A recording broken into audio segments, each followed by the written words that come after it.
Good Wednesday morning, everybody. John and Lance along with Dell for the next 3 hours here on ESPN 97.5 and 92.5. And America has spoken. And it's none too pleased with the Texans not doing anything on the trade deadline. Very, very clever there. I give him a none lot of credit too for that pleased. intro. Are you pleased with the Texans this morning? Yeah, I mean, they got a 7th for Khalil Davis. How could you not be happy? Oh, my God. I'm not super – you know what? Wait a minute. I'm not super pleased, but I also knew there wasn't a lot of options. Your option was to add – but we talked about it. I wanted them to add depth on the offensive line. You weren't adding a starter, a true starter, a good one. No. Listen, but you could have done – listen, look, the Lions went and got out Zadarius Smith. Are you kidding me? Well, yeah, but if you needed a wide receiver, there was options. If you needed pass rushers, there were options. There just weren't options on offensive line. That's the unfortunate How about corner?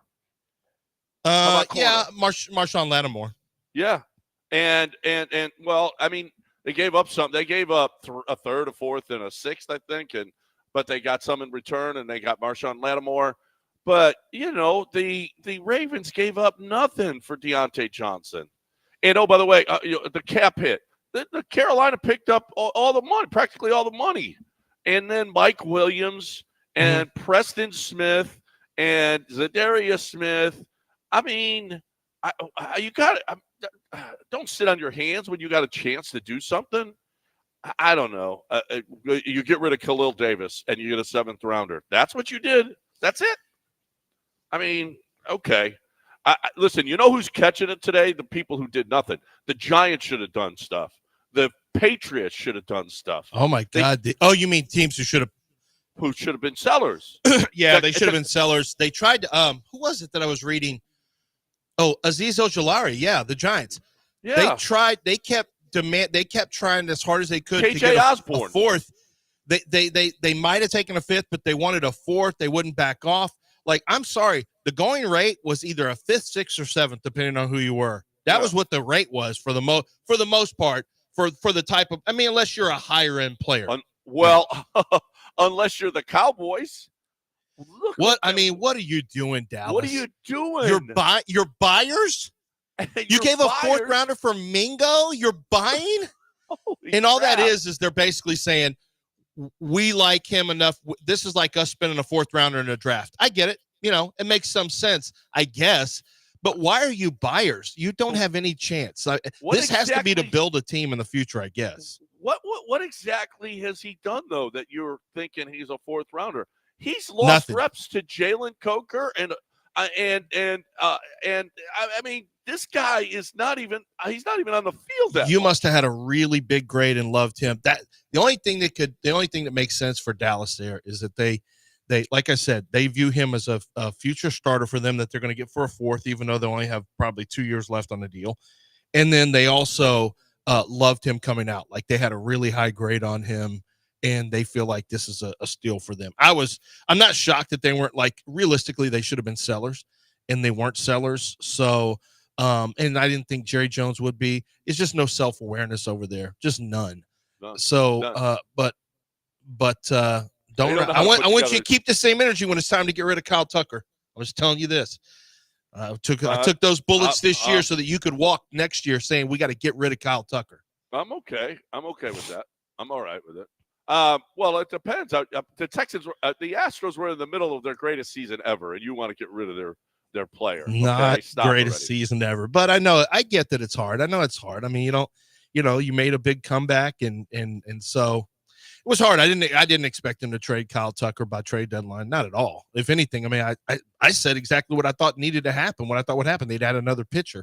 I thought they gave up a lot for Kikuchi, and then I thought, maybe not, but then it's going to sting a little bit when he's gone. If any of those players become good players or even above average players, and Kikuchi was a short rental in a time where he got swept by the Tigers in 2 games, that's going to sting a little bit when and if that happens. I wouldn't mind seeing Kikuchi back with the but for the right price. The rumor is that it's going to be Justin Verlander back.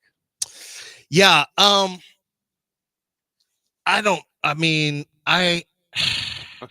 It's never a bad thing. Look, I love Justin. Play Garrett Cole. Play Garrett Cole. I mean, I don't know how to That's his worst. I mean, this is. I'm just going to tell you what I think this is. This is a bad look for Jim Crane because it's almost like he's buying. It's Uncle Drayton. We're like, I'll just buy the name. I'm just going to buy the name. People love Justin Verlander. I just can't let go, I think is what it is. I well, don't know if it's both. I mean, he's the guy that I've given. This would be the fourth contract or third. No, it'd be the third contract for Justin Verlander. No, not the third, because he's basically just taking on. Wait a minute. So he was up, right? He had the Mets, so he was up. So the contract's up. Yeah, that's right. Yeah. The contract's up. It just looks like he's just willing to just stay the course with a quote unquote safe route, a known route, but it's not really safe. Like it's an aging pitcher who has had health issues or had a hard time. You know, as you get older, it's harder to stay healthy, and Verlander's shown that, and his effectiveness went way down. I mean, it's just a Band-Aid, you know, hopefully a 1 year. Can you imagine if he gives him a 2 year deal? It's his money. No. So Spot Track has it 1 year, $13 million. It'll probably be more than that. But if he gets in the $15 million range with an option of an innings option, you know what? That would be. It's not crazy. You're basically saying this is for Urquidy, because you know you're losing Urquidy. So basically, you're saying, of course, I don't know when the last time I saw Urquidy pitch was, but you're basically saying this is Justin Verlander is the fact that we don't trust McCullers and we're going to lose Urquidy, so we're going to bring him back. Okay, I mean I get it. It's not all you're doing is just you're not doing anything to bridge the gap. You're not building the team to move forward. You know, into a new era of Astros baseball. You're frankly you're in a little bit of purgatory right now. I really think that, and I know a lot of Astros fans will think I'm being negative, but I think you're kind of on the same page. It's hard to view this as you're on the upswing. This has got a chance to be the Carlos Lee years. It really does, because you still got some decent players. You're in the 80 win neighborhood. And you got, you know, but you're not serious. You're not serious people. Dell, why don't you play Dana Brown talking about Alex Bregman? Alex Bregman was with some people I know this past weekend, and Alex Bregman is very much open to returning to your Houston Astros, and that's great. That is awesome, because a lot of times guys will be bitter. Oh, they wouldn't. I couldn't come up with a contract. Blah blah blah. Let me get a free agency. There are other teams that are obviously interested in Alex Bregman, but if the Astros are close or right there, that Alex Bregman would like to stay in the city of Houston. Here is Dana Brown talking about his dealings with Scott Boras and whether or not there's a plan B. Our mindset right now is that he's not going elsewhere and that we want to sign him. So if he ends up going elsewhere, we'll cross that bridge when we get there. But I'm going into this offseason with the thought process that we're going to get Bregman done. And hopefully, you know, we can do it. And as I said, you know, the conversations with Scott have been productive. All right. That sounds great. That sounds great. Now, are the Yankees, because they need some clutch hitting, are they going to come up with something stupid, put him at second base or whatever they do? You know, is that going to be just too much because you let him get the free agency? Yeah, man, it would be nice. And man, I'd really like to come back, but look what they're doing over here. So, I mean, that's a real possibility when you let somebody get the free agency like they did with Alex Bregman. And I can't blame Alex Bregman either. I'm not going to take a lot less than the market value. So we're going to establish what the market value is, and then we'll go from there and see if you guys want to pay market price. I think he wants a 7-year deal. Mm-hmm. And I you know what? At 30 years old, a 7-year deal would be fine. The last year or you're two. Okay with that? Yeah, I'm all right with it. The Craner's not going to be okay with 7. He's never given a 7. The Craner's only given 5s. He's never given a 7. No. Altuve's been a 7. Well, that was in advance of the contract expiring. So that was, so it's not the 30, same. He's never given a 30-year-old. No. He's not. Well, I don't think he's ever even offered a 6. Yeah. I think it's only been 5s, right? Carlos was a 5. Carlos was Am I remember him right? I think it's 5. No. Carlos was 6. Was it 160? 160? Is it 6 or 5? I may be wrong. No, it's 5. It's 5/160. 5/160. Yeah, I've gone through this before. They've never offered more than 5. So that's why the jump to Bregman 7 had I 5. see is. Jordan's got 5. I think it's a real impossibility that he skips 6 and goes right to 7. I think 6 is the most you would give if you're him. I mean, he clearly has a belief that, I would assume it's rooted in some analytics. Which is so crazy because you basically gave Jose Abreu the 7th, 8th, and 9th, deal. or 8th, 9th, and 10th years of a deal.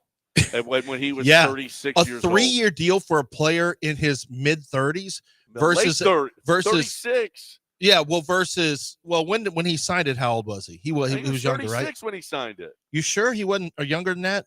I mean, not much. No, I think he was 36. Jose Abreu right now is 37, 36. He would have been 35. Oh, okay. He'd have been 35 when he signed it, which is still mid. I mean, we're talking mid-30s. So he gave him a 3-year deal, 7th, 8th, and 9th, right? 6th, 7th, and 8th years, right? A 3-year deal for a contract. 35-year-old versus a 6-year deal. Just for example, 6 years for a 30-year-old. I mean, it's like giving a guy a 5 or 6 year deal when he's that age.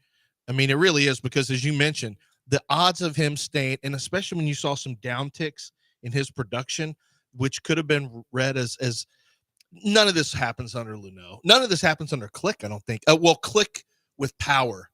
Click and Dusty didn't get along. So Click had to go. And then we eventually pushed Dusty out. And now you have, Dana Brown, who I don't know if he has a mandate. I don't know if the Astros have voted for him and that he has a mandate to make the change that this organization needs. I know we need change. We need hope and change that Dana Brown can lead. Can we get a picture, a Shepard Fairey picture of Dana Brown with hope and change? And then are we going to vote Dana Brown, or are we going to stay with Jeff Bagwell and Reggie Jackson allowed people to cross into bad contract border and give you terrible contracts? Jose Abreu was 36 years old when they gave him the deal. How is he 37 now? January 29th, 1987. He signed it last year after January. He was 36 years old. Wait, last year? 23. Yeah, he's only been here 2 years. We're in November of 24. He's only been here 2 years, 23 and 24. So he was 36 years old. Oh, so he must have just turned 36 in. Well, yeah, but he was 36 in January. Because I'm like, the math isn't mathing out, but if he must have had a birthday just immediately. January. His birthday's in January. He was 36. So, yeah, they gave him the 7th, 8th, and 9th year. It was a good deal. It was a good deal. This year he hit 124 for Houston. Yeah, you got that on your books again next year. Yeah, you got that on your books. You got Montero still on your books. You think Bagwell somewhere yelling tariffs? We're gonna charge tariffs for anybody who uses a brake. What are we gonna put tariffs on, Dell? You're not getting this money back. This Crane's money's gone. There are no tariffs that are gonna bring Crane's money back. When Abreu's playing in the Dominican League, tariffs on your beers, tariffs on your nachos, tariffs on your parking. Not on your nachos, not on your beers for certain. Okay, not on your tariffs on beers. You don't think that price is going to go up? Oh, it can't possibly go up. Have you bought beers there? Yeah, lately? I buy gin and tonics. It's like a gin and tonic because I can't get my tequila there. Double. It's almost $45. No, I do get a double. It's crazy. I don't even ask what the price is, and then when I tap my card, I got a double for me and the wife 2 years ago. I'm like, beep, like, what? Oh my, what? This is like $72, $68. It's crazy. So that was we're discussing with the Texans segment. Yeah. So Texans, once again, I wasn't sure what direction they'd go, but I do have thoughts on the Astros. Okay. I have thoughts. I want to thank Dell for his service yesterday, voting and changing our country. So what did I do?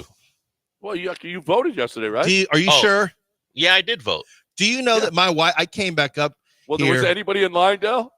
No, not I didn't have. no. Did you see like Pennsylvania? Yeah. It was like a 7-hour wait. I told And you I know. wouldn't have Dell problems. walks up in Galveston and just I goes, was- "Yeah." I'm here." No, but I where I He goes, vote, Trump, I had Trump. there was only that- 5. Yeah, that's how it went down. I only have Um, 5 people in there voting where I am. Yeah, I would. There's the church, the local church in the area. I walked up and they're like, "Hey," almost like they're surprised someone was walking in. What are you doing here? Hey, look at you. They actually. Hi. Did they give you a present for No, showing up? I was told there'd Well, be you a got a free sticker. spicy chicken sandwich if I What? voted. That's illegal. You can't. Well, do here that, it is. actually. Yeah, you can't pay. You Oh, can't okay. do that. You Oh, can't. my Well, God. Elon did say. Where's Remember, no he was given $1 illegal million. stuff? I was fooled. I got there and there was no chicken sandwich. I was a little disappointed. Well, while Right. you're here, And then I would you like to decided- vote on a county commissioner? And then I did decide to do my civic duty. But I was upset because I was hungry. My wife didn't believe I voted. She said, I came right home. I got my votes in. And then she goes, and then I went home so I could. Did you get a sticker? Yeah, but I just put it in the car and put it on. And then my wife goes, did you vote? I said, yeah, look what time I'm here. Yeah, I obviously went and voted. She goes, where's your sticker? And I said, it's in the car. She goes, go get it. I'm like, you don't believe I voted? I don't. She goes, Did you go and get she it? she knows I'm not exactly Did you thrilled go with and all make- the political process. And I'm like, no, I didn't go get it. I said, you're just going to have to believe me. I voted. Did you Okay. go to Mason's room and grab his? Mason. All right, we got a Mason break. We that. got a break. Yeah, yeah, We got a yeah, break. yeah. When we come back, we'll hear the Mason story right here. On No, ESPN. we're not. We're done. Okay, we're I'm done with not going to Mason's. be able to deal with him today. So Okay. So I can have we basketball can we charge stories, the rap tariff so that- stories. Yeah. can we charge the tariff so John's audio on the app is actually hearable? I don't know. Is it bad on the app? I don't know. Is that something? I'll Is that take a look at it. Turn it up, Dale. Is that a thing? People can. I'll take a look at it. I do know I need to talk about Jim Fiume and Gulf Coast Windows. Man, I want to tell you about it. A guy who is what a success story he is. I mean, I don't want to make a big deal that dude was an orphan though. He came from nothing. He worked his way up to the best window guy in the city of Houston. I mean, if there was a hall, like we were just inducted into the Hall of Fame, if there was a Hall of Fame for window companies, Jim Fiume would have been inducted. He's on the Mount Rushmore of window guys in the city of Houston, window and door guys. It's how good it is. The Pinnacle Award from the Better Business Bureau. Okay, he's fantastic. It doesn't get any better than the Pinnacle Award. Warranties, installation. When you go and you look, I mean, you don't have to go to the site. You can take a look at. They've got a gallery, a window replacement of all the windows, all kinds of windows that you can look at. You can get vinyl windows. I mean, you've got aluminum windows. You've got hurricane windows, wood-clad windows, new home. If you're building a home, I keep saying this, you need Gulf Coast windows. You want that beauty, privacy, and security. You want all of it. And you want the warranty, and you want the best installation you can get. All at one place, GulfCoastWindows.com. It should be a Hall of Famer. If there was, he'd be in GulfCoastWindows.com.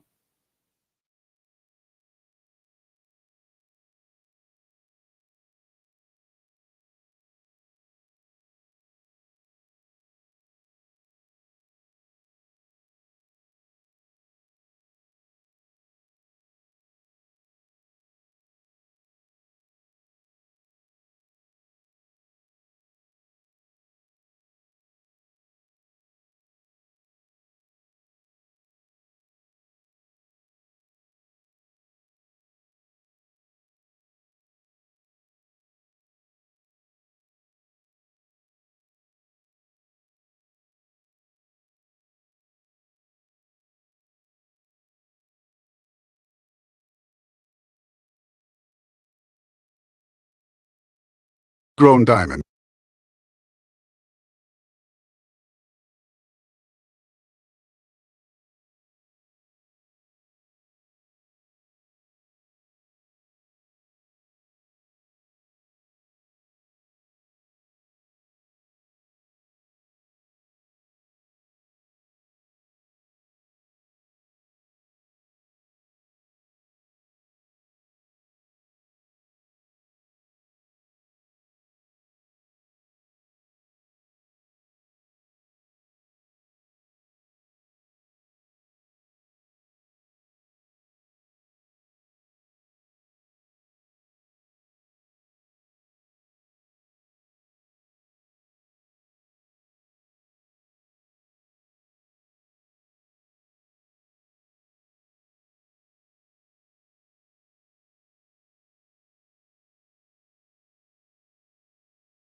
You're listening to Houston's longest-running sports radio morning show. From the Veritex Community Bank Studios, here's John and Lance.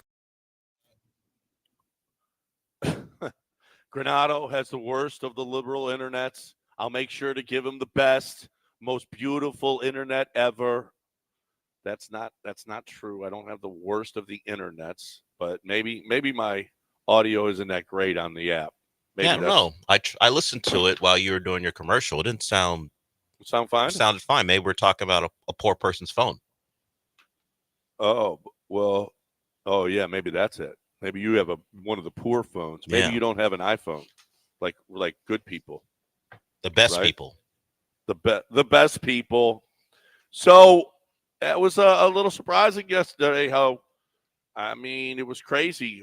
Obvious, man, we had a rough time here. In all seriousness, it was a rough day.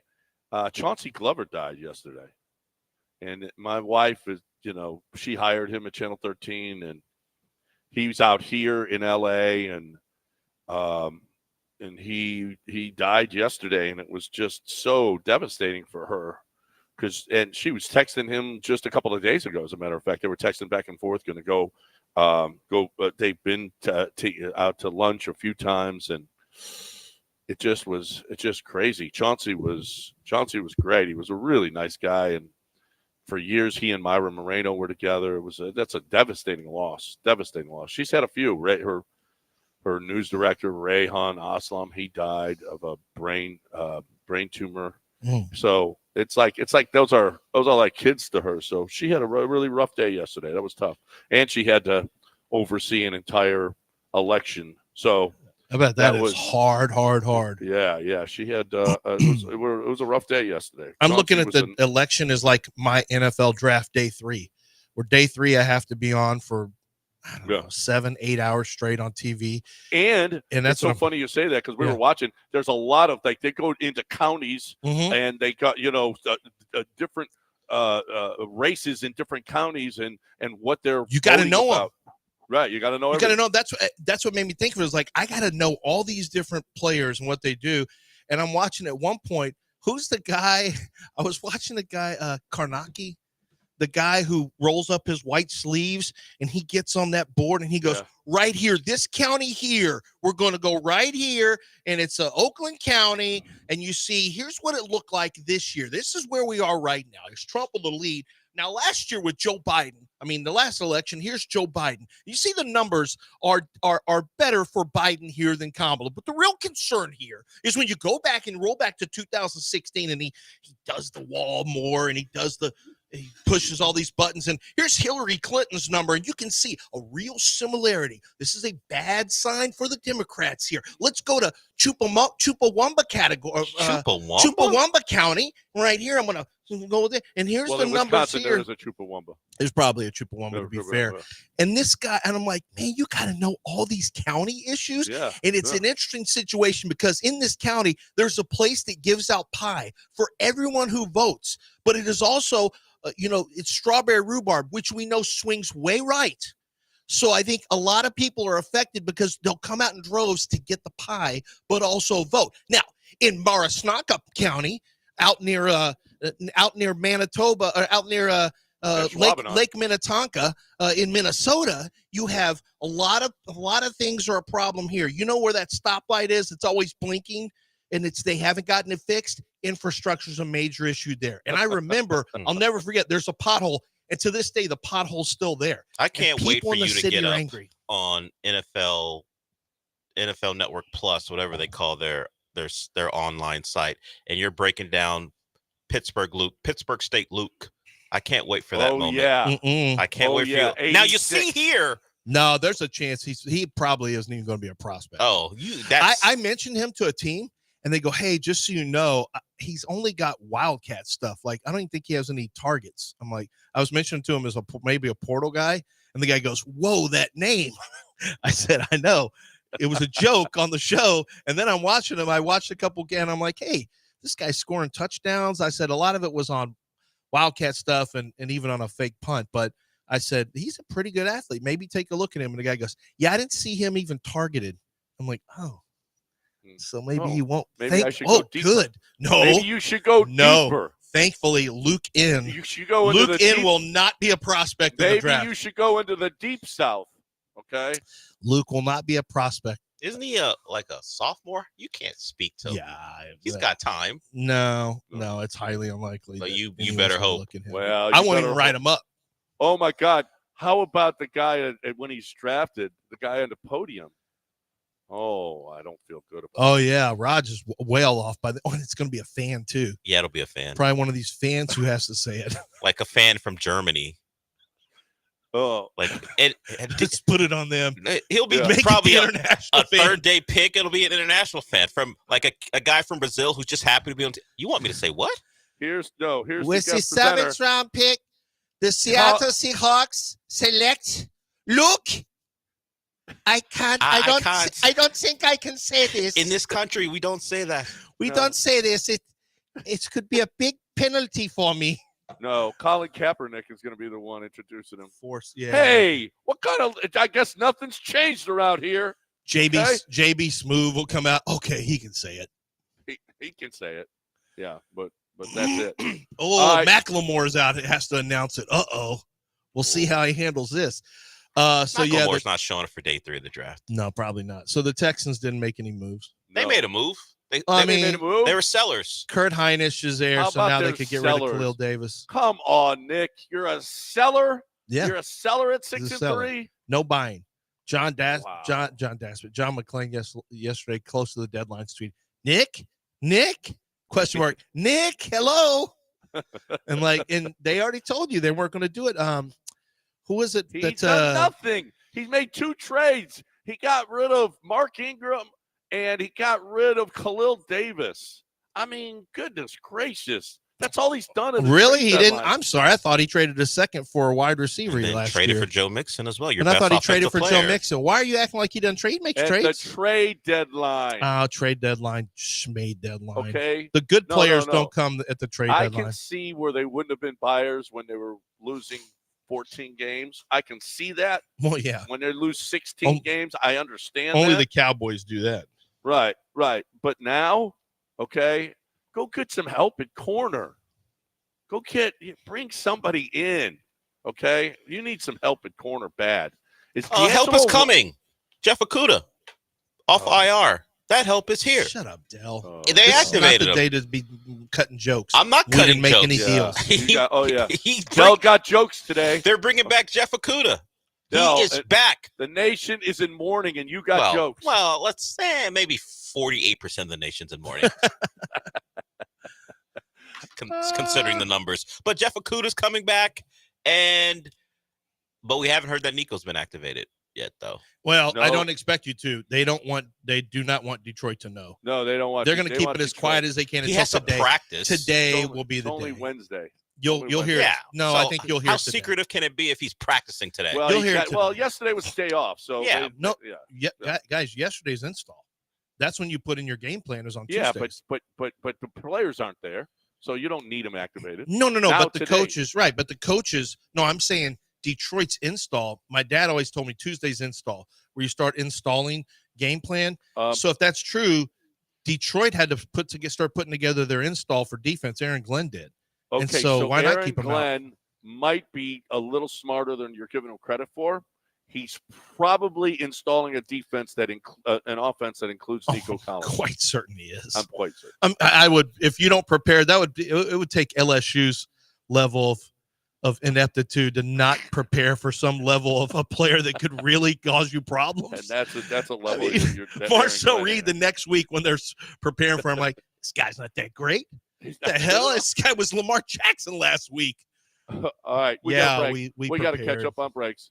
713-780-3776 if you want to get in here, whatever you want to talk about. We got Josh Pate to talk about the college Pate football State. playoff. Let's do that on the other side, though. He's going to join us at 9, but we'll give you a precursor of what happened last night in the college football playoff rankings. But first, I'm talking about Doc Manavis. I'm talking about how many times you go to the bathroom in the middle of the night.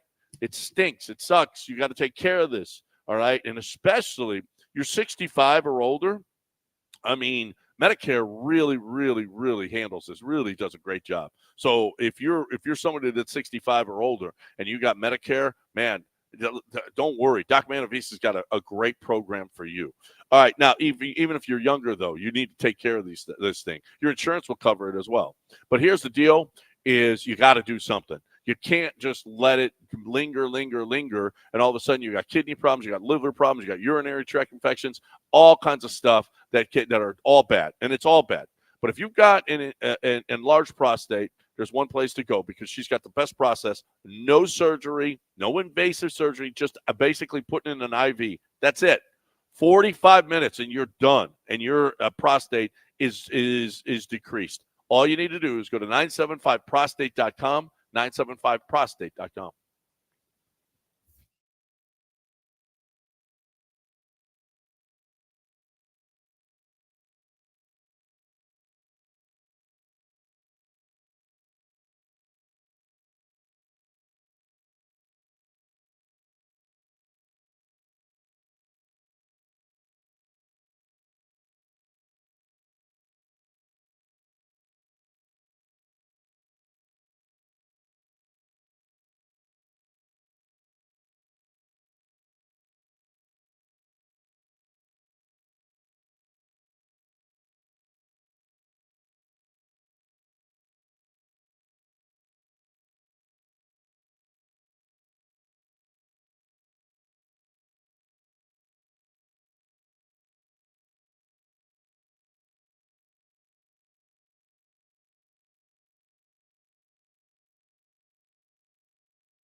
You're back in the Veritex Community Bank Studios with John and Lance. On ESPN 97.5 and 92.5. All right, so the first college football playoff rankings came out. And if the playoff was to start today, Oregon would be the top seed, Georgia would be 2, Miami 3, BYU 4. And then you'd have Boise State playing Ohio State. That's a mad game, but you never know. Maybe Genty goes off. Maybe they can control the ball. You never know what's going to happen. Indiana and Tennessee, that's a nice matchup. Alabama and Texas, the winner to play Miami, not bad. Notre Dame, Penn State, yeah, I'm here for it. You got at least 3 good games in the first round. And then they move on. Indiana, Tennessee would play Oregon. Ohio State, Boise winner would play BYU. And Texas, Alabama winner would play Miami. Notre Dame, Penn State winner plays Georgia. Looks nice. It's basically the SEC Big Ten Challenge. You've got one Big 12 school. You've got one ACC school. And you've got one non-Power 4. Otherwise, it's basic. Now, things could change as you go along. Right. Although they almost always do. Nah, but this is drastically. Look at the Aggies had a clear path to the SEC championship just last week. Yeah, right. But and they were replaced by another. They were replaced by another. So SMU is first out. Yeah, I mean, honestly, I'm fighting really hard right now for SMU in the Joe Moore Awards. I was watching our offensive line. I think SMU is one of the most solid teams. And, I mean, obviously you have to do it against expectations, but their schedule's decent. They've had a decent schedule. And I think Louisville is SMU is exactly the type of team who a 12-team playoff is begging for. Right there on the cusp. Like, if they went out, they should 100% be in. Well, and it'd be dangerous, and they'd be a dangerous out. Oh, they're dangerous offense. Well, but here's the deal, though. LSU's playing Alabama this week. If Alabama wins, they stay in the top 12. If LSU beats them, they move ahead of SMU into the top 12. So that's going to be a problem for them. They will play, more than likely, it looks like it's going to be SMU and Miami in the championship game, Dell. They both have a win or in path. They don't need any help. They win their last 3, and they will see each other in the ACC title game. Well, SMU wins out, they're getting in. They're both will. But if they lose, and I don't think championship games should cost you in this. I think it's because other people benefit from not being there. Well, like we've actually seen that in a run to the BCS championship game too. We've seen teams who had to play a championship game and they fell out of the chance to be in the BCS, and the team who wasn't even in the championship ended up getting in. That happened with was it Alabama, right? Who was it that won a title, or who was it just recently that didn't even get to CFP? A conference? They didn't even play in their conference championship. Alabama didn't play in a conference championship game, and they got there. So now on the other side, there's the Big 12, and BYU is the representative as of right now. There is a chance, guys, that Colorado gets to the championship game. Colorado can't get there. Iowa State would have to stumble. Pittsburgh, Colorado, Kansas State. The loss by Kansas State to Houston is devastating for them right now, because they were up there and they had a chance to be in the Big 12 championship. Now it looks like they're going to be outside looking in. Colorado wins out and Iowa State stumbles. Colorado's playing BYU in the championship, and Colorado could. You believe now? Do you believe now? I can't believe I'm saying this. Colorado deserves more attention.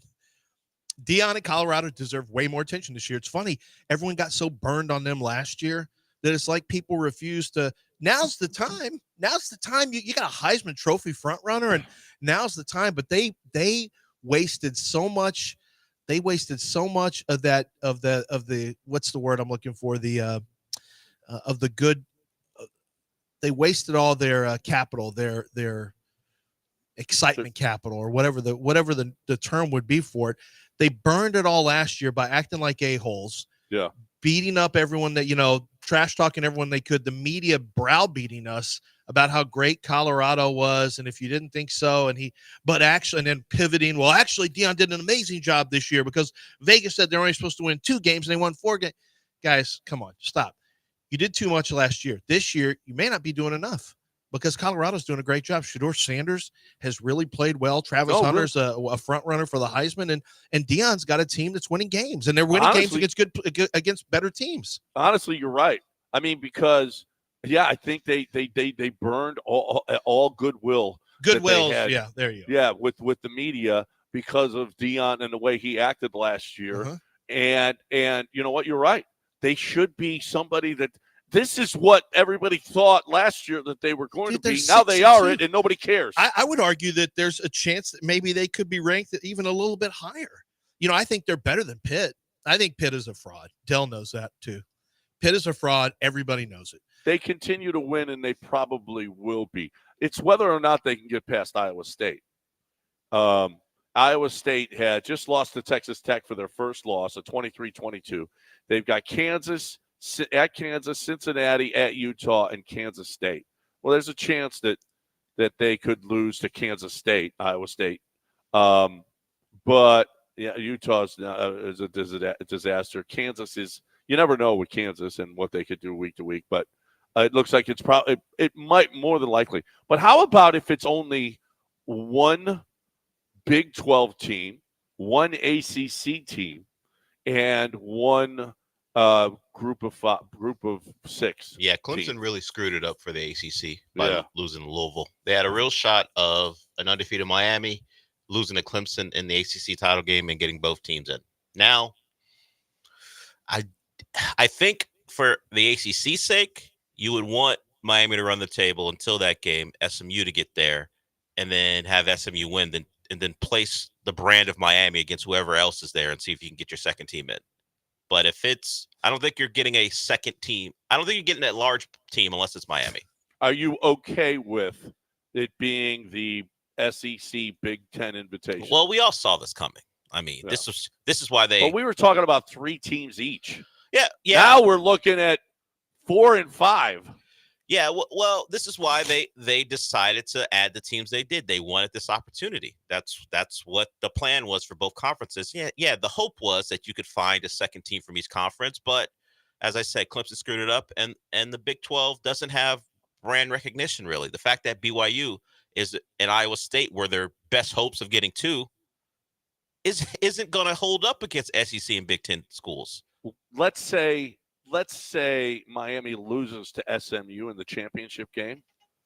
Does that kick Miami? I can't kick Miami out. No. This is what I said. The ACC's best chance, if they want to, obviously they do, is for both teams to keep winning, and then when they see each other, SMU to win that game, and now you have Miami, who could be going into the game, maybe the second second seed? This is why computers were a better option in theory, because they don't penalize you for timeliness of the loss. They look at the entirety of your schedule. They look at strength of schedule. They look at how you performed.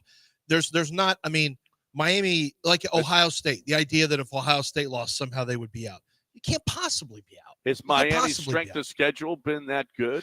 No, it's not great. The strength of record is actually surprisingly better than you'd think, the teams they've beaten, but overall the schedule isn't great. I don't know why strength of record so drastically different, but it is if you look at what ESPN's putting out there. So you look at where they would stand. You have Oregon, who probably is going to be undefeated going into their title game. And you have Ohio State, who plays Indiana. Georgia has Ole Miss and Tennessee. So Miami could very well be the number 2 team in the country going into that ACC title game by the time it's played. How far would Miami drop if they lost to an SMU team who's right in there trying to get a spot themselves? They probably would still be in the top 12. Well, if Ole Miss beats Georgia, now from the ranked 16 team to the 3rd team, do they leapfrog Georgia? And now a 2-loss Georgia team is possibly in the playoff against 1-loss SMU, a 1-loss Iowa State or Pittsburgh or whomever, or undefeated teams. like an Indiana, there's no way an undefeated Indiana team gets squeezed. No, No as way. long as that quarterback is healthy, because we saw it could happen to an ACC team if your quarterback gets hurt. But if Georgia drops a second game, they're in. They're still going to be in. Yeah, then you have to ask, what are you doing with Ole Miss? Are you keeping Ole Miss out somebody with the gets head-to-head squeezed. over Georgia? Right. Yeah. Right.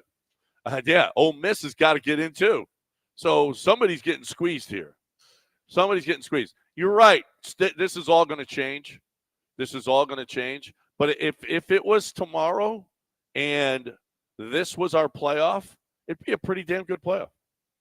Be pretty damn good. Yeah, we're going to have some. There's still a lot. I think the fun thing is there's still so many moving parts, but I just want the best 12 teams to be in, ultimately. Yeah. I mean, and I don't want a late loss to drop somebody out when the balance of their performance is better than someone else's.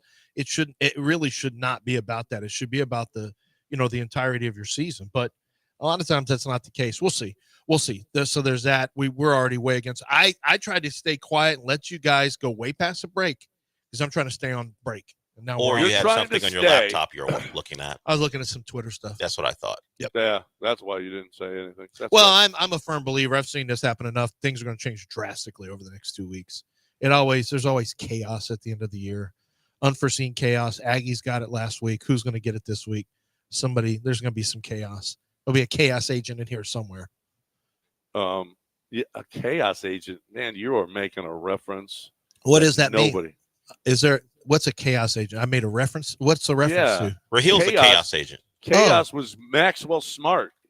Oh, was he? I didn't even know that. But that now has a different meaning than being an agent from that fake super spy from thing. chaos. No. I mean, they create chaos. Yeah. An agent of chaos is Rahil. Rahil was an agent of chaos when he was your producer. That's a chaos agent. Yes. Okay. Oh, I got you. Yeah. I thought you were No. And Get Smart reference. No. And then you could say who beat the Aggies this week? South Carolina is a chaos agent to an extent. But somebody, getting beat inside the top 8. Well, the Aggies were up there actually. So, yeah, who does BYU play? That would be a chaos agent potentially. We'll see. Yeah, we'll see. Hey, we got to break it. The Texans could be chaos agents this week. You think about it. I feel like they should be 6-point dogs, and they're not. They're much smaller dogs. So somebody's got faith in the Texans. I don't feel like it's me right now. And I hope you can at home. You're going to make them a 6-point dog. You can bash me all you want. I am hoping to be wrong about this, and I cannot wait to be excited about a Houston Texans win against the Lions. Excuse me. Yes. Weren't you just talking about how we were the problem and you can't shut up now? That's what I mean, because you open the door for me when you do this. Let's wrap it up. Wrap it up and talk about Kent Jones. Here's my man. Kent Jones is my guy. Love what Kent Jones does. You'll love what Kent Jones do. You got to shop your loan. This is so important that you shop your loan. And, I ain't guaranteeing nothing, but I'm going to tell you this. There are multiple. Dude's done 1,400 mortgages, okay? Multiple people that have saved thousands of dollars, not only through the course of the loan, but on signing day. And that is so sweet. I am so done. I wish I'd have known about brokers. Brokers are just better. Don't buy a home without a broker because you're not working. You don't know the game. You don't know. You're not a mortgage. You don't know. Kent knows. He knows the game. And he knows, he's a magician with the numbers. He is going to make sure that you get the best loan you could possibly get in any loan, okay? Are you a veteran? Are you a first-time home buyer? There's all kinds of stuff that you don't even know that Kent knows. He knows different ways to save you money on your mortgage, okay? And hey, what do you want to throw money away? No. And literally thousands and thousands of dollars you could be throwing away. Brokers are better. This one, I love. I love how well how much he cares for each and every one of his clients. So find out for yourself. 713-520-5626. You're gonna have a mortgage. Let Kent take care of that for you because he's gonna save you money if he possibly can. 713-520-LOAN or 975loans.com.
Guys, Quick Assist is a great company for you to know if you got tickets, especially season tickets of any kind. It could be Rockets, Astros, Texans. You could have those. You could want to move your LSU tickets at the end of the year. You got Iron Bowl tickets. It doesn't matter. They sell those tickets. College football, college basketball, pro football, NFL, NHL, MLB. They do it all. With Quick Assist, they do the heavy lifting of selling your ticket, but you're always in control. Like, you can make decisions about what you want to do. But if you want to put it on cruise control, which actually I suggest, you download the app, Quick ASYST. You upload your tickets that you have there. They will list them on 15 plus ticket sites across the nation, the biggest names you've already heard of.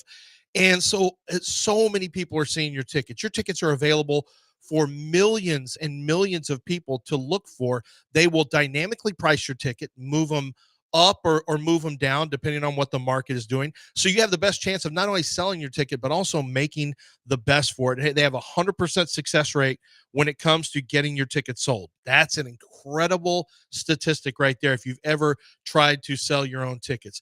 Quick Assist does it all. They give you the assist where you need it most, and you're able to sell your tickets and make the most money for them if that is what you're looking for. Quick Assist is quick. Make sure that you download Quick Assist. Go to quickasyst.com or just search for it online. Quick Assist, your ticket everywhere.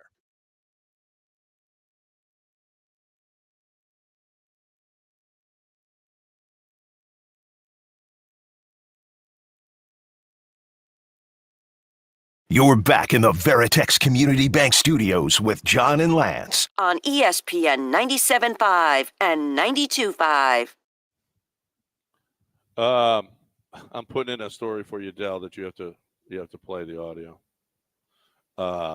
So we'll have to do that because we're a sophomoric show, and it's absolutely what we have to do. But we have to recognize greatness when we see it. It's in the audio and the rundown. It was did you watch the election coverage last night? Yeah. I'm always interested to see how news. Yeah, I'm interested in a lot of the. I'm interested in the presidential election. I'm interested in the local elections. I'm also kind of interested in how people do things. Like, I'll switch around different channels to see what their coverage looks like, how they're covering it. I just find that interesting. Sometimes I can glean something about maybe something I'm doing. But yeah, I do watch I did watch the election. There wasn't any basketball. There wasn't any football. They had only hockey played. College basketball and hockey were the only things going yesterday. Yeah. Really, that's all they had. Oh, well, yeah. I mean, the NBA took off, right? Yep. No. Was college football, did they do their usual Tuesday? No. Do they have? Yeah, there was Maction on last night. There was Maction? Yeah. I know there was Maction. Oh, well, Del, were you okay? If it's Toledo, if it's not Toledo, I don't care. I want to know how deep you go in your college football. I have no doubt that Del watched some Maction. No, I did not. I watched an episode of Disclaimer on Apple TV. I mean, it's a thing for people John, to check it you out. Gotta watch Disclaimer. Yeah, particularly episodes 3 and 4. I also finished some movie on Netflix that's dumb about some woman or girl who had to save her sister, went back in time, whatever. So it was. I didn't watch because I can just keep track of anything on my phone if I needed real information. So I wasn't watching it on TV. I found other things to spend time with. It was interesting seeing the meltdown. A few meltdowns on CNN and the disappointing fan cam. That was real last night. See, I've done that. I did that in 2020. Well, so you remember the flow of the election was you go to bed and the votes were counted, so it changed at night versus the morning. So I always look, I'll do the same thing. The party or the coverage that is losing, since everything has really got a political tilt to it now where you take a side. I go watch how they cover it. I go watch how Fox covers stuff with Trump in 2020 the next day and the weeks following. I saw CNN yesterday. I even saw OAN. I don't even know if they're even in existence. Their coverage was the worst thing I've ever seen in 2020. It looked like a college. It literally, the quality of it looked like it was some type of college TV station. But what I find interesting is the line makers, I read an article, and I'm not bringing politics and anything. This is interesting to me because once again, you'll see a common theme here with sports. I saw a CNN story they were really like, well, it looks like this is the end for Trump, and Kamala should win. She got great chance in North Carolina. She should really, really feel good about Pennsylvania, and it looks like Trump's inside his private, inside his private sanctum. People are really worried. They're seeing this, and I'm like, well, maybe I've got this wrong. How I think this is going to go. Maybe this is going to go a different way, and maybe the line makers were wrong because we went through it yesterday. Trump was minus 175. Well, they were wrong about the popular vote, that's for sure. Yeah, I thought that was a bad number, frankly. Yeah. I thought that one should have been, you make Kamala a minus 150 favorite, not minus 2 whatever. Or 360. Yeah, minus that was 360. stupid to me. And it just showed me once again, you don't listen to media coverage of anything. You only listen to Vegas. Yeah. Never Right. listen. If you want the real, you don't get emotion in Vegas because you know what? Vegas loses money if they put emotion into it. Vegas is there to make money, so they're trying to make good lines. Coverage, media has too much emotion baked into it. Well, they have their bias, obviously. Yeah. If you turn over to CNN, it's going to be completely different. Yeah, but Fox, they're going to make so much more money now. Yeah. So the coverage is going to be wall to They wall. couldn't take Robert F. Kennedy off the ballot in Nevada, so he picked up votes. So have you heard him talk? Yeah, no. It's terrifying. I want to do this down. So, he picked up votes there. But in North Carolina, look who picked up votes. I mean, 9% of the votes in North Carolina. Oh, who? Wait, Dell is going to play the soundbite now. I saw a name. Yeah. Who was it? Wait, Dell's going to play it. There's somewhere where Cornell Here's West. Leon Harris of ABC. Okay. North Carolina shows Donald Trump leading Hillary Clinton in a possible presidential that's 16. matchup. That's not the part that's grabbing people's attention today. It is the third party candidate on that poll. Candidate named D's Nuts. Oh, no. Really? A candidate registered as an independent from Iowa has the legal name of D's Nuts. No. Public policy polling showed him pulling 9% of the vote in North Carolina. Yeah, that was 9% of the people said I'd rather vote for D's Nuts than Trump or Hillary. That was in 16. Than Trump or Kamala. No, that was 2016. Oh, that was Hillary. Yeah. Oh, that was 16. Yeah, that was 8 years old. Oh. Yeah, he even said it. He said Trump and Hillary. It was in 16. Oh, I remember seeing that, and then it popped back up on my timeline yesterday. I thought D's Nuts was running again, though. I thought he was running again somewhere. D's Nuts is always running somewhere. D's Nuts are running all over the place. Mm-hmm. That's what D's Nuts are. Well, doing. It appears as though a third part. Yeah, but the percentage that D's Nuts got was staggering.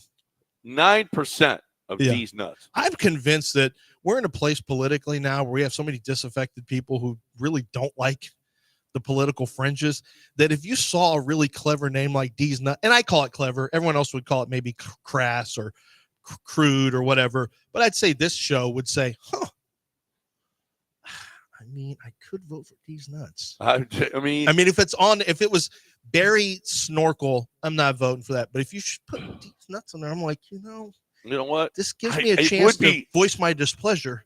It would be luring, that's for sure. If I saw D's Nuts running, yes, I mean, it's a pull. Yeah, it is. It is luring. It is a lure. And then you get to put your sticker on knowing that you voted for D's Nuts. I voted. You take your picture on Facebook or Instagram or Twitter and you do your thumbs up knowing that you voted for D's Nuts in North Carolina. Yeah. I mean, you're not really a part of the solution, but Yep. But no, all right, we gotta is JG gonna invite Ted Cruz to the Cabo Cup next year? He's already there. I mean, Ted, I'm pretty sure he stays down there all the time when it gets cold. So I don't know that I have to invite him. He'll be there already. Okay. I don't know if he's going to be in our competition. I don't think he can play. I don't know what his swing speed is. But I do know that Mark Cuban doesn't have any swing speed because Donald Trump told me that in a tweet last week. Swing speed for his club head. And his club head believe that was a real tweet. I was like, this is doctored. He did not talk about Mark he Cuban's did. club head speed, and I'm like, no, it actually tracks. Oh, yeah, that makes sense. You got to talk about Vanderford Air. Yeah, we'll make it quick. We'll get back on path. I'll just tell you quickly that now's a great time with the weather.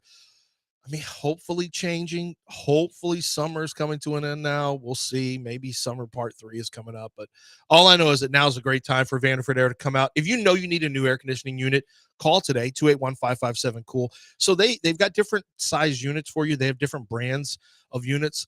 They've got one to fit your budget, and they've got one to fit the size of your home, which is very important because one that's too large for your home is going to be inefficient for you. It's not going to have to run as much, but the flip side of that is going to cost more. So you want one that's going to fit your home. If you have one that's too small, you say, all right, I'm going to cut back on cost, so I'll get the smaller unit. Yeah, but your home's not going to be cool. It's going to run all the time in the summer. You need the experts who can be honest with you, like Vanderford Air, and say, look, this is the size unit you need. We'll work with you on the budget. We'll get you financed, and we're going to take out all the lines upstairs. If we need to cut in additional vents, we will do that to cool certain rooms. Let them get your home cooled the way it's supposed to, or warmed and heated the way it's supposed to. They can even put in whole home dehumidifiers like they did for me, where you always have a good dew point. It's Vanderford Air, 281-557-COOL. That's 281-557-COOL.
All right, welcome back here on ESPN 97.5 and 92.5. I'm watching two guys that are awesome doing the election results.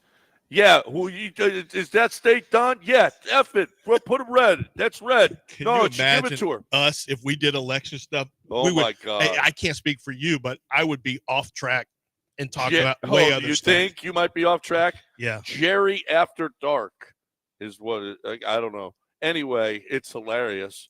Hey, you know this Ann Seltzer? Yeah, she said she had him win. I had her win in Iowa. Guess what happened?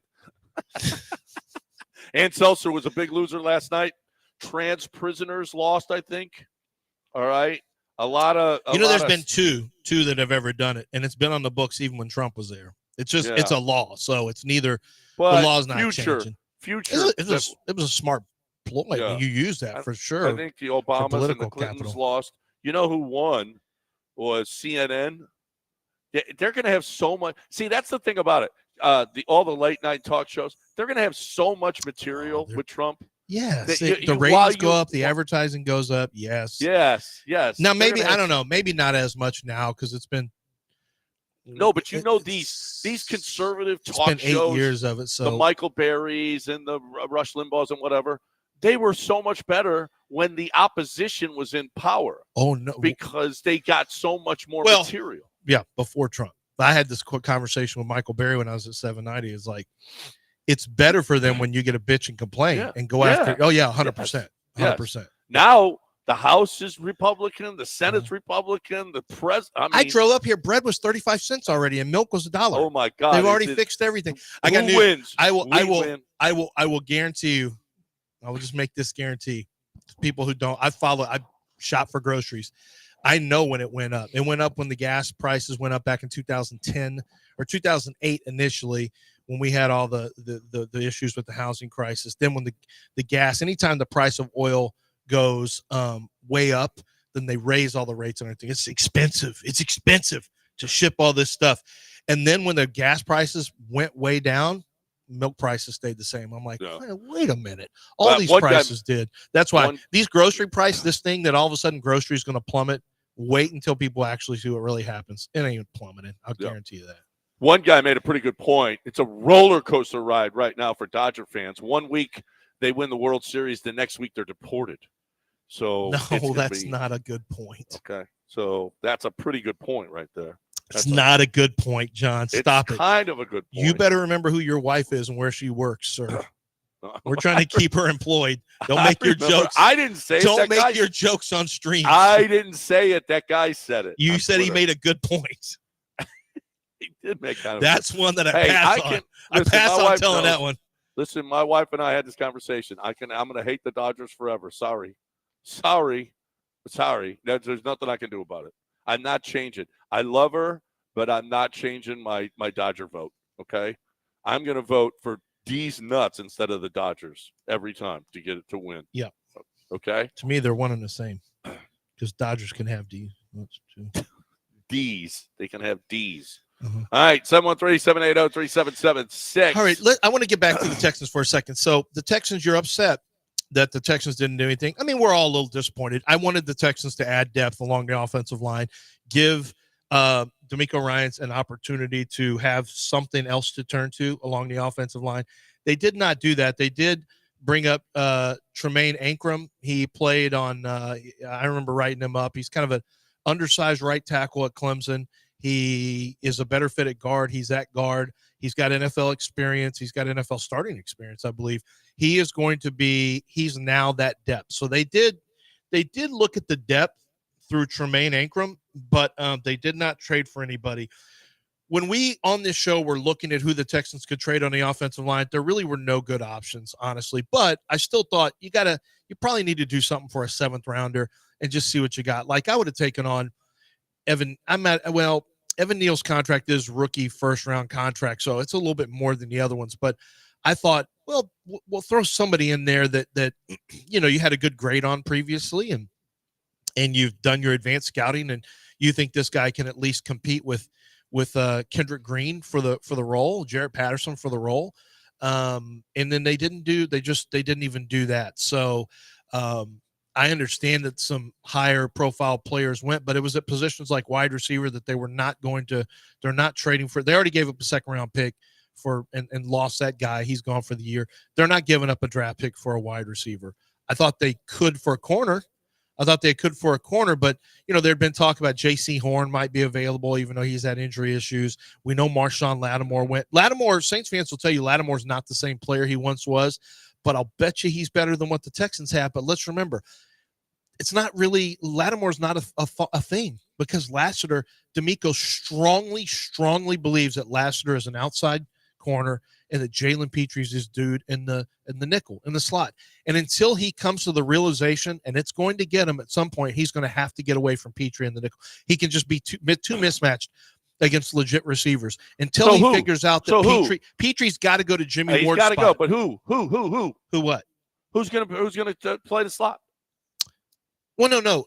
Lassiter will. That's my whole point is okay, who's going to play the other corner then? That's what you have to do. Then you have to bring. Well, no, you got to have an answer. You can't just say we can't do it anymore. John, you weren't listening. I just told you what it was. My answer, you weren't listening to me. I just said until D'Amico realizes Petrie can't be in the slot, because once he realizes that, it's easy. You can get a Marshawn Lattimore, put him outside, and have Lassiter. Well, then I told you, as soon as he realizes Petrie can't go, then Lassiter slides inside, and you got a guy like Marshawn Lattimore you can play outside. Easy fix.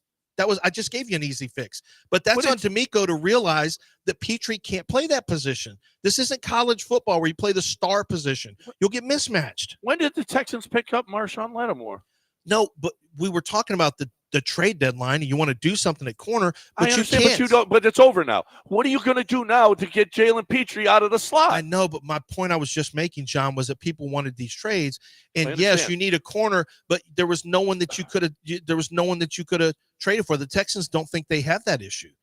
So everyone who wanted these big names, they're one on the offensive line. Are you serious that they're not watching the tape? The Texans don't watch their own tape? No, they don't see this. No, the Texans believe.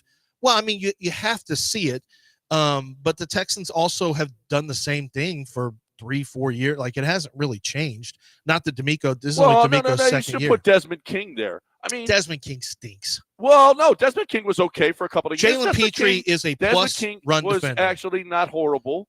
He's not as bad as Petrie there. They cut him like 3 different times and cut him and brought him back. And you know what? And no one else wanted him when they cut. That's the problem. But what's the answer right now? We don't have Marshawn Lattimore. There is not an answer.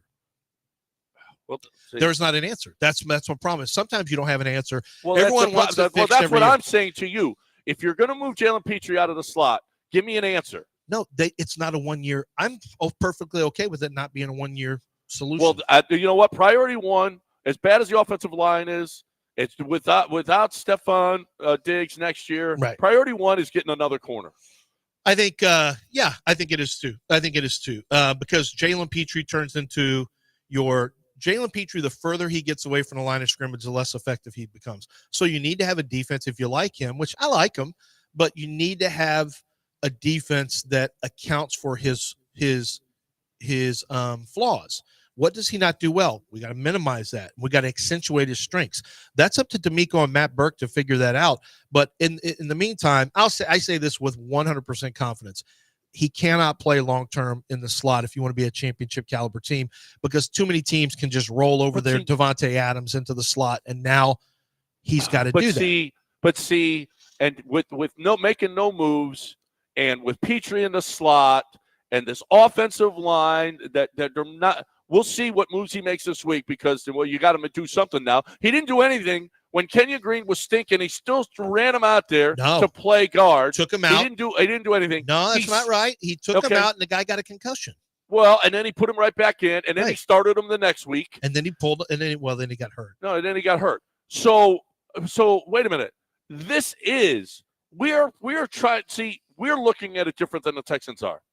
There's the urgency. Hey, Nick, you got some holes that you got to work with. Go out and do something. I know you don't want to give up. Well, God forbid you give up a 5th rounder next year, but go out and do something and make your team a little bit better, like the Steelers are, like the Lions went out and got Zadarius Smith. Goodness gracious. But I'll turn it on you. Was Zadarius going to play ahead? Who did you want to play ahead of, Will Anderson or Daniil Hunter? Well, I'm not talking about getting Zadarius. I'm talking about getting somebody of the ilk. Wow. I'm talking about going out and getting. Okay, then let's do it by position. I don't want to talk in generalities. Who was the offensive lineman that was like Zadarius Smith that you wanted them to trade? I didn't see. I that's right. And my whole point. That's the point I made. I didn't say offensive lineman, but how about where did you need help? Well, Marshawn Lattimore apparently was on the and I just brought that up to you, and I told, and we just went through a whole segment saying he believes that Jalen Petrie's fine. He's not putting Petrie on the bench. That's wrong. He's wrong. He's not putting Petrie on the bench. He believes in Kamari Lassiter. Put him back there where he belongs. So Nick can't do anything if they. Don't worry. But Nick can't do anything if the head coach says Kamari's the guy outside, and you need to start talking to D'Amico and saying D'Amico needs to pull his head out if that's what you want to say. That's not on Nick. That's the head coach has decided Petrie's my nickel and Kamari Lassiter's outside. Until the head coach says, I can't do this anymore, that's how it's always going to be. And who are you? What corners are you getting? You're not getting corners. They don't think they have a problem with their starting corners. Oh, their starting corner. They don't have 3 starting corners. You need 3 starting corners. You have to have 3 starting corners. Tell it to Miko. No, well, tell it to sorry, Miko, and then he'll fight you, and you will lose. Yeah, you relax. Listen, don't do what Steven Nelson did. Hey, let me tell you something. You better relax. You see what Joel Embiid did when people got a little out of there, a little. And Joel Embiid had to come. I didn't mention anybody's dead brother. Okay. Not one time. Well, you just need to just careful now. Be careful because. Oh, by the way, did you see the tweet? Joel Embiid got suspended for 3 games, and the guy goes, "They should have made him play 3 games." Yeah, that would have been his punishment. That would have been a worse. That would have been a worse forcing you to play for 3 games. I do like the NBA isn't going to let the Sixers get this off. Well, while he's not able to play because he's hurt, he'll serve their 3-game suspension. They say you have to designate him ready for return, and we have to believe it, and then the 3 games. And then Daryl sent about 100 videotapes to the league office like he always did. He just swarmed you with videotapes whenever he was mad about something. What about all these calls that were missed? Hey, Daryl, you can't just say your guy's suspended while he's hurt. Okay, well, do these games count? No, they don't count. What about last night? Paul George, or Monday night, Paul George is dribbles down the clock from 24 to throw up a shot that missed. Well, Tyrese Maxey's got 30, and Paul George is taking the last shot. But he caught him. I'm praying on the Sixers' downfall. Paul George acknowledged, yeah, my bad. He said that post-game. He did acknowledge it, but then he said, That's what happens when you have egos on the team. You got to be careful. And when you got an event coming up, or when you got the rodeo coming up, I got the place for you, Republic Boot Company, because man, oh man, oh man, oh man, oh man, I love that place. First of all, you walk in and the smell is second to none. Then there's a bar, which I was immediately attracted to, but then you see all the bootmakers, and it's incredible. The workmanship that goes in to making these boots is incredible. But then they've got an outdoor patio as well where you can gather and you can have people. And this is a great place to have an event, okay? First of all, I want to go there just because of the smell.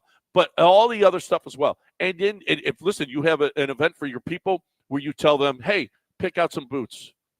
How about that? How about that for a Christmas for your people, Lance? Well, if your people are people who love boots and love going to the rodeo, then that's exactly. Everybody does that. But a present like a birthday, can you imagine a Christmas present where they get brand new boots from 1836, which is the brand that they have? So the events that you can have, they're incredible, but belts, custom fit hats, boots, they have custom jackets, and these are very, very sharp jackets. It's not like you just think it's all rodeoed out with a bunch of fringe, a bunch of the frilly stuff on the edges of it. No, I mean, these are really sharp jackets. John got one. It looks average on him, but it will look so much better on you. Make sure that you go to Republic Boot Company. It's right there in the Heights. Don't miss out on it. It's just a fun place to go in and kind of experience something you've never experienced before. And the smell of that brand new leather and the awesome rodeo is right there for you. Get rodeo ready with Republic Boot Company.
All right, time for me to talk about my bookie. You could have bet on this election. Did you like Trump? Did you like him with the popular vote? Did you like him with the electoral vote? You could have made some money, baby, and you could have done it at my bookie. There's all kinds of next pope you can bet on, cricket, Australian rules football, hockey, soccer. It's that crazy sports soccer. You can bet on that at mybookie.ag, promo code bet975. Casino gambling. But you get on, and you, my friends, are able to double your money with your deposit. You go in and you put your deposit down, and they'll double it up to a certain amount. Okay? So, but it is crazy. It is so awesome. You're looking for the best way to play, win, and get paid. It's easy to get your money out after you win. It's not a problem. All you need is mybookie.ag, promo code bet975. Bet anything, anytime, anywhere. MyBookie. You'll love the site. Thursdays tomorrow, you get a free bet on Thursdays. You get the more you play, you get in MyBookie Plus. You move up into tiers, and you get more giveaways. All kinds of great stuff. MyBookie.ag, promo code bet975.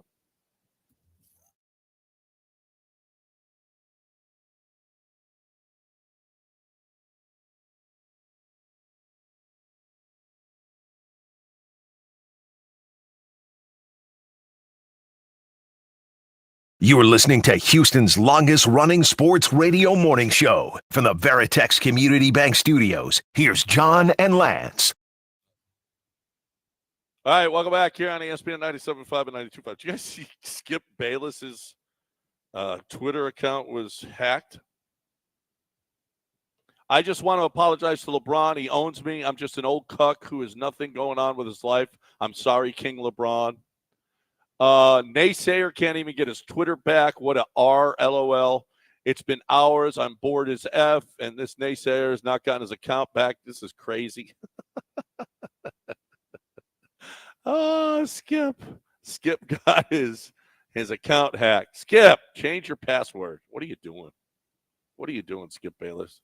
I like this Skip better than the real Skip, if you want to know the truth. He's fun.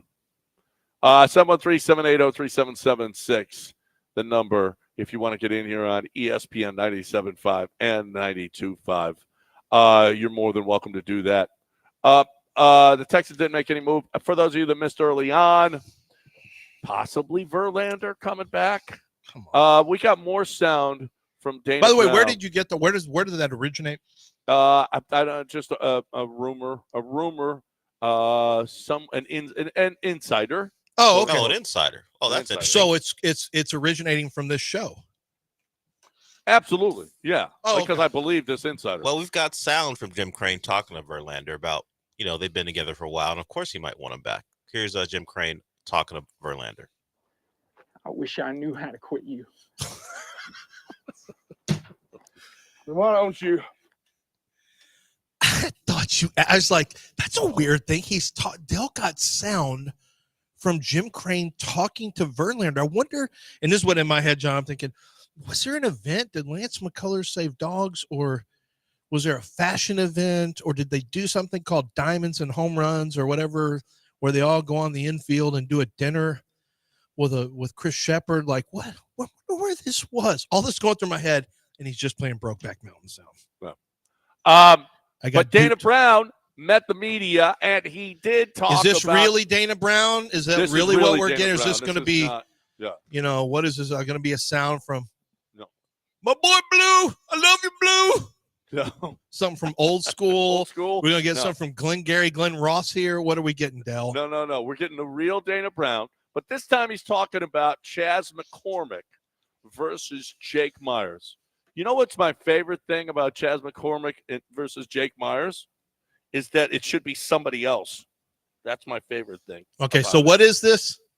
So here's Dana Brown. Here's Dana Brown.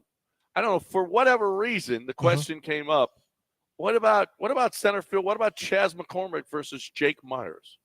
Yeah, I mean, Chaz is a more proven bat. Myers is a more proven defender, although Chaz is a pretty good defender. He can play all three outfield positions. And so in terms of the best combination of hit and defense, Yeah, I would say McCormick's the head of it. I mean, he's shown it. You know, the over 850, the over 850 OPS or whatever it was, between 800 and 850, and the 22 home runs that he hit in 2023. That's a pretty good player. It was above average to plus defense with those kind of numbers offensively. That's a really good player. We didn't get that last year, right? We know. Porky, hog, fat ass, double wide, butterball. Better, but of course the season ended pretty quickly. So Terrible cut. I would see he's more of a total package, whereas Myers is a really good defender in center field. You know what I would like to see? Like a real center fielder. That's what I'd like to see. Not somebody who can hit in 2023 and then nothing the next year, or a guy who can't. Jake Myers runs down a lot of balls, but I've got a better arm than Jake. Lance, with your bad shoulder, you have a better arm than Jake Myers does. Yeah, I don't have a bad shoulder. First of all, it's on my left, and my left is fine. It healed great. But no, I was an infielder. I was not an outfielder. So I will say Jake Myers probably has equal arm to me. I don't think I have better. Equal arm to you. Yeah, I don't think I have better. Okay, maybe I went a little bit too far. You have a better arm. Let's be more realistic. Yeah, we're going to be more realistic. Probably equal. Do you remember when Chaz flew and became an angel? When he got his literal angel wings on the that was one of the great moments. I'll never forget that. Anyway, Chaz flying through the air and then doing a snow angel on the dirt, and he became the angel known as Chaz McCormick. Yeah, those are the good old days. Do you remember when Carlos used to play here? Actually, that was Jeremy Pena. That wasn't Carlos. That was a Jeremy Pena year. I can't wait for that Jeremy Pena to come back. That's going to be awesome. Jeremy Pena. Yeah, no. He had a pretty good year this year. Just I was thinking after 2022 is going to be something a little better. That's all. It's no big deal. Yeah, he was all right. He was all right. He'd be good as a lot of errors. Yeah, he'd be good as like the 7th best player. Yes, that's what Jeremy Pena should be. And that's what he was back then, but your roster's not that good anymore, so he's going to have to step it up to the 5th best or 4th best. Actually, he needs to be in your top 4. Altuve, Kyle Tucker, Yordan, Yiner, and then Jeremy. It was really not. He has to be in the top 5. Oh, my Allah. Please, Don Trump, start your mass deportations by sending Myers and McCormick back to their country. Don't read those political tweets like that, John. Stop reading political tweets. They're from this country. Well, everyone's 23andMe goes back somewhere. We're not doing mass deportations of our outfield, of our center field rotation. Okay, Art, I already know who sent that. I don't even need to read it. I already know that. No center fielders are getting deported because you don't like them. It's called being sent to Sugarland or you're designated for assignment. Okay, that's what that is. Right? There's a real name for it, Art. Designated for assignment. This is a good one. Did LZ go to his homie Sean Tier's party last night? No. Why didn't you go to your homie Sean Tier's party? I'm at my house. That thing, I think he's going to win, but that thing ended up way closer than I thought it was going to be. But I think I want to tell everybody I voted for Sean Tier. Oh, yeah, I did too. Yeah. I like Sean, but Sean's a good guy. I know him. I know what he believes in, and I think he's going to be a good DA. But it was a close race. Now, it was a really close race. As a matter of fact, I don't even know if it's officially over this morning. So he has a lead. I don't know if it's officially over, but yeah, no, I didn't go to parties. I don't like the only places I'll go is Thursday night watching football at Nick's. I did that. I'll go to if you got a Hall of Fame you're putting me in, I'll go to that. That's it. And listener radio events. I'll go to that. Other than that, otherwise you got to get your material from your kids. For what? So. For who? Mm-hmm. No, you got show material at home. That's what you got to do. Yeah, it was not great yesterday. I'll go anywhere where there's a Coors Light because that's what I do. Were you giving away free Coors Light? Are you giving free Coors Lights away this week somewhere? Oh, no, when you come back, I guess. When I come back. I'm not doing it here. I'm not doing that for these people. Go to These that Dodger- one sports bar that you went Dodger to fans. and buy all those bros some don't think- Coors they don't- Lights. I didn't see one person other than me order Coors Light. So Make some anyway. new friends. yeah. What's it Anyway, called? The Wood Bat? What's it called, that place that you went to? I don't even remember what it's called. I don't know. The gym. The You gym. go to the gym. Yeah, because then you could call your husband and say, I'm at the gym. Oh, gotcha. Yep. But I was drinking Coors Light there. I drink Coors Light here. I drink there. I'm going to play a little golf today, so I'm going to be drinking some Coors Lights. We're going to be I'm celebrating America, okay? You celebrate what you want to celebrate. I am going to celebrate America today. And I'm going to do it with cold, clean, crisp, refreshing Coors Lights. Love me some Coors Lights. Doesn't matter where I am. Doesn't matter what I'm doing. I will enjoy a cold, clean, crisp, refreshing. I keep wherever I'm at chill. I like to be chill. And when I'm trying to be chill, I throw down some Coors Lights. You should too. Cold, clean, crisp, refreshing Coors Light. The world's most refreshing beer. Climb on, brother.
Hey, what have you done for your windows? Do you have old initial windows that you that came with the home from years and years ago? If it's single pane, my gosh, what in the world are you doing? This is an easiest decision in the world. Unfortunately, for a lot of people who may have gotten their windows replaced, let's say 10, 12 years ago, you found out that you went cheap, or you went with a company who was cheap, or you went cheap that cut corners, maybe had it made in China, and you do not have windows that are made to stand up to the weather that we have here in Texas. That's a big issue. It really is. But Allstate Windows tries to make not only the windows affordable, they have them made here in Texas for Texas weather. Our weather is, whenever we have weather, boy, we do it big. It's substantial in whatever direction it flows. But having the double pane, double strength windows from Allstate Windows and Siding means you're going to have lower energy bills. You're going to improve your energy efficiency. You are going to have better protection. The home is going to look way better with these new windows. It'll even be quieter because you'll keep some of the noise out. So if that's an issue where you live, that is something that will really help you as well.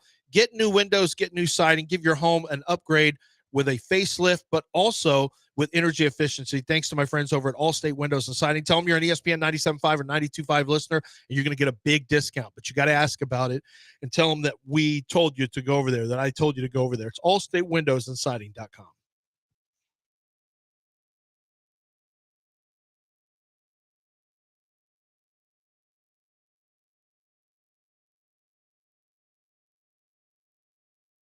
You're back in the Veritex Community Bank Studios with John and Lance. On ESPN 97.5 and 92.5.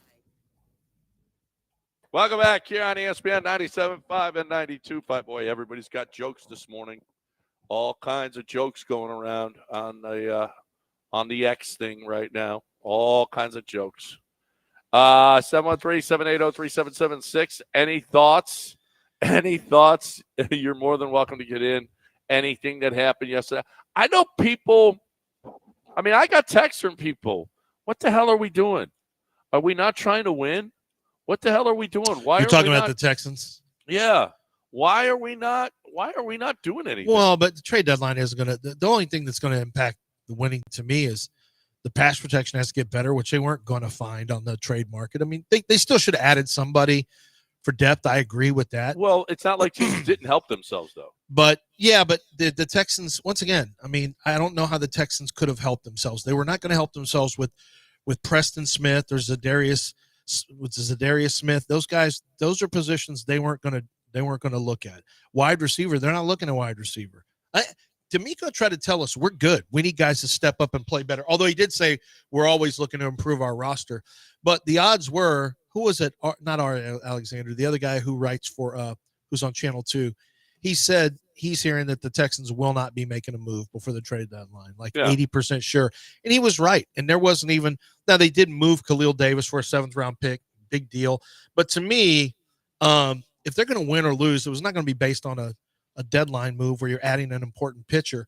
I mean, this is going to be like, okay, can they buy in on the protection and start getting protected better? Can we get Nico Collins back? You don't think Nico Collins is going to make a big difference, John? I do. I think Nico and Joe Mixon on the same field at the same time is going to be a big deal. Oh, absolutely. He's your best wide receiver. Well, look at I'm going to tell you, actually, all you had last year, when you had Tank and Nico together last year, and you were fine. You were great. Of course, you were getting better protection, I think, last year. It just seemed like it. Yeah, or maybe Nico comes back and all of a sudden, he's throwing on schedule and actually is able to get the ball out in a hurry. There's going to be more quick slants available to him or quick outs available to him, so he's not getting lit up all the time. It all starts up front, obviously, but Nico coming back is huge. Nico did it by himself at the end of the season when Tank was down. Basically did it by himself. So having Nico back is huge, huge. Big enough to beat the Lions? Well, no. I mean, I think the Lions can be beaten. I think the Lions have a little bit of a hole on defense. The problem is they can shoot it out with you. That's my biggest concern. But no, I think you can move the ball on the Lions defense. I do. Without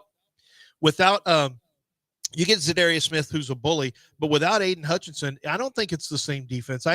They look good against Green Bay. I'll give you that. But no, I absolutely think the Texans can make some hay offensively. You got a good running back. You got 2 good wide receivers in there. You got a tight end and Schultz that you can utilize more frequently. You have 2 good rushers, although Will Anderson right now is, a little beat up. But no, I think the problem you run into is that they don't put too much pressure on their quarterback. They can run the piss out of the ball with their 2 running backs. They got a bully offensive line.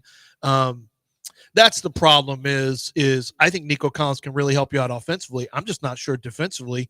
I think the Lions can beat you in a shootout. And so even if you're scoring, I think the Lions can outscore you 31 to 28. And can the Texans all year long, there's been this huge issue with converting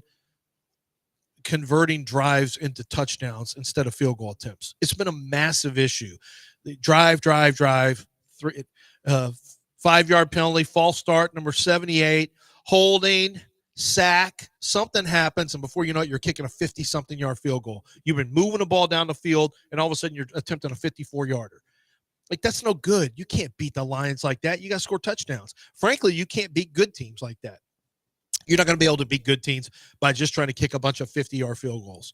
That's just not the answer. And unfortunately, especially with a kicker now who can't hit a 24-yarder. Well, he missed 2. I mean, he missed 2 in that game, but he's been brilliant for the last 3 years. So I don't want to get He hasn't been brilliant lately. You mean What that have you one done for me game? lately? Yeah. What have you done for me he's lately? He's not the problem. The problem is the protection.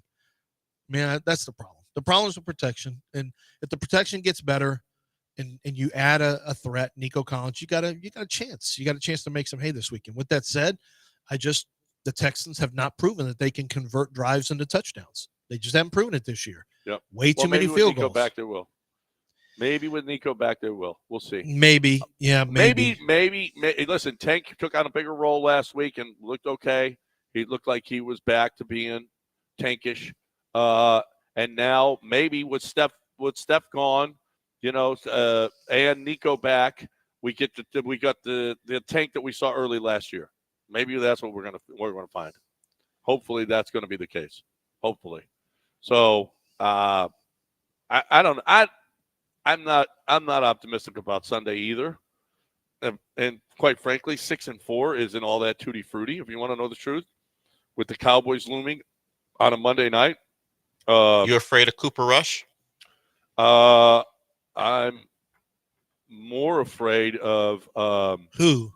Micah Parsons being back? Who are you afraid of? No. Well, yeah, I would be worried about that. Although he rushes only on Laramie's side, but although Laramie will have 2 false starts in that game if he's back.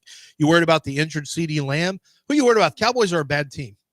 The Cowboys are. Let's be real about this. Cowboys are a bad team without their quarterback. They just are, and they're without their quarterback. Who Cooper Rush has won for them in the past, but they're still not a good team. They're in disarray. They're trading 4th rounders. Like, we got to trade to get better. We still got a great shot at this. No, you don't.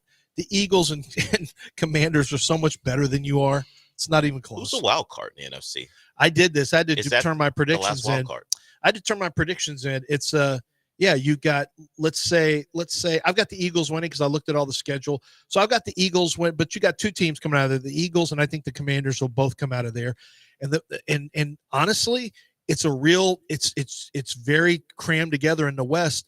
In the South, it's only going to be the Falcons, but in the North, I had to put Packers, obviously Lions, but I had to put Packers and Green Bay. So I have Packers, Green Bay, and Commanders as my 3 teams.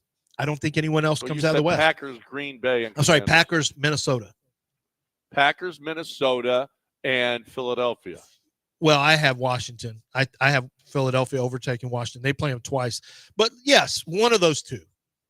Philadelphia or Washington. Do you see anyone else? I mean, can you make a case for the Rams? Can you make a case for – I don't think you make a case for Seattle. The Rams could go on a run. But I'm just assuming Arizona falls off. There's a chance 49ers don't make the playoffs. Because if they don't win their division, they ain't making the playoffs. No, they ain't making it. Back to the Cowboys. What if they start Trey Lance? Good for the Texans. Oh, I didn't even think about that. I mean, they are paying them $6 million. Yeah. What if they say, you know what? Might as well. Especially if they lose this week. If they lose this week, that'd be great. That'd be awesome to see Trey Lance. I'd much rather see Trey Lance than Cooper Rush, who's been in the offense and has NFL starts. Except, maybe you didn't see the LSU Texas A&M game. Okay, you bring in a Trey Lance and you cannot make that adjustment. Well, generally you don't announce the starter 2 minutes before the game begins, right? So the Texans, you would hope, will know Trey Lance is starting and be ready for it, right? They'll know, right? They'll be able to handle that. They might go, oh no, we're starting Cooper Rush, and then boom. Well, if Matt Burke and D'Amico Ryans get fooled by Trey Lance making an appearance, then maybe someone in that organization needs to call HR&P because their coworkers are not doing their job. Well, that's right. And if you got coworkers that aren't doing their jobs, I'm not sure. Well, yeah, you can. I mean, it's a difficult. The firing process is as difficult as the hiring process these days. It really is. You don't want the EEOC on your ass, okay? And the EEOC is going to come after you if they feel like there's any tomfoolery going on in the firing, okay? So you gotta make sure that you've got everything documented. You got to make sure that you get the great consultation from HR&P. HR&P has had to consult us before when we had to get rid of some people. It happens. It happens in the business world. There are some people that just aren't for your business, okay? And HR&P can take care of that. And HR&P handles your payroll like experts. I don't want to say they make payroll great again, okay? It's what they do. So you're looking for the best way to get the payroll to your people. You're looking for the best way to take care of HR. You're looking for the best way to take care of taxes. You're looking for the best options for your 401k and your insurance plans, your benefits packages. That's what HRP is doing. Okay. They don't have those benefits packages. They're giving you options for benefits packages. So you're looking for the best way to get that payroll to your people. If you let them come to your business and at least just give you, tell you what they can do for you. Just let them do that because it might be better than what you're doing. HRP.net, 281-880-6525 or HRP.net.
Zadok Jewelers gives you a chance to go to their website and look into anything and everything they have. I mean, the very best of the Zadok collection is available for you. Rings, earrings, necklaces, bracelets. Are you looking for a tennis bracelet? You want to go big?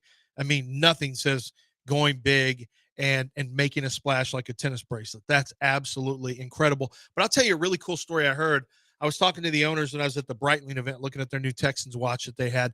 And they were talking about the fact that a grandmother passed away, and they had this jewelry that she had. And what they did was there's 4 different kids. They took this jewelry, they melted down the gold, and they created rings for all 4 of the daughters. All 4 of the daughters got new, updated, stylish rings. So they took the past, which was the grandmother, and used that as an heirloom to create something new for the daughters. I thought that was awesome. Did you know that you can take your old jewelry and have it repurposed or even recreated and turn it into something that's brand new? It's a great heirloom for mothers to pass down to daughters or whatever the case may be. But that's something that they do specifically there because of their master craftsmen and the vision that they have as Zadok Jewelers.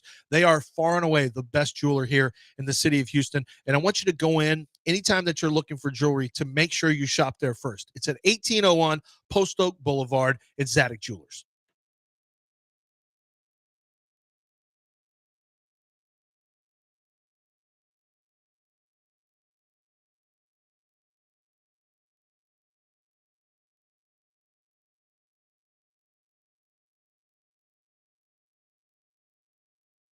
You're back in the Veritex Community Bank Studios with John and Lance. On ESPN 97.5 and 92.5. All right, welcome back. 713-780-3776. Nobody's got thoughts this morning? Nobody's it's very slow on the phone lines. We don't even have fake people calling today. I know. Nobody's trying to make this show phones great are probably again. broken. Nobody's trying to make this show great again, which is a problem. Okay. We did talk a little bit of Texans and team building We talked Rockets and Astros and team building. You Rockets are back in action. Excited about that. College football playoffs. You want to go through 1 through 12 again, John? Well, we got Josh Pate coming up in 7 minutes. Okay. So we're going to do it with him. Well, the headliner is Texas. The Longhorns are still in. The Aggies are on the outside looking in. You have SMU's right there on the cusp. If we're talking about local teams, Rice is out. It appears as though Rice and Even TCU, after the win over Navy? even after beating Navy, Rice is out. I don't see Navy falling TCU apart the last 2 climbing weeks? back in. Yeah.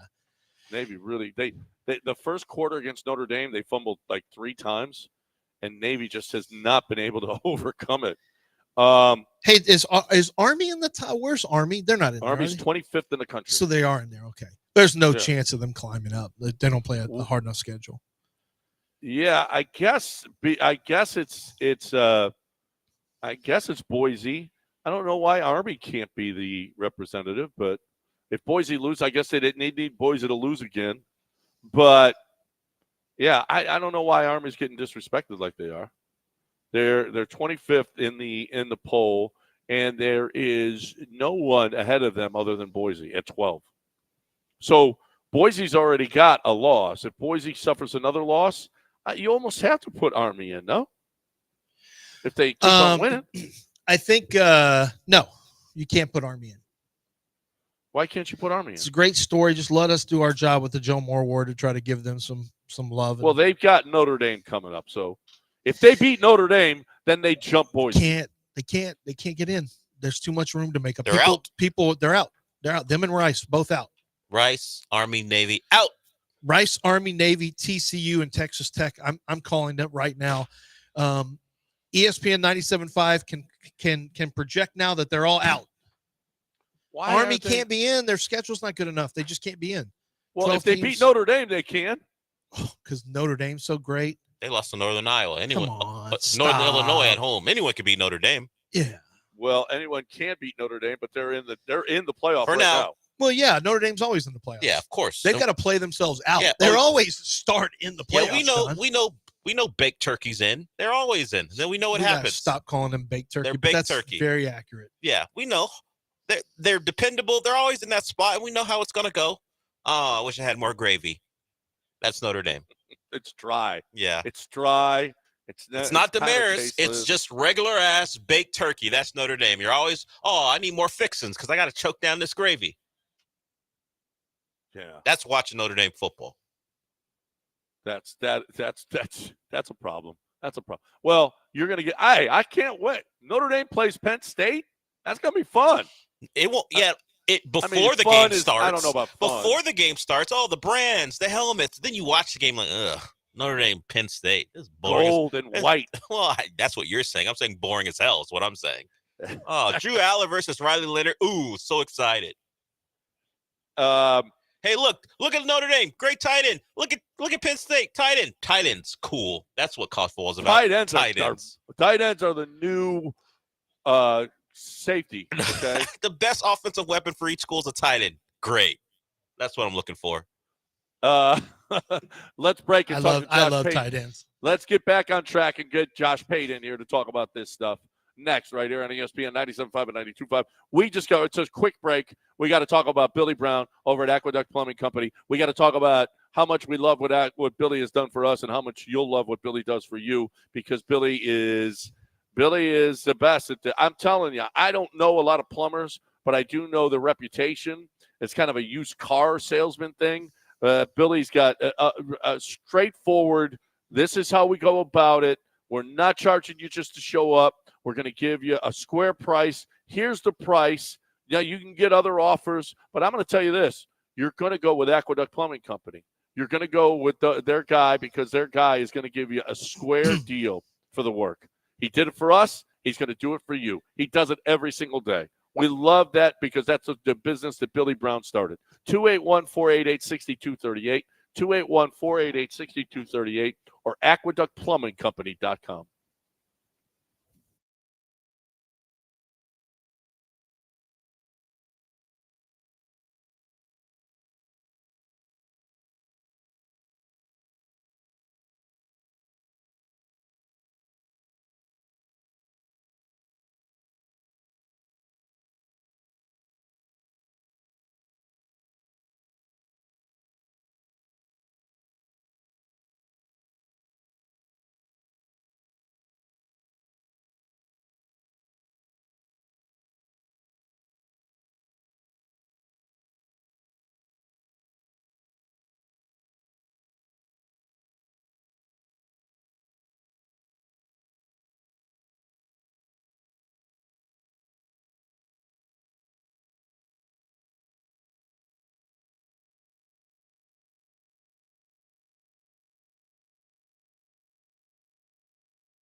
All right, bringing in Josh Pate, who's brought to you by Damaris Barbecue. By the way, have you ordered your turkey yet? Your Cajun fried turkey? Because it's the best turkey you'll ever eat.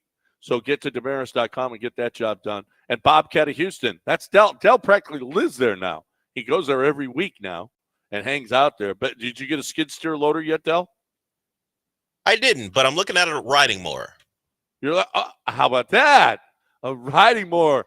Lazy. No, Time smart. to bring in Josh Pate. Josh Pate of CBS Sports. Josh, we got our first college football playoff rankings. I think, if I'm not mistaken, I'm not sure you're a big fan of this early, if I'm not mistaken, from last year. But I'm intrigued. And I know this is not how it's going to end up, but it's basically the SEC Big Ten Invitational, and I don't know how it's going to change much over the next few weeks. Do you? I mean, I guess in the micro sense, you'll have a lot of rearranging of chairs, but in the macro sense, no. I was doing a live fit for CBS last night, and they were asking a version of that question. Clearly not as well articulated as you put it, goes without saying. But they were asking, what's the path for these other conferences? Like, how does the Big 12 get 2 in? How does the ACC get 2 in? I don't have any idea how the Big 12 gets 2 in, but I will say, I think you got to place your eggs in the basket of SMU. I think with how high they put Miami, I think they were number 4 or somewhere like that. With how high they put Miami, I do think there is a path. If SMU wins out, they go on to play Miami in the conference title game, and SMU wins. I don't know about you, but I don't think they're going to drop Miami all the way out of that thing. So that's one path. But absent that, you got to start looking at Notre Dame and see what they do. But it just feels like 7 of the top 16, I think I counted, were SEC. So it feels like an inevitability that what we all knew was going to take place when they built this thing is going to take place. Not the biggest shocker in the world. Yeah. Josh Pate with us here, brought to you by Bobcat and Damaris Barbecue on ESPN 97.5 and 92.5. We've been talking about this, and Lance has been a big proponent. Do not punish teams that make their championship games and lose and then get passed up by teams that weren't in the championship. Agree or disagree?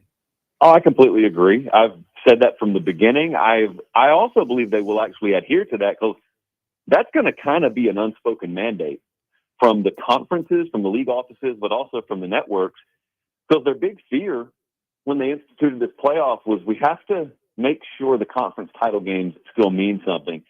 And the only way to do that is to make sure you don't get punished for making it. Now, that sounds good. And I'm sure the SEC and Big Ten runners-up will not be punished. My question, and this is the one I really selfishly want to see play out, is let's just say Brigham Young goes undefeated. They go to the conference title game. They play like a 2-loss Iowa State or someone like that, a team that otherwise wouldn't make the playoff. And they get upset. And they're going into conference championship Saturday undefeated. They're well inside the top 12, but they lose the Big 12 conference title game. Now, are we going to put the same policy in place for the Big 12 runner-up? Because that's one that I will have to see to believe. I got no doubt if Georgia loses to Texas or Ohio State loses to Oregon, I don't think they'll be punished. I think I suspect they would punish Brigham Young. And if I'm wrong, I'm wrong, and I'd be happy to be wrong, but I'm going to have to see that one play out. Mm-hmm.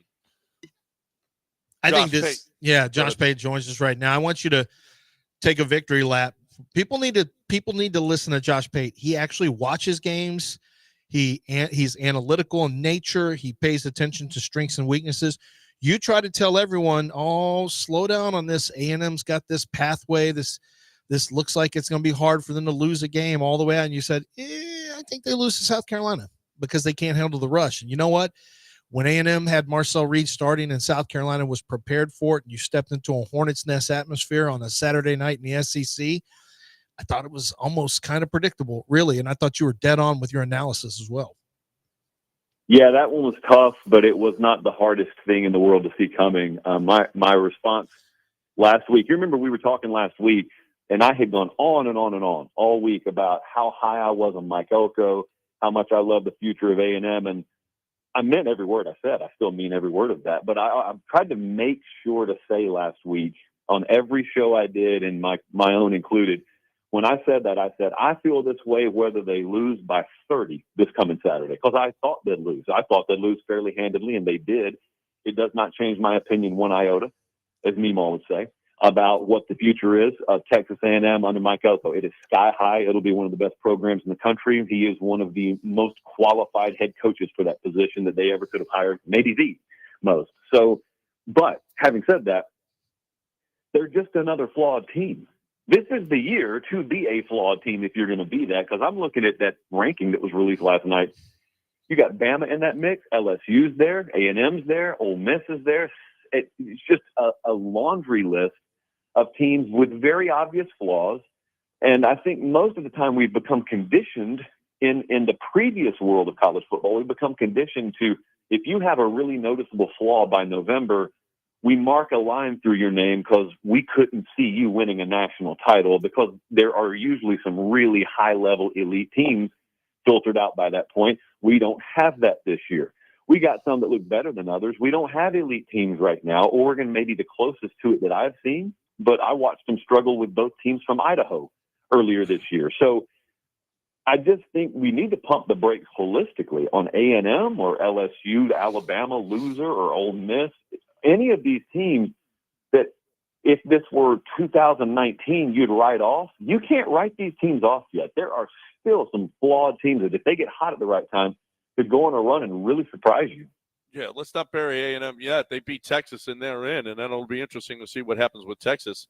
Looking at the possible playoff right now, boy, it's almost best to be the 5 seed. You got the group of 6 in the first round, and then you've got the Big 12 winner in the second round, because it's for sure going to be the 4th seed. And then you got a great path to the semifinals, as opposed to the 3 seed who's going to get a possible Texas or Alabama opponent in the quarterfinals. So I think it's going to be much better to be the 5 seed than it would be the 3 seed right now. You're going to get a lot of argument on this, but not from me. I've gone at it already with a lot of the data and analytics crowd on this. And the worst part about that crowd is they're really condescending when they talk. It's like a calculator yelling at you.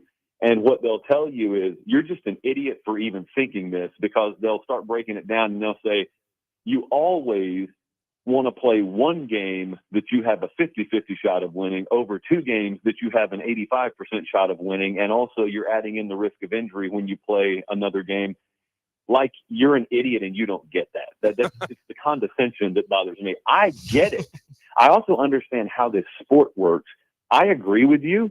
It's one of the big holes in this entire format. It was always going to be that way. Anytime you pretend that all conference champions are created equal and you create this auto bid structure, but you also fix the seeding, you're setting yourself up for a situation where the 5 seed is sitting there licking their chops and saying, you're telling me I'm playing a G5 team in the first round.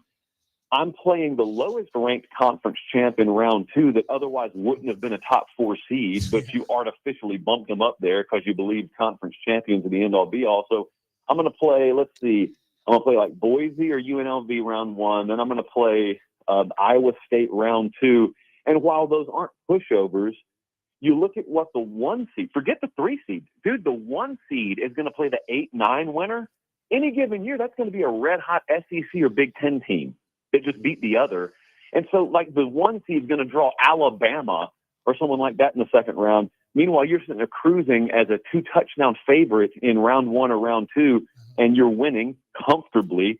And meanwhile, the data and analytics crowd's out there saying, no, I'd rather be facing Georgia. I'd rather face one Georgia than 2 Until they have to. Boise's and Iowa States. And it's like you either speak calculator or you speak football. And ideally you speak both. But you can't exclusively speak one or the other. You can't try to hammer in your narrative and try to be disingenuous. And that was always my point is I think a lot of people who are going to champion the 12-team playoff thing and their argument was, well, now every conference champion, gets an automatic bid and this, that, and the other. What you've done now is you have artificially made this thing weaker and you've created some real slaughterhouse matchups potentially. I mean, we'll see what happens. And it's great for those schools. It's not a representation of the 12 best teams in football, but you can't, but don't complain about it. Like if you wanted everyone to have this representation and a seat at the table across the board, then don't complain when good teams are left out. You can't do both. There's only one bad game in the first round. I mean, right now, Indiana would play Tennessee. That's interesting. Alabama, Texas, very right Notre now. Dame, Yeah, Penn State. Let's see how it games. plays out. You're going to have one. Of course, you're going to have a byproduct of one.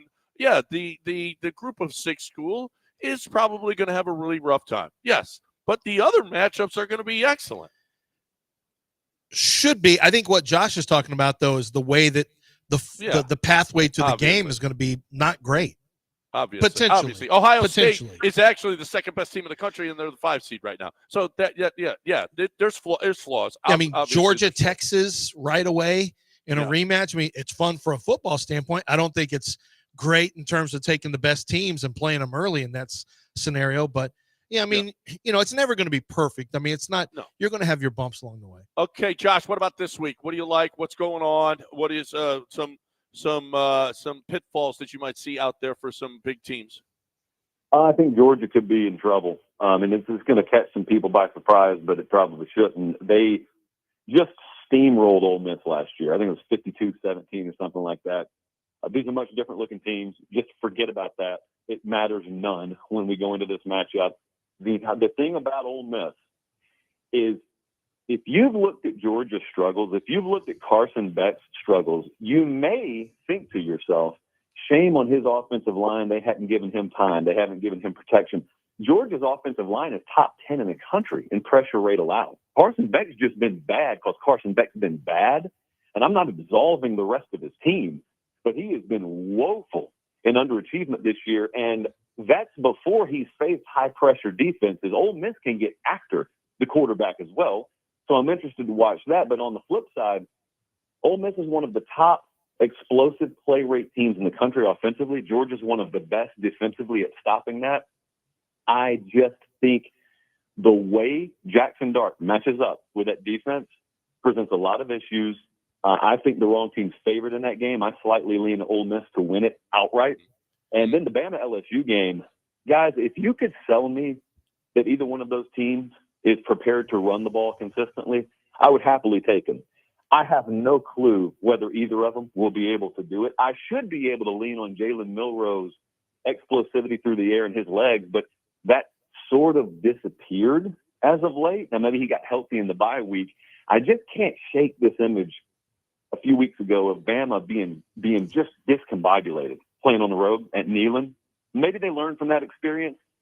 I'm going to have to see it to believe it, though. I very slightly lean LSU in that one. I don't have a strong feel on it, but how about that thing being painted as an elimination game, despite the fact that half the top 16 is made of SEC teams right now? Well, I don't think LSU uses Caden Durham nearly enough.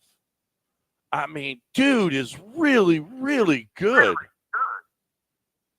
I agree with you wholeheartedly. I was talking to Kublik about this the other day because anytime I see a team not able to run the ball, I want to go to people who played that position and I want to say, hey, what's the deal here? And he said something that I agree with it. I'm glad because it kind of validated what my preconceived notion was, and that is you got some teams out there that just can't run the ball. Then you got other ones out there that make you scratch your head that they haven't committed to trying to run the ball more. Mm-hmm. Like this offensive line personnel should be able to allow you to emphasize the ground game. And they went to Arkansas and did an okay job of it, but absent that, they just haven't even committed to it. And then everyone wants to blame Nussmeier for throwing picks. And I'm like, he's dropping back 50 times a game. What do you expect? Yeah, and their offensive line, I mean, LSU's offensive line hasn't been great. And yeah, Nussmeier's a guy who can really be effective, but there is diminishing return for a player who still takes too many chances. He doesn't have a lot of game experience under his belt. We got to remember that. So he'll still take some chances. He'll still, do some gunslinger stuff. The law of diminishing returns eventually kicks in with a lot of quarterbacks the more you ask of them. And I think the same issue is going on right now.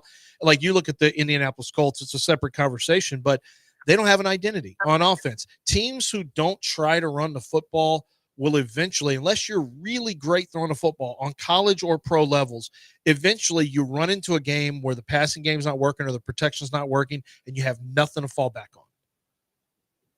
Yeah, I wonder, at the same token, kind of dovetailing off that, I wonder about Georgia. Georgia, I used to be able to depend on them to take a solid ground game on the road. They are in the 90s, I think, in rushing offense this year, and Ole Miss is really good at stopping it. My concern, if they don't at least lean on it and commit to it a little bit, is Ole Miss just realizes we can stop it with 4. And if they do that, and you've got a turnover-prone quarterback in Carson Beck, that's how that game could go sideways as well. So I don't need these teams to be 6.0 yards per carry or anything like that. I just need them to lean on it enough where the defense has to honor it. The defense at least buys the illusion of balance and play calling. Josh Pate, brought to you by Damaris Barbecue and by Bobcat of Houston. Get your turkey at Damaris and get your skid steer loader or your riding lawnmower over there. Where you going this week, Josh? I'm going to head down to Baton Rouge, and I am taking every bit of weather instrumentation I can to keep us dry down there. We all know it doesn't rain in Tiger Stadium, but it could rain everywhere around it. So I'm working on that right now. When I know a better forecast, you guys will know a better forecast. Chance of rain? Never. That's what they say. Why is that? Is that really a thing they do? No. I didn't realize that. While it's pouring on you in the pregame, the guy goes, chance of rain at Tiger Stadium? Never. I didn't know that was a thing. Yeah, it's a thing. Yeah. and is the forecast rain, Josh? Look, I'm looking at what will become Hurricane Raphael, and I've got my best people on it, all right? And I've got good contacts at the National Hurricane Center. I'm working on getting that thing to dissipate. I think it will before it hits the northern Gulf, so it won't be terrible. We're just keeping an eye on maybe some passing showers. You're a brave man. You don't care. You want to talk about a commitment to college football. He's walking into a hurricane. I don't care. That's the best game, and I'm going there. And they'll play it up until the wind will knock the players down, quite frankly. Which is the way it should be. Look, that's the way the Pilgrims did it. That's the way we should do it. That's the way that the sweet baby Jesus intended college football to be played in the SEC. You damn right it is. So you got Ole Miss, and you got a slight lean toward LSU. Ole Miss plus 2.5 or the money line. I already looked at it. Money line's like plus 120. Ole Miss was good last week. Ooh, Ole Miss was good. Yeah, Ole Miss did not look good earlier in the year, though, Josh. Well, listen, Carson Beck's got another 2 to 3 interceptions up his sleeve, so just give it some time. Yeah, well, got a little pressure on him, apparently. Got a little pressure on him. He's getting CJ'd this year. Getting CJ'd. That is Josh Pate right here every week with the most informative college football segment in the country. Josh, man, we appreciate it. Thanks for hanging with us once again. I appreciate it, guys. There's Josh, brought to you by Damaris and Bobcat of Houston. Damaris Barbecue, Bobcat of Houston. I always want to keep Josh on a long time. Dell's always, he might get his feelings hurt if we keep him on talking great college football for too long. Or we keep the man on for 20 minutes, then the entire rest of the show is not having real segments. Oh, well, yeah, but Josh is good. There. No one wants to call in today. No one wants to talk about anything. Hold on a second. Like we have real segments anyway. Just go to we don't break. Actually have real segments. What's wrong? And then what I'm trying to do is avoid my show starting at 10:08. No, you like that. You said no. You should have never said that, John. Because now John will do. Oh, news now weird like 10:06. It's fine with. I'm leaving at 58 from now wrap on. it up. Okay, 9:42. I'm out. Fine with me. Just wrap up your crap. That's all I'm asking for. Wrap the crap is what Dell's saying. All right, time to talk about Damaris Barbecue. That ain't the crap there. What that is that's an excellent turkey. Go to Damaris.com and get that turkey on. I'm telling you, here and now, it is the best thing that you'll do this Thanksgiving. Your turkey's dry. No one likes a baked turkey. That's Notre Dame. Nobody likes that. Well, of course, you could get the baked turkey from Damaris, but theirs is going to be moist. Here's the deal. That fried Cajun turkey is the best turkey you'll ever have. So get to Damaris.com and order your turkey now because he's going to run out of them. But if you're at the front of the list or in the middle of the list right now, then you're going to get yours, okay? But if you're too late, you're too late, and then they're gone. There's nothing you can do about it. So hurry to Damaris.com and pick up your turkey on Wednesday, and let's go. Let's get that turkey on the table. But not only that, either of the two locations that you want to go to and get I love the wings. I'm telling you, you go to the bar with Perry or Janine there, and you're going to get those wings, those Greek wings. I'm telling you, they're some of the best wings in the city. Or the barba queso, awesome. Hey, watch your games and get your appetizer on at Damaris Barbecue. It's fantastic. And I'm telling you, you're looking for a great place to go and get your food bag on. Damaris.com, 2 locations. One is at 18th Street and 610, and the other is at Shepherd, right around Alabama. You're looking for the best way to get that barbecue, Damaris.com.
Underdog Fantasy. I mean, they were basically giving it to you the other day. Listen, so this is what I did with Underdog Fantasy 2 days ago. NBA, I said Alperen Şengün is going to get off to a quick start. And so one of the things I did was I played higher on his first quarter points. It was 4.5, but I actually moved it up to 5.5, which you can do so that I got it a multiplier a little bit higher.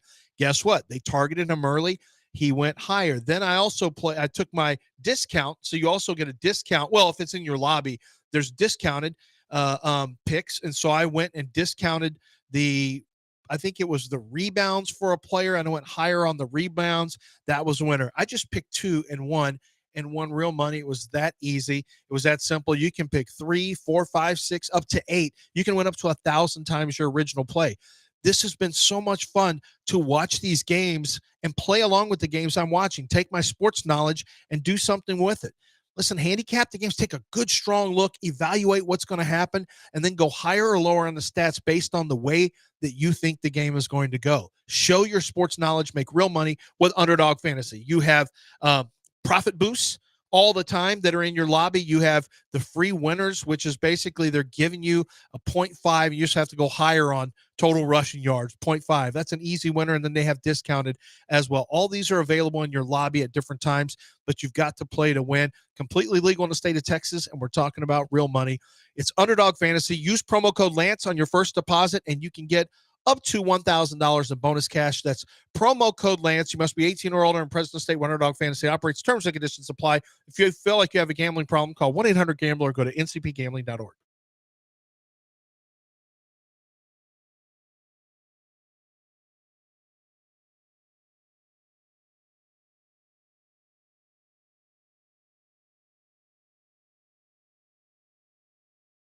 You're back in the Veritex Community Bank Studios with John and Lance. On ESPN 97.5 and 92.5. All right, welcome back here on ESPN 97.5 and 92.5, 713-780-3776. Get in here in a hurry. What did you think of what Josh Pate had to say? Aggies are our second team out right now. They gotta beat Texas to get in, but that's not a Got to beat Auburn too.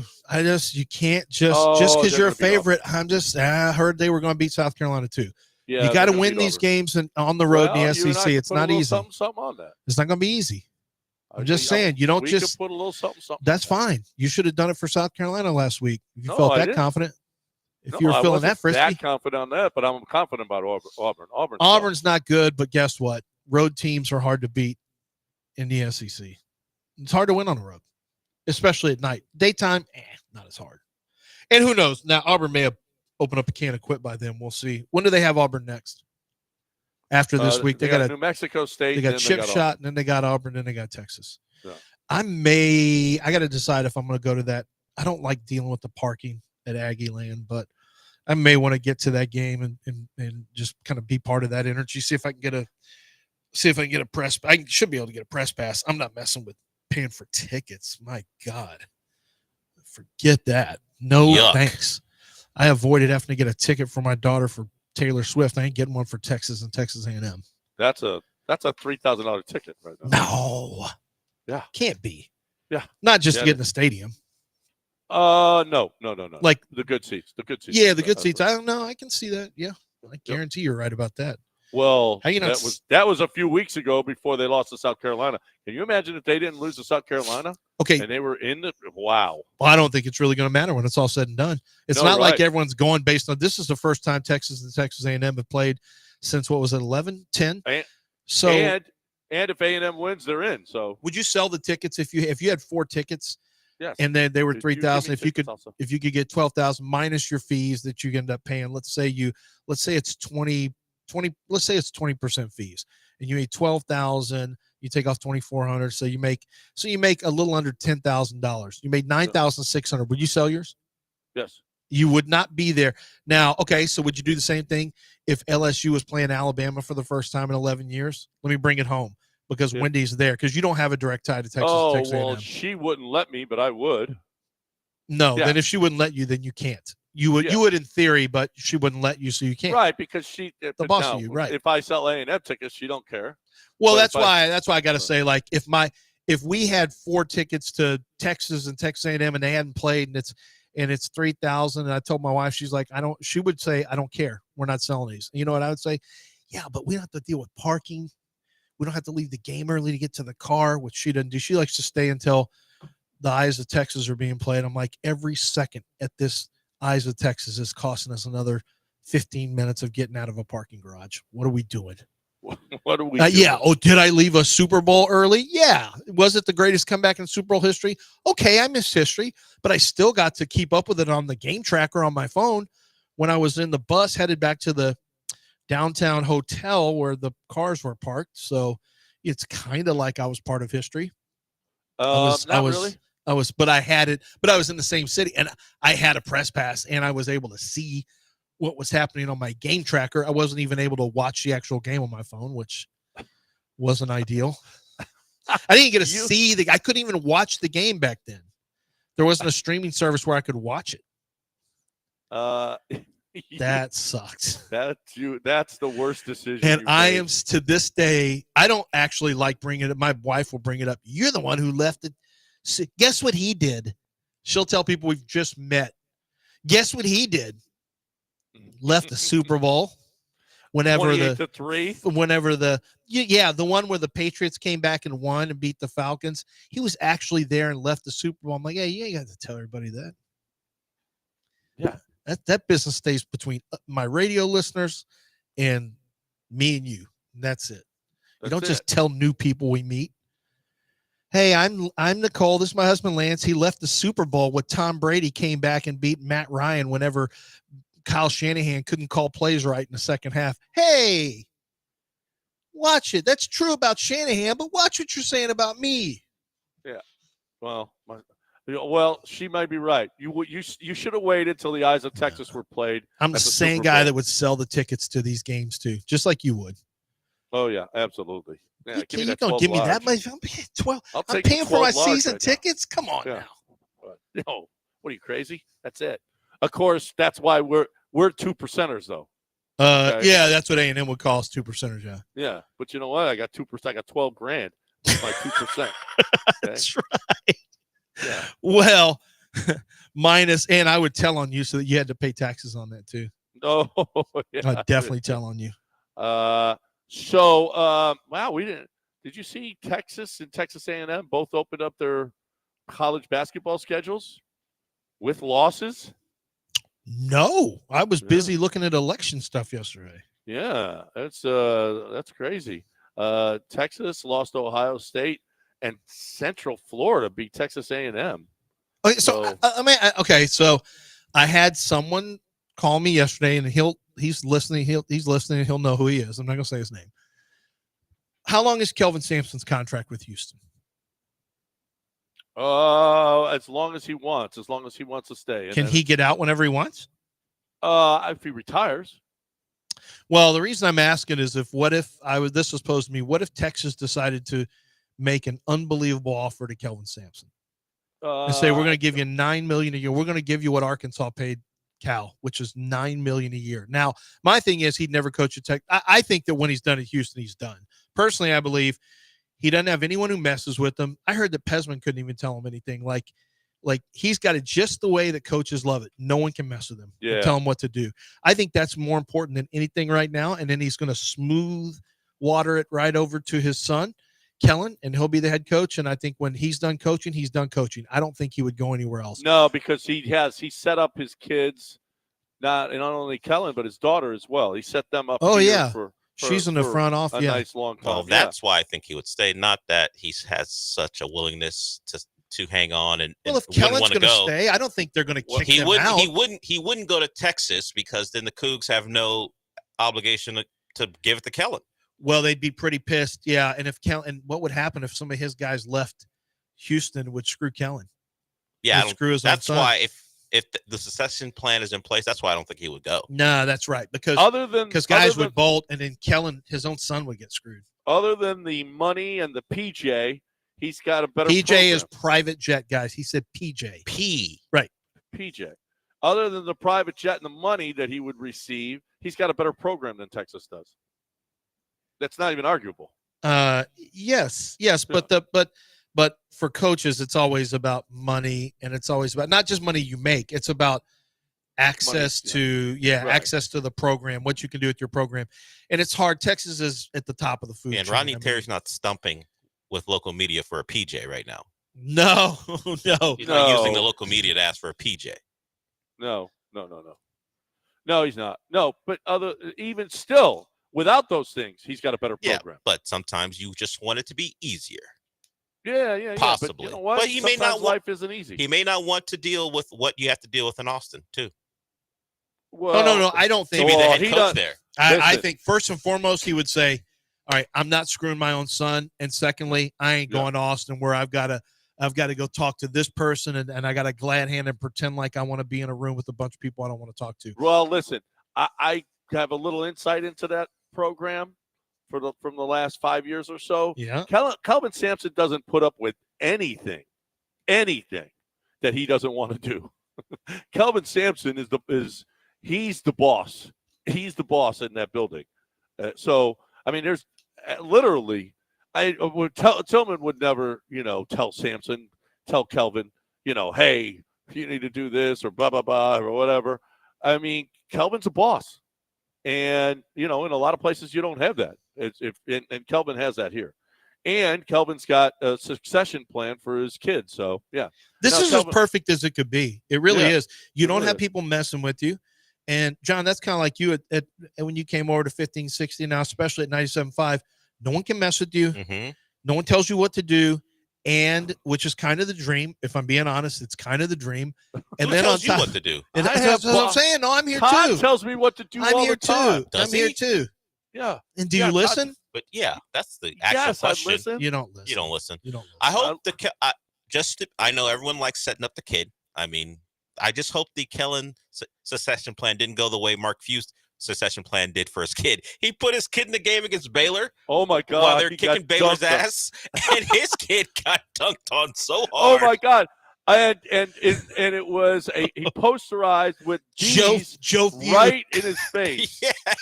Oh I mean, my But God. did you see he got up though? He was laughing when he got up. Here's the headline from the article. Mark Few sends his son to slaughter. Gonzaga blew out Baylor, but Mark Few's son gets vicious dunked on. A beautiful father-son moment. Mark Few puts his son in to help Gonzaga and blah, blah, but Mark Few's son gets brutally dunked on. Mark Few's Oh my God, walk-on it was son ugly. got It caught was in a ugly. vicious poster dunk.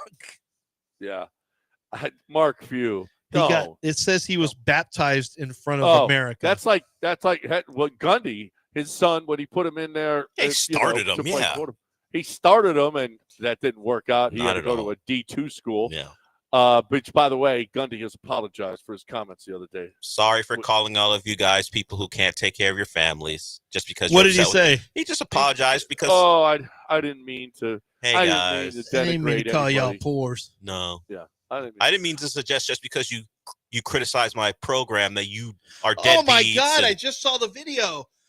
That's on him for jumping. Don't what he jumped up in the air all of 7 inches off the ground. Oh my God!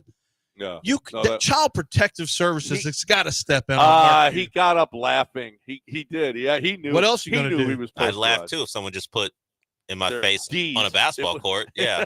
What else are you gonna do? What are you gonna do? Cry? My dad's still the coach. Shoots a rods at everybody. All right. I'm gonna tell you this. Hogue Landscape Services. I'm gonna tell you this. Your backyard's gonna look rich. Okay. You're not gonna look like one of the poors. I'm gonna guarantee you that. I'm gonna guarantee you that you're gonna look better. And even if you just got a small patio, there's on the website when you go and you see, you're like, wow, that is a nice looking little patio. It doesn't have to be acres and acres of land. You could have a small patio, and a Hogue Landscape is going to come in and make it look fantastic, like $1 million. I'm telling you, you don't have to spend $1 million. Now, people, I mean, he's had really, really big jobs. Okay, he has had really big jobs, but you know what?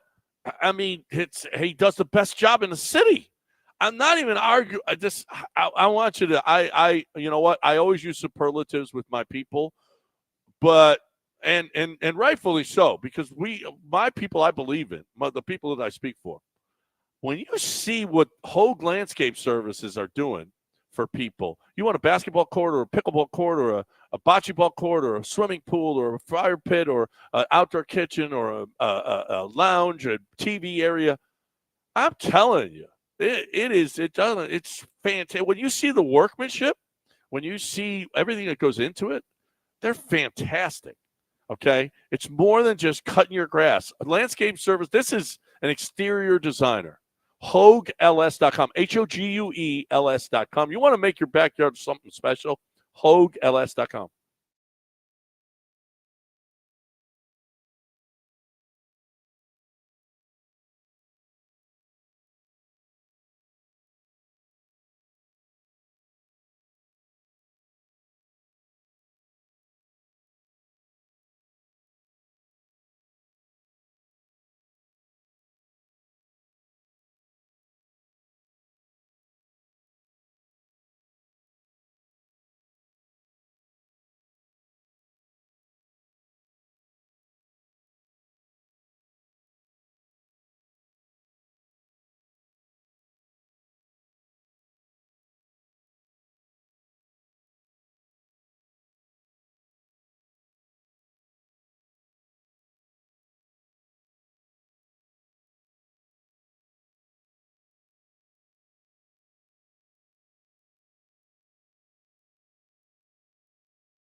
There's people who need tequila to, well, because of their woes or because of their happiness, whatever your case may be, after an election, after a game, after an event. I know that you really shouldn't look at that way. I mean, tequila's for any occasion. Tequila's just for a regular Wednesday when the weather's nice outside and you want to just pour yourself a glass of añejo, throw an ice cube in it, sit down outside and just enjoy yourself. Maybe listen to some music, something you haven't done for a while. But I can tell you that Maestro Dobel is a tequila that is made in Tequila, Mexico by generations of tequila makers who perfected the art of distillery, where you are going to get an unbelievable flavor profile and an excellent pour every single time, whether you're drinking it as a cocktail, as part of a cocktail like the silver and the smoked silver. Typically those are used for the cocktails, or whether or not you just love to sip on the Cristalino called the Diamante or the Reposado or the Añejo. I promise you that for people who are tequila aficionados, I think you're going to be very pleasantly surprised when you buy your first bottle. And if you've never really gotten into tequila, you drink it, but you've never really experienced it, I strongly suggest trying my friends over at Maestro Dobel, because that's one that you're going to put on your liquor cabinet, put in your cabinet on your shelf, and it's going to be one of your top shelf tequilas at a very reasonable price. Maestro Dobel, wherever fine liquors are sold, it's going to be Maestro Dobel.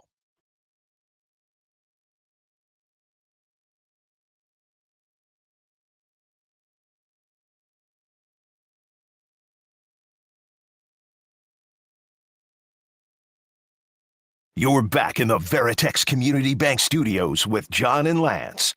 On ESPN 97.5 and 92.5. I'm back here on ESPN 97.5 and 92.5. Just one more segment here before we hit News of the Weird. Dell, have we missed anything today? We've done CFP. We've talked about Dana Brown and his comments on the Astros.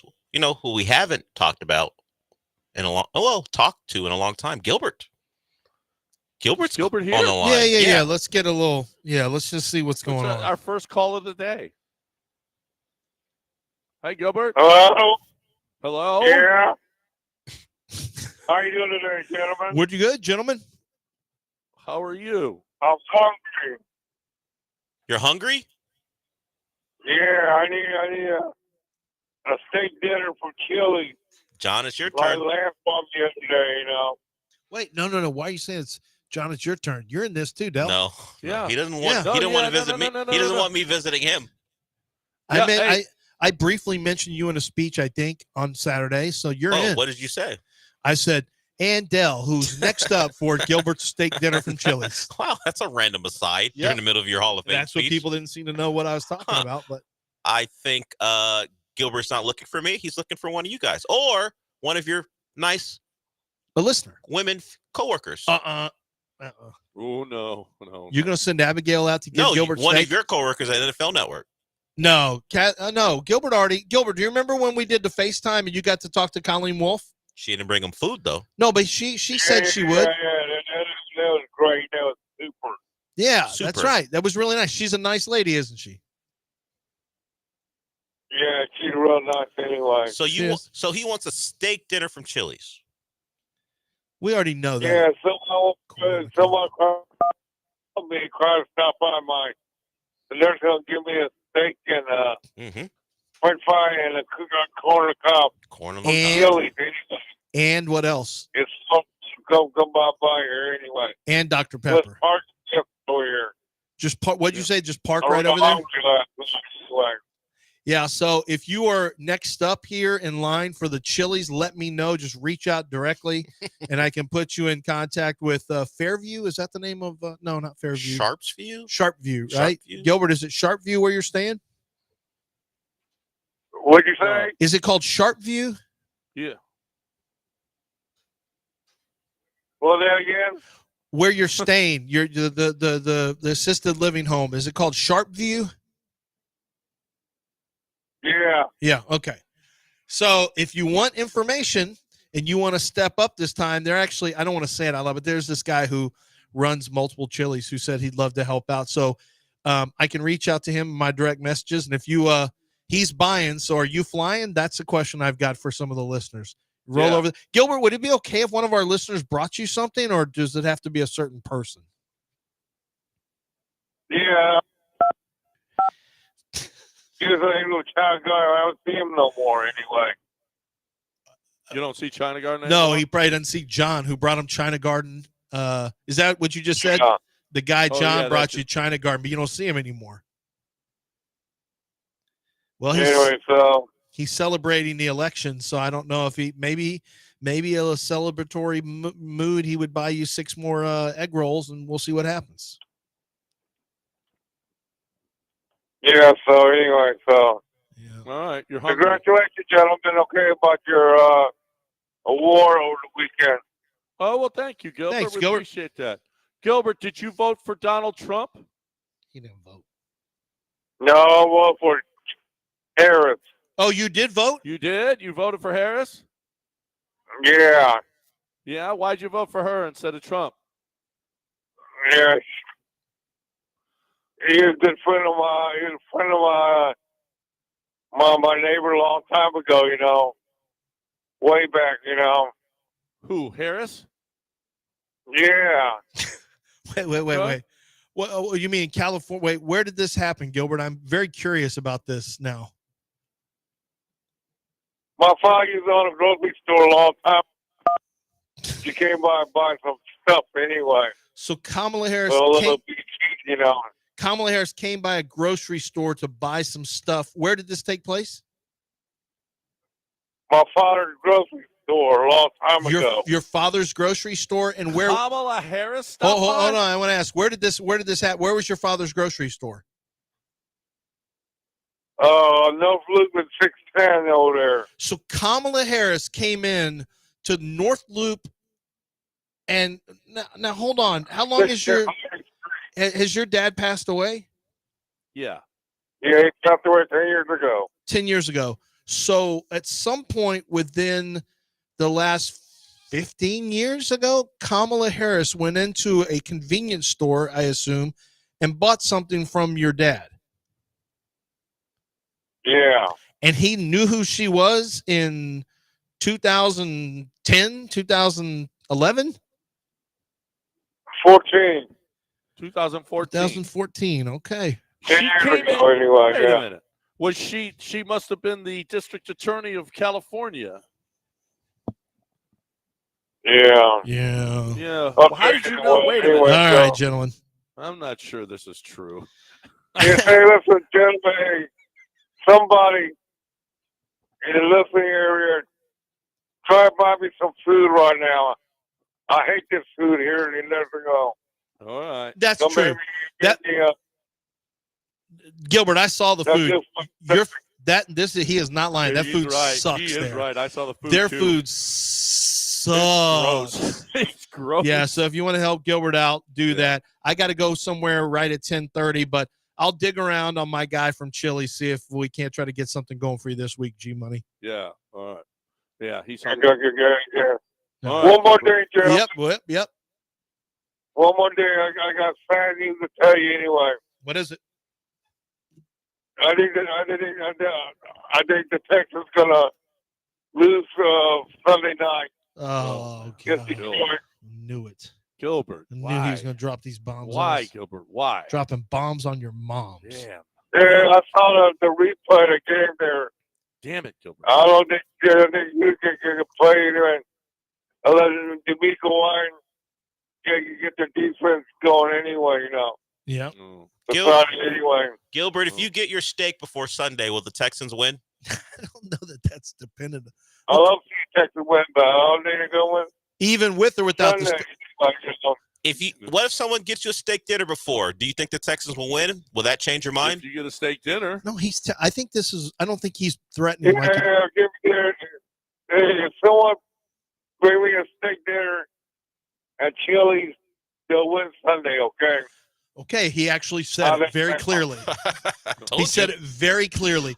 Now it's not just a steak dinner, right? It also Chili's. needs to have it's Chili's, but I mean the king, also known as the king of steaks.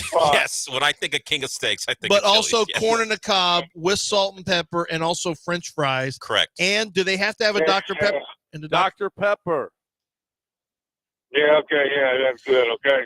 All right. All right. Yeah, good All right, day, Jeff. Gilbert. Bye-bye. Some Texan fan who really wants to see your team win and get back on track, you know what you have to do. But I will point out that we tried to pull this What last did Nick time, Casario do? and the Astros didn't win when he said this. Oh, because he's already said he's not.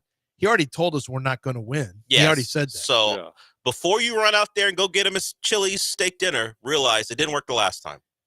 Well, that's not. He didn't promise if he gets a steak dinner they win. He did. He just did. No, but he did promise if I don't get him, they're losing. Remember, he did say, but he didn't lead with that, Del. So Del's probably right. Yeah, this may not count. He already decided the Texans are losing. I know he's done, but he did this before with the Astros. This is a trap. That's why I tried to see if he would do it again. He said the Astros are going to get swept, and then he was like, but if anyone gives me my dinner or my hat, anyone gets me the hat, the Astros would win. Yep. It didn't matter, though. Yep. Yeah. He did try to tell you, when he tried to go back on it. But whatever he says first is what the oracle. The initial action by Gilbert is the one that lands. So forget about it. Maybe you just want to feed him, but the Lions are going to beat the Texans because Gilbert just told you so.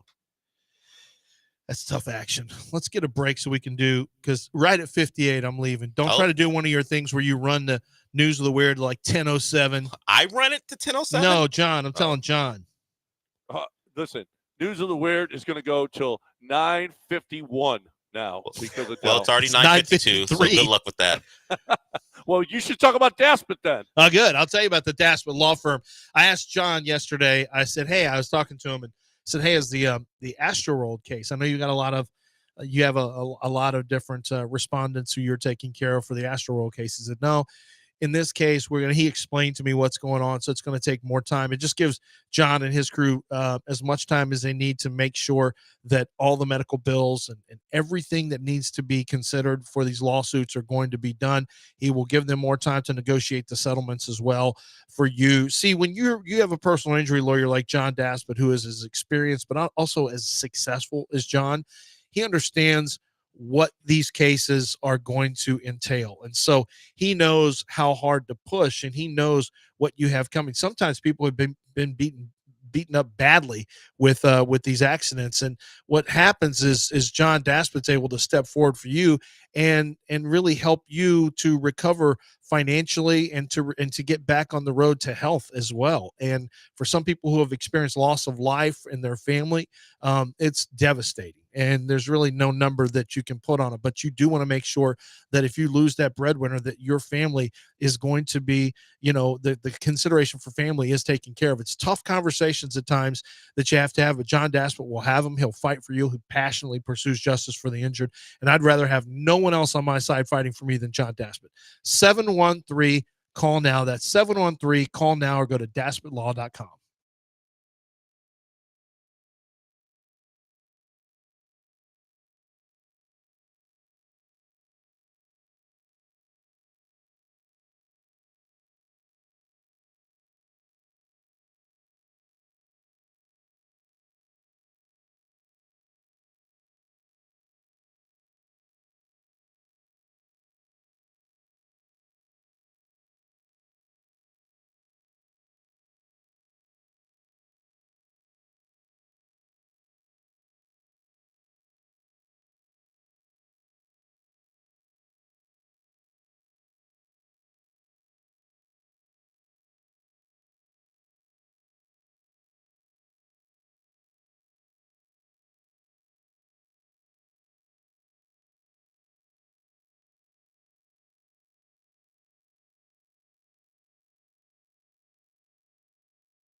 Apparently, Google Trends came out yesterday and said, wow, search interest for did Joe Biden drop out was spiking yesterday on Election Day.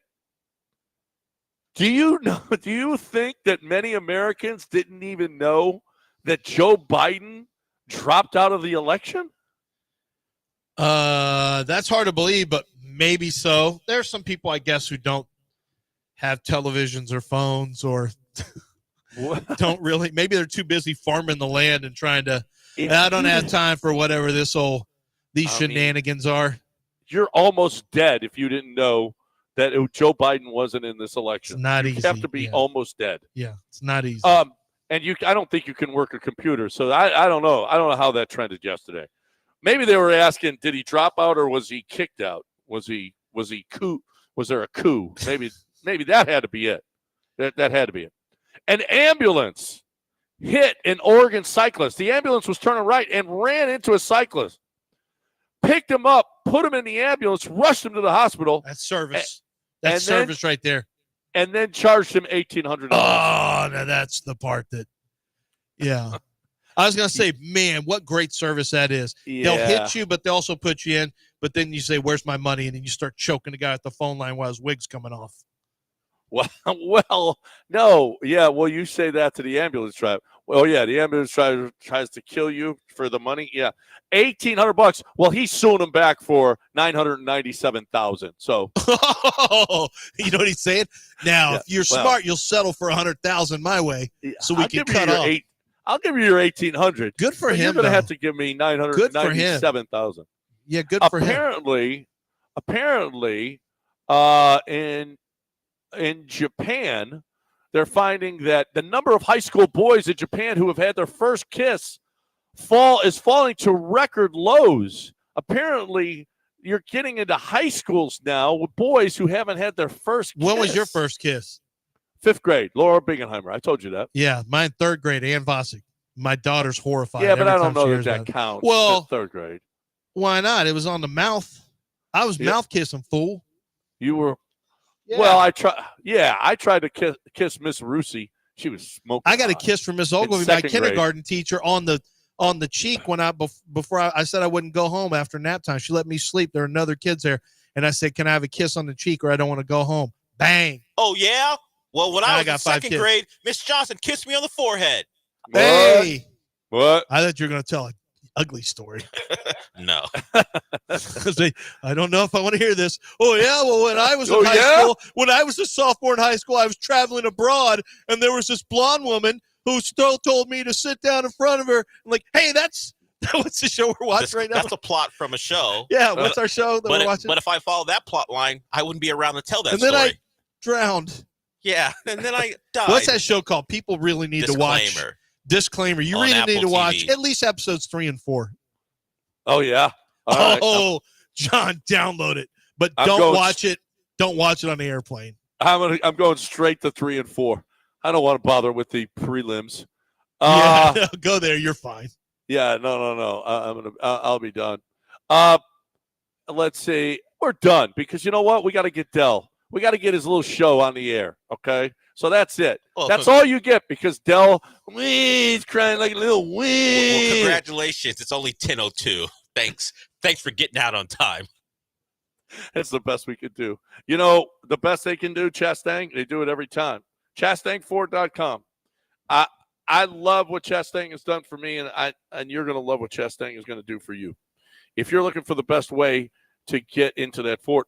Listen, they got pre-owned vehicles there as well. We got the F-150 King Ranch from them. It's a pre-owned vehicle for JT. It was awesome. It is awesome. And we got the best price that we could possibly get, and he loves his vehicle now. It's pre-owned or new.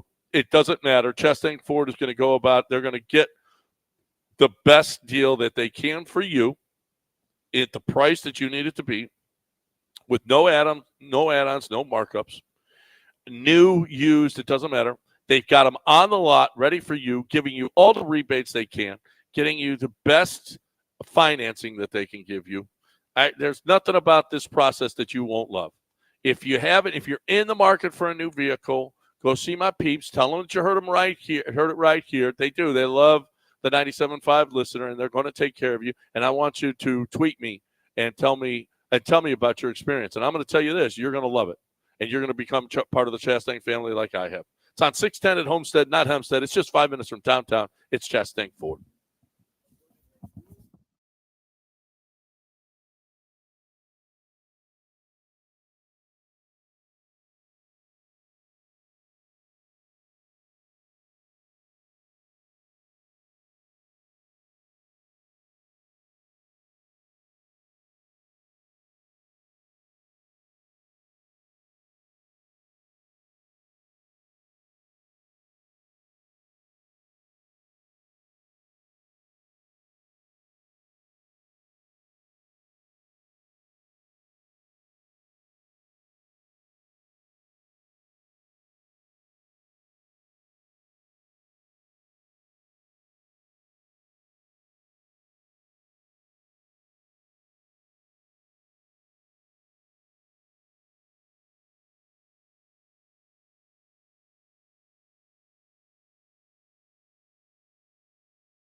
Welcome to the show. And I got to tell you, I don't like the Nick Caserio who doesn't make trades. I like the Caserio who makes trades, who gets me to dance. I don't like the Caserio who acts tough. What are we doing? What happened to the Caserio that was trading for Joe Mixon, was trading for Stephon Diggs? All we got was a Khalil Davis trade sitting on his hands. Nick Caserio in that building acting tough. Where the melodies at, Nick Caserio? Yesterday would have been a big day for Texans fandom if he would have pulled off a move that says we're in it. Because if you think of what's happened in the NFL, all the contenders in the AFC have made a move. Even ones who you wouldn't consider contenders before the year, like the Steelers, they made a move. The Bills made their move. The Ravens made their move, and the Chiefs made their moves. Now, the last three made moves for wide receivers. The Texans may have a problem there. We'll see today if Nico Collins is back active and practicing. But come on, man. I didn't expect a giant move, but I saw an active trade market, and I saw Nick Caserio go, you know what we're going to do? We got enough depth at defensive tackle. Let's make a move. Let's trade a guy, though. Let's go get a third-day pick for Khalil Davis. So, Nick Caserio acting tough. Give me off-season Nick Caserio. In-season Nick Caserio is no fun. Yeah.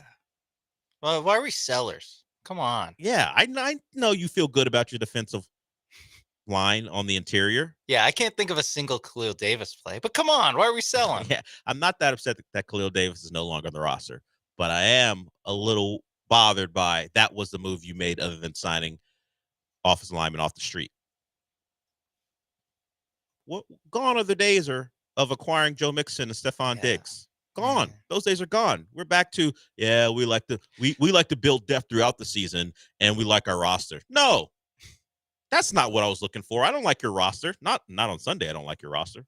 Is it because there weren't enough Texans fans photoshopping players into Texans jerseys for the trade deadline? Because the problem is they're all offensive linemen, so yeah, it's a tough Photoshop to. And plus, I don't know how much energy you have to Photoshop a guy who either doesn't play for another team or is on some bad team is looking to trade, like Brandon Scherf. Yeah, are you looking to put Brandon Scherf in a Texans uniform? Who's making that edit?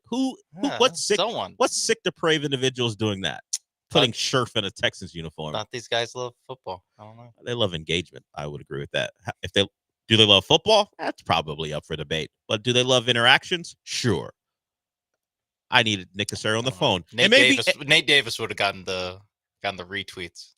maybe Nick Caserio was on the phone and nothing came from it. But real quiet. And now we go through the rest of the year where unless someone surprisingly gets released, this is your team. We like our team, apparently. We like our team. ... Yeah. We have to. Yeah, because we have no other choice. No one's coming. No. Hopefully health is a big factor in the Texans post-trade deadline team where, as I mentioned, Nico Collins could be back starting today. Jeff Okudah is back. So maybe we have more depth at corner and you're moving Kamari Lassiter to the inside. Who knows? Because the Jalen Petrie covering slot receivers or inside receivers, not great. Kamari Lassiter, when he was drafted, was initially supposed to be, well, the thought was he'd be an inside corner. In fact, we were here that Friday. No, was it Friday? Yeah, that Friday for our unofficial draft show. And when he was drafted, we thought, oh, did they just draft themselves a nickel corner, an inside corner, slot corner, because he is not looked at as a outside corner. Lance had that evaluation of him, and he talked about it this morning, that if he was trying to fix the Texans, he would have made a trade for an outside corner and moved Kamari Lassiter inside because the Jalen Petrie thing is not it. Is Okudah the answer? I don't know. I do know. No, he's not the answer. He's not. Because if D'Amico likes Okudah as much as he liked Petrie in the slot, we got a problem. Because remember, Okudah, along with C.J. Henderson, were the two guys, former top 10 picks that didn't work out in two places, that D'Amico brought in and said he liked their size, liked their ability, and that's why he brought them in. They fit what he wanted to do. And, of course, Henderson didn't make it to opening day or game one, and Okuda's been hurt. But he felt strongly about Okuda. He felt strongly about Petrie. He felt strongly about Kenyon Green. And to some extent, and it's the reason why, jokingly, I have it's still on our rundown that Dameon Pierce would be the best back for the Texans if Brian Baldinger and D'Amico Ryans were right about him. Put all the caveats in. He felt very strongly about Dameon Pierce when people were discussing him getting traded or cut because Cam Akers obviously was going to take that second running back job. Obviously, Dameon Pierce has survived despite being injured. But a lot of the guys that D'Amico's felt strongly about, what you might consider fringe players or guys who need to prove themselves, that hasn't worked out so far. It's easy to feel strongly about C.J. Stroud and Nico Collins. You ain't brave. So I would say D'Amico was a little out on the limb praising these guys who are either washouts or just, frankly, have performed below average as Texans. And yet, he went out there. He told us that they were going to be good. And I would say for the most part, he's been incorrect. Okuda will get a shot. He's healthy.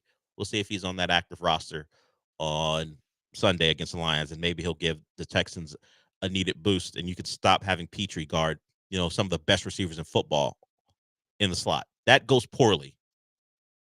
And if maybe that's Kamari Lassiter's job going forward, but D'Amico likes him out on the outside too. So yeah, I'd say that Garrett Wilson won the matchup. Devontae Adams won the Petrie thing too. Yeah, I'd give that both to the Jets receiver. I would say TKO by the Jets receivers in those matchups against Jalen Petrie. Now, look, Garrett Wilson. Mike Williams locked his ass up, sent his ass out. So bad. He got traded. Get rid of this guy. He can't beat Jalen Petrie. He's got to go. But Mike Williams gone. But I'll give Garrett Wilson a lot of credit for the play. The first touchdown, obviously, the second one's one everyone's talking about. But when Petrie was on him, Petrie gambled, but that was a great catch. One-handed. Not any other receiver, but a lot of receivers aren't catching that pass, and Jalen Petrie's gamble maybe doesn't burn him. The Devontae Adams thing, that's poor. That's poor roster management by your defensive coordinator. There's no reason he should be in that position on Devontae Adams. I was gonna say that's just putting him in a bad. You're asking him to get his ass kicked in that matchup. You're asking him to get knocked out, and that's what happened. But he'll likely be in that spot again. Oh, the Jalen Petrie, Amon-Ra St. Brown thing is going to be. Oh, is Jameson Williams back? As the kids say, a movie. I don't know if James St. Brown. Yeah, it's a horror movie. No, but for the Texans. normally, like it's going to be a movie. There'll be clips. When either it's going to be a great matchup or it'll be a horror movie for the Texans. Amon-Ra St. Brown's going to hit a lot of clips on Jalen Petrie if that's the matchup.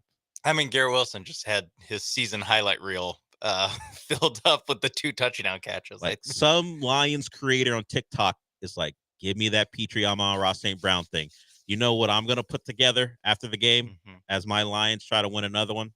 So that's where we stand with the Texans right now. No moves made as far as bringing in players of any significance. And the team will go forward the way it's presently constituted. We heard from Dana Brown yesterday. We'll get to him, the Astros general manager. He spoke about where they are and how they're trying to bring back Alex Bregman. He offered what sounded like optimism. We'll see if we agree. He also spoke about having some discussions with Kyle Tucker's representative. That feels like what he said all throughout the year when talking about how they're trying to get something done with Alex Bregman. A lot of first interactions with the people for Kyle Tucker. We're talking. We're trying to figure some stuff out. Nothing really imminent there, but he does believe that Bregman is going to be back. Bregman apparently is very willing to come back. Just the money has to work. And the one who's going to negotiate that deal is Scott Boras. So it's going to be a bit of a climb for the Astros to get it done, but at least your general manager thinks he can. So we'll hear from Dana Brown when we come back. A lot to get to. We had the first CFP rankings, and they're trying to divide this show, Sean. If things go the way they think they will go, at least right now, we could very well see Eric's dream matchup, at least right now. So we'll talk about that, what the CFP rankings mean. I'll give you a little clue. They mean little right now. There's so many more games to play, but it gives you a little bit of a hint about how they're measuring these teams. Hey, what does the AP think? We'll do what they think. That's what it feels like to me. So we'll talk about that as well on the show today. It's a busy day, busy night. A lot to get to. The Rockets back in action as well. So show's just getting started. We will be back.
This is the Del Olaleye Show. On ESPN 97.5 and 92.5. Broadcasting live from the Veritex Community Bank Studios, here's Del Olaleye.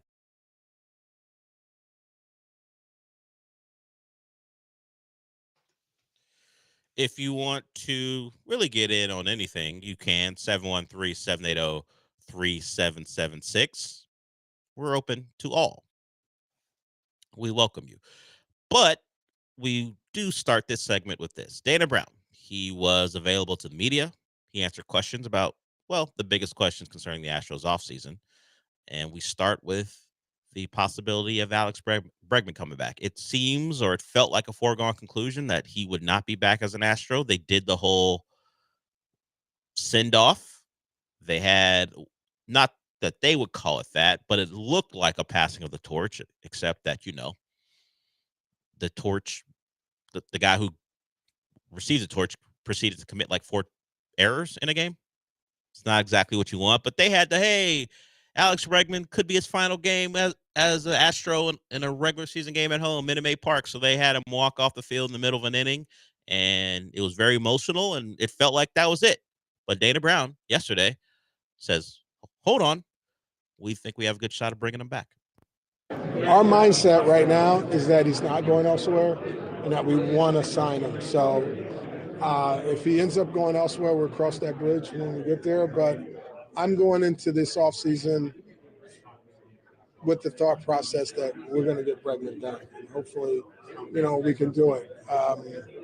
And as I said, you know, the conversations with Scott have been productive. I understand the willingness for the general manager to want to have it happen. I told you in the previous segment, we talked about in the morning show, that Alex Bregman is willing and is very open to coming back. This all comes down to Jim Crane. The numbers have probably been very clear from Bregman's camp, what they want and what they're willing not to really test the market on if you give this to them. But is Jim Crane going to meet the years? I don't think salary will be the problem. Very well could be. Who knows what Alex Bregman is asking for? But years. Is Crane going to do what he refuses to do? There's a reason, well, multiple reasons, but there are reasons why George Springer didn't come back. Reasons why Carlos Correa didn't come back. And I'm not saying they made the wrong decision. In fact, if you look at Jim Crane's decision-making, you go, hey, a lot of those things have worked out for you. Of course, you've had enough with those guys departing after those guys departed to continue to win, so it hasn't killed you. But it felt like some of the talent drain hit you hard this year. Losing those premier players and finally not being able to replace them played a part in you exiting early on in the playoffs. Hell, having to play in the wild card round, period.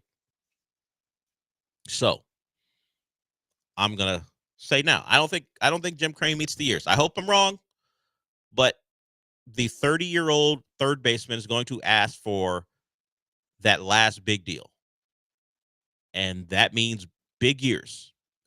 Is he going to settle for 5? Maybe Jim Crane goes to 6, or is the magic number 7? If it's the magic number 7, I don't think Alex Bregman's coming back.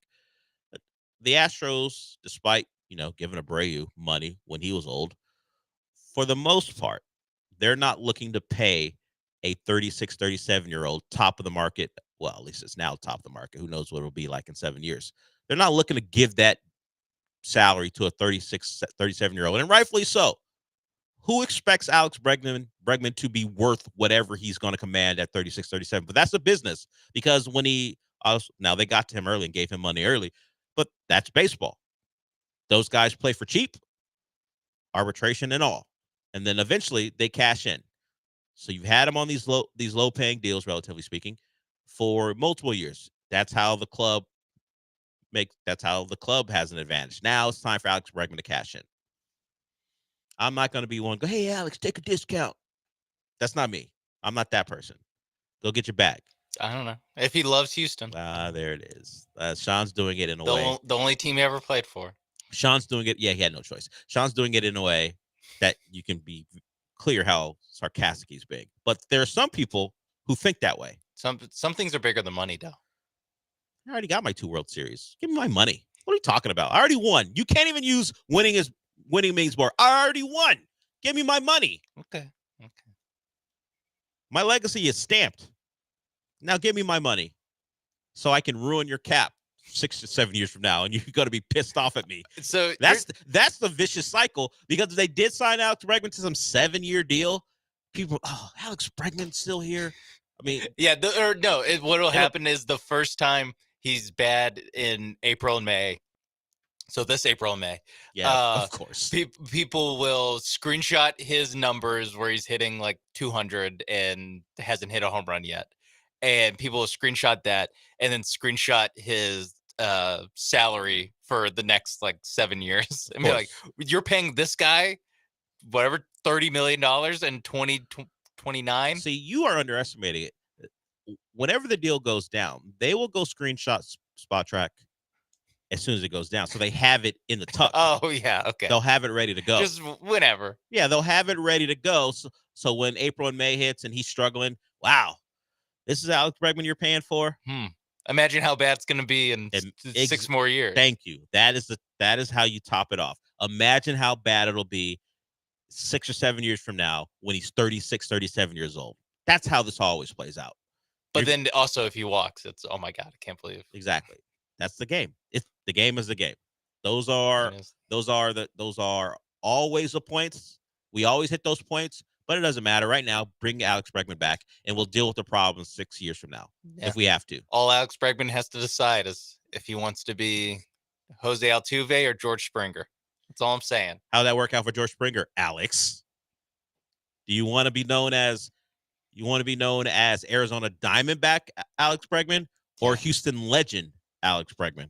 Whatever your choice. You want to be whatever happened to Alex Bregman guy? You want to be that when you're fourth in the NL West? You want to be forgotten because you are no longer playing. By the way, Diamondbacks have been pretty good, but you're no longer playing relevant baseball. We can't use the Diamondbacks for this example. We got to pick someone else. Whatever. Yeah, the Blue Jays. I don't know. Yeah, let's use the Blue Jays. It's the same team. Yeah, just throw them up with the Blue Jays. Do you want to be? You want to be with your good buddy and not win any baseball games, or do you want to stay here, take a little less, maybe a year or two less than you might get someplace else, and still be part of a championship organization? Your decision, Alex. Or do you want to be selfish? Yeah. You know who you haven't heard a lot of lately? Carlos Correa. Because he's fourth in the. No, were they fourth? I don't know. No, not a lot of mics. They were fourth. Not a lot fourth of mics in the AL Central. Not a lot of mics in Carlos Correa's face anymore, right?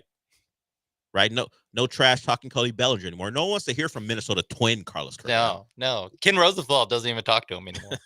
Yeah, that seems likely. So jokes aside. Who's joking? Fine. Dell's jokes aside. My jokes aside. Thank you. Be clear, Sean's very serious, as you can tell. My jokes aside, I'd love to have him back, but you're asking Jim Crane to do something he never does. Bring back a star player on my own roster? I saved that for one guy. Yeah, I did that once. That's an Altuve thing. Just wait. When it's Jordan's turn, he's gonna be gone too. Although they got Jordan for a couple more years. They don't have to worry about that for a little bit. Oh, speaking of that, we'll get to Eric. I'm sure he wants to talk about Astros, but Kyle Tucker was mentioned as well. That's the next guy in line. Bregman this offseason. Kyle Tucker probably not going to get a deal done before next offseason. So he'll be in line. We'll be doing this. We'll be doing this next year. Same story. That's the beauty of it. Dell. We did the Correa stuff for I felt like 2 years. Did the George Springer stuff. We're right back. Altuve signing avoided the Altuve uncomfortable conversations. Yeah. But now it's time. Bregman. Yeah, Bregman, Kyle Tucker. Who's next? Unfortunately, they're leaking talent. There's only Jordan left as far as guys who we have to worry about getting a big deal at some point, and they've already done they had to do with him for a little bit now. So, yeah. Zach DeZenzo. Just blink, and all of a sudden we're gonna be having this conversation about Shea Whitcomb. I was thinking about that Magic Johnson. I'm not gonna be here for that conversation. I don't think I'm gonna be here for that conversation. If it ever needs to be a conversation. My only regret is that we never had to have this, or never got the opportunity to have this conversation about Joey Loperfido. Yeah. Man, the contract talks in 5 years for that guy. Well, they fast forwarded it. They fast forwarded contract talks. So they traded him. Now the Kikuchi stuff has to be talked about. True. Thank you. Thank you, Astros. Yeah, we appreciate it. You never leave us hanging, except when you're playing the Tigers in the wild card round. That felt like you were leaving us hanging. Eric will get to you when we come back. Anyone else want to get in? 713-780-3776.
You're listening to the Del Olaleye Show, on ESPN 97.5 and 92.5. live from the Veritex Community Bank Studios. Here's Del Olaleye.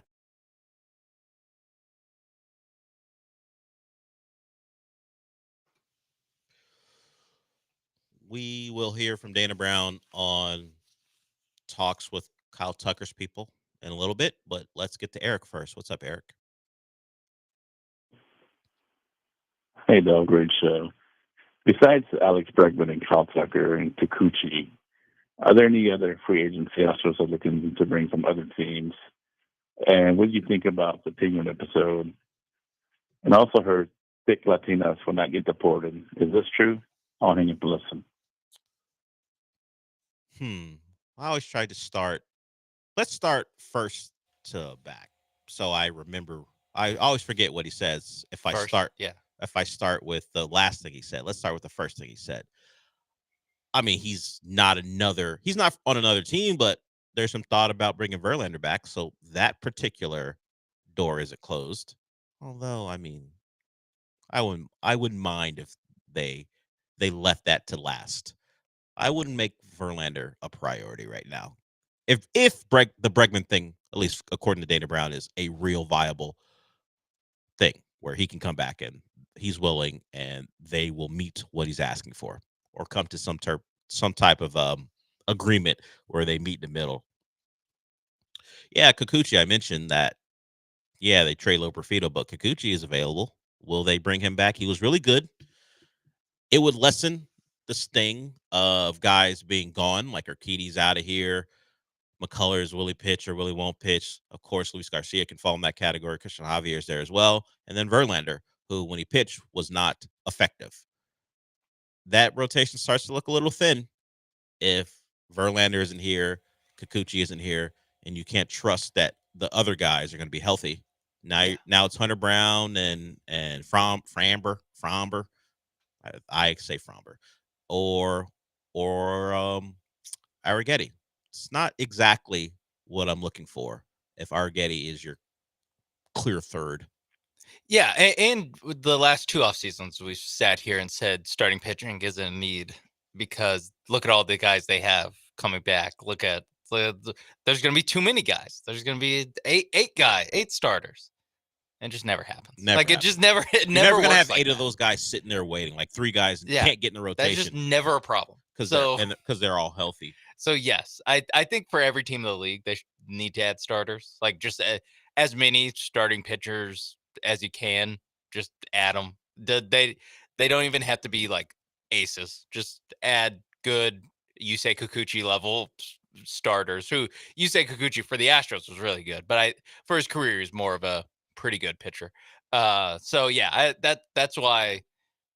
I mean, I guess it doesn't have to be Verlander and Kikuchi, but you do have to replace those innings. Like you have to find that's just gonna be something you have to do. Maybe you got Blue Ball from the Space Cowboys can be this year's Arrighetti where he comes up, but that's still depending on a rookie to be, like you said, you can only really pencil in 3 guys, and now you're penciling in Blue Ball as your as your 4th, and that's not to say that one of these guys that you're penciling in, they might get Christian Javier. They might their arm might just blow out at any given moment. That's baseball. Yeah, if we're talking about whose turn it is, it's one of those guys. Yeah, everyone else is hurt. Yeah, so he asked about some guys who aren't currently Astros who they could bring in. Christian Walker is a name because the Astros do have what you would consider a hole at first base, unless Zach DeCenzo is going to prove that he can take that spot. Paul Goldschmidt, I think we talked about that. Yeah, on this show, and then Anthony Rizzo as well. So those are some of the names mentioned as potential first basemen for the Astros. Those will likely be shorter term deals. Not that the shorter term deal they're still paying off. And Jose Abreu went well. So is that something where since they've allocated money to that position and still have to, do they go with a cheaper option like DeCenzo? We will see. But if you're asking for names, those are a couple that are popping up for the Astros as far as everyday players. He mentioned the Penguin. I did watch the episode. I enjoyed it, but I enjoy the Penguin every week. It is a great show that has some really good character beats, and I appreciate what Sophia Falcone is as a character right now. I mean, the Oz thing is a little weird. Oz and his mom is weird. Okay, good. I was gonna bring that up. No spoilers. Yeah, no spoilers, but it's weird. Yes. But it goes into the relationship between Oz they and have his a flashback mom. back to when Oz is a kid. It made me uncomfortable the entire time. Even before the worst event happened. Even at the start. The start. Yeah. Like it might have been the second thing that he said to his mom. I was like, wait, what? You're too attached. The kid. You gotta suss that out, mother. I know the dad's not around. You gotta suss out that there's an issue here. Yeah.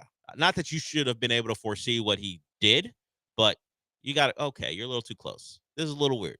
You're a growing boy. It's just weird. It's just weird. Go meet some girls that aren't your mother. Also, I am officially where you were to where how many times Ozcob gonna have a gun pointed to his head and not survive? die, and no one killing him. Yeah, Again, no spoilers, but he survives. in the show called The Penguin makes it to the last episode. He once again survives what should have been a certain death situation because he has plot armor because he is the main character. So now the question is, because James Gunn is trying to cull everything that isn't him in the DCEU.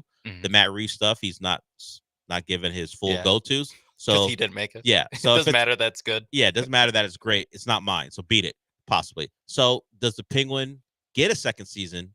HBO will be like, yes, give us a second season. But if James Gunn is the czar of DC TV and movie stuff, is it possible that the Penguin could die because we know the Matt Reeves Batman universe isn't the DCEU that they're going to focus on, at least the James Gunn one. So it's possible that I guess Matt Reeves would have to ask, do I want the Penguin in Batman 2?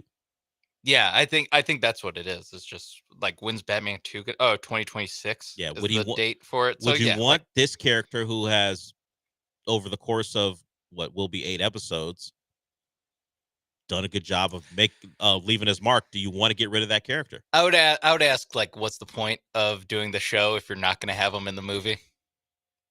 Yeah, what was the point of the show? But if they want to circumvent expectations or surprise people, you kill the Penguin, and he survived near death over and over again, but he won't survive the season finale. And again, this is just hypothetical, so this isn't a spoiler. But so then it would be Sophia in the movie, I'd guess.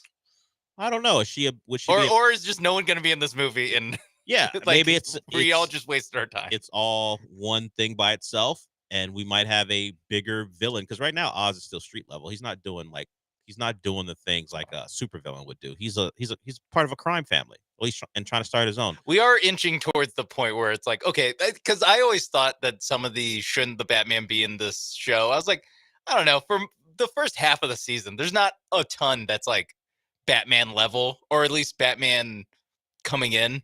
Maybe he's looking at some documents, having Alfred show him some stuff. Particularly after you have to save the city from a madman who's trying to blow it all up. Now you've reached a different level. Like, he was street level at the beginning of that movie, but now we're like, okay, is he going to? Yeah. Now, at this point in the story, now it's like, okay, yeah, there are a lot of probably swing. There are a lot of people dying. Are you going to get involved in this? I doubt that he's making an appearance in the season finale, which is Sunday.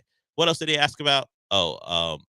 Do thick Latinas have a pass from getting deported? Hope so.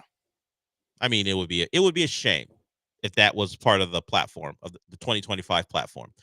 But I can't speak to that, Eric. I'm not part of the new administration. Yeah, I don't know. Shockingly enough, I'm not a part of it. Yeah, I would call into a different radio show. Yeah. Does Michael Berry still do a show? Probably a different radio station. Yeah, different radio station overall. 740. That answer. Call 740. Yeah, they would know. They probably would know if thick Latinas are going to get deported. Yeah, I would guess no, but I can't be sure. I don't know. I didn't set the policies. To quote a Hall of Famer, you don't know. Exactly. I don't know. And that's hard for some people to say, but I can say wholeheartedly, I don't know if thick Latinas are in danger of being deported. This show stands with them. Yes. But I have no power, so I can't determine anything. But they have my support. We're doing all we can. I'm an ally. All right. We'll hear from Dana Brown and Kyle Tucker when we come back. Of course, surprisingly enough, we're late and the show got into some nonsense. But hey, it's what we do. We will be back.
The Del Olaleye Show continues. On ESPN 97.5 and 92.5. Live from the Veritex Community Bank Studios, here's your host, Del Olaleye.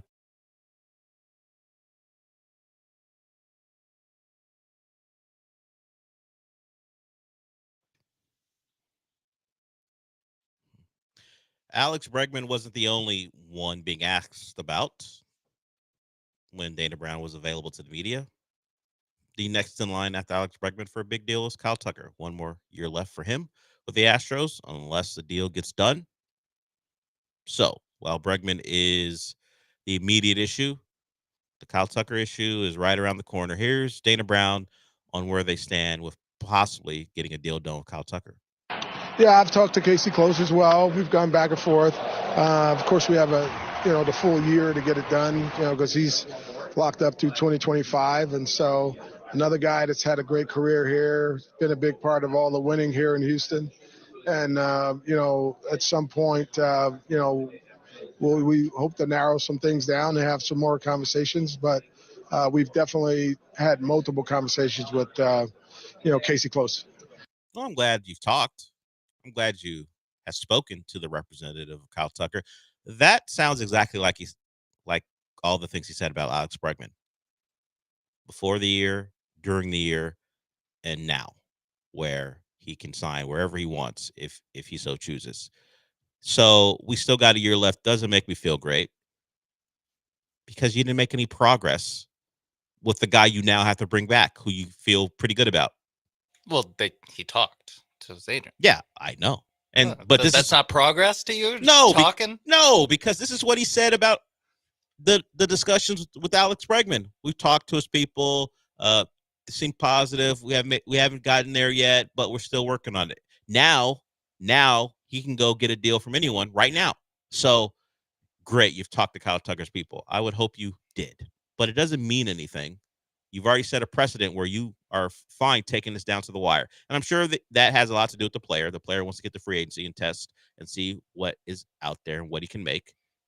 So cool. You've had a couple conversations. The next question is, are you close to a deal? And then when you tell me no. Well, they're having conversations. Yeah, that's not what I asked. I asked, are you close to a deal? Because if you're not close to a deal, I don't care how many times you have a conversation. Sean and I are having a conversation. Neither one of us is any closer to making any money after this conversation. More money. Yeah. Yeah. Although I do have save that for later. I was gonna say, I don't know, like an hour. We're pretty close. Yeah. But this conversation isn't the reason why I will be closer to making some money in about an hour or so, and Sean will too, because prize picks. But I won't tell Dana Brown to pick it up, but maybe more urgency. Yeah. But I will say again, this has probably a lot to do with the player and his representative.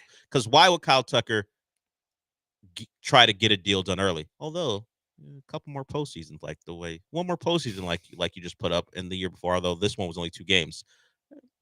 Does the value go down? Probably not. But speaking of picking it up, Kyle Tucker, let's go. There's been a lot of postseason baseball where you are pretty much invisible. It'd be super great for you if you Yeah. if you had a good series. Yeah. Just a series. Like that, just win a playoff series. Give me a good game. Let's start with that. Yeah, I mean, you want to go 3 for 4 in a playoff game? I take that. I thought I was aiming low. Yeah. I mean, for Kyle Tucker at this point, the thing is, it doesn't make a ton of sense to sign a contract right now. Like if you're already going to take it this down to the wire, you're not gaining really. You're gaining 1 year of security in getting paid. Where if the worst possible thing happens this year, you're still getting paid. But at that point, just take it all the way to free agency. There's not.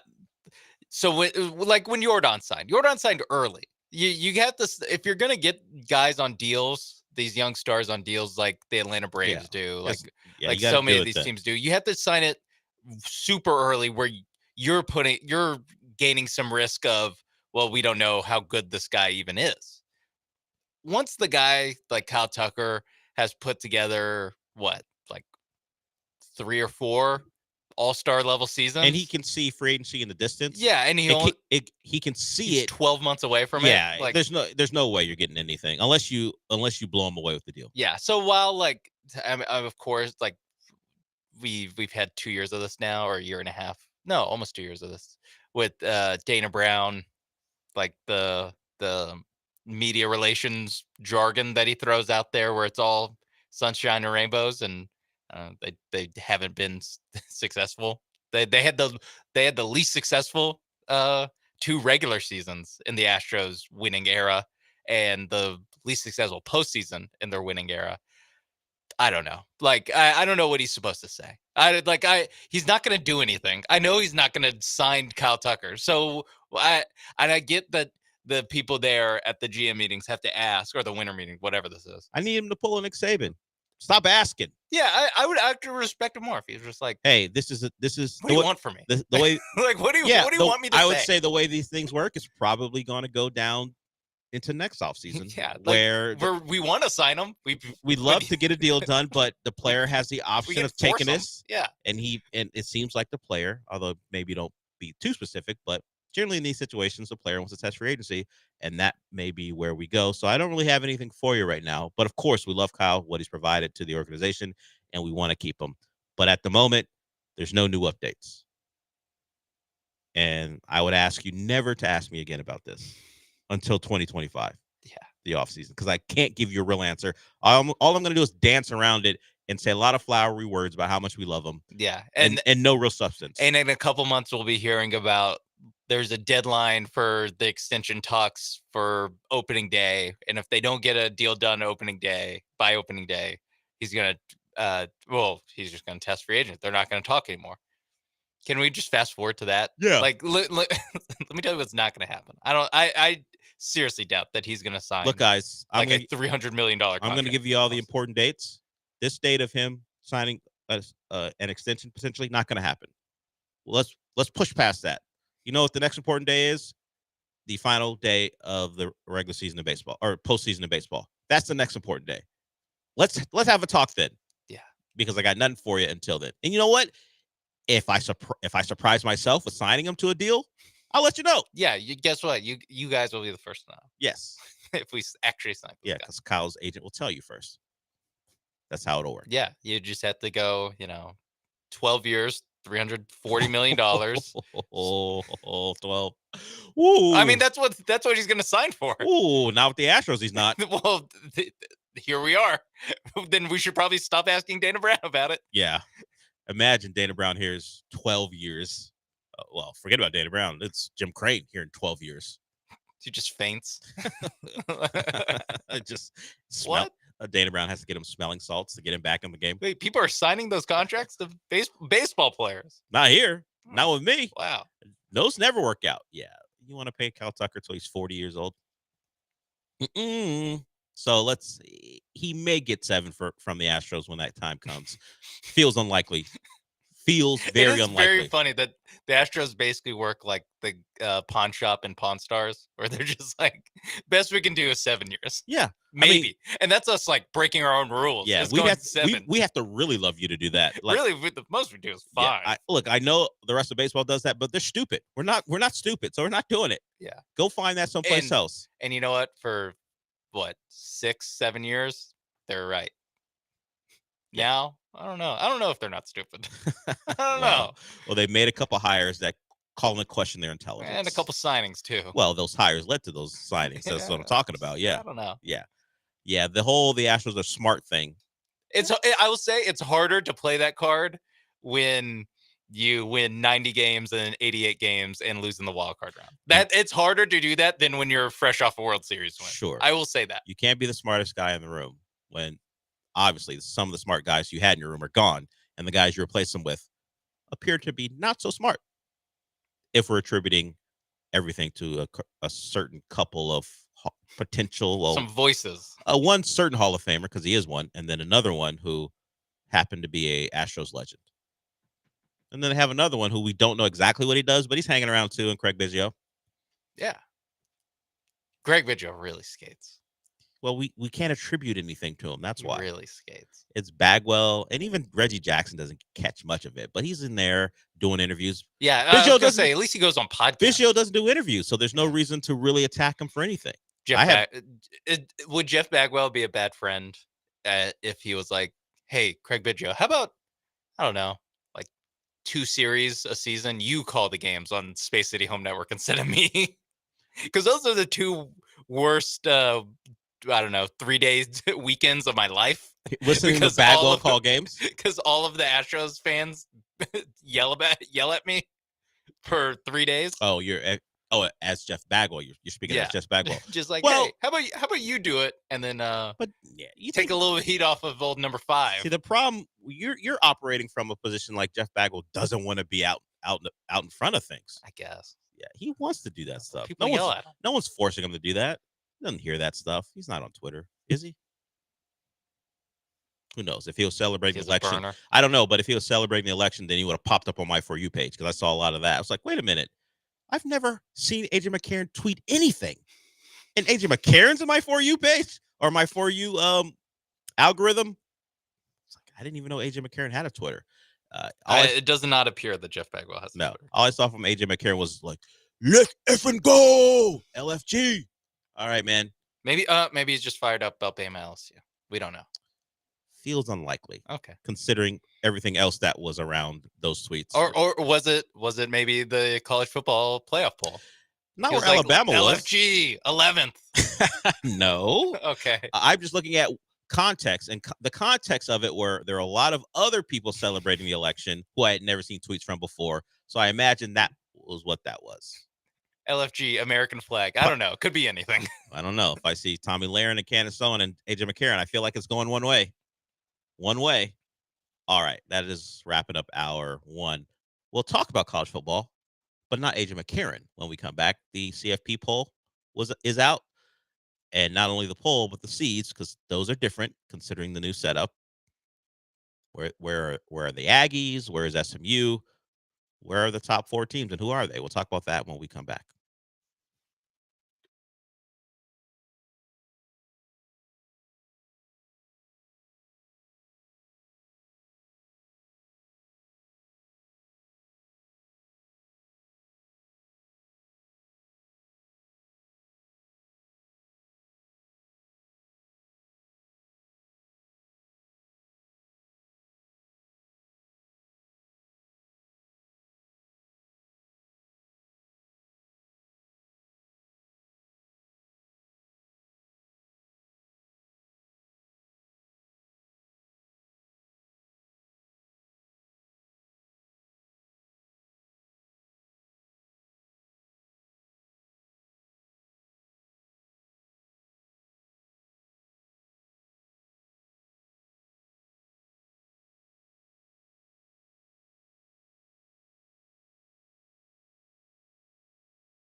Welcome to hour 2, and we had the first rankings in the 12-team playoff era, pop up last night, and the CFP rankings are the exact same as the coaches poll, at least 1 through 17. I mean, I'm not going further than that, but 1 through 17, they're the exact same. As I look up, and Pat McAfee has it up on the screen, so I can easily take a look. It appears that at least 1 through 21, they're exactly the same. So the the coaches and the committee feel the same. And if that number 22 helmet is a Louisville helmet, I think that might have been a Washington State helmet. I can't tell. Number 22 in the CFP. 22 is Louisville, 21 is Washington State. I'm looking at the coaches poll, and it's the exact same. Is it one? Nah, Missouri snuck in. Yes, I think at 1 through 25, the coaches and the CFP are exactly the same. Wait, really? Yeah, Louisville. Yeah, if I look at it. No, wait. Yeah. Vandy's not in the top 25 of the coach. No, no. You're right. I'm looking at something. It does differ. Yeah, in the and bottom. Army's 19. Yeah, it does differ from after like 18. It does differ, or 17. It does differ a little bit, but they could have just gone with the coaches for the first 17 or so teams and been okay. The coaches did our job for us. We'll do our interviews, but we're not doing much work. I mean, with the AP, all they did was flip Ohio State, Georgia, and flip LSU A&M. That's the only difference.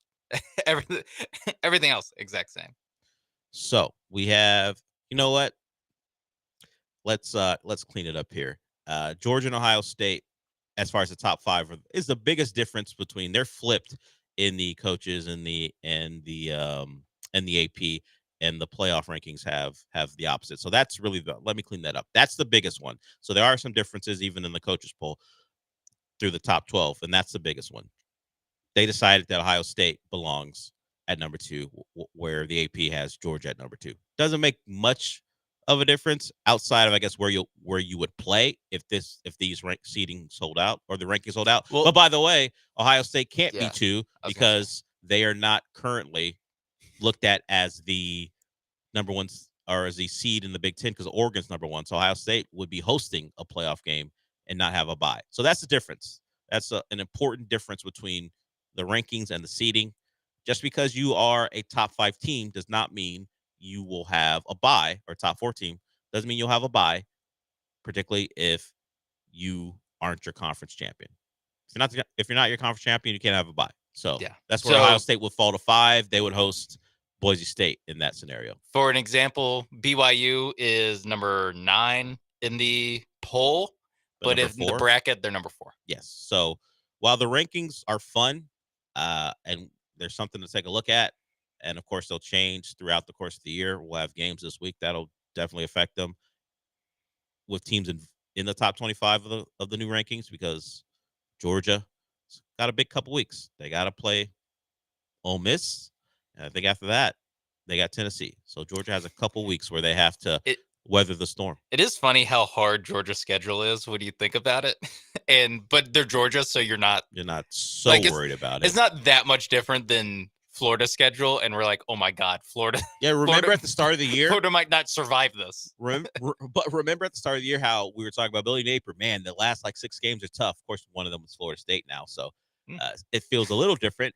Although you would love to have at least one of your top 2 quarterbacks. Yeah. Now you're down to number 3, so maybe that opens up a door for Florida State to win that game. But yeah, Georgia having Texas, Florida, Ole Miss, and Tennessee 4 straight weeks. You're like, whatever, just win the games, Georgia. Yeah, I mean, even they started the season with Clemson. Yeah, who's ranked at least. That was their non-conference game. Yeah, it turns out Clemson is kind of what we saw in that week 1 game, where they're not exactly championship material. They are a team in some flux, just not enough talent. They have not shown up well against teams who they didn't clearly outmatch. That's what they beat up on the minnows this year, and the bookends were losing to Louisville and losing to Georgia also. So I mentioned it when we started the show that the CFP could try to divide this show. Now it's week 1 of the rankings, but if this stood and Texas didn't make it to the the SEC title game. Sorry for insulting you guys.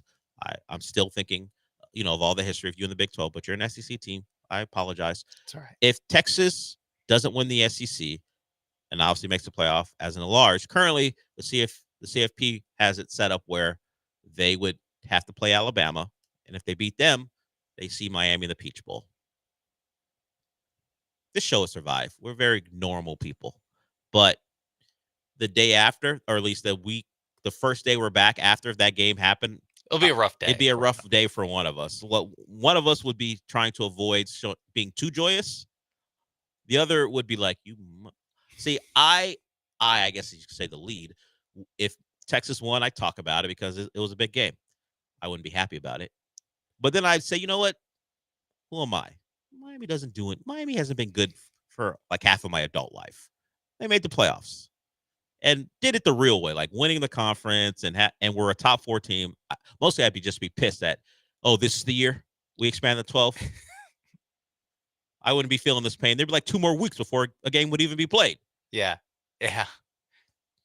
But that's still a long way away. But that's what it looks like at the moment, where Alabama and Texas would play. I do love that they just like an extra SEC game. Why not? Yeah. Just Texas, Alabama.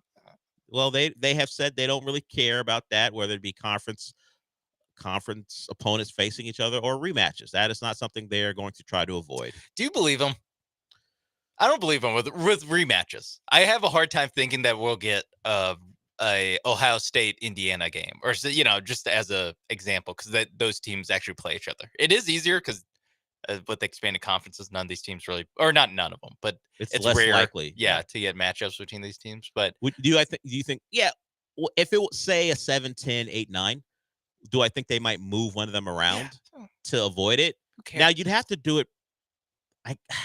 Would you have to do it the week before the final rankings? Like because if they're right next to each other, set up for a game, and nothing that happens on championship week would directly affect that, they would have to do it the week before. Yeah, find some reason to move someone around. And if you are talking about like the 8-9, 7-10 matchup, there's a very good chance that those teams will not be involved in the championship games with their teams, because right now those teams are Tennessee, who is the 3rd SEC team in the rankings. Indiana, who is the 4th Big Ten team in the rankings. Notre Dame, who doesn't play in the Big Ten or doesn't play in any conference, and Penn State, who's 3rd in the Big Ten, according to these. So they're like, none of these teams are really going to factor into the champion as it stands right now. They're not going to factor into the championship games. So yeah, you would probably have to do your work beforehand. Or what I'm interested in is how much do they penalize? Like say Oregon and Ohio State play again, Georgia, Texas plays again, both in the Big Ten SEC title games. And let's just say it's chalk and it's Oregon wins again, Georgia wins again. Is Texas and Ohio State going to be knocked down because they took an extra loss? Are they not going to be the 5 and 6 seeds because they played on championship Saturday? Would a loss take a home game away from them? Yeah. Or would Ohio State go, or it's easier for Texas because Ohio State's the 5 and Texas is the 6. So Texas loses to Georgia and Atlanta. Texas, instead of being the 6 seed, is now like the 8 seed. Like, does that happen? Because none of the other teams below them would have played or lost. Yeah. Or is it just like, you would hey, hope? Are we going to hold it against them that they had to play an extra game? You would hope that losing a game against that type of opponent simply because you're good enough to make your conference title game doesn't remove the possibility of a home game for you in the playoff.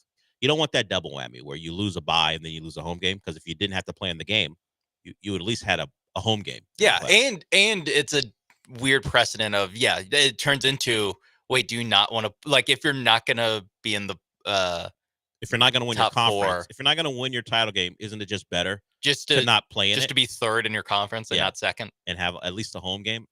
Yeah, I would hope that's the case. I can't promise it, obviously, but that makes some sense. Which means since it's college football, they won't do it. Yeah, Who knows? Actually, no. The answer is, if it's Indiana will get punished for losing that game. Brand. If it's Ohio State and Texas, they will not get punished for now, losing certainly, that game.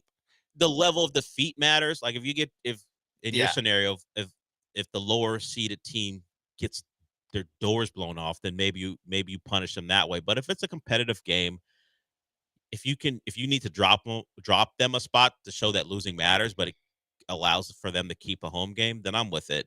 I just hope we're not talking about, hey, we had a bad day and we lost. So now instead of hosting a Southern team in our building, if you're a cold weather team, now we got to go down south because we were playing in a game that meant something and they had the week off. That is something they're going to have to combat. You would think they'd take that into account, but as we said, we don't know. We don't know if they will really use common sense in that. But those are the rankings. Those are some of the scenarios. And, of course, that'll be in flux throughout the rest of the year. And if we're talking about major games that could determine some of that stuff right now, I mentioned Georgia against Ole Miss. I'm trying to think of anyone else going anywhere where you can look at it and go, oh, look, a ranked matchup here. This week? Looking at it right now. Alabama LSU is basically an elimination game. Alabama's 11th, LSU's 15th. A lot of the focus will be on the SEC. Imagine that this week. I'm sorry. You don't apologize. No one looks at you as SEC. You're just Texas. I'm just saying. Well, no, because I brought up another SEC game, but there isn't a Big Ten game this week. Oh, Indiana, Michigan, because Michigan defending champ. No, wait, they stink. They stink. Whoops. So Alabama, LSU, Georgia, Ole Miss, the two big games that, as Sean mentioned, 3 teams could be eliminated from the race. Like Georgia loses, they're still in it. But Alabama, LSU, Ole Miss could take a loss there, and you are likely done for when it comes to the CFP. 2 preseason top 10 teams, Notre Dame and Florida State. Notre Dame is still top 10. FSU, not so much. 7-1.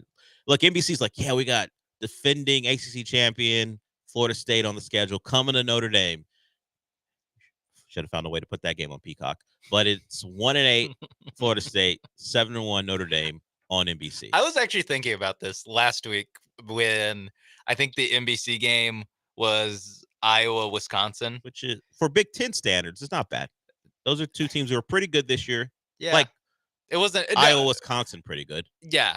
And I was thinking, has NBC, other than the Ohio State Oregon game, which I get is either the biggest it's the biggest. It's right around there. It's the biggest non-SEC game that there's been this season. Yes.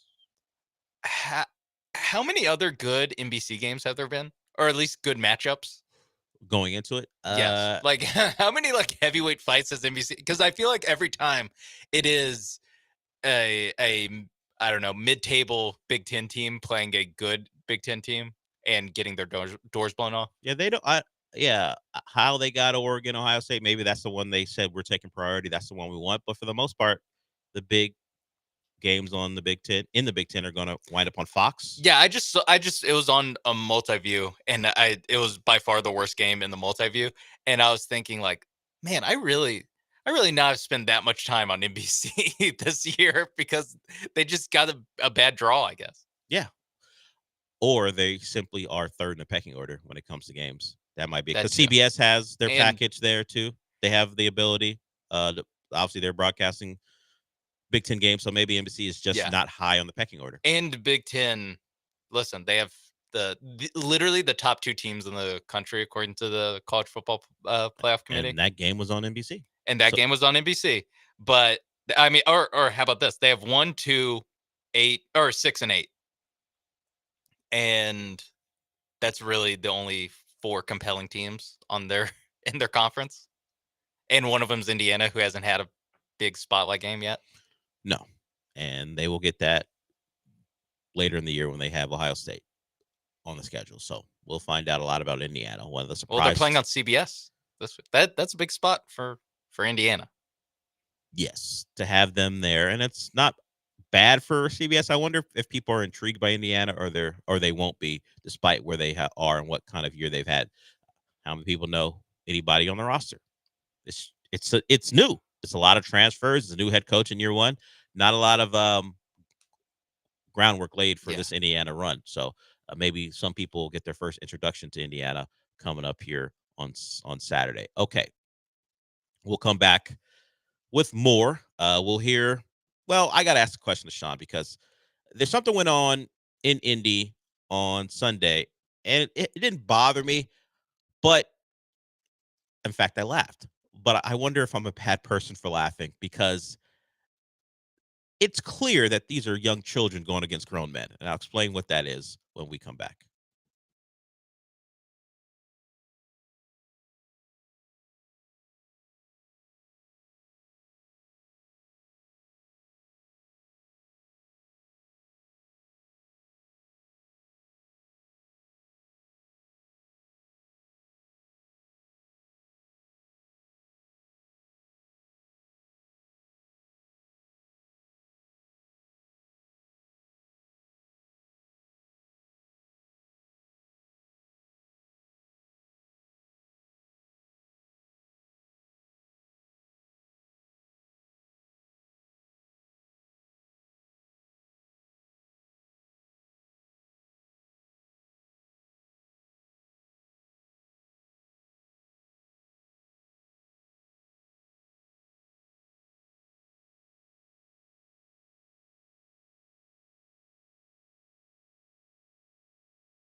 The Del Olaleye Show continues. On ESPN 97.5 and 92.5. Live from the Veritex Community Bank Studios, here's your host, Del Olaleye.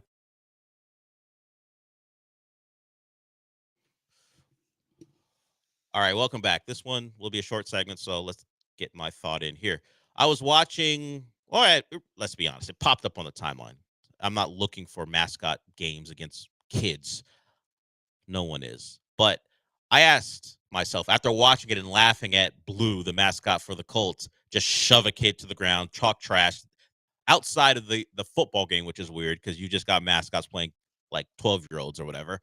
Are we allowing the fact that that guy, it could be a woman, but that person is in a blue horse costume to distract us from the fact that that's an adult bullying a kid? I know it's football. I know the kid has pads and helmet, and it's all fun to watch the Minnesota Viking mascot catch a pass and then talk trash, although they don't speak as part of the rules. But I was like, wait a minute.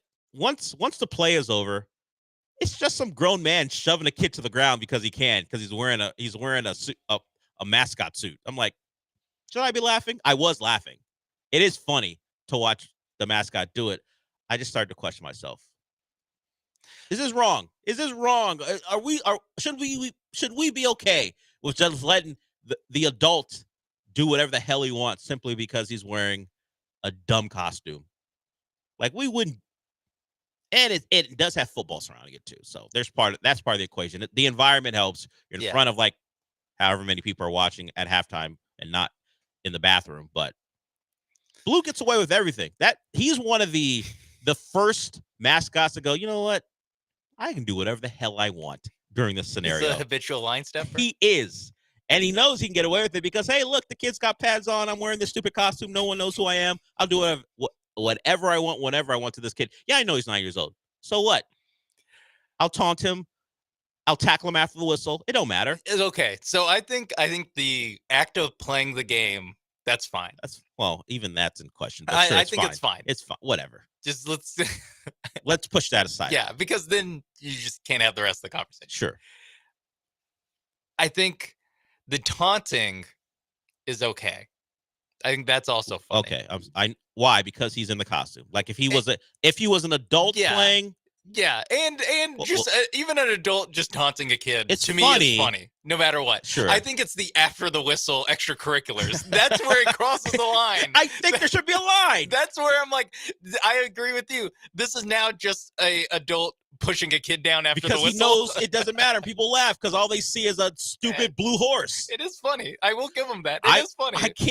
But it is also I'm trying to separate right. how much I'm laughing at what's going on from the fact that, wait a minute, it's just some 24-year-old in a costume. I hope so. Could be someone in their mid-30s. Who knows? Yeah, I don't know. Who knows how old that person is? Wasn't there a thing where like the Denver Nuggets mascot makes like $80,000? Yeah, no, it's Ekman might be like 6 figures. And the Phoenix Gorilla was one of the stars too. I forgot how much he was making. But yeah, Rocky, I think, is a mascot for the Nuggets. Remember when when the Rockets had like a superhero mascot? It didn't go well. It was back when they had their pajama uniforms during the Steve Francis, Coutinho era. And then they just, we're just going to go clutch. They had this yoked up guy who looked like a superhero. And then they decided clutch is better. We'll have an inflatable clutch. We'll have a plush clutch. No more of, I don't know what the nickname for that guy was, but it was a little disturbing. Look it up. Rockets mascot Turbo. That's his name. Turbo. They got Turbo no longer exists. R.I.P. Turbo.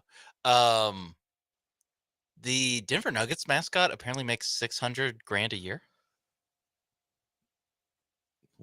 According to this article I'm reading. A lot more than the dude who drives that train, who's probably making a per game stipend as opposed to an actual salary for the Astros. Harry the Hawk, the Atlanta Hawks mascot, also makes $600,000. I didn't know. Benny the Bull makes $400,000. I didn't know it was so lucrative to be an NBA mascot. But it says the average is $60,000, or $60,000. So all these guys are making 6 figures. I wonder if because Benny the Bull is it the mantle or the fact that the guy in the costume's been around for years, like, or if you become Benny the Bull, no matter when you do it, the title gets paid. Yeah, that much? You get paid that much. I don't know, but even like Hugo the Hornet gets paid $100,000. Not to. I don't even know. Hugo the Hornet. I don't know what Hugo the Hornet does. But I mean, Hugo the Hornet and the Atlanta Hawks mascot. The rest of them, if you want to tell me that the mountain lion for the Nuggets is the highest paid, Benny the Bull and the gorilla for that's an understandable big three. They're pretty much iconic NBA mascots, but the Hornet, the Hawk and the Hornet. Who cares about these those teams? two? Don't even pay the luxury tax. Why are they paying a guy in a suit? They're like actively the NBA minimum. They're actively manipulating their roster on occasion not to pay the luxury tax, but they will give their mascot big bucks. That's half of a player's salary. A minimum, sure. A young player who's not a veteran. Maybe a two-way. This is about what a two-way makes. Like, just for a guy to throw a cake in someone's face on a Tuesday night. Well, that's what Clutch does. Does everyone do that? Oh, is there? How much does Clutch make per year? I don't know. I can only see the top ones. Let me do some more. Oh my gosh! While Sean's looking that up, accept cookies. I do realize it's funny, but if we are bullying the kid and pushing him to the ground, pretty much committing personal fouls. If it was an actual football game, maybe we take a step back, grown man. Maybe we let the 12-year-old have his fun, and the 12-year-olds will push back. They'll fight back because they're not going to take it. They're out there playing ball. But Blue, one of the more egregious habitual line steppers and all of mascots. Seems to be working out for them. Yeah, I can only see the top 5.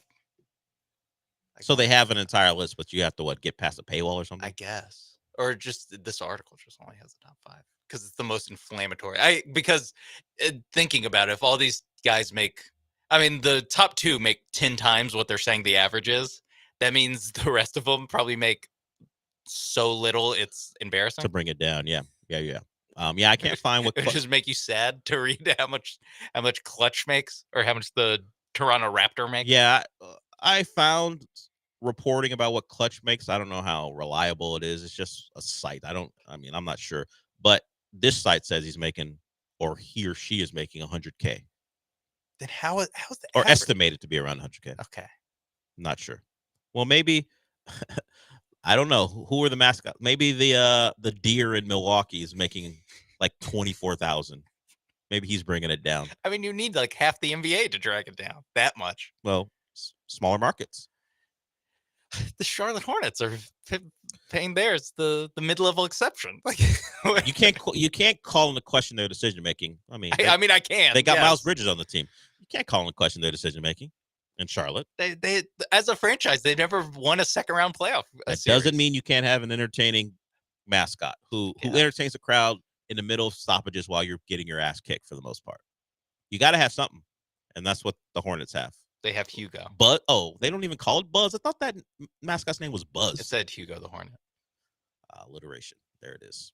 I don't like the gorilla's name is Go the Gorilla. It's just Gorilla? No, it's Go the Gorilla. That's terrible. That's what Go. That's his name? That's what it said on the article. That's an awful name. Maybe they're just because it was all Benny the Bull and Rocky the Mountain Lion. So it's all in that format. So maybe it is Gorilla, but whatever. In this, probably AI wrote this because it's a Sports Illustrated article. No, Go the Gorilla. Okay. Go. That's okay. That's what you also got. Yeah. Okay, cool. It is Go the Gorilla. Sons, please. It's Gorilla. Just call him Gorilla. Well, that name's taken now. That's Glorilla. Too close. Confusion, as evidenced by me. Then they missed their window. Yeah, too they late. Missed the what? How long has Go the Gorilla been the mascot? They missed since 1979. Okay, so they missed the first 50 years that they could have gone on. Sorry, now you're bordering on copyright infringement. The name is too close. Sorry. Some 25-year-old rapper now owns that name. Yeah, sorry. You should have taken advantage of it when you had the chance. Okay. I would say for mascots everywhere, you want to hit the kid legally during the whistle, before the whistle? Yeah, keep it between the lines. Cool.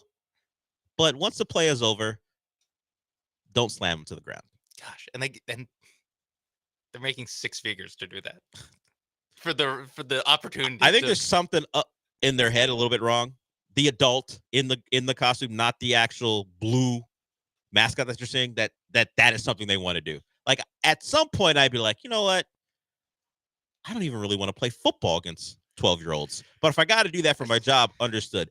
I'm not going to late hit a kid. I think it's once you like crack open the once the seal's broken. Yeah, I'm gonna truck stick them. I'm gonna do all this. Then again, some of this is on the refs. True. They have to nip that in the bud. Yeah, they have to send the message early. That's what Terry McCauley tells us every weekend. And Matt Austin, all the rules officials are like, hey, well, you want to flag this early so it doesn't get out of hand as a ref. Like once you decide I'm going to high step, I'm going to taunt. I guess what's next is personal foul penalties. I guess they just spear a kid. The kid didn't back down. Kid talked a little trash. You get speared. And look, I'll do that thing because they all have that stupid belly that they have where they bump it. That thing. I don't even know how to describe. Yeah, I don't like that around the kids. It bothers me. And they do that too. Blue did it too. I watched that clip, and the Vikings like, hey man, calm down. The Viking mascot told him to calm down. The hip thrust. Yeah, it's weird. He did the hip thrust, and the Viking guy was like, relax, man. They're kids out here. They should have like the leprechaun for Notre Dame out there. That's an actual man. Yeah, see. No, but just to like really send home what we're watching. There are adults in there. Yeah. I get that. Like if this makes you uncomfortable, why is him wearing a blue horse head not make you uncomfortable? Yeah. While they're doing the same thing. blue horse head he can wear and do whatever he wants. Stupid facial hair he can't do as the Notre Dame mascot. It's just because he's 5'6". They're like, come on. Well, at least the horse is 6 foot tall. Or taller.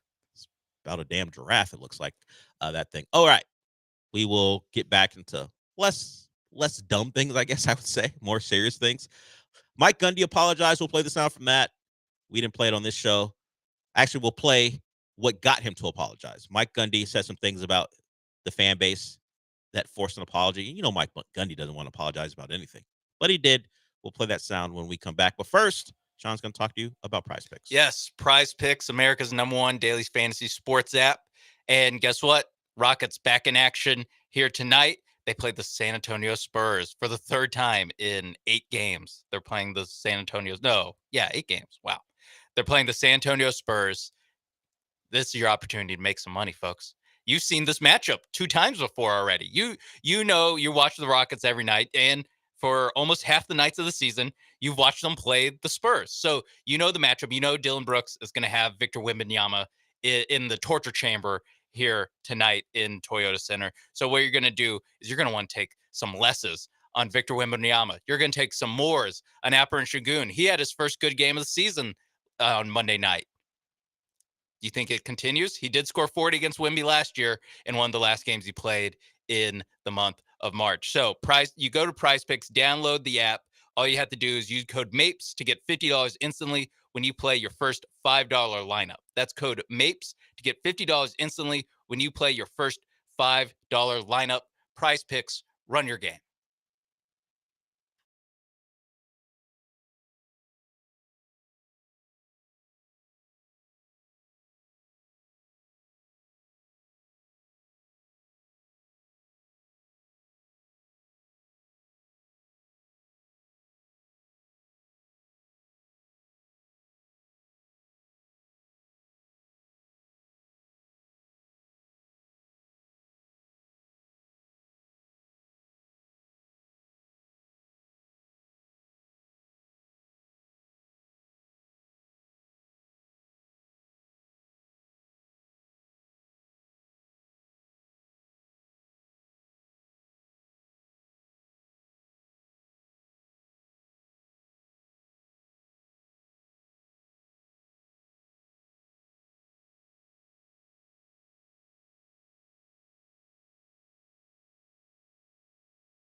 You're back inside the Veritex Community Bank Studios with Del Olaleye. I mean, you're not actually in the studio, but if you watch ESPN Houston's YouTube channel, it's kind of like you are.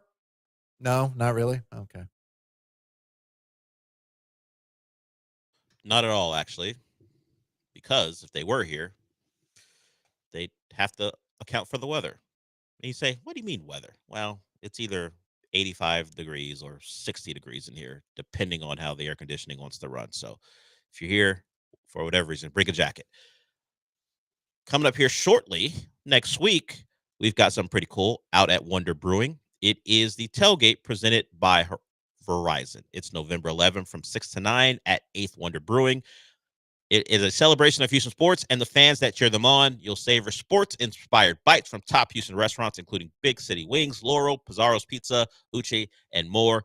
You can sip on premium cocktails, bid on memorabilia, and enjoy plenty of game day fun. Upgrade to VIP to meet and greet with Texans legends Brian Cushing and Travis Johnson, courtesy of Verizon. Tickets include all food and drinks. Get yours now at tailgate.com, culturemap.com.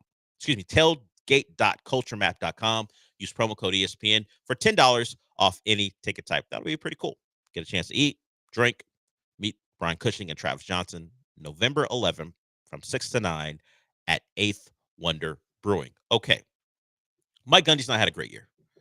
The Cowboys have been disappointing. At last check, well, really last time I paid attention to them at all, it was them finding a way to beat Arkansas. That was probably the high water mark of their year. Oklahoma State's not been a good football team this year, and they doubled down on that against Arizona State. And the natives aren't happy with Mike Gundy. Of course, that dude is not going anywhere. Mike Gundy will be there until he decides he doesn't want to be there anymore. And that probably led to what he said here. Now, he has since apologized for it because someone actually made him do it, or maybe he came to the conclusion that, hey, maybe I shouldn't have done this. But here's Mike Gundy talking about the criticism he's faced. This place has had tremendous success for 18 and a half years or 19. I can't do the math real good, and so unfortunately in life, most people are weak. And as soon as things start to not go as good as what they thought, they fall apart and they panic. And then they want to point the finger and blame other people. You see it happen in everyday life. People do it all the time. That's why I refuse to watch the TV and watch the news, because I get tired of people complaining and bitching about this and that versus just doing something about it and trying to figure out a way to make it better. Well, that's what happens in college athletics. And as Jenny said, she's exactly right. It's just on the bigger stage where people can voice their opinion. And in most cases, the people that are negative and voicing their opinion are the same ones that can't pay their own bills. They're not taking care of themselves. They're not taking care of their own family. They're not taking care of their own job, but they have an obligation to speak out and complain about others because it makes them feel better. But then in the end, when they go to bed at night, they're the same failure that they were before they said anything negative about anybody else. Sean, are you taking that into account the next time you go after a certain quarterback in Austin? What? Are you one of those people? Well, I know you have a job, so Mike Gundy's wrong about you there. Yeah. But I do make less than half of, or no, like a third of what NBA mascots make. So understood. So maybe you can't take care of your family. Yeah, that's true. Gundy has you dead on. He's got me there. He's got you. He's got you there. pegged there. Luckily, my family is only me. Yes. Depending on my income. Yeah, and still, we got to question whether you can take care of your family. Thanks, Prize Picks, for helping out. But he's talking about people like you, Sean. Although I think he's mischaracterized you because you do have a job. But you do trend negatively depending on what your quarterback does. Well, I thought it was about Oklahoma State that I'm trending negatively, which is fair because they've lost 6 straight games. We ought to be negative. This is not the great time for Mike Gundy to take shots when your team is awful. And he goes, hey, we've been good around here for 18 years. He's talking about himself, by the way. It's not like he's referencing years before he got there. He's not referencing the Les Miles years. He's talking about him. I've been good. Just say it, Mike Gundy. I know what you're doing. Hey, we've been good 18 years. This program. No, you mean you. You mean you. Just take credit for it. You're not fooling anyone when you do that. Yeah. You got it. Yeah, you're not referencing the history of Oklahoma State football. It's your history there. Barry Sanders. He doesn't care. No, he's talking about the Woods brothers, although some of them might have played before he became the head coach. But Justin Blackman, Brandon Whedon, those are my guys. We've been good. You're not good now. They were 18th ranked coming into the year. You know, it's a problem when he tried to get off the I'm going to start my son at quarterback thing he did. And then you realize, wait a minute, this kid can't play. No. That's a problem. Look, we've seen it at Clemson. Dabo puts his kid in never to start, but Dabo will throw his kid in to hold or be a receiver late in the fourth quarter of a game. He's done that. You've got Kirk Herbstreit's kid holding for field goals. You have a Venables out there. Multiple Venables have played starting for Clemson in title games because Venables like, you know what? I kind of helped turn this program around with Chad Morris. Let me do me. And now he's in Oklahoma, and it's a benefit to all the SEC. It looks like we'll see if Oklahoma can pull out of it. Have my doubts, but the minute Mike Gundy decided I'm going to start my son at quarterback, we all should have known. The man has gotten too comfortable. Yeah, and right now he's dealing with having to play Alan Bowman. Ollie Gordon's hasn't had a great year, and the team as a whole has disappointed. 18th ranked, and now they're 0-6 in the Big 12. The worst team in the Big 12. It's bad. They returned a ton. They returned like 17 starters. They were supposed to be good. Maybe CFP caliber, not a championship contender, but a team who could make the playoff because it's now been expanded. Possibly win the Big 12. But it's our fault for being negative. Yes, but your fans can't be negative. Now he's apologized. I apologize to those who my comments during Monday's media call offended. My intent was not to offend any of our fans who have supported us in this program through the years. Who were you talking about then? Of course it was to offend, because just because they're negative, and rightfully so now, doesn't mean they haven't supported you in the past. Just saying you're broke and poor. Yeah, it wasn't. And no matter how much you criticize me, you're still going to be poor. Didn't mean to offend you guys. Sorry. Yeah. Okay, Mike Gundy. You got upset because you're rightfully being criticized, and then someone said, "Hey, Mike, that wasn't great. Can you clean that up a little bit?" He took to Twitter to do it. Now I need audio. If you're gonna do it with your chest with audio, I don't need you writing a statement on Twitter. Not even from the official program letterhead. He just did it on Twitter. Notes app? Yes. Oof. If you don't get out there in front of a media member and go, "Hey, man, hey guys, love what you've done. This is a rough year, but we're Cowboys till we die." Whatever he might say, what cowboy up, guns up, whatever. That's Texas Tech. I don't know. Pistol? Does it say pistols up? What do they say? I don't know. You're a known hater of Oklahoma State football. You should know. Yeah, because their team sucks. I don't know. They haven't been doing a lot of celebrating this year, Del. I don't know if you know. Oh, if you haven't heard, they've been good for like 18, 19 years. You can't do the math. Yeah. But maybe get a coach who can do the math. Maybe you'd be better off, at least this year. What an awful coaching job this year. This is something that I 100% believe, not just because of the results as of late, but also this quote. This sounds like a guy who's going to quit in the offseason. It sounds like a guy who's gonna go out. The game passed me, he's gonna go out like this. Not the game passed me by. The things are out of hand. It's crazy these days. All the transferring, all the NIL. Even though he brought back his entire team. It's goalposts, by the way. They're saying. You think he's out off of this year? Like even Saban. We talked about Saban when the show first started. Kind of. He and his wife having discussions about why the game had changed and he wanted out. But at least Saban went out with the playoff appearance. Gundy's the type of guy who will leave when he hits rock bottom. I mean, yeah. Does he sound like he's a guy who wants to keep coaching? I mean, have some personal pride. You can't. This program has been synonymous with you for almost 2 decades. And then you go back to when you played there. You're going to leave it. He is the most successful coach in Oklahoma State history. That's true. By far. So, it's very true. Okay, so he comes back next year. What they stink next year? He can never quit. No, he can quit, but he's just gonna quit. But at least this sounds like a guy who's ready to quit. At least give it a go. You get rid of the for curse. What? No, the kids these days, Del. Even though he coaches Alan Bowman, who's like 2 years younger. Not than a I kid. Am. Okay, guys. Not a kid at all. But yeah, kids these days. What about the coaches these days? It just seems like he's gearing up for. I mean, Tony Bennett. I mean, they've made the tournament, but they haven't been killing it since they won the title. But at least they weren't a disaster, and then he left. Apparently, Tony Bennett did that to secure the bag for his assistant. Great, because that's great for a program. Yeah. Just handing your assistant the job. It worked at Oklahoma. Doesn't work at all spots. Lincoln Riley. Bob Stoops, good choice for Bob Stoops. We'll see what happens at Virginia. I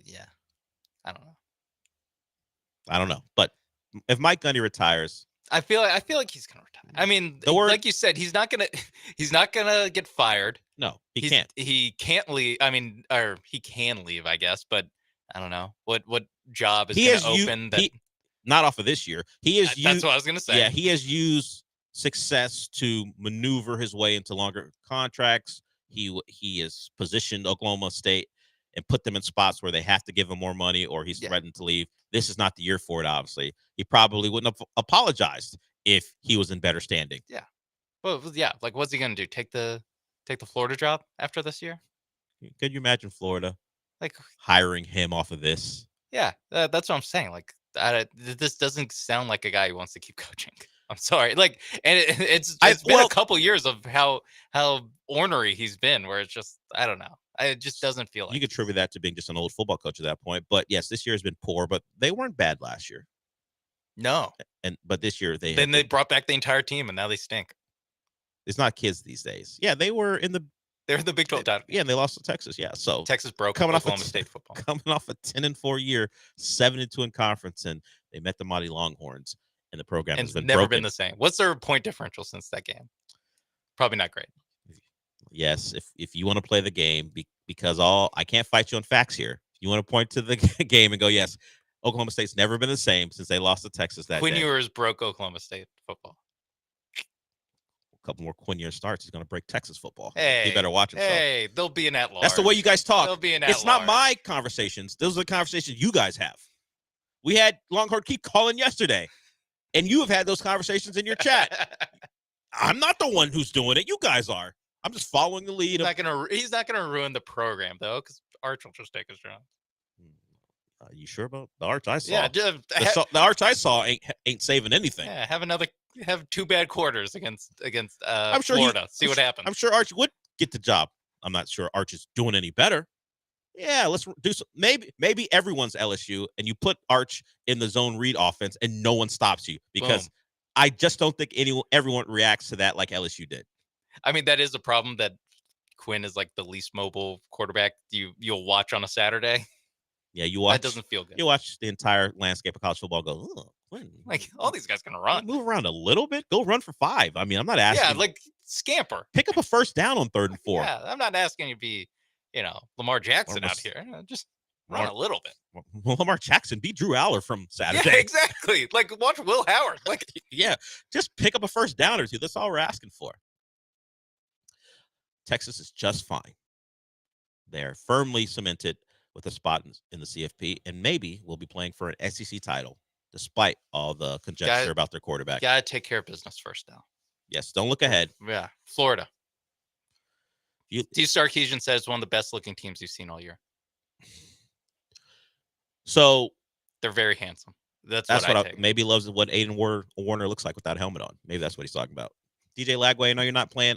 What a looker. And I'm thrilled because I get to look at your face and you won't have a helmet on, I guess. Oh, Graham Mertz, handsome boy. Billy Napier has not ruled out DJ Lagway. Yeah. Now, I say if you get Carter off the field, you should automatically have to miss a game. Shout out to Jake Odorizzi. Mm-hmm. But I don't know how much of that is gamemanship or just it actually isn't as bad of an injury.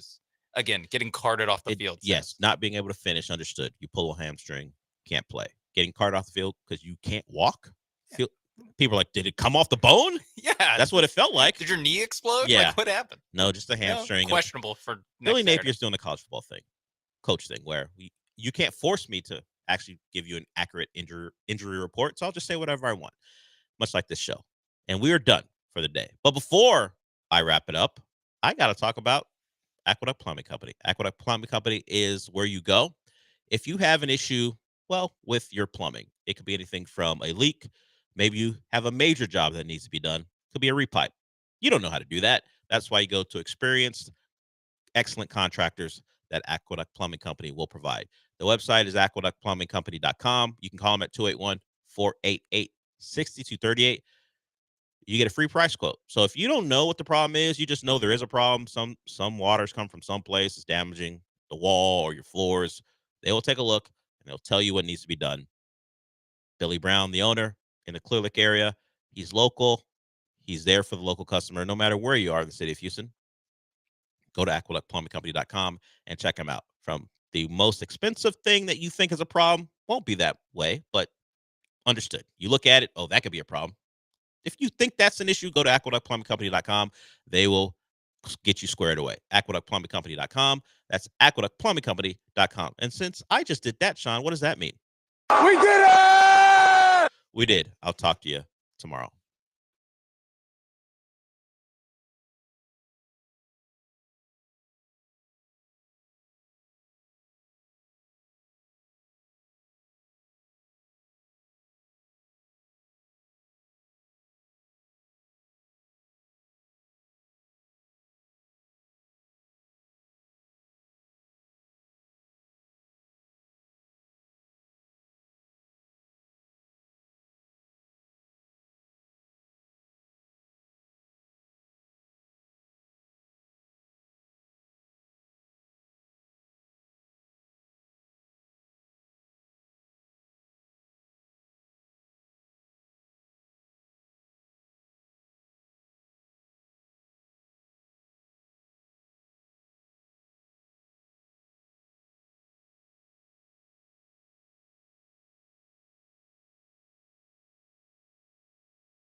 Hello and welcome aboard Gallant George on Wednesday, November 6th, 2024.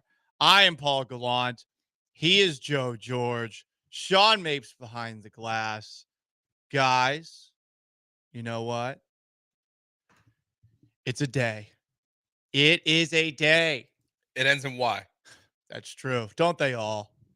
It's a day where there's a lot going on. There's a lot of things to talk about. And I think that one of the biggest things that we are looking at right now, right in front of us, is a reset, a return to what was.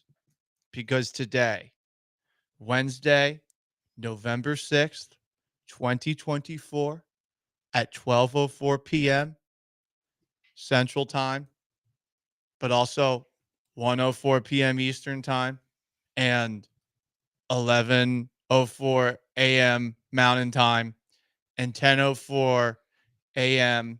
Pacific Time, the reset has happened across our country. The Houston Texans are back to 0-0. We are officially resetting the season. I don't know what this music is all about. We are resetting things. We are going back to what was multiple times, because sometimes you have to go back to 0-0 to go forward. You know, a crushing loss that may have made some of us think about storming Kirby Drive against the New York Jets on Thursday, especially after Nick Caserio didn't make any trades yesterday.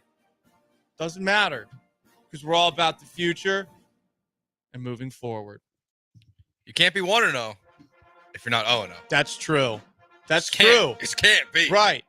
You can't be 1-1 if you're 0-0 too. You're right. But okay, let's be real. The return of multiple people considered undesirable by many across our country is on the table here in Houston. And I guess across our country, that we could be seeing this in a lot of different places. We could be seeing it in New York. We could be seeing it in Los Angeles. But undesirables are back in our lives, at least undesirables in the eyes of many. And I say that because it does seem like there is a chance that the Houston Astros will bring back noted undesirable Alex Bregman. There is a chance.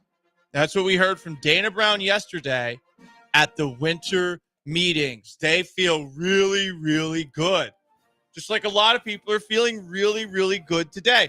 And a lot of people who might be scared of the Houston Astros across the country, they're feeling really, really bad. I salute Dana Brown for his service. Alex Bregman is AB positive today, we learned. Alex Bregman is AB positive. This is true. But, okay, I'm sorry, and I don't know why this Hail to the Chief music is playing in the background. It's like something happened yesterday. Paul's our chief.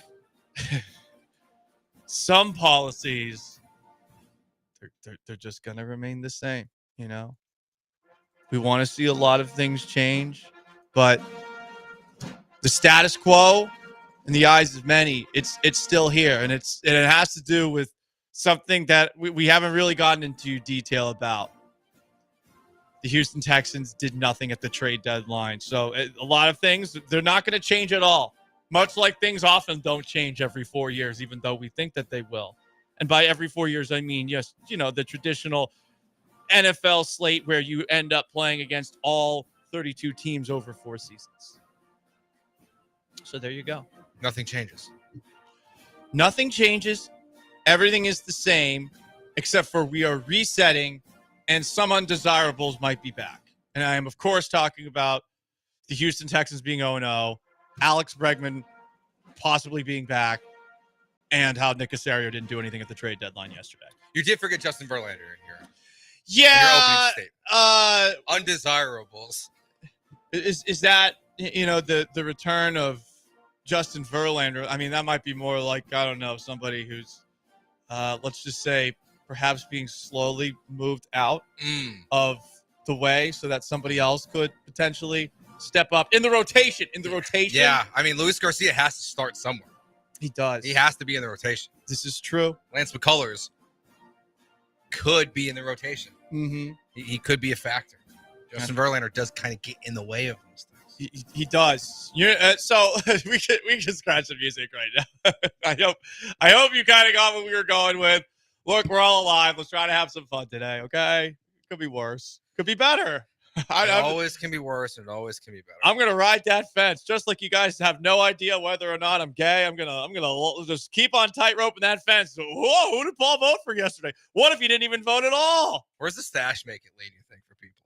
Oh, it's a great question. I don't know if this stash helps or hurts more. In the eyes of some, it makes me a little bit more flamboyant, especially with these short shorts on. In the eyes of others, it might make make people think I'm a cop. I like to keep people guessing. Yeah, I like to keep people guessing. It's funny. I got wrapped up in an election that had nothing to do with the state of Texas or. What election was that? The legalization of sports gambling in Missouri. It ended up being decided by 7,000 votes in the entire state. So I was like watching Alex Gold, who used to work here, who works in Kansas City, and he was tweeting out updates. And I was like, wow, this is being decided by like 20,000 people. And that ended with 7,000 people. I was like, wow, be nice if Wait, Texas what did happened? that. What happened? They legalized sports betting. Oh, okay. Well, that'll never happen because we got lots of people in the way of that. Yeah, we're one of the 11 states. Right. Mattress Mac can gamble, but you can't because you're too stupid. Unless to you go to the gamble. Burge. Your family will be destitute. Or at mybookie.ag. But you're too stupid to do it at home. To do it anywhere. Or at work. You're a stupid idiot and can't handle gambling. We're supposed to be nice. I'm just saying what some people are saying. Yes. And they're saying that about not you, Joe George, and not me, Paul Gallant, or Sean Mapes behind glass. Some people are saying that you sitting in your car are too much of a degenerate piece of bleep loser to be able to control yourself gambling. And this man, it happens to have bet on the World Series multiple times. That's true. And brought an epic wheelbarrow of cash. It's to the a best plate. one. Yeah. Him and Alex Bregman carrying wheelbarrows around. Yeah. Yeah. What an interesting day yesterday was. College football playoff rankings came out. They did. And there was a lot of dissent, a lot of anger. A lot of people on cable television acting like this was the end of the world, Sean May. God, it was really disgusting, really, and just depressing watching the results come in one by one as they go through, and you realize, this is it's the exact same as the AP and the coaches poll. It's the exact same. The two changes in the top 17 were A&M and LSU flipping and Ohio State and Georgia flipping. Other than that, we're just right back to where we were yesterday. It's ridiculous. Nothing changes. Why can't we vote out Alabama? I don't know. They're not good. No, that's what those people want you to do. You know, vote out Alabama. They think that you need to move on from Alabama and onto someone who's more deserving. You know? Yeah, SMU. Give me Smooth back. I was spending so much time, and it just felt like it was going on forever. I was waiting to see where Penn State would land, where the state of Pennsylvania would land, and it's right where we thought. Right on the outside. Right where we thought. Number 6. 6. Right where they belonged, I guess. That should be lower. They're really God. Tennessee's also not good. Sorry.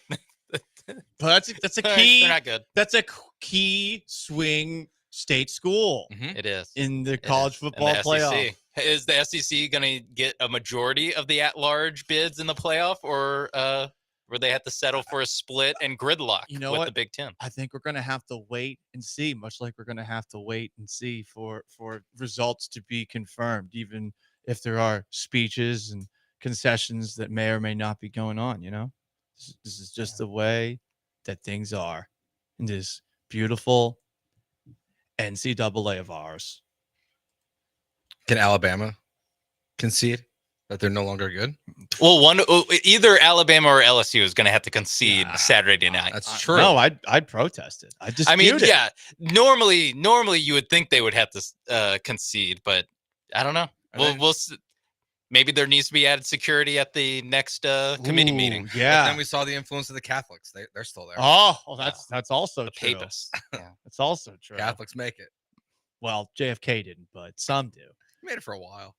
Well, that's debatable. But the one interesting, I do like this text. Politics aside, Royce White was the worst Rocket ever. So I'm really glad that he didn't get elected. Like, just F that guy. That's sort of how I felt about him always. F him. He just sucks. And like now I find his rebrand very interesting, seeing as he was the one that was crying about mental health advocacy for such a long time. And now here he is grifting. But hey, guys, it's Gallant and George. He's Joe. I'm Paul. Sean is behind the glass. It's a day where things have changed, and yet things still remain the same. And what am I talking about? Well, guess what? Our favorite politician in the United States of America, Dana Brown, Astros general manager. He is delivering promises once again. We'll talk about what he said at the baseball winter meetings next. Stay put. Next weekend, Sean and myself will be broadcasting live from ESPN Bet inside of LaBerge and Lake Charles on both Saturday and Sunday, getting you ready for all the NFL and college football action. But it's the best place to go to bet on your Texas teams when you want to leave Texas and do that. Whether you want to, look at the college football games this weekend or the NFL, I recommend being there if you can for Texas versus Texas A&M. It's going to be a crazy environment. Those fan bases are always there inside the sportsbook. They got the 24-foot video wall, 19 betting kiosks. Super easy to get your bets in. You can use ESPN Bet on your phone as well as soon as you cross into Louisiana. So when you leave Texas and bet on your Texas teams, make sure you do it at LaBerge in Lake Charles.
It's Gallant and George, On ESPN 97.5 and 92.5. broadcasting live from the Veritex Community Bank Studios. Here's Paul Gallant and Joe George.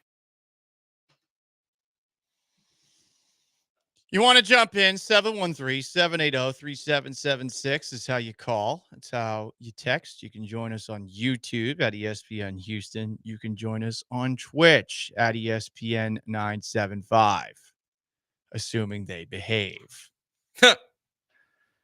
So, guess what? Baseball. It's a sport, and the season's been over for a little under a week. I believe the Dodgers won the World Series last Wednesday. God, that was only a week ago. It was only a It week feels ago. like a month ago already. Right. It does feel like it was a while ago.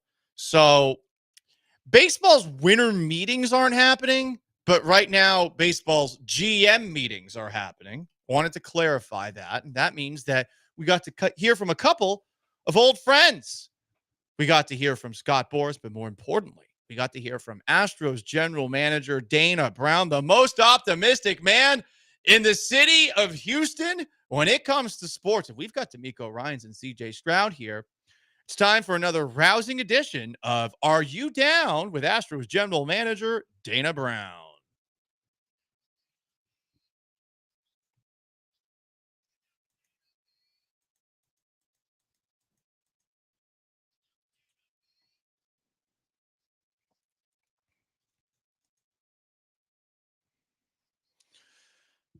Everyone's going to be asking Dana Brown about what the Astros do with Alex Bregman. They did give him a qualifying offer, 1 year, $2 million, $21 million, something like that. Bregman's not going to accept it. And per an Astros tweet, he has a couple of weeks to make up his mind on whether or not he wants it. I believe November 19th is the deadline for him to decide.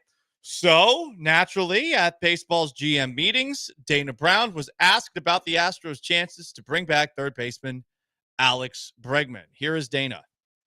Yeah, we've had a lot of discussions with Scott Boras, multiple conversations. So we hope that they've been productive, and we're hoping that some good things happen. I think we have a really good chance.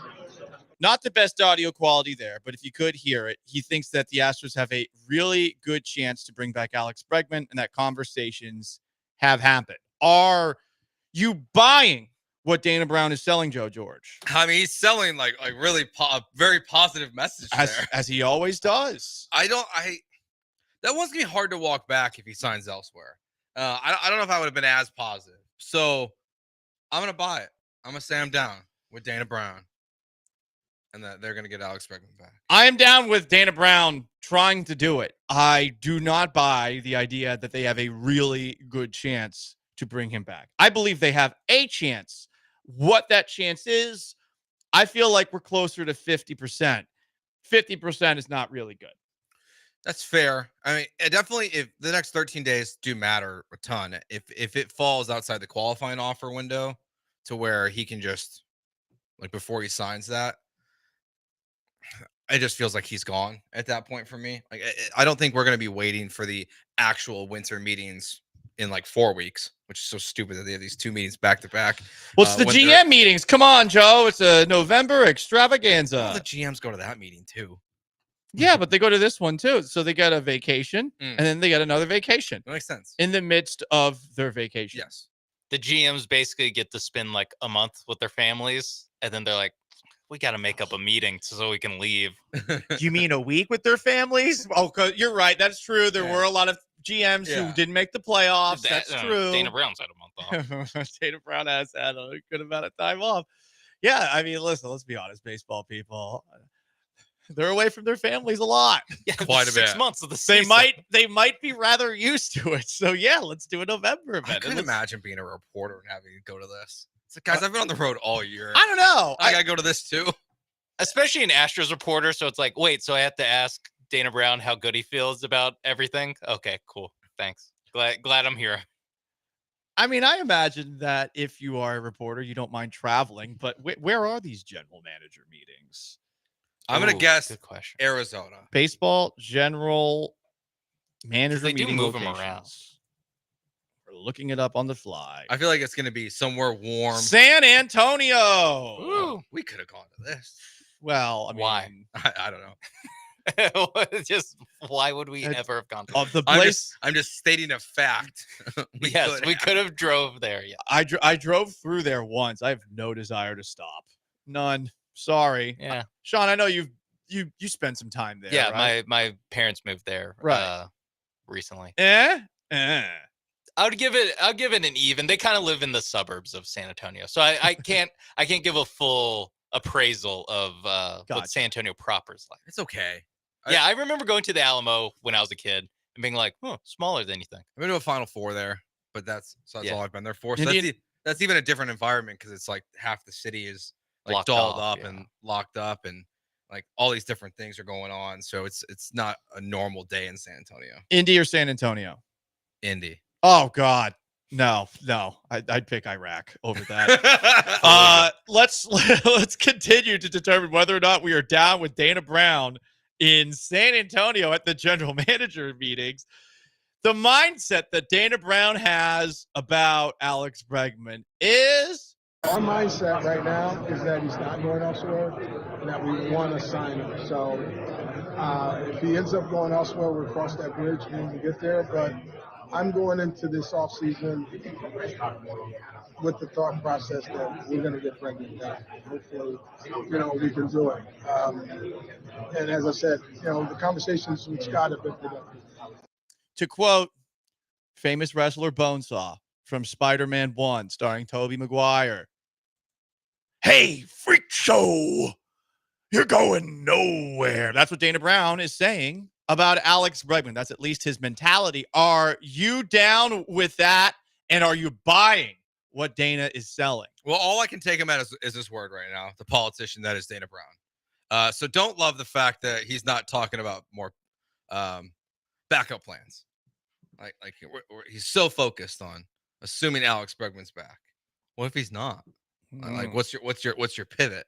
There's other guys out there you could be talking to just in case. Is it too much of a tinfoil hat to say this is when Alex Bregman leaves? This is why they'll be like, well, we couldn't make a move. Like we thought he was coming back. We thought we were dead set on him coming back. Yeah.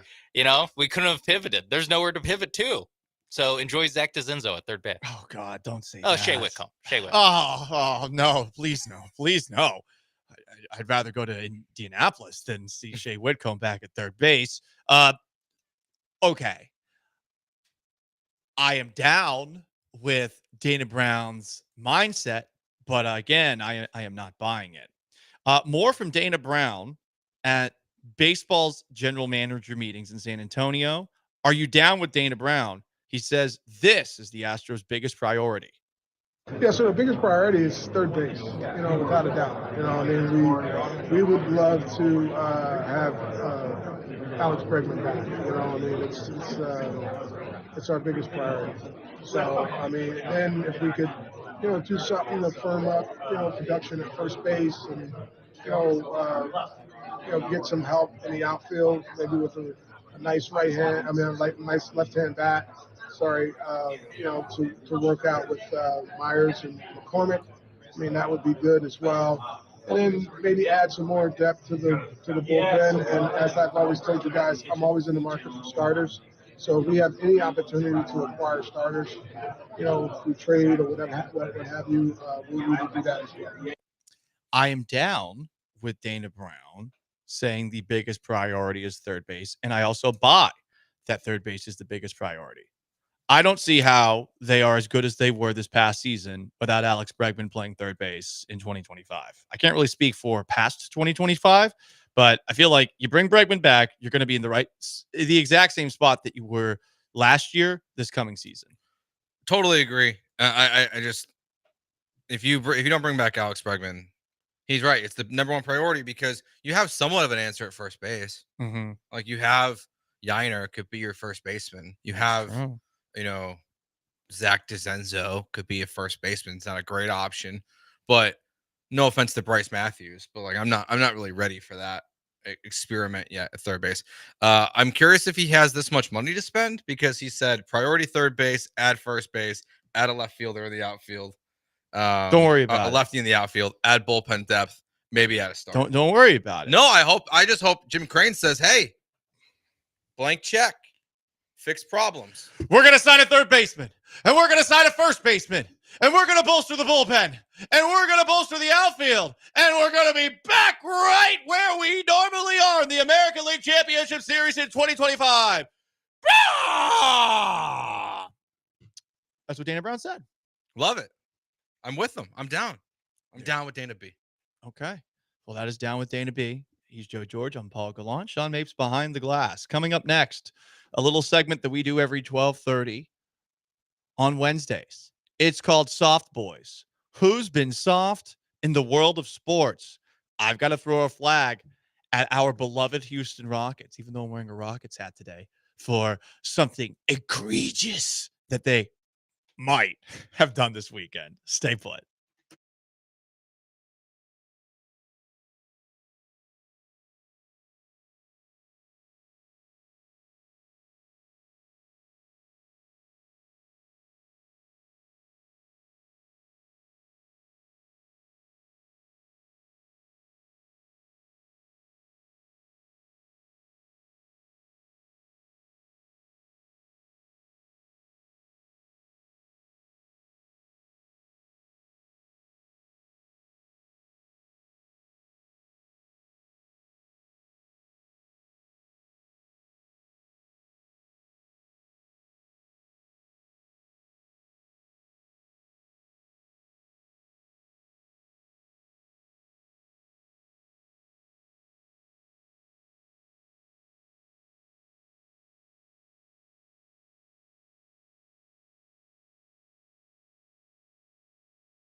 In honor of Rockets head coach Ime Udoka seeing LeBron James doing some LeBron James things, calling him out on it, saying, "Quit your bitching," leading to LeBron James saying, "I do declare, how dare you use such language with me," which led to Ime Udoka calling him a soft-ass boy. We do this every single Wednesday at 12:30. Who's been soft in the world of sports? 713-780-3776 is how you can text in your own nominations. You can do it on Twitter as well, at Gallant Says, or on Twitch at ESPN 975, on YouTube at ESPN Houston. I want to start off with someone who is definitively not soft. Definitively not soft. Yes.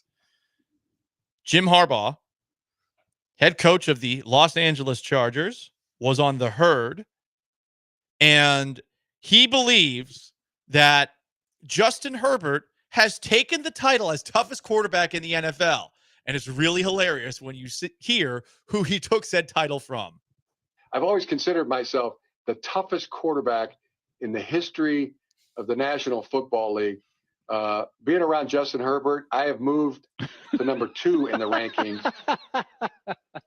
Justin Herbert is the toughest quarterback in the history of the National Football League. I mean, this guy is. I mean, it's become like Hack-a-Shaq. You know, the way. The way. Remember the old Shaq days, and they just hack him. He's so big and he's so tough to get on the ground that. I mean, the ball's thrown and it could be the ball's 10 yards downfield, and there's still somebody trying to wrestle and grapple him to the ground. He gets hit when he goes out of bounds. He gets hit in the head. He gets face masked during the play. It's it's incredible. And Yeah. I love Jim Harbaugh. He replaced me as the toughest quarterback. I mean, one of your quarterbacks nearly died, or nearly got his leg amputated, and then played more football after that. Like, I feel like Alex Smith deserves to be in this conversation a little bit. Yeah, but Harbaugh wasn't around to see that. You know, that's true. He was in college. He was coaching. You're right. God knows who. Byron Leftwich stayed in a game with a broken leg and had his offensive lineman Yes. carrying him downfield while he was at Marshall. Yeah, in college doesn't That's count. in college. You're right. You're right. I love Jim Harbaugh. He just always drops some kind of gem.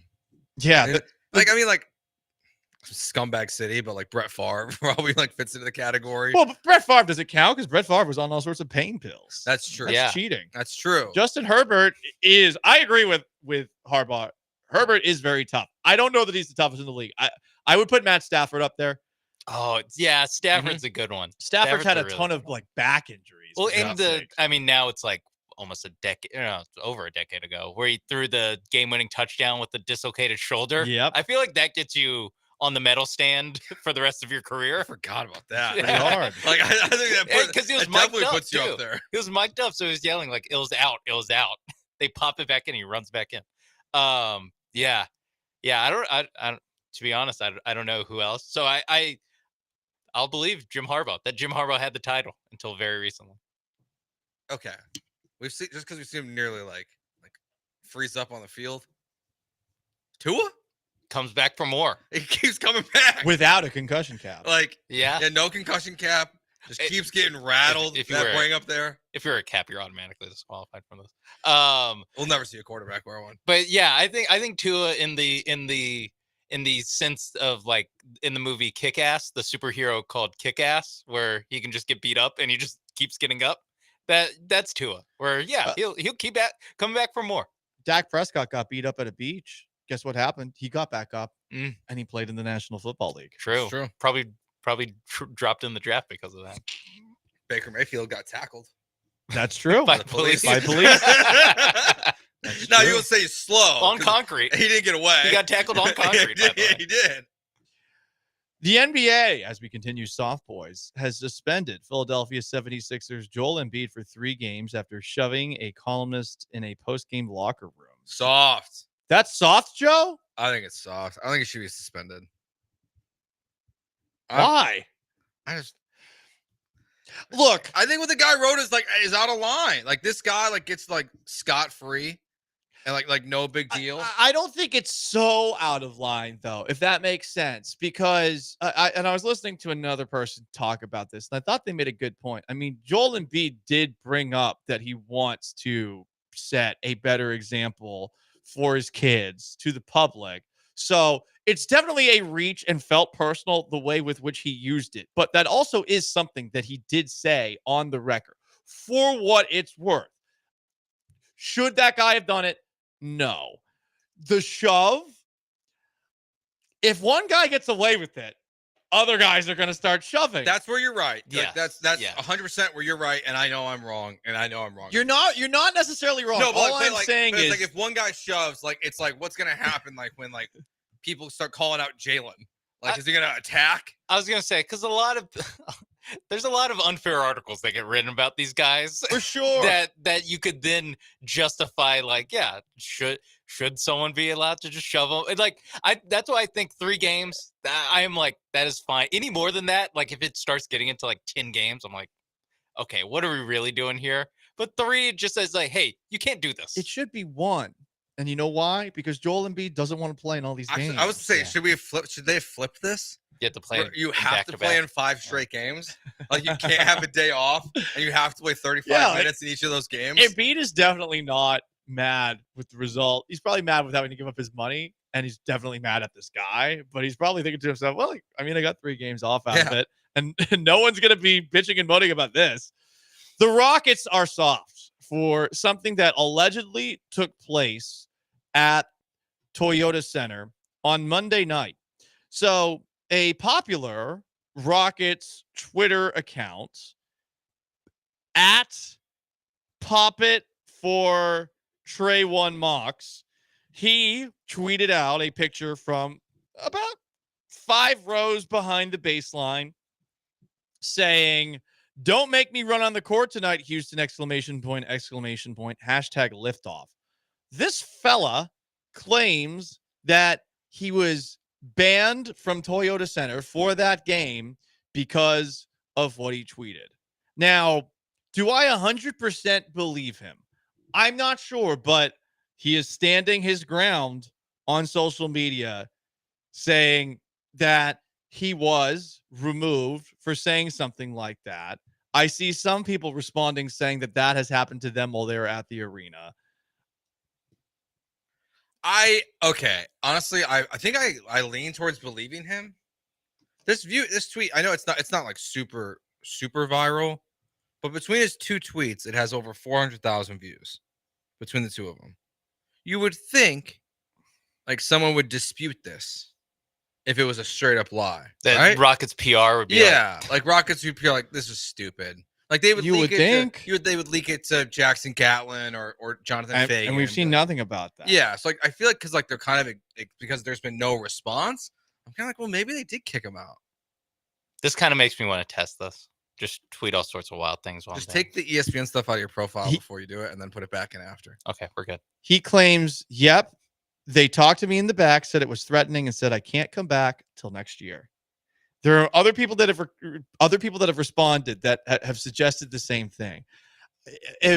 Look, guys, there's a lot of sarcastic things said on the internet and a lot of things that nobody means. This is, I think, rather tame, right? He's not saying I'm about to create an autonomous zone in the middle of the court. I'm about to blow up Toyota Center. I'm not going to glue my hand to the court to protest big oil or something like that. What was the other? Because didn't the Rockets have like back-to-back games with protesters like 2 years ago? Mm-hmm. Someone tried to glue it, and then they tried to chain themselves. Mm-hmm. Well, that was in the Grizzlies Timberwolves series because that's right. Glenn Taylor owns Tyson Chicken, I think, or no, not Tyson Chicken, a different chicken magnate. And I forgot what was going on, but I think he killed a bunch of chickens, like because they're all sick or something. Protesting. Yeah, protesting. So he said he got banned for the year. That's what he says. Okay, so I'm gonna wait until like March to do this.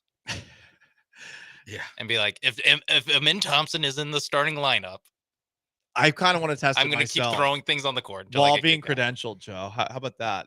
Go for it. Wow, Joe. Damn, middle management, Joe. I mean, this is a loose ship. Yeah.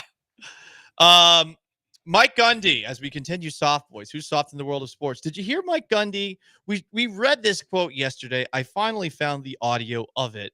Mike Gundy said this after Oklahoma State's 6th straight loss. Gundy, of course, has been the head coach at Oklahoma State for the greater part of 2 decades.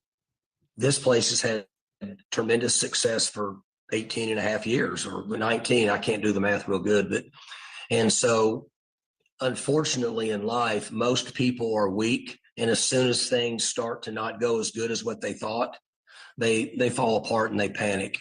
And then they want to point the finger and blame other people. You see it happen in everyday life. People do it all the time. That's why I refuse to watch the TV and watch the news, because I get tired of people complaining and bitching about this and that versus just doing something about it and trying to figure out a way to make it better. Well, that's what happens in college athletics. And as Jenny said, she's exactly right. It's just on the bigger stage where people can voice their opinion. And in most cases, the people that are negative and voicing their opinion are the same ones that can't pay their own bills. They're not taking care of themselves. They're not taking care of their own family. They're not taking care of their own job, but they have an obligation to speak out and complain about others because it makes them feel better. But then in the end, when they go to bed at night, they're the same failure that they were before they said anything negative about anybody else. Damn. Did we read that last part yesterday? That last part we did not read yesterday. Because that was big. LeBron, after he lost the finals, was like, everyone who's hating on me to fail is going to wake up and their life's going to be the same after this. Like, that's a crazy thing to say about your own fans. Yeah. Be like, if you have bad things to say, it means you're poor and you can't take care of yourself or your family. Like, or is he saying that about the media more? Because like he says, like he watches television, he has to turn it off because of what they're saying. I don't know. Is Oklahoma State being talkked about that much on TV? Not at all. They must be. I had bet no you idea love- they'd lost 6 in a row until that tweet came Like- out. He Streisand affected himself, and this is why Mike Gundy is in Soft Boys, because Mike Gundy released this statement after that rant. I apologize to those who my comments during Monday's media call offended. My intent was not to offend any of our fans who have supported us and this program throughout the years. You said I apologize to those who were offended. That's not a good apology. yeah, it's not an apology. Don't apologize. Yeah, it's literally it's not an apology. And don't apologize. Screw it. Like, just did you put this us against the world mentality out there? Like, Yeah. What's the worst that's gonna happen? They're gonna fire you. He's their best coach ever. I doubt they fire him. Yeah, no, he's gonna have the job for as long as he wants. And all those brokies that are saying he's doing a bad job because he hasn't won a conference game, they're just gonna have to deal with it. So there you go. Soft Boys, everybody. Every single Wednesday, 12:30, ESPN 97.5, 92.5. Oh, Mike Gundy. I hope he never leaves us. Well, we all leave eventually. That's true. There's a little thing called death. We Oh, all die. I thought we were voting him out. Hey, we don't do that. Okay. Oh, okay. Can we stick to sports? Voting out Mike Gundy? Okay. Can we stick to sports? Can we stick to sports? We can't vote him out of the Big 12? Why Send him to the would we do Pac-12? it? Why would we send him to the Pac-12? There's only 2 teams in the Pac-12. It's quality of play. Are we sending Oklahoma State there? They can't go 0-6. There's only 2 other teams. in the Yeah, conference. exactly. We're trying to help them. Oh, gotcha. We're doing a bailout. Interesting. Up next, oh boy, Joe George has quite a spicy take on deck. The failures of the Houston Texans at the trade deadline. Whew. He's not happy about it. You'll hear from him next. It's Gallant George. Stay put. First, let me tell you about my friends at MyBookie. And MyBookie.ag, you enter that promo code BET975, and you know what's going to happen? You're going to get an awesome deposit bonus the first time you sign up. Hey, guess what? If you are reloading, you can also do the same thing with a reload bonus at MyBookie.ag. You could have bet on the presidential election. You could have bet on it. And I will say, MyBookie did seem to have the odds right, at least as of yesterday. But you can bet on so many other things. Thursday, they have a weekly risk-free boost. You can bet anything on Thursday. And guess what? If you don't win, you get your money back. Thursday night football, I want to put a little cheddar on top of what already is a pretty good game. I mean, they played each other earlier this year. It went to overtime. The Bengals on the road against the Baltimore Ravens. The spread, Ravens by 6. The over-under is 53. The last game that these two teams played, the final score was 41-38. Joe Burrow's throwing touchdown passes left and right. The Ravens are scoring whenever they want. I'm looking at the over-under. I think we're going to hammer the over for that game. MyBookie.ag. Promo code BET975. Bet anything, anytime, anywhere, only with MyBookie.ag.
You are back with Gallant and George on ESPN 97.5 and 92.5. from the Veritex Community Bank Studios. Here's Paul and Joe. So, Joe, Texans didn't do anything at the NFL trade deadline. I mean, they did trade Khalil Davis to the San Francisco 49ers, a 28-year-old defensive tackle, for a 2026 7th-round pick. And they also, get this, signed Jaden Peavy to the practice squad. Jaden Peavy is a defensive tackle. So a Houston Texans team that, guess what, is having some real offensive line issues and has Kenyon Green out for the year. All they did yesterday was trade a defensive tackle, move a defensive tackle to the practice squad, and bring 2 guys back to practice and designate them for return from injury. Jerry Hughes, Jeff Okudah. I forgot Jeff Okudah was on the team, to be honest with you. But nice to see him back. Jared Patterson came back to practice today. There you go. Nico Collins is cleared to practice, but he's not practicing. He's not practicing, correct. Will Anderson's not practicing. Okay. Damian Pierce is not practicing. Okay. Back to the trade deadline, yes. though. I think the Texans are the biggest loser of the trade deadline. Whoa! Of all the competitive teams, the top teams of the NFL. Okay. You have like the bottom teams, like the Giants. Like, I don't know why you're keeping your good players around. Like, what are you trying to accomplish? Most of them will not be there. But with the Texans, when you look at what happened around them before the trade deadline and then at it, you have the top, teams that would put themselves in Super Bowl contender category. The Lions make a big splash in Zadarius Smith. Washington as Marshawn Lattimore in the NFC. And then in the AFC, Kansas City, Buffalo, Pittsburgh, Baltimore all made trades this season to acquire pieces or a piece to help them in areas of weakness. And I know we went through it yesterday from Jason Bristol's tweets that there's only been 4 offensive linemen traded in the last 5 years in October or November. So it's not something that happens very often. Mm-hmm. But you've got all these injuries right now. You've got, depth issues across the roster. And you're just the only contender or team that I would put in like that Super Bowl contender category still that didn't make a move. And I just think it makes you the automatic loser of the trade deadline. So they had to do something to not be a loser. I just, the fact that everyone else did do something and they were the one who didn't is you're kind of the loser by default. I mean, I really wanted them to make a trade or 2 at the deadline to improve their team. And I wasn't looking for a Marshawn Lattimore quality player, like just something to improve what you have on this roster. And they just did nothing. They've been bringing in practice squad guys. I think it would have been more of a loser had an offensive lineman that plays on the interior had been acquired by another team. That's very true. Because I don't know what they're losing out on, but they did not add anybody and other teams added. And by that logic, they didn't improve while other contenders did improve. Yeah, you're right about if like there was another guard trade and the Texans didn't, we would be very upset today. It's just really, there's no like rage with this that they didn't do anything because they clearly just felt like that with where they're at with the cap space, they either didn't have time or didn't want to rework their contracts to open up more than the $5 million in cap space they currently have.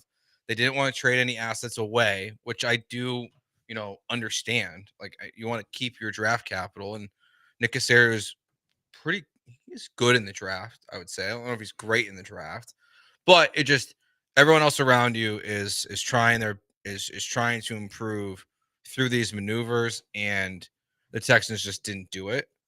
And because they didn't address these issues in the offseason, I was hopeful they would address them now, and we all know they just sat still, did nothing. And now you got to wonder, what is it that they do to make the offensive line better? And I really cannot think of anything other than hopefully have Nico Collins back on Sunday. And that has nothing to do with the actual offensive line itself. Yeah, I guess the Jared Patterson returning in practice today it's definitely a positive. Because, I mean, all we have is a series sample size, but they scored a touchdown on that series. So like it's such a small sample size, but you would think that it's better than what Kenyon Green was. He was pretty good last year before he got hurt when he was playing center.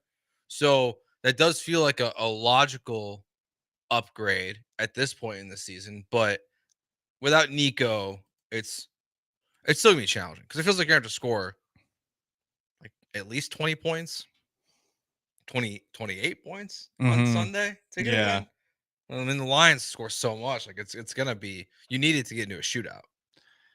And are you going to beat the Lions in a shootout with how efficient their offense has been this year when your offense hasn't been efficient? Did you see this Amon-Ra St. Brown, Jared Goff thing that came out today? No, what happened? They have 30 straight completions. On 30 straight targets? On 30 straight targets. That's unbelievable. Honestly, the thing with the Lions offense right now, nothing you hear is actually surprising anymore. I mean, they have more touchdowns and incompletions supposedly over the last couple of weeks. Both Jahmyr Gibbs and David Montgomery are on pace for 1,000+ yards rushing. They have their best start since the 50s. I mean, everything is going their way right now. Yeah, I mean, they lost their best player, and they've been okay without him. Because what? Doesn't matter. Because they're 0-0. They're 0-0. And the Houston Texans are 0-0. But are the Texans the biggest losers at the NFL trade deadline? I'm trying to think of another team that probably needed to do something. Bills did something. Jets did something. Steelers did something. Ravens did something. The Chiefs did something. Maybe you want to say the Chargers, but the Chargers are in a spot right now where I feel like they're playing with house money. They had supposedly going into the year one of the least talented rosters in the NFL, and here they are with a 5-3 record. I put Minnesota and Atlanta in that same category too, where it's like, like, are you right? Like, you view yourself that way? Maybe Atlanta. Atlanta probably would because it's the NFC South, and they did sign Kirk Cousins to a lot of money. Yeah, but they've made a lot of moves. Like they traded for Matthew Judon before the season. They traded for, or they signed Justin Simmons in the offseason. So like they did quite a bit. I was thinking maybe Green Bay, because like they traded away a player when they're at 6-3. And they've clearly got a lot of issues, but their issues are mostly that their quarterback's got a bunch of different injuries this season. So even for them, it's like I don't want to be super critical of them either. The Eagles did not trade for a new coach, so they failed the trade deadline, you could argue. Could have traded for Bill Belichick. Yeah. I think ESPN would turn that trade down. Sirianni for Belichick. Well, it's not like Belichick is owned by ESPN. He's on the CW too. Well, that's true. He has to make multiple trades. He's owned by his 23-year-old. That's also true. He's doing posts on the beach while she's dressed up like a mermaid and he's dressed up like a fisherman. I think that's my favorite part of Halloween. Couple photos? No, their couple photo. The Belichick couple photos. Why are you shaming their love? No, actually, I was just it made me laugh, and then I was just like, good for Bill. Good for Bill. Like, because he looks so happy. Mm-hmm. And it looks. He's with his granddaughter. I mean, he's with a young, strong, independent woman. And sometimes, you know what? The old man gets the girl. See? Sometimes that happens. You got plenty of time, Paul. No, I'm out. I'm just going to go asexual the rest of my life. Sounds fun. He's Joe. I'm Paul. 713-780-3776 to call, to text. Are the Houston Texans the biggest losers of the NFL trade deadline? Should I go asexual for the rest of my life? All of those things are on the table. It is ESPN 97.5 and 92.5. Stay put.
It's a big day. It's a critical day.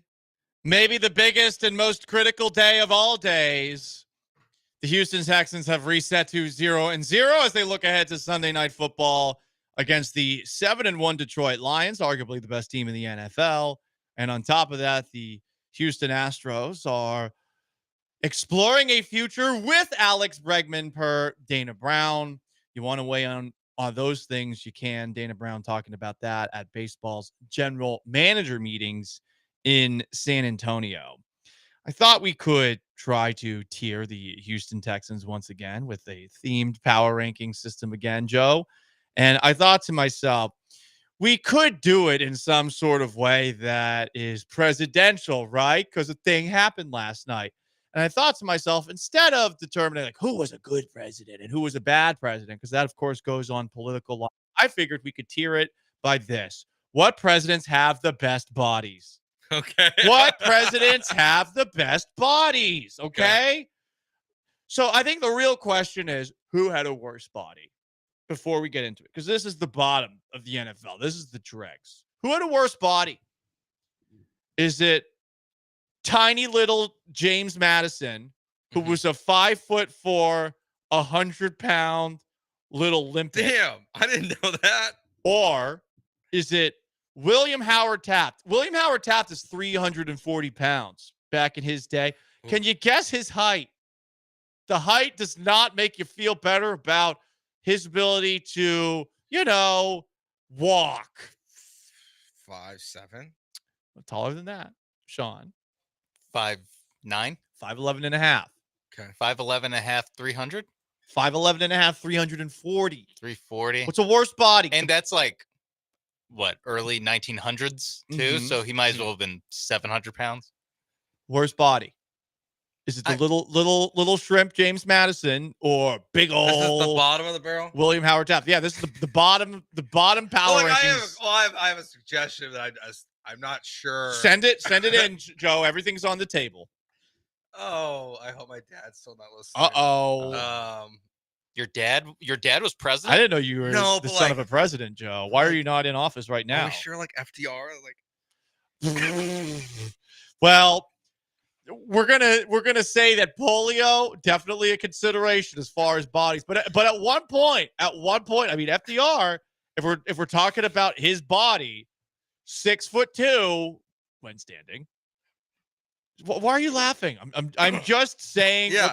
Look at that cough. Look at that cough that you just tried to drop in, like you weren't able shaming FDR, who was 6'2", 188 pounds. That sounds like a lot of wide receivers in the NFL. That's true. It does. And William Howard Taft got stuck in a bathtub. Old, so I feel like Tafty. I feel like it's he's him. definitely the bottom. He's so fat he got I'll stuck stand places. up. Yeah, So, then I have to stand for my short king, James Madison. NFL power rankings based off of bodies of presidents. Yeah, we're goofy, aren't we, on this show? So I mean, that's all the dregs. I mean, it's the Titans, it's the Browns, it's the Panthers, it's the Jaguars, it's the Raiders, it's the Saints, it's the Patriots, it's the Giants. I suppose the Dolphins are there as well. That's it. I mean, if you're getting stuck in a bathtub, I mean, what are we going to do with you? Yeah, you're just kind of. I'll give him credit. Though. The William Howard Taft, old Tafty. Okay, one of the bigger, one of the larger than life presidents in our history. Literally larger than life. What? He made it to 72? He lived a while. That is impressive. To be that'd be 72, and he was also at some point got stuck in a bathtub. This guy, he was like, you would think those things wouldn't go together. He was a chief justice. He's got a great stash. He's good mustache. Mm-hmm. He did a lot. He did a lot for our country. Again, if you just for inflation, Howard Taft was insane. But if we're adjusting for bad bodies, this is at the worst. You don't want to get stuck in a bathtub. No, it's bad. I'm just saying, like, to get that big back in the day, you know how much it's a lot of terrible food you had to eat. Yeah, he's probably on like that 1,000-pound Sisters TV show. Well, he didn't even have like candy really back then. It was yeah, like licorice. Sugar was hard to get. It was just, You're like, what are you eating? Just the old-fashioned way. It's just nonstop steak. He's just all Al Michaels all the time. But then cow again, a day? he made it to 70. Okay, so next. second worst body, clearly James Madison. I mean, 5'4", 100 pounds. Shout out to our 5'4", 100-pound men friends out there. I mean, it's one thing to be that short, but then to be that skinny. Yeah, I mean, I would could like a little bit more muscle mass on him. I could toss you. Like I could Literally. pick you up and throw you. Yeah, like Probably like a good 6 feet. he would be classified as petite. Oh yeah, he's petite. Yeah, I mean, if you're a lady, this ain't bad. Oh, his measurables as a lady are nice. But as a man, oof, not doing so hot. So this is I suppose if this is the next tier up over old Tafty, I mean we got to put the Cowboys in this one. We got to put the Jets in this one. In another world, say if James Madison decided to switch teams, if you will, like it could be better. And say the Jets and the Cowboys switched coaches before the start of the year, or switched out better pieces on the roster. Not that piece, other pieces on the roster. You know what could have happened? Could be in a different spot. I feel like they're in a category of themselves. I don't like that the Texans lost to James Madison. I don't like They that. did. They lost to James Madison. Yeah, it's a tough spot to be in. You hate to see it. Yeah, you really do. You can barely see it. He's so small. That's so true. So anyway, bad body NFL power rankings. Bad bodied presidents. Yeah. We're going further up the bodies. Okay, listen, these guys, the bodies just weren't built to last. They weren't built to last like a lot of these other teams across the NFL. We're talking about the Seahawks. We're talking about the Colts. 49ers, they're banged up right now. Rams are banged up right now. Bears are banged up right now. Broncos, they don't have a good quarterback. They're banged up right now. Seahawks just aren't very good. Bengals banged themselves up a little bit.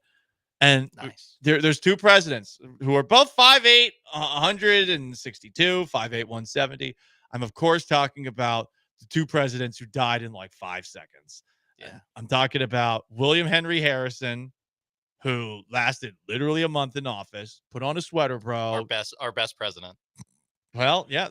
Well, I don't know. No time to do anything wrong. That's fair. He got pneumonia at his inauguration. Or you've also got Zachary Taylor, not the head coach of the Bengals, but fitting. That's confusing. He only lasted, I believe, a year. March 4th of 1849 to July 9th, 1850. Yeah, I'm kind of like, think about these teams are in this category. Yeah. I feel like there's a team missing potentially. Who's that? I don't want to spoil the Paula rank. No, you can do it right now. Again, we're all over the place on this. Is it the team that lost to James Madison? Yeah, the Texans Thursday? don't belong in the same category. A lot of injuries. Like the injuries and kind of. I think they're a tier above. Okay. But they're coughing. I'm listening to it. If they're William Henry Harrison. William Henry Harrison. Yeah, he's definitely. The Texans are walking away from the microphone and just coughed. Where in the movie you go, oh, that means he's sick. Yeah. I mean, like, think about like the hype. Like, it only lasts like 3 months. It's true. Before it died. So that's true. I don't know how much hype Harrison had, to be fair. That's true. All right. Now let's continue to go up the power rankings determined entirely by these tiers are just determined by the bodies of American presidents. We're going up. Okay. Yeah, I'm excited for who has the best because it's hard to tell because they wear suits. Listen, if you're a tall person in life, you know what that means. Oh yeah. It doesn't matter how That's skinny how you you became are. president. You could be ugly as a bag of rocks. Okay. But if you're tall, you're tall. If you're tall, you are tall, and things are just gonna go your They way. can never take that away from you. Abe Lincoln was our tallest president. Now, let's be honest, a little ugly, but he was our tallest president. It's not about what he is on the outside; it's about what he is on the inside, which was anti-slavery. Okay, very big, 6'4", 180 pounds. I'd like that to play wide receiver for me. It's kind of skinny, but maybe a young little muscle receiver. milk, but yeah. I think overall, I'll take that. Could have eaten a little bit more, but he was too busy eating dubs in the Civil War. Okay, and when you're on the trail, sometimes you Like lose a Jameis little bit of Winston. weight. Yeah, that's what they did. He's the Jameis Winston quarterback. You know, at the Gettysburg Address, who can forget when at one point during that address, Abraham Lincoln, he said, oh, we're just going to eat some W's. 7 years ago, we ate a lot of W's, and then we're going to eat some more W's. He sounded like that. You can't spell wins without Lincoln. And luckily, people were illiterate enough to believe him. People just did not know that was wrong. So this is where the Texans are. Listen, it's a good bod, but there's something missing. You know, it just makes you feel like if you go to a theater and you're not watching your back, you might not see the end of the play. Yeah. And so I'm going to put the Texans here. Okay. I'm going to put the Falcons here. I'm going to put the Eagles here. I'm going to put the Vikings here. I'm going to put the Steelers here as well. I want to put the Commanders here because of the rookie quarterback, but the Marshawn Lattimore trade has me not doing it. The Ravens are playing too well right now. I guess I'll put the Chargers and the Cardinals in this conversation as well. Okay, so I agree. So this tier does make more sense for the Texans then, because of the group you have. No, they're tall and they're imposing, but there's just something missing. But like instead of at a movie theater, they're gonna get killed on national television. Whoa, damn! For the second week in a row. Hey, they're 0-0 and so right. the Lions. That was a preseason game. My bad. Yeah, I know. I like this tier, like that group of teams: Steelers, Chargers, Cardinals. I'm with you on that one. The Commanders are tough. Because I kind of feel like the Eagles and the Commanders should still be in the same one because they haven't played each other yet. Okay, we'll put the Commanders in there. Let's drop them down a tier, and then you got the top. This guy had the best body of all time, of all presidents, entirely basing it off of his height and his weight. Lyndon Baines Johnson from Texas man, 6'3.5", 200 pounds. He's not too big, right? No, that's solid. Yeah, solidly built. Built well. Pro body, pro ready. He's you Texas draft him bred. and he's ready to play day one. And Great length. That's everybody at the top. And you know what? We're going to put everybody in this category right now. Chiefs are undefeated. Lions are undefeated. Bills are playing well. The Ravens are playing well. And anybody else? No, that's it. Because we moved Washington down. Yeah, move Washington down. Commander's not in here. So there you go. I think that's right. I think those are the 4 best teams in the NFL. So there you go. The NFL power rankings. NFL power tiers based off of presidential bodies. Arguably the most important segment we've ever done. Happy day after the election day. The world didn't end. We're all alive. Can confirm. And we're on to Detroit. But not actually going there. Thankfully. Although supposedly it's not that bad. It's not Indianapolis. It's gotten better? My parents were there. My mom and my stepdad were there a couple of months ago, and they said, "Wow." I think they had very low expectations. Yeah, that might be one of those like you go to see a bad movie, but everyone tells you how bad it is, and by the time you leave, you're like, "Oh, okay, like it was all right." Not that bad. Or no, not that bad is what you're saying. Yeah, but then you go to Detroit, and it's like, "Oh, okay, pizza could be worse." They got a good amount of tomato sauce on that pizza. I like it. Up next, Dana Brown's the Astros general manager, and he wasn't done talking about Alex Bregman. Plus, Scott Boras is dropping some all-time lines from the GM meetings. In San Antonio, Texas, Gallant George, he's Joe and Paul. Sean behind the glass. Stay put.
You are back with Gallant and George On ESPN 97.5 and 92.5. from the Veritex Community Bank Studios. Here's Paul and Joe. Baseball's general manager meetings are on in San Antonio. We heard Astros general manager Dana Brown speaking with Houston-based media. He also did an interview with the MLB Network's John Morosi, and just like he did with local media, he said that the Astros' number one priority right now is third baseman Alex Bregman, who they extended a qualifying offer to. I mean, we've had multiple conversations with Scott Boras. So, Alex has been great for this organization. We'd love for him to stay here. We feel like, there's a good chance we're going to get something done. And so the conversations back and forth with Scott have been quite interesting. So we're optimistic. How flexible are you in terms of opt-outs, deferred money, a lot of different ways to make a deal get done? It's Scott Bregman.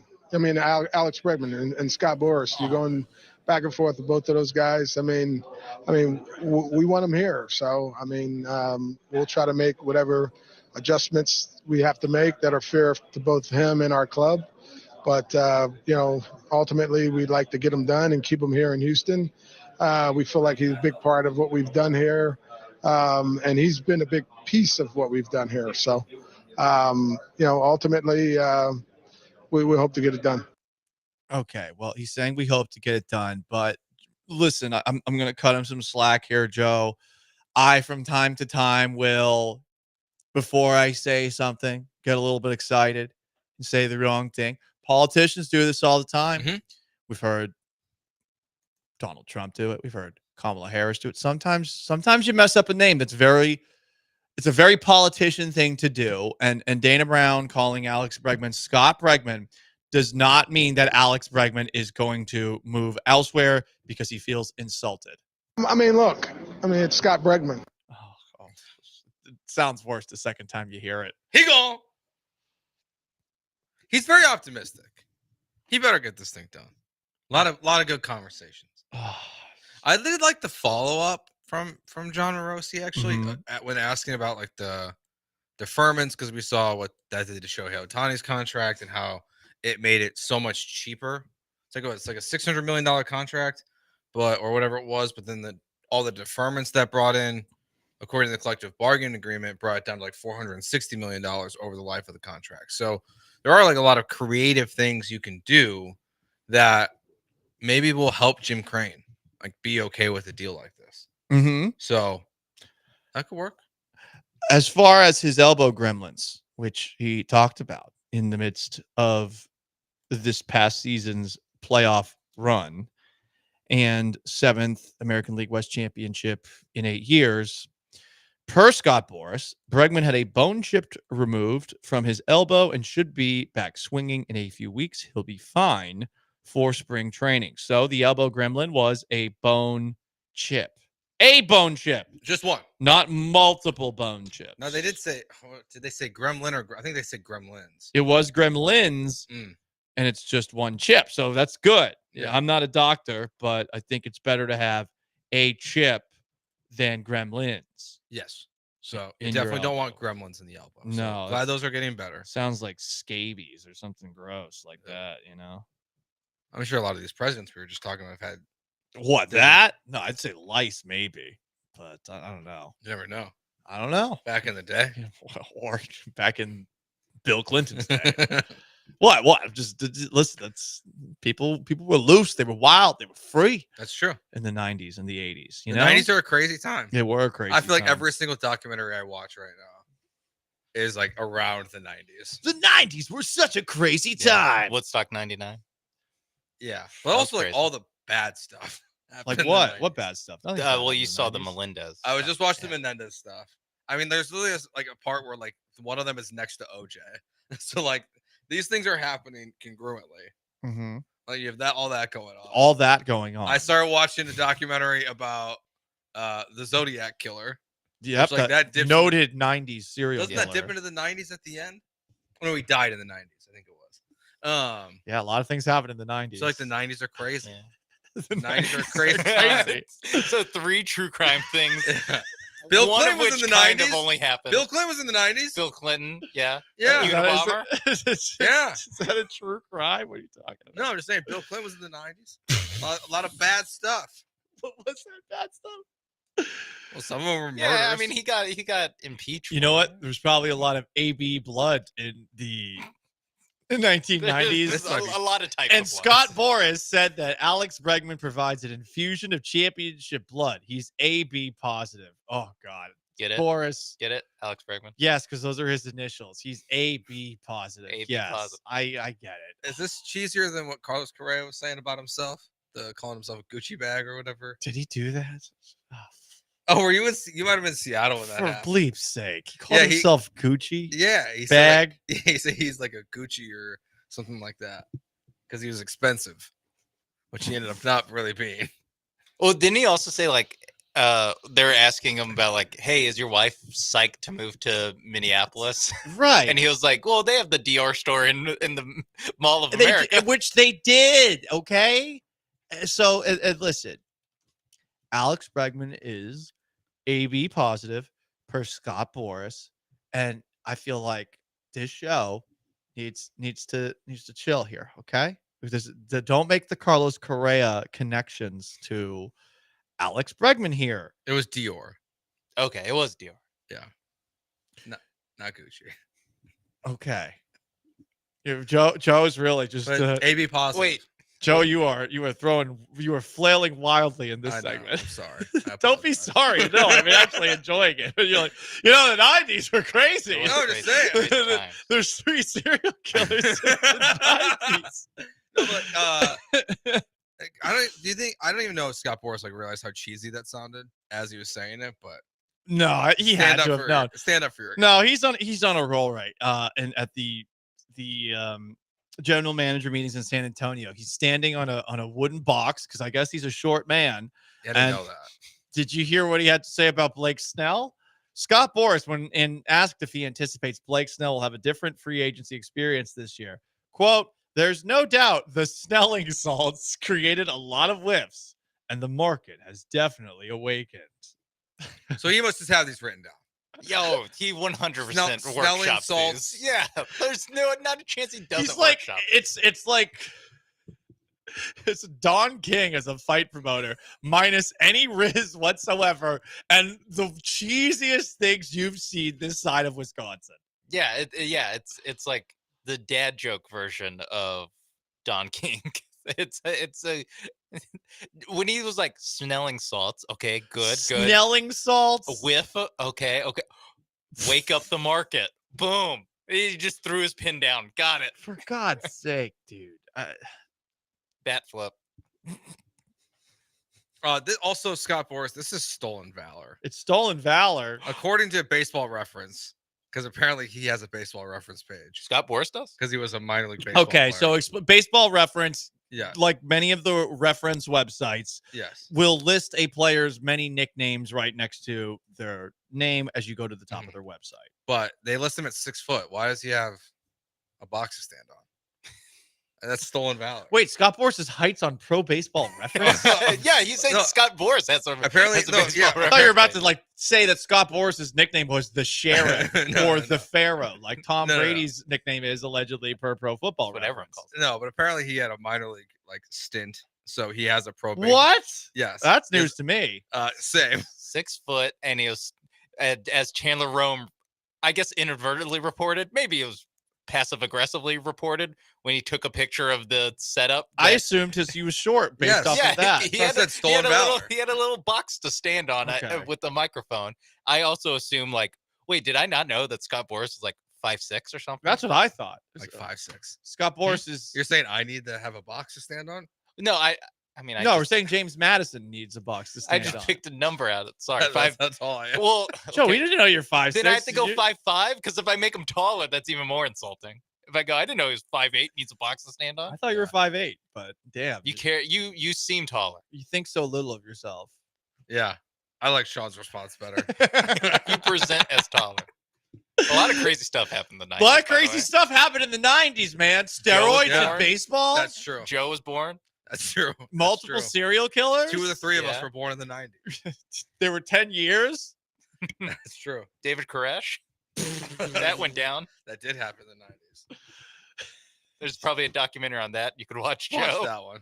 That's next on the queue. No, I've already watched it. He's Joe. I'm Paul. Sean's behind the glass. I don't know. What are we doing here? Oh, yes. It's the greatest day of our lives. It's a big day, a big reset for the Texans. And up next, around the NFL, I love it when reporters ask questions that lead to players giving a good clap back. And we got a good one before Thursday Night Football tomorrow. Gallant George, stay put.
The Texans are 0-0. The Detroit Lions are 0-0.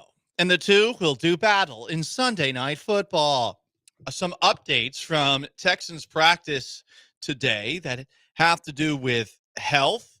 The good news, number one, Jarrett Patterson, who missed last week with a concussion after stepping in for Kenyon Green on what would be a touchdown drive, is back at practice today.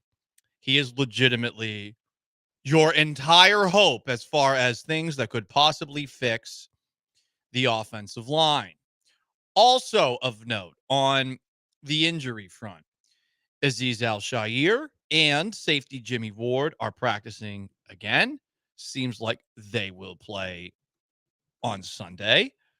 Meanwhile, Jerry Hughes, Jeffrey Okuda taken off the injured reserve. Christian Harris, who has missed most of this year, he'll be back in week 15 against the Miami Dolphins. That was a surprise. They are not going to bring Christian Harris back until after the bye week. It seems Harris's calf injury was more serious than most injuries. No way. And still is. The Kyle Tucker of the Houston Texans. Truly.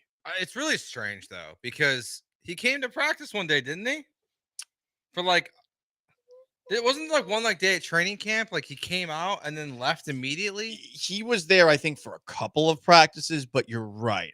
I think it was maybe 2. You could, it might have been 1. I remember I was and, there. He and like he limped off. re-aggravated it, and then Right. You could be right on that front. I mean, listen, he's had plenty of time to rest it. I hope that it's okay. Meanwhile, you've also seen on the injury front, Will Anderson Jr. not back at practice today. Nico Collins not back at practice today. Anderson dealing with an ankle injury. He had one last year. Collins dealing with a hamstring injury. So 2 of your best players, their status in doubt on Sunday, but some reinforcements are coming or will eventually be returning. Yeah, I mean, those are all mostly positive. Even the Nico Collins report that we got out of Aaron Wilson is generally very positive, that he's doing well and nearing being ready for a return. It's just kind of up to the Texans if they're going to designate him for a return for this game or not, or if they're going to give him another 8 days to get ready for the Cowboys game on the 18th. Okay. I'd rather him be back now if he's healthy. Yeah, I suppose I can make do with Jared Patterson being back. But, I mean, the amount of pressure that is now on Jared Patterson to fix a problem for the Texans that has been a massive problem, it is a lot. So may the odds ever be in his favor. I wish him well in the wars to come. Thursday night football. It's a game on Thursday night, and the Baltimore Ravens are 6-point home favorites against the Cincinnati Bengals. These two teams played each other on October 6th. The Ravens won 41-38 in overtime. Joe Burrow is on a tear, on pace for 40 touchdown passes this year, through another 5 touchdown passes on Sunday. But he went viral for getting angry on the sideline. Here is Joe Burrow talking about that.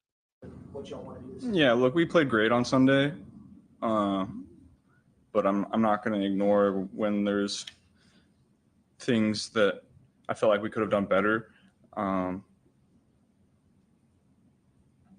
Maybe I could have not let my emotions show quite as much, but it's also something that I've tried to do more, and I know people in the locker room have wanted me to do a little more, whether good or bad, but you can't, I don't think, at least I can't show my emotion positively, and then when things don't go well, not let that be known as well. I could have handled it a little differently, but that's how I was feeling. I like that he's mad when the team's doing well. I like it when people are perfectionists and psychos, and perhaps it doesn't lead to the best, I don't know, vibes, but kind of wish Stroud would be like that a little bit more. But also, like, he's Joe Burrow. It's like you take the good with the bad. Like, even if you're a teammate, like, what are you going to complain about? Mm-hmm. You're a quarterback who throws 5 touchdowns, like, feels like semi-regularly. You could throw when 6, he's healthy. could throw 7. That's true. Could throw 8. He could. Some people have high standards. Is it because their parents never said that, hey, Paul, I'm proud of you for getting an A-? It could be. Could be that. Needed A to get that. A+. Oh. A would get acknowledgement. A+ would perhaps get a pat on the back, a hug, the occasional kiss, on the lips, because that's what our parents did. Oh, really? No, I'm kidding. Listen, my parents are great. I'm just being an idiot. Speaking of perhaps slacking off in the grades department, and I'm sorry for not including this audio in the show, but Jamar Chase had a great line. Jamar Chase, wide receiver for the Cincinnati Bengals, had this to say when asked about getting ready for a Thursday game. Short week, Jamar. The preparation obviously gets crunched down by a lot. Does it feel to you like cramming for a test back in school? I didn't study in school. But it's a lot, but you just gotta stay focused. You know what I'm saying? You just gotta really lock in right now. The best part was there was a follow-up question asked afterwards. Are you excited about the night game on Thursday? He's like, yeah, I can sleep in. I like Jamar Chase. He's still got the college student mentality. I like that this is the two best players on the Cincinnati Bengals. One of them is basically Ken Giles punching himself in the face after 5 touchdowns, and the other one's like, man, I get to sleep in. This is sick. You know what? Hey, it works. I have to wake up at 9 to be at I have to be at the building at 9. Yeah, this rocks. At least he wakes up. By the way, are you guys aware of what happened to Bengals rookie receiver Jermaine Burton before Sunday's game against the Raiders? I saw some tweets, yeah. So Burton talked about it and would not go into detail about what happened, but many people believe that Jermaine Burton, after being a healthy scratch from that game, went to a casino to play slots. As one does. I saw a picture of a man sitting at a slot machine. And they were in Vegas, right? Mm-hmm. That looks quite like Jermaine Burton. It looks like Jermaine Burton. I can't tell. I could not tell honestly from that picture, but it certainly could be Jermaine Burton. Honestly, I think what gives it away, why I'm pretty confident it's Jermaine Burton, is because the hoodie he's wearing. Oh, everyone wearing hoodies looks the same. The hoodie that he's wearing when Joe Burrow yells at him and tells him to get away from me. Oh yeah, I forgot. Yeah, that happened on the sideline. Yeah, because Burton sits down and it looks like he's like, get the bleep away from me. And then Burrow gets up, and then Burton's like, wait, I gotta leave. Now it all makes sense. Yeah. Maybe Burrow was mad that this bastard's on the sideline after clearly not really doing much and being inactive for whatever reason and being out at the slots. Did he go? Was that picture of him at the slots from like minutes later? Did he just go onto the sideline and to the nearest slot machine at the black hole? I'm sure they have them at the Raiders Stadium. They definitely, I'm sure they do. But yeah, I think he just this is why he missed walkthrough. Because he slept in because he was gambling. As one does. It's Vegas. It stays in Vegas. So we had the Nationals player, Abrams. Oh, CJ Abrams. There's a picture of him, but I think he was playing. He was playing like blackjack. He was playing blackjack or poker or something. It was like 4 a.m. the day before. As one does. I feel like I understand that more than playing the slots. If you're gonna be negligent with your job. I get like, hey, I have a hot hand right now. Being like, I'm just pushing a button and seeing if I win any money. Yeah, I don't know. That just feels like you're killing time. I think the worst part is because CJ Abrams is stupid. Like he's your best player. Yeah, like get over it. He was awesome the next day, anyways. But Burton, like I just did a Twitter search and all these interviews pop up from October 31st about how important he is going to be to Joe Burrow, replacing T. Higgins, who's going to be out on Sunday. And then he doesn't show up for practice for walkthrough on Saturday. Like that's didn't need that's to. tough. He's moved up the depth chart. Well, he didn't play. Save it for the game. But then he was a healthy scratch. Healthy scratch. Anyway, Thursday night football. It's gonna be fun. It's gonna be fun tomorrow. We need a good one this week. Yeah, this is a good palate cleanser. Monday night football was good. We've had some good games. I just meant it as a Thursday. That's fair. Yeah. That's totally fair. But I've put that game in the past. You're right. Actually flush it. Not even kidding. I actually forgot about the Thursday night football game for a second. This is the first game of the season, the whole NFL season. Yeah, this is the opener. Texans are Everyone's 0-0. I don't know why the Chiefs aren't playing, but this is the opener. Great question. It's a great question. All right, Gallant George, you got Joe, you got Sean, you got Paul. Up next, an opportunity is getting bigger and bigger for the Houston Rockets to take that next step. We're going to debut a new segment next. Stay put, Gallant George.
You are back with Gallant and George on ESPN 97.5 and 92.5. from the Veritex Community Bank Studios. Here's Paul and Joe.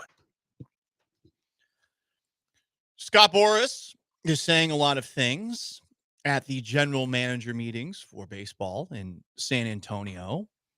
He has talked about Alex Bregman, who, per Dana Brown, Astros GM, the Astros are trying to bring back. He is their biggest priority. And when asked about Bregman, Scott Boras said that, listen, he's got that AB blood. He's a winner. Scott Boras also said a couple of other interesting things, infusion of championship blood to be specific. He's AB positive. He also had this to say when asked about Blake Snell. There's no doubt the Snelling salts created a lot of whiffs. And the market has definitely awakened to Blake Snell having a different free agency experience this year. And Joe, you have found something else that is corny from Scott Boras. There's three more. Three more? Oh. Three more. They just keep we only know the one. Because Jesse Rogers from ESPN has tweeted all of them out. Great. Consecutively. Love that. I'll start with Juan Soto. He's only they're called 18 years old. Yeah. They're called upon to be championship magicians because behind every great magician is the magic wand. God, son of a biscuit. Talking about Corbin Burns here. Scott is Boras says he continues to be a Corbin copy of his previous seasons. He's the foundation of having a number one. I mean, Burns is right there. There's you could use the word burn. He's a pitcher. There's so many fire. All that is on Corbin the table. copy. He said, "Nope, give me Corbin copy," Okay, so which only kind of works. So Corbin copy. What was the first one we heard? He's the magic wand. The magic wand. So the magic wand. For Christ's sake, that one is rough. And then we've got a Pete Alonso, who is nicknamed the polar bear. We hear a lot about the bear market for power hitting first baseman. For Pete's sake, it's the polar opposite. You know what? I like that one because that's like a triple on top. He gets all of them. He really He went gets all the out bear for that one. market, polar opposite, Pete's sake. For Pete's sake. Who is giving him this material? We talked yesterday about someone who like has to stop writing the sport, who has to start writing the sports stuff for politicians. I want to meet the guy who writes these for Scott Boras. He has to pay someone, pay some sort of writing professional, right? Maybe. I'm gonna drop something on our audience that I dropped on these two in the commercial break because I knew that Scott Boras had a very famous college roommate.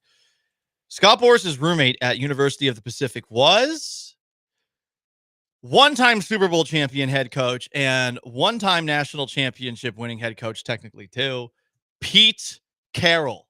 He was roommates with Pete Carroll. Huh.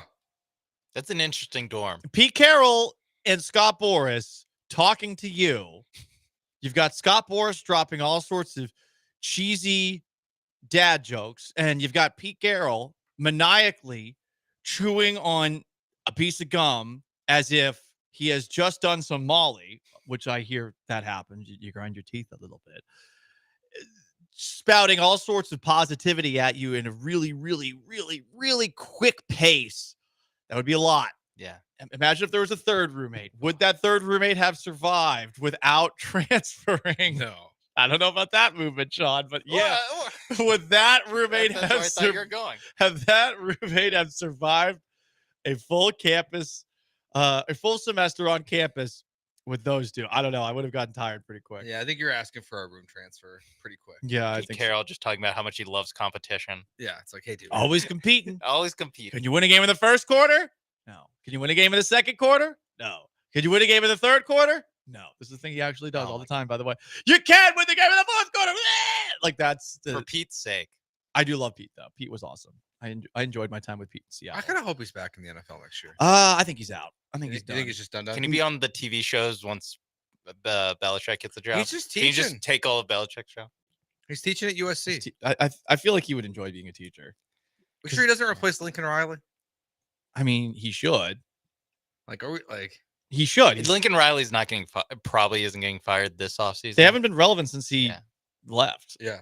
Really, on the same level that USC. Yeah, was they've relevant. had like peaks in like where they're good for 1 year, but they haven't been at that level. No one's taken them seriously since they lost to Texas in the national championship game. That was the last time I think people really took them seriously. They've had some blips, but yeah. Anyway, we're going to do a new segment because there is a tremendous opportunity on the table for your Houston Rockets. We're going to call this Giannis Antetokounmpo Watch 2024/2025. You got some Greek music in the background. I've never seen my big fat Greek wedding. Really? That surprises me. Is it a musical? No. Mamma Mia is a musical. Yeah, I was gonna say you're thinking Mamma Mia. Did Mamma Mia take place in Greece? Sure it did. I think so. Either Italy or Greece. It was very Mediterranean. Can you two guess the record of the Milwaukee Bucks right now? I know they have 1 win. Mm-hmm. I don't know how many games they've lost. Okay. 1-7. 1-6. Oh, okay. Can you guess where that ranks among Eastern Conference teams? Tied with Philadelphia. Dead last. Oh. They are half a game behind Philadelphia, who is 1-5. Okay.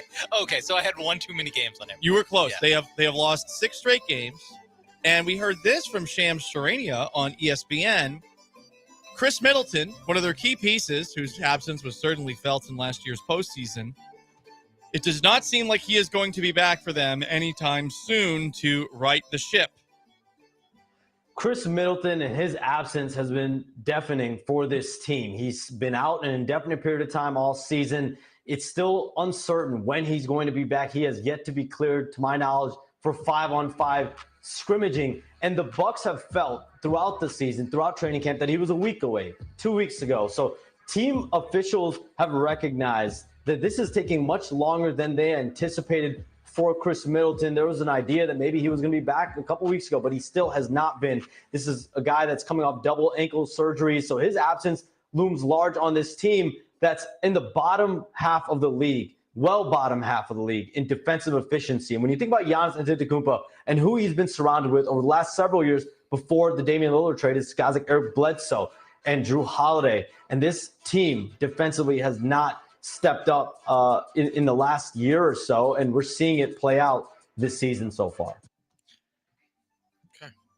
Now consider this.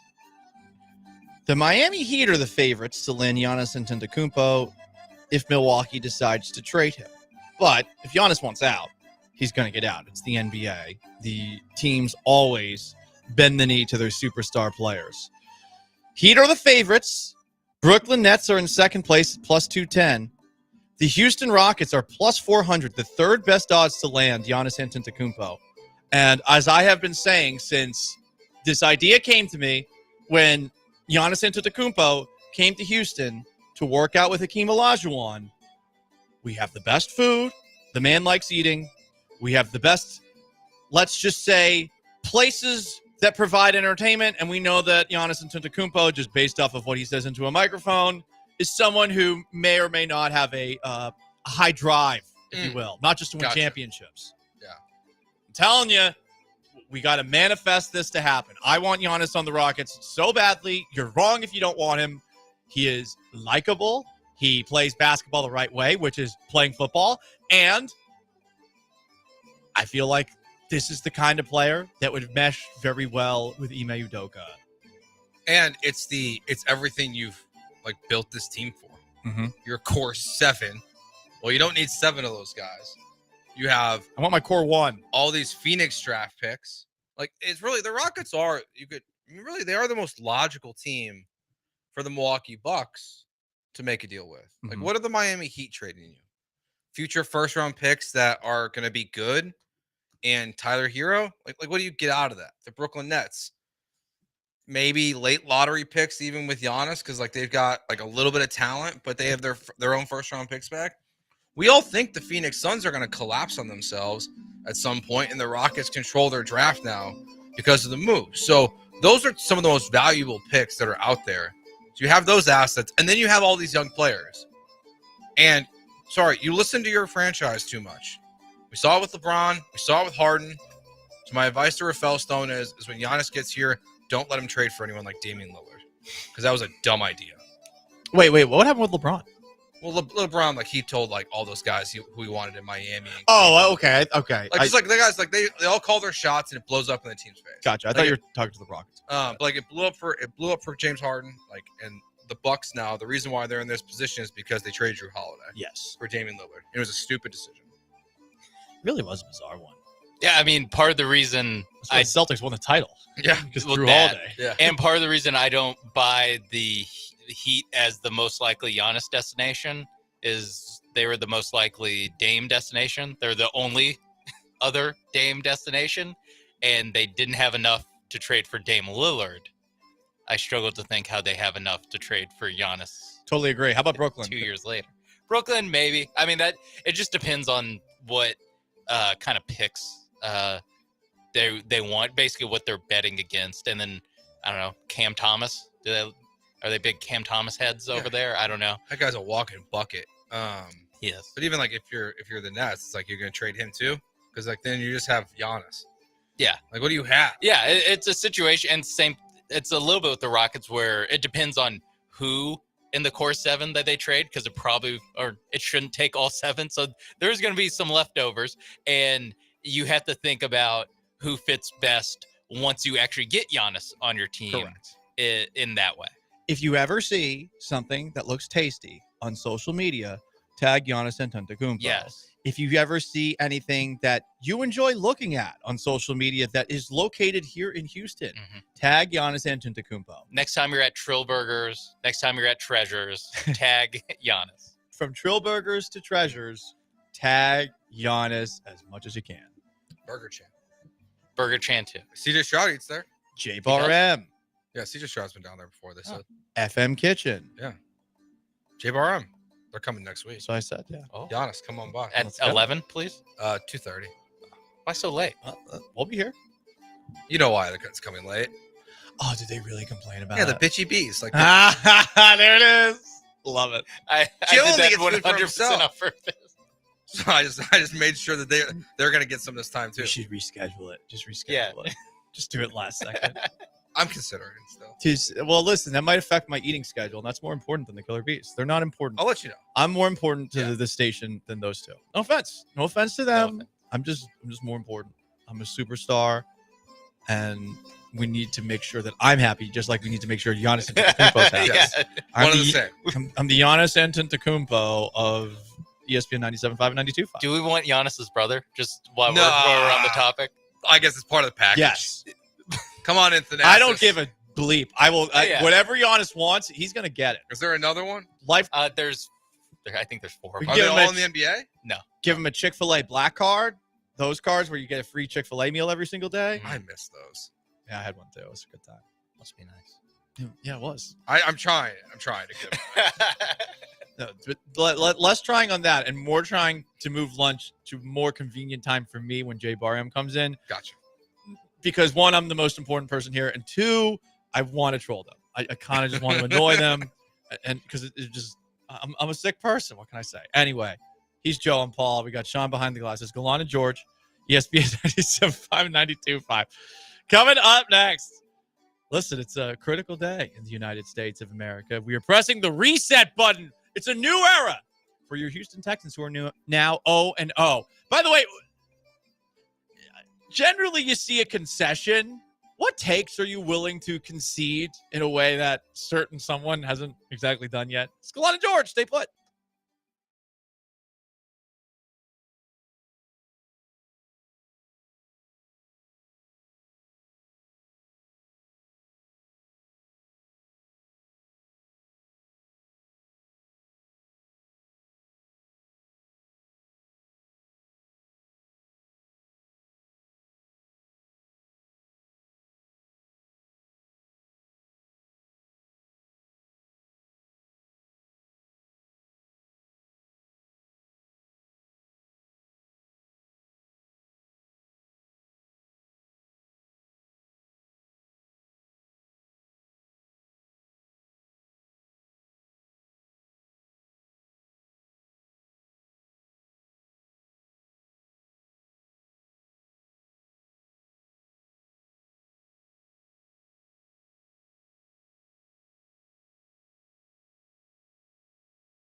Third and final hour on a critical day in the United States of Houston, Texas. Hell yeah. Big day. All our awards. What? There's the first, the second. I'm making that up. There's the third. I know that. I assume if there's a third, there's a first. Probably There's a first. There's a fourth. I think so. Is there a fifth? I think so. Listen to us carpetbaggers learning the history of Houston in just a couple of moments. But guys, today it's a new day. It's a new reset, and it's the greatest day of your life. Opening day for the Houston Texans. It's on Sunday. Boom. A new future for the Houston Astros with somebody from our past, Alex Bregman. It's in the cards, possibly. We'll see what happens. It's really just a matter of do you believe?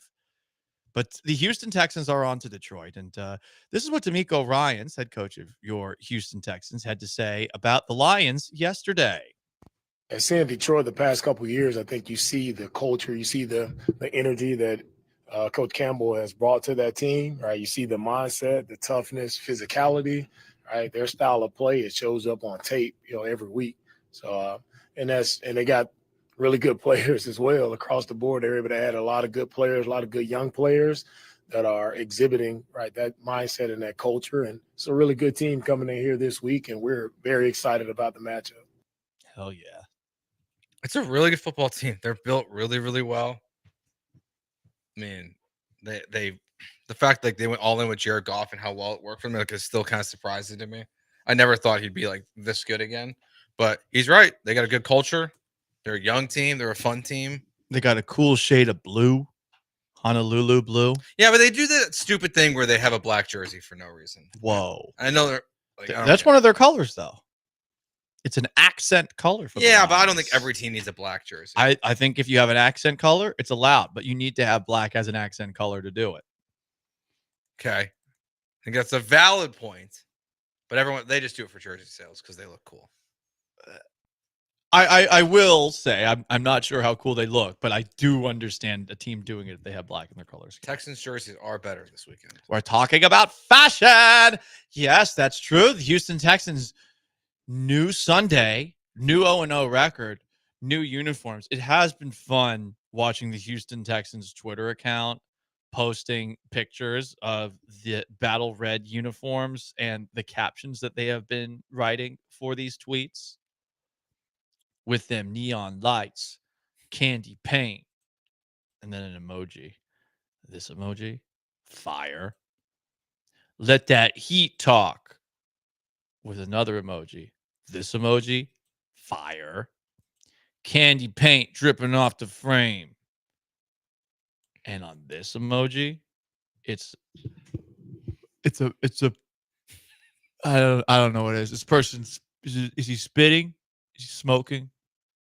Is he puffing? Oh, he's like it's like the deep breath. Oh yeah, it's Yeah, a yeah. sigh, dog. Yeah, it's the sigh. Hue or who? Yeah.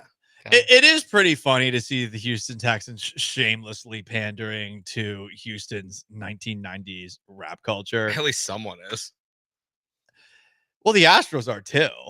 Yeah, I was gonna say. I feel like that gets pandered to all the time. It's Slim Thug and Bun B. It is really funny how much they go back to that, and yet it's a majority Hispanic city, and none of these teams ever try to pander to the Latino base. And look, I want to see them do it because I want to see more, as the kids say, cringe tweets like this, captions with these beautiful pictures. These uniforms are the best ones that they're going to be wearing all year long, for what it's worth. And I like the H-Town blue ones, but yeah, it would be funny if they tried to go a different route in their pandering. Yeah, I wouldn't be surprised if like the Astros won up the Texans. I think there's a chance we get purple jerseys for the city jerseys next year. I will buy that. Yeah, because the Space City jerseys are dead. I'm told I look good in purple. And then, I think it's time for the purple jerseys to for real. No cap. On God. Let's go. God. That would be What bussin'. about the children? What else did you guys learn yesterday? What? After the show? Oh, well, one of our interns just gave us a crash course in what the F are you talking about? Clean girl Yeah, aesthetic. I was gonna say, I forgot what the first word was. Yeah, Clean she was girl. explaining the clean girl aesthetic to us, which is slightly different than being demure and very mindful, but not to be confused with one's brat era. Yeah, I think brat and clean girl aesthetic, from what I gather, are opposites. And I hope that the Houston Texans, they have a clean girl aesthetic next year. Thanks to Nike, who tries to release a new uniform every single year. There's always a chance. There's always a chance. Now, the Texans are 0-0, #swarm. And I think with the country changing dramatically last night, you know, with the 0-0 reset and with the possibility of undesirable across the country, Alex Bregman returning to his office, third base for the Houston Astros, perhaps we should discuss takes that we are willing to concede, unlike a certain someone. And that certain someone is Dana Brown, who is not conceding that the Astros will concede on Alex Bregman's future with the Houston Astros. Would you like to begin? You want me to begin? I would like you to begin. Okay. My first one is a request. A request for someone to concede. Someone to concede. So I'm going to concede my own take after I go. Okay. But I would like Jeff Bagwell to concede the use of the back of the baseball card. But what if somebody else starts using the back of the baseball card? Just Jeff Bagwell? Because Dana Brown's used the back of the baseball card too. Society. The Skull and Bones Letterman Jacket Society. Okay. Astros leadership. Got it. Concede the use of the back of the baseball card. I think it's time to move on from that. If you sign someone over 35 years old this offseason for some reason, please don't use that in reference anymore. Okay. But I will concede myself. Okay.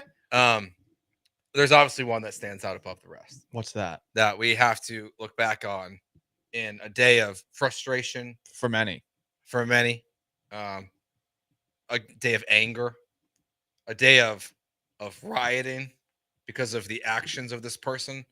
I was upset with Framber Valdez, and I said the Astros should trade Framber Valdez after he shook off Yainer Diaz. This is true. And I, hand up, would like to conceding. concede that take. Okay, well, it's official. Wow. Reset. I was wondering where you're going with that. That's really the only one that really popped into my mind. Wow. New day, new Joe. Yeah, never happened. How far are you willing to concede? Are you willing to concede so hard that you would tell Dana Brown, hey, it's time to prioritize Framber Valdez over Alex Bregman? No. You're not going to go that far. Okay. We'll not do that.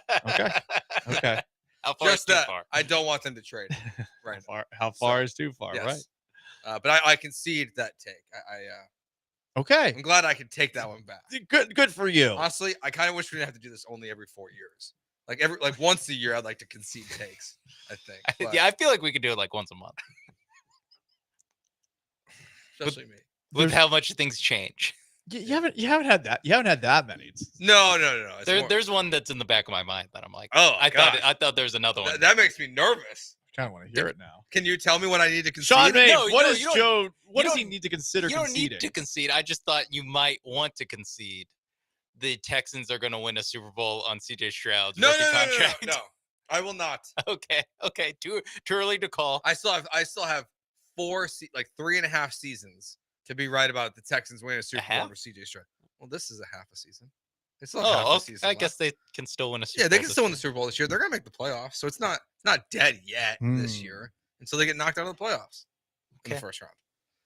But Yeah, until- that's what I was thinking. But then I have 3 more years to get it right. Okay. So no, we're not there yet. CJ Stroud's still a top 10 quarterback.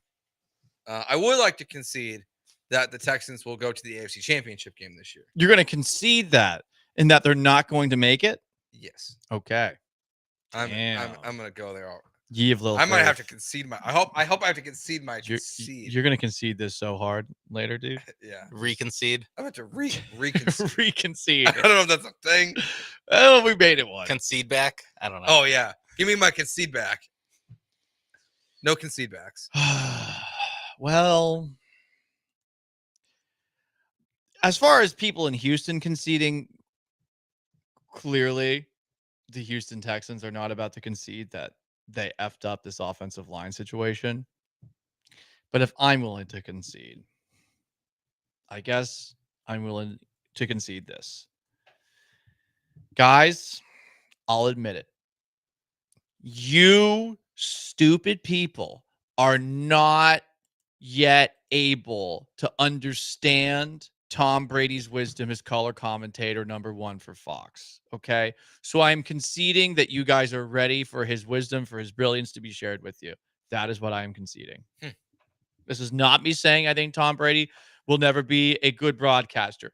I would never say that. This is me saying that he's just too smart for you guys who don't understand his jib, that cut of it, that perfectly chiseled jib. It's been so jibbed. God, what a jib. Wait. So what are you? What was the original take that you're? My taking back? concession is that I thought people might be ready for Tom Brady as a color commentator, but clearly, just like some people weren't, ready to see the Lord, looking into the burning bush, and they went blind. Some people aren't ready to hear Tom Brady. Okay, you thought too highly of us. I thought too highly. You're conceding what you thought of us. Exactly. Okay. Exactly. I got to say, I know I've been, on a serious note, I've been wrong so many times. There's so few things that I remember. I just have a short little squirrel memory, like I'm Peanut the Squirrel, except for I'm not dead. You have next play mentality. That's what. Next play mentality, indeed. Kenyon Green, I think we can concede that. I don't think I have to concede anything for that one. No, I just think as a football watching city, there should not be a what if Kenyon Green is healthy by the playoffs? Nope, we're good. Sean, do you have anything to concede? I mean, the Texans being a very good offense. Anything about? I think we can take very good, a top 5. I'm sure all during the summer we referred to them as for sure a top 5 offense in the NFL, and I'm willing to say they will not be a top 5 offense, even with Nico Collins at some point coming back, either this week or soon. They're not going to do it. And it's not because of injuries. It's because of the offensive line we thought was better than what they've shown, and their offensive coordinator, who is also not as good as we thought in the offseason.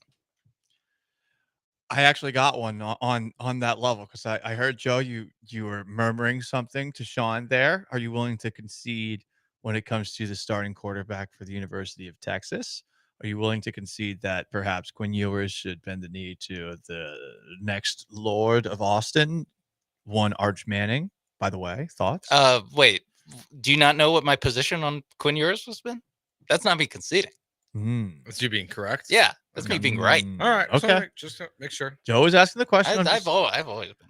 If Quinn Ewers was that good, he would have gone to the NFL last year. I will concede this. He was eligible to go last year. He could have gone.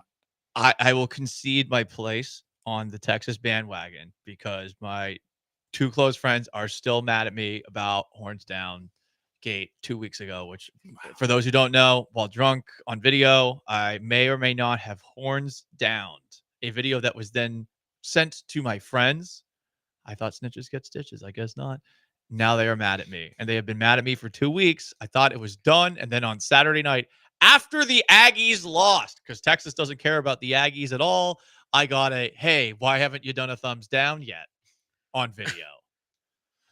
It's every time you tell this story, it's like, if we took the audio, I get more mad and every we time I tell bleeped it. out the part where you say you put horns down. Yeah. And you just told the story. It sounds like you did something truly awesome. I even texted them that, you guys are acting like I did that hand gesture, which is frowned upon and has been for a good 80 years or so. And they're saying, no. And I don't know how to play this. They're acting like they're busting my chops, and I don't think they are, because the energy that they first came with was toxic. Was it masculine? No. I think you should concede them. Yeah. Damn. Concede the friendship. I can't do that. I can't do that. Give them I will concede dating in 2024. I'm done. Really? So I'm not going to try another date the rest of the year. Okay. I'm just out. I'm just out on it as a whole. As the cool kids say, you got to work on yourself, right? You got to work on yourself. So the apps are gone. Apps are gone. Okay. Instagram's gone. TikTok gone. I am posting back to where I was in the summer when I was actually in a happy place. No. I am posting it to my computer. Anything that I post. It's So through you're not my using your phone. PC. Yes. My PC, which is literally wired into the internet. I was gonna say you have to walk to your computer Yep. room and like it's the 90s again. Oh, Joe. yeah. Yeah, that's 90s how you surf the web. The 90s were crazy like that. They were crazy. Anything else willing to concede? 713-780-3776. What are you willing to concede? Well, while I still think over the long future, it will be okay for me. I would like to concede that once again the Chicago Bears took the lesser quarterback. Yes. Yes. I hope I'm Drake wrong. May? Drake May? No. Oh. Too early to call that Too race. early for that one. We'll see on Sunday, I we're guess. We're not ready to close the polls on that one yet. Okay. That game's Sunday, right? Yeah. Oh. And they just closed Michigan like 2 hours ago. So we got plenty of time to close Drake May versus Caleb Williams. But at least for their rookie year, definitely Jaden Daniels ahead of Caleb Williams, no matter what happens. Damn, dude. You're such a terrible Bears fan. You're already taking the L. What's the point of even rooting for them anymore? Great question. Yeah, jump on Damn, dude. Jump on the Texans bandwagon. Things are going awesome. Yeah, exactly. Maybe that's part of it. Like, it's like, what am I supposed to jump on? Like, I watched one quarterback get sacked 8 times, the other one gets sacked 6 times. Oh, yeah, but you guys are 4-5. For 4-4? 4-4. See, you're only at 500. Exactly. They'll be back about 500 on Sunday. No, I'm just Probably. conceding, The I'm Patriots conceding stink. for this season that Jaden Daniels is a much better quarterback than Caleb You're Williams. conceding the rookie of the year race. Yes. Is what you're conceding. Yes. You're conceding Yes. rookie of the Halfway year. to Jaden through. Daniels. What are you, Nikki Haley? Not moving on. We're not moving on past anything past rookie year, but the rookie of the year race, it's over. Okay. I concede. What if Jaden Daniels isn't healthy? Maybe Marvin Harrison doesn't really get the ball. Maybe Malik Neighbors wins. Okay. Okay. And those are my concessions. Any other concedings? So let it be written. So let it be done. Swarm. That was a gavel, but I used my hand. Now my hand hurts a little bit. I break it. Isn't there a gavel in there? There actually is, yes, but I don't touch the Killer Bees things, as you know. Okay. They're notorious. Why is that their germaphobes. thing? Why is that? Oh, it's their. I don't know. It's their thing. They're notorious germaphobes, Joe. Don't you know this? No, I did not know They're that. notorious germaphobes. It's unbelievable. They always expect you to clean up after yourself when you're leaving the studio. It's insane. Like they don't like it when you leave a used tissue on the desk. I can understand that. No, I can't. It's building. We're building the immune system together. Depends if it's a bloody tissue. Well, listen, blood happens. What's wrong with a little blood? It's true. It's part of life. Right. I'm bleeding here every single day from noon to 3. If the Texans bleed, you won't be able to tell on Sunday. That's true because the Candy Crush paint or something that they keep on It's not tweeting about. Candy Crush. That's what they said. Yeah, it's Candy Crush. That's just Candy coated crush Candy Crush is cars. the game on your phone.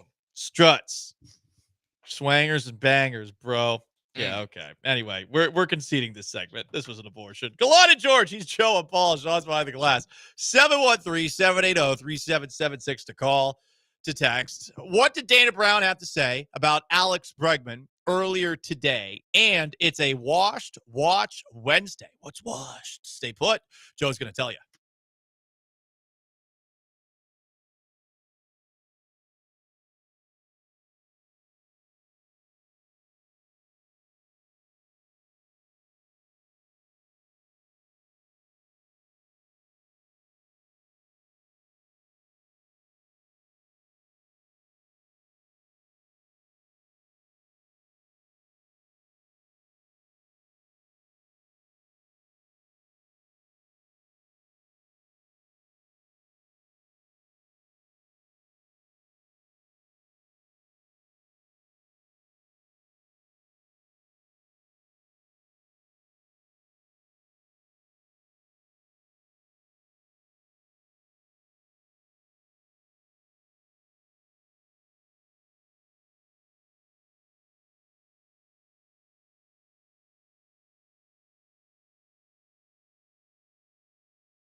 You're listening to Gallant and George on ESPN 97.5 and 92.5 from the Veritex Community Bank Studios. Here's Paul Gallant and Joe George. Big day in our country because baseball's general manager meetings, not to be confused with baseball's winter meetings, are in progress right now. We haven't just heard from super agent Scott Boras, who the man to my right believes is washed. His rhyme game ain't washed. That's true. His corny dad joke game ain't washed. But you're hearing from Scott Boras, who talked about Alex Bregman, among other free agents. You're also hearing from Astros general manager Dana Brown, who, if you've listened to me long enough here on this station, you know that I believe to be a quasi-politician. The man is optimistic. He dreams big. He often puts out statements that I would say are unrealistic in their optimism and sound a lot like many politicians that have had power in our country on either side of the aisle over the vast many years of our country. Mm-hmm. Whatever the case, Dana Brown was asked by Astros covering media about the future of third baseman Alex Bregman, who they extended a qualifying offer to. He has until, I believe, November 19th to accept said qualifying offer. Dana's feeling pretty good about their chances to bring him back. Yeah, we've had a lot of discussions with Scott Boras, multiple conversations. So we hope that they've been productive, and we're hoping that some good things happen. I think we have a really good chance. Feels like they have a really good chance. I mean, now I do think Dana Brown has been, in terms of contracts, he's like, right now, I would call him like 2 for 4 in the ones he's talked about. Mm-hmm. Like he would bring up Christian Javier. He got that deal done. Talked about Jose Altuve. That deal got done. And then he's talked a lot about Kyle Tucker and Alex Bregman. No, neither of those deals have got done yet. So the injuries is really probably where he like is at his peak politician of just like saying words and not giving you straight answers, because then Joe Espada talks 5 hours later and gives a totally different answer. So I definitely trust him more with contracts and injuries. Okay. But that's just because there's no one there to basically call him a liar. At least with the injuries, he has a bit of plausible deniability because he is not a doctor. He is not a trainer. He is not a chiropractor. He is nothing on that side of things. But I've also heard this guy talk about the return of Jose Altuve and Yordan Alvarez from injury as if they were trade deadline acquisitions. So just something to keep in mind with him. I want to feel really good about their chances to bring him back, but I don't know how anyone can feel really good about their chances to bring him back, just given what the situation is. Bregman is a free agent for the first time ever. He is in his early 30s. He routinely starts off seasons slow. And no matter his durability of late, there have been years where he's missed some significant time. I think there are some serious questions about how much is he actually worth, especially considering baseball contracts are not what they were a couple of years ago when teams were going absolutely crazy, giving out 10-year deals that all seem to age horribly. Yeah, even this one, even if you sign Alex Bregman to a 6-year deal, like no matter what the dollar figure is, there's a pretty good chance the last 2 years of that are terrible. Whether he continues to break down, or it's just the slow starts become slower before he turns it around. Like it's very possible that by the time he's in his mid-30s, he's just not a good baseball player. So that's part of the risk with this. But when we talk about a window and a chance to win, I still think at least for the next 2 or 3 years, like Alex Bregman is a huge part of that. So I am hopeful that, and one part of this that we don't know the answer to for sure is what Jim Crane will allow Dana Brown to do. Right. Because Dana Brown can say all the right things. He can say we're having good conversations. He can say that we're having good back and forth with Scott Boras and that we're in the same ballpark and that we're working on it. But it really does come down to Jim Crane and how far he is willing to allow the Astros organization to go above the luxury tax. And because of his decisions with Jose Abreu and Rafael Montero, where you're be still hard. paying both those guys, it does limit you potentially. So it's really up to Crane of like what they're going to do. More from Dana Brown, Astros general manager. He continued by saying that his mindset about Alex Bregman is he's going nowhere. Our mindset right now is that he's not going elsewhere and that we want to sign him. So if he ends up going elsewhere, we'll cross that bridge when we get there. But I'm going into this offseason with the thought process that we're going to get Bregman done. Hopefully, we can do it. And as I said, the conversations with Scott have been productive. All right, they've been productive. We're heading in the right direction. Sure. We think. Great. He says. We hope. We'll see. But they're at least talking about it. And this is all we really have. It's a waiting game.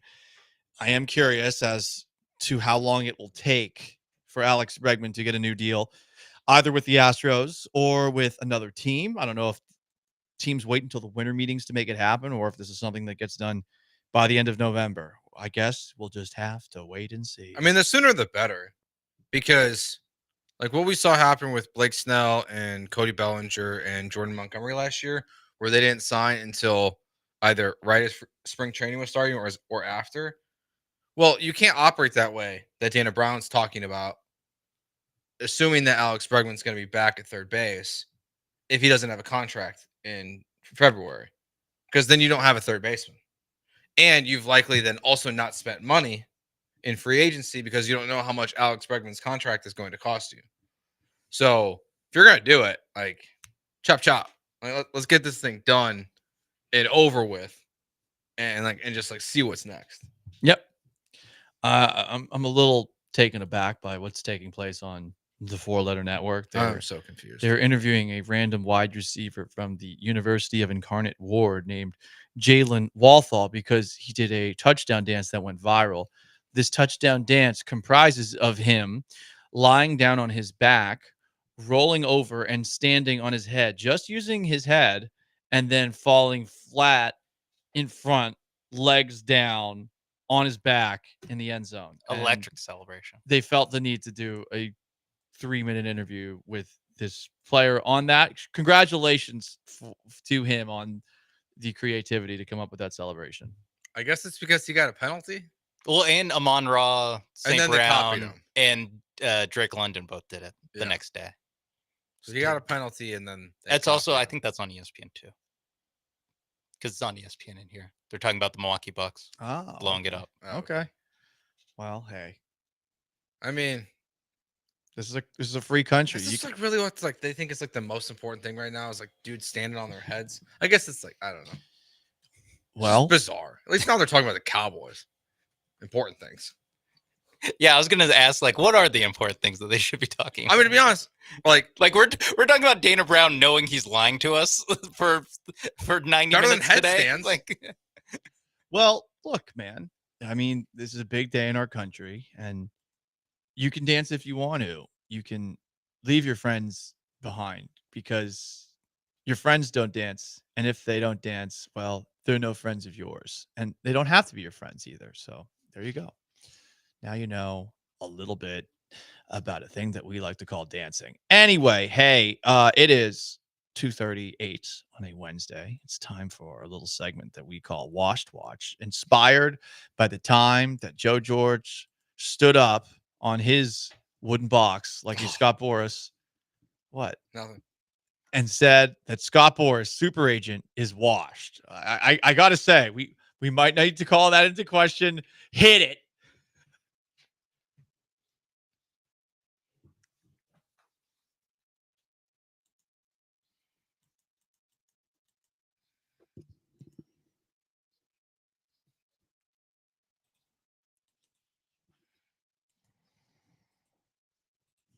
So we're gonna debate Scott Boras here. The things that Scott Boras said today about Alex Bregman, he provides an infusion of championship blood. He's AB positive. Those are his initials. We heard him say this about Blake Snell and Joe. There were two others, but on Blake Snell, having a different free agency experience. There's no doubt the Snelling salts created a lot of whiffs, and the market has definitely awakened. Juan Soto, he said they're called upon to be championship magicians. Behind every great magician is the magic wand. Talking about Pete Alonso. We hear a lot about the bear market for power hitting first baseman. For Pete's sake, it's the polar opposite. And for Corbin Burns, he said he continues to be a Corbin copy of his previous seasons. He's the foundation having a number one. I don't think he can be watched because everyone is now talking about Joe Scott Boras. How can you be washed if everyone is talking about what you said today for perhaps the wrong reasons? They're still talking about you. But it's 2024. That's all that matters. Yeah, I think Talk like to a girl turned into an empire. that's true. I mean, I gotta give Scott this, like his analogies, whatever these are. They're not analogies. They're bad puns to bad dad puns. jokes. Yeah, Borisisms. His Borisisms. I give him credit. They're well written. They're well executed. But I need these guys to sign contracts before I move him off. Okay. Before I concede and take him off wash. I mean, like half these guys opted out because their contracts are so bad. Yes. So. And then the one guy who was terrible opted back into his contract because he's terrible. If Alex Bregman re-signs with the Astros, is Scott Boras further washed? No. Because one would assume that if he's re-signing with the Astros, he is not going to be getting all that he theoretically could. That's true. But we will close the book. I'm gonna say no. though. I'm gonna say no. Okay. Because it's Also, hometown discount. Also, Paul, we're not closing the book on this. Hunter Brown just has Scott Boras as his we agent. just named 5 guys. One door closes, another opens. Yeah, we got years with us. He's got the 5 biggest free agents this offseason. Like we're gonna know pretty clearly by the end of this offseason. Washed Watch Wednesday. Who is washed in the world of sports? I go sports or politics. Either way. I will go sports first. Okay. Court storms. They're washed. The University of Central Florida stormed the court on Monday night after defeating number 13 Texas A&M. Whoa, that's a big win. They're ranked. It's the first game of the season. Yeah. And UCF plays in the best basketball conference. And Texas A&M does not. how many wins do you think they're going to have in that best basketball conference over ranked teams? But it's not in conference. It's out of conference games. It's an SEC. It's SEC Big 12. We've gone too far. You shouldn't be storming the court in the first game of the season over the number 13 team. I am not going to say this is washed. Oh, I feel disagree. like if you're in college and you have a chance to celebrate anything, take it. Now, I will say, as someone who has stormed a court before, after Syracuse beat Georgetown in the 2007-2008 season, I believe this was in February of 2008, I will say that as soon as I stormed the court, I regretted it immediately because as I rushed onto the court, I felt somebody falling behind me, and I never looked back, but I do remember putting my hand in their face and stiff-arming them down into the ground. And after the court storming was done, there was nowhere to go. We were just stuck on the court, crowded. It was hot. There's no air conditioning in the Carrier Dome. So I think that the actual moment of storming the court, it's not as fulfilling as you'd think, but I am not going to say storming the court after beating a ranked team is washed. Experience it for yourself, college kids. I just think you need to be ranked. The team needs to be ranked higher. I think it's got to be. No, I think 13 is high enough. I think but we know these polls are always wrong in the first week. Of the season. That is the issue you run. Like if it was later in the season, I would feel differently. In 5 years, or in what? Yeah, like 5 months, we're gonna look back and be like, you know, that Texas A&M team that maybe didn't even make the tournament. Yeah, that's in the NIT. Yeah, that's in the NIT. I get that. But I mean, it's like the Texas back game where those two teams were what 5-7, and people treat it like it was the biggest game ever. It's week 1. Yeah. Let them have fun. Let them Yeah. storm the court.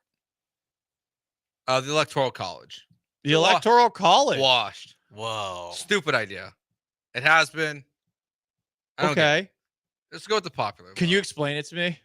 Because Because I'll be honest, I cannot explain So the they do Electoral a College. they do a consensus, and then they get it wrong, and then they admit it's wrong, and then based on the population of your state, you get a certain amount of votes. Okay, that sounds right. I'm not going to dispute it. but then like everyone, Explain it like some more.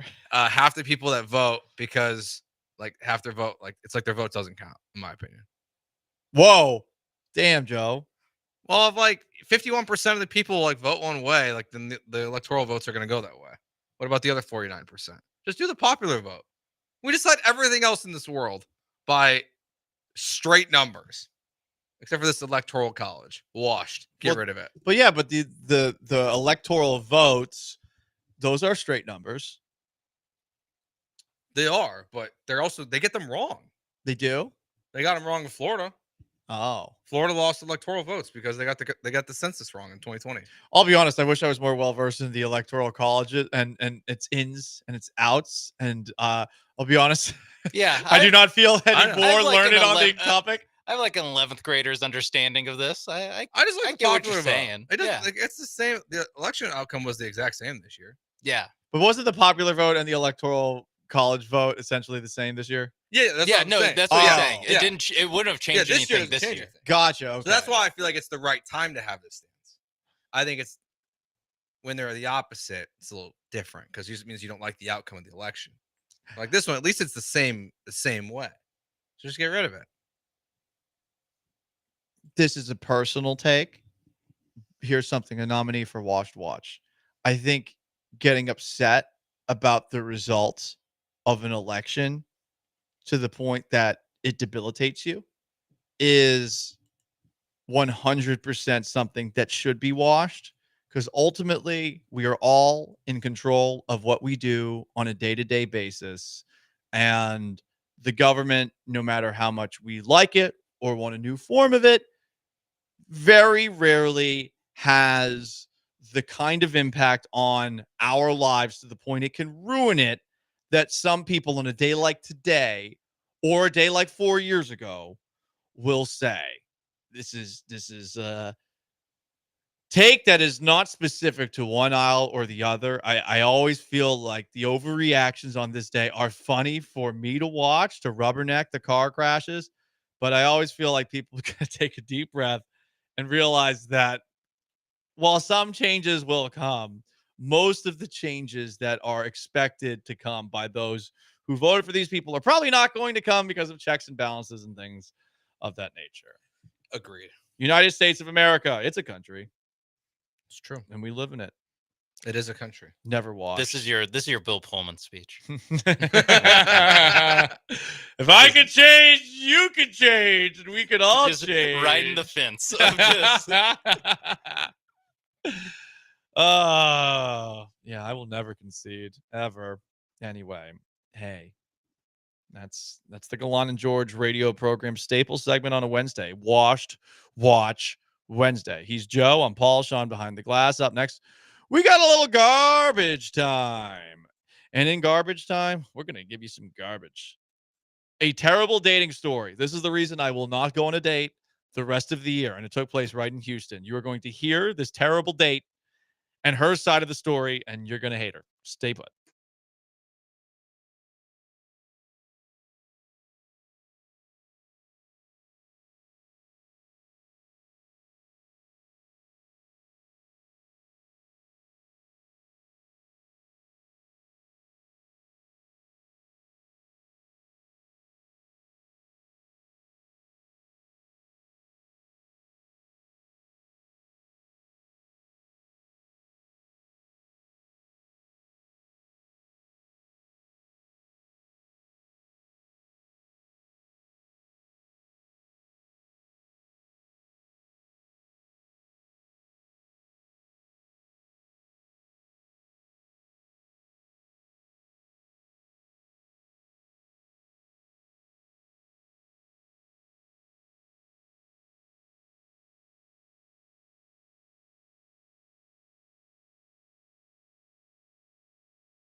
You're listening to Gallant and George on ESPN 97.5 and 92.5 from the Veritex Community Bank Studios. Here's Paul Gallant and Joe George.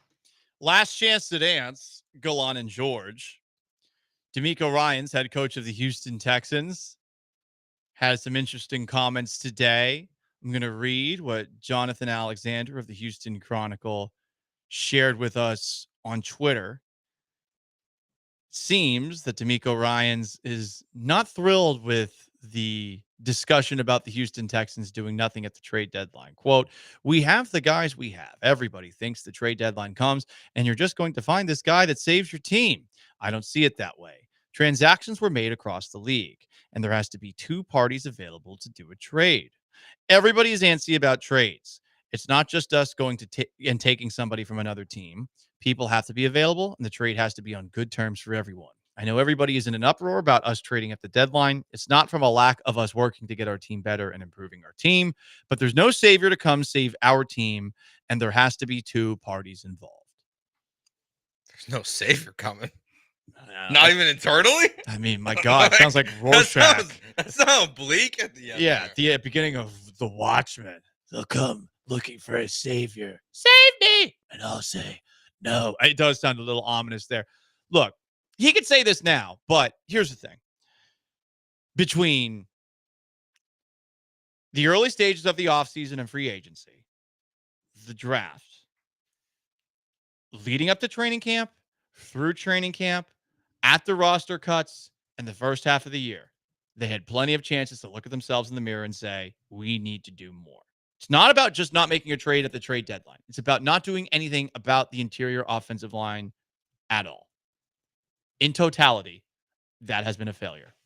100%. And I hear what he's saying about two parties. Does the two parties part mean something to you? Like they tried? It seems like he's talking about the election. like maybe they tried to do something and they just fell short? Probably. They probably made some phone calls. They've probably done some exploring. And sure, okay, maybe they couldn't get a guy. But this is not just about the trades. It's about you could have drafted somebody, you could have signed somebody. You did none of those things. That's what I've been trying to say this whole time. 100%. And I get why he's annoyed, but it's to try to solve the issues that are at hand. Also, I mean, come on. Don't pay attention to any of the outside noise, D'Amico. That is the first step down a bad road to becoming Nick Sirianni. Anyway. That surprises me. A little garbage time before we get out of here.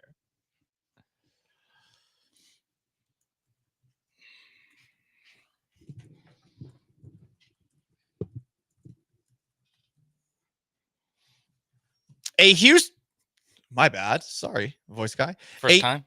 A Houston woman has gone viral. Sean, let's just play part 3 here because I know we're pressed for time. So essentially, this person posted on her TikTok that she regularly goes out on dates and expects a lot. On this first date with a man who I guess is 45 years old, she said that she was going to get a lot of things at the table. This man got frustrated by how much she ordered and then decided he was just going to leave a $100 bill on the table and leave. Here is what this woman, a Houston woman, ordered. Actually, let's talk about it. Let me put the light on. Let's actually talk about it, okay? I ordered my drink. He ordered his drink. I ordered a half a dozen oysters. I want to say maybe that's around like $15 to $18, I think. We were at Eddie V's. I can't remember how much. That's normally how much it would be. After that, he said that he wasn't hungry. He didn't want to eat. I ordered an entree. I ordered lamb chops. Mind you, prior to this date, I told him that I wanted steak. Like I said, I was in the mood for like steak and like asparagus, mac and cheese. Like I was saying all this. So it's not nothing that was just, I ordered lamb chops, mac and cheese, Brussels sprouts, and crab fried rice, half sizes. Then she showed pictures of them. They're very big. This is a tough one. Because I get why he's upset. But you took her there. What'd you think was going to happen? If you take somebody to a restaurant and yes, the possibility of ordering food is there, then if the person orders food, I suppose you did put yourself in that position. But it does seem like the guy just wanted to get drinks at Eddie V's based off of what I'm hearing. Oh, I'm not hungry. Yeah. I mean, because I'm trying to keep. So she got an appetizer, an entree, like 3 sides. But normally there's at least one side that comes with the entree. So she ordered. Let's just say 2 sides, besides the one that it comes with. She was very upset afterwards that he did not offer to drive her home, that he just left the $100 there and left her with the rest of the bill, which I guess was $145. By the way, in the middle of this video, this woman turns her ass towards the camera and shows it as if this implies, I think she deserves a little bit more money spent on her to be doted on. No, that's stupid. This is what I mean. That is kind of how it works. This is what we 35-year-olds deal with. He is 45. I know he's 45. Poor guy. Todd the Show says, who goes to Eddie V's and doesn't eat? I've been to Eddie V's and I haven't eaten. But yeah, again, this woman, check out the whole TikTok. It's quite an account of what went down. Anyway, on that note, that's going to wrap up today's edition of Gallant and George. He is Joe. I am Paul. Sean is behind the glass. Big thanks to our texters, Twitchers, YouTubers, and everybody else. It's a new day. The Texans are 0-0. Killer Bees are up next. So long. Farewell. Have yourselves a wonderful Wednesday. Peace.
Ooh, what up, H-Town? Hey, how we doing? He's Blank. I am Branham. It's Brian behind the glass. Wednesday edition of the Killer Bees on ESPN 97.5 and ESPN at 92.5.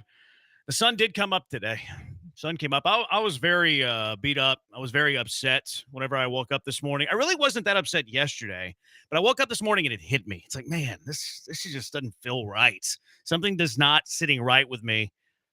And it was the fact that Nick Caserio didn't make a trade yesterday. It's a fact that the Houston Texans label themselves as contenders in the AFC. They would tell you that they think they're a good football team. They're not going to stack themselves up to other teams and tell you it's Super Bowl or bust. Like, nobody's going to do that.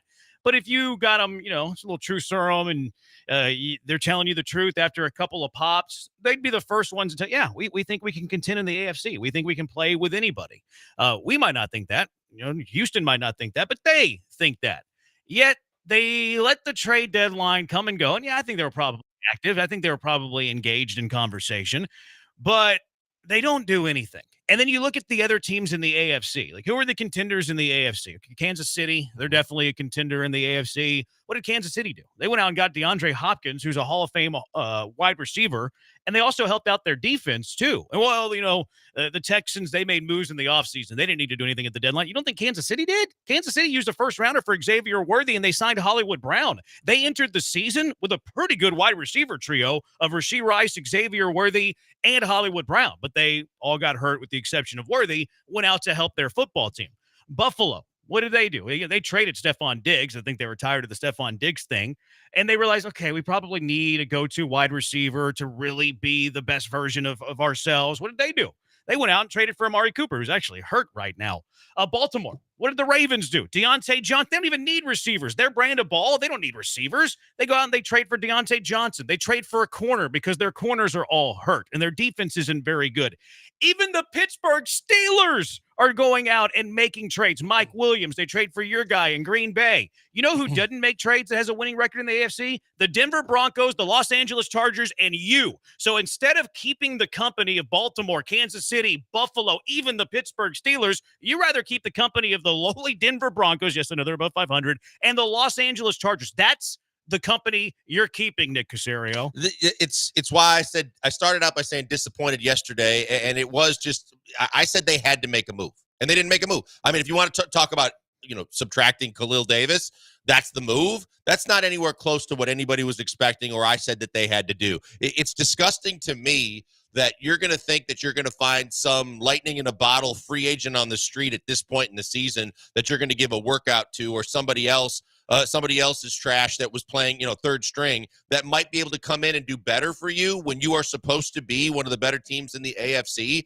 when you have an offensive line that has to protect one of the better quarterbacks in the NFL, when you went out and spent the resources that you spent in the offseason to get Joe Mixon, to get Stephon Diggs, to bolster your offense, to be more competitive, as well as all the things you did on defense. And now with all that being said, you decided to just pucker up and do nothing at a time when you had one last go-round chance to be able to enhance your team to whether you say, keeping up with the Joneses or just be better so that you have the best chance to win based on the injuries and the less than play that you've had to endure. D'Amico was talking about, like, it takes two to tango, and I believe that. Like, there's a lot of times where you're trying very hard to make a trade, and it just doesn't happen because the other teams that you're talking to are being unrealistic. And I'm not a make a trade for the sake of making a trade kind of guy, and I do understand the difficulties of trading for an offensive lineman during the deadline. Like, those starting offensive linemen, one, don't grow on trees. Two, are going to be hard to trade for,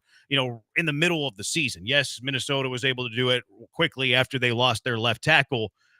But at the same time, you look at, okay, why didn't Adam Thielen get traded? You think Carolina was asking for the moon for Adam Thielen? No. How do I know that? Because they didn't ask for the moon for Deontay Johnson, who's a better receiver than Thielen, is younger. And I think Deontay Johnson, has years on his contract where Adam Thielen's a rental in the final year of his deal.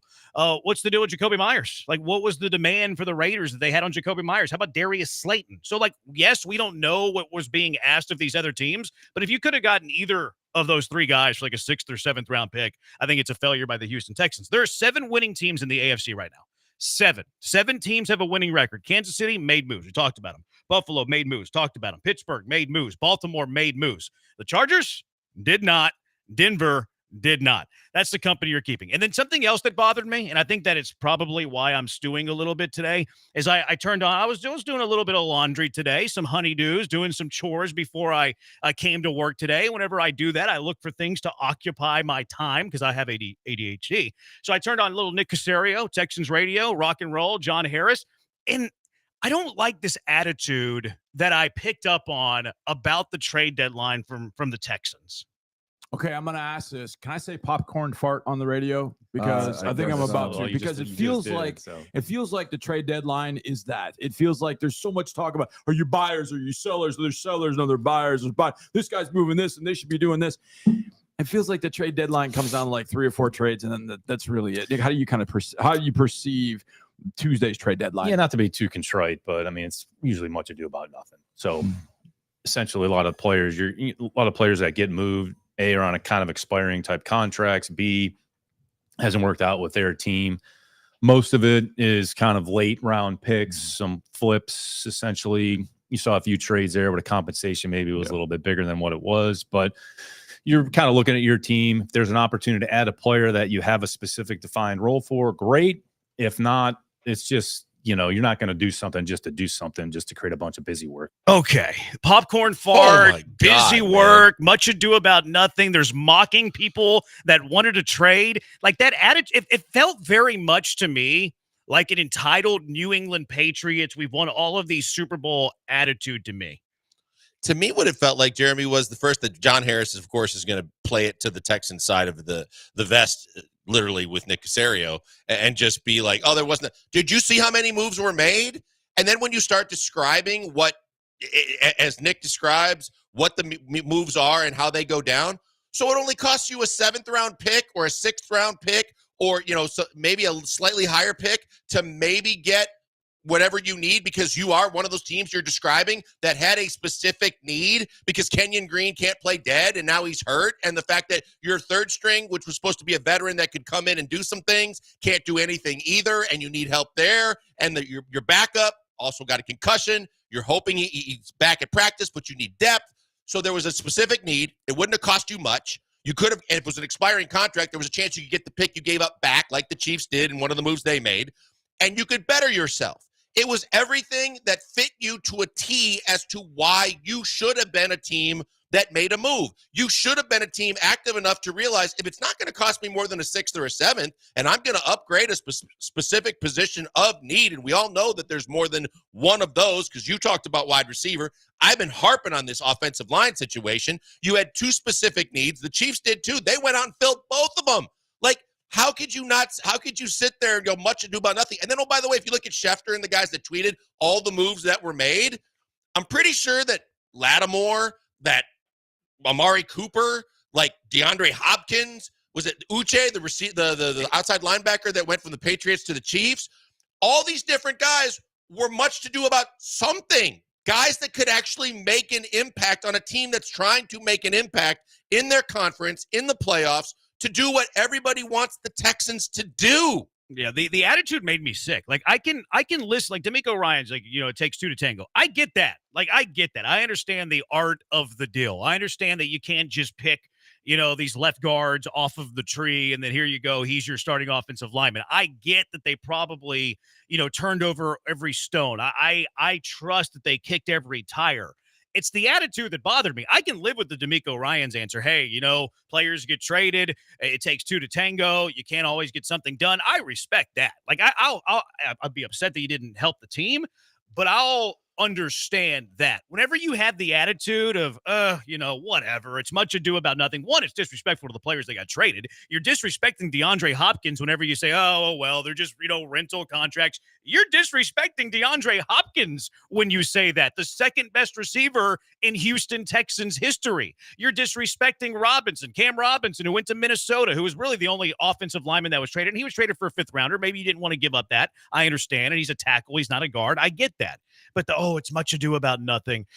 We don't need to help our team. We're just far too good. Popcorn fart. Like all of the mocking people that wanted to have this trade. It really irritated me. The only thing that really makes sense irritated to me about the D'Amico part of this and his comment is with the takes two to tango, where I understand that is you got Brandon Scherf with the Jags. I don't think the Jags probably wanted to make a trade with the Texans and try and help them. And maybe they were willing to, but they were like, give us a fourth. Right. So they'll up the ante. So Yeah. that's where it takes two. Or if Tennessee, there's no way that Amy Skunk and everybody over there in Tennessee wants to do anything to try and help the Texans. So those are understandable. That's where it probably takes two to tango, and it probably wasn't going to happen. But there were plenty of other teams willing, and we know Carolina were sellers. We know the Browns were more sellers than we thought. They were making moves. You needed to try and find someone that at the very worst was better than Kenyon Green or Kendrick Green, but at the very best could have been a guy with some experience that might be able to, whether it's back up Patterson or step in and be able to hold their own at left guard, help you in some sort of, I even said if you wanted to find a center and just allow Patterson to play guard or Juice to play guard, that's fine too. But there were moves to be made. Carolina, if they're selling, like you mentioned, how did Adam Thielen not be better than either of the guys that Hutchinson or Mechie, in the slot to try and replace and do what Diggs does? Thielen has a resume that says he could do just that. Yeah, see, I give him the benefit of the doubt with the offensive lineman because there was only one offensive lineman traded at the deadline.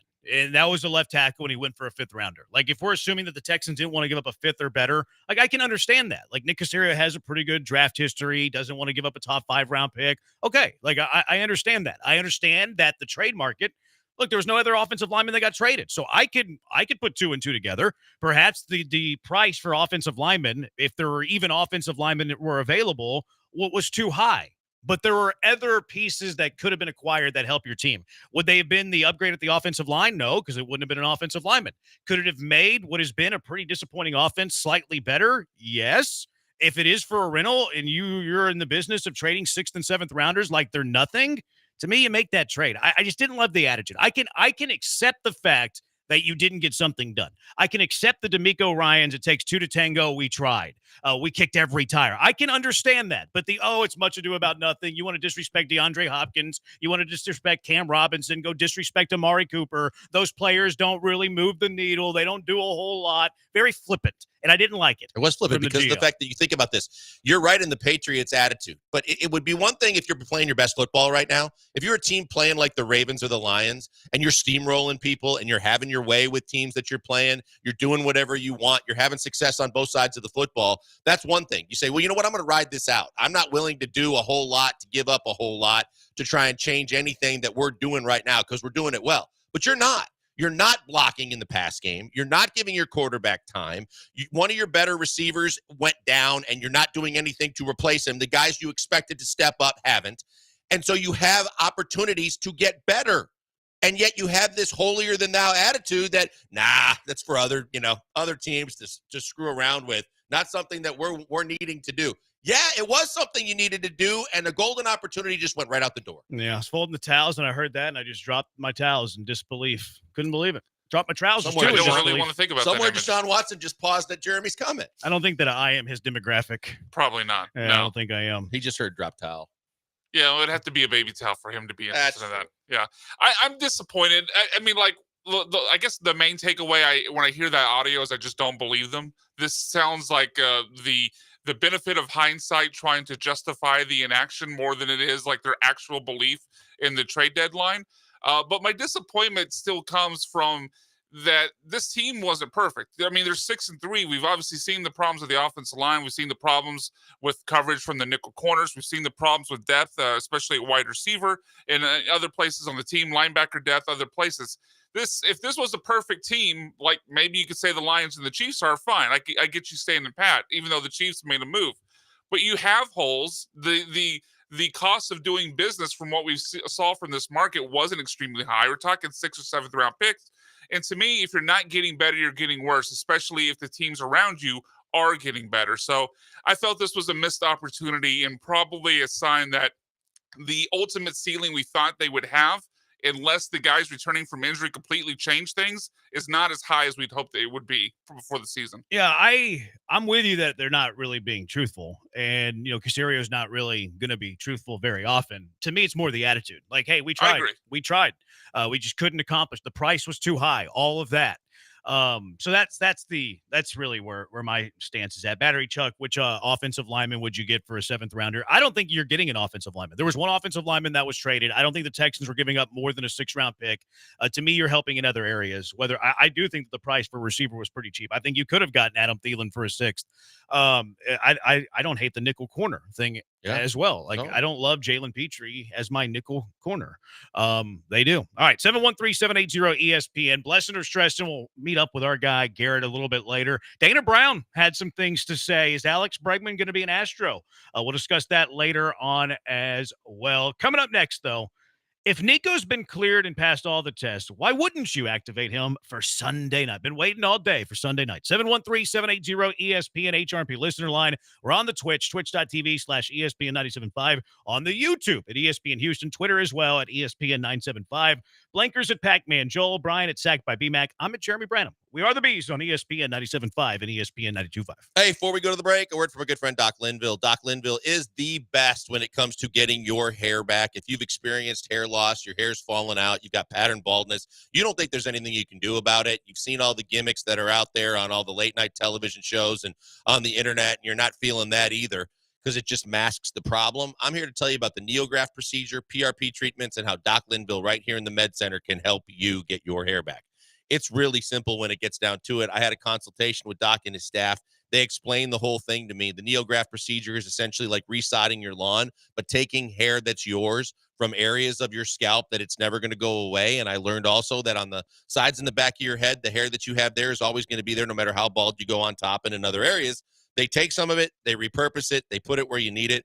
And in 6 to 9 months, you see unbelievable results, but you can see the follicles there getting settled in and growing immediately. I was told that 95 to 99% of the follicles that are relocated stay, grow, and are with you for the long haul because they're taken from a spot where they are never going to leave you.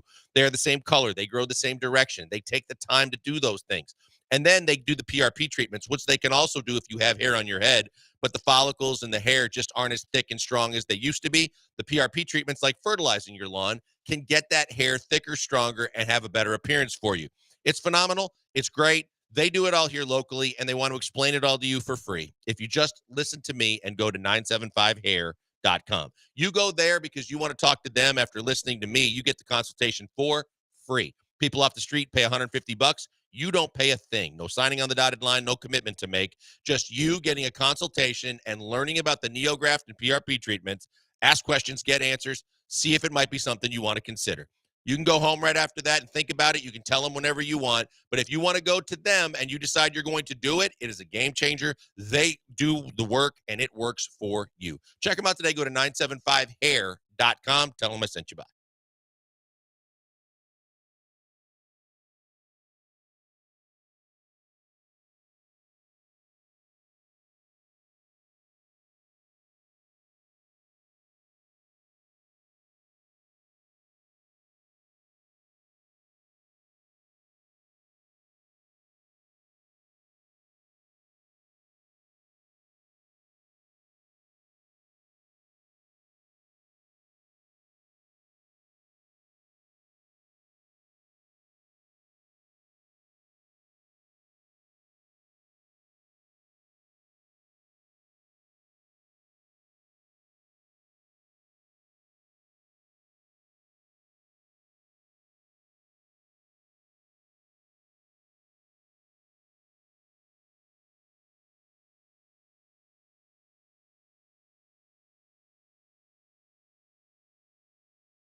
You found the Killer Bees. Live from the Veritex Community Bank Studios, here's Joel Blank and Jeremy Branham.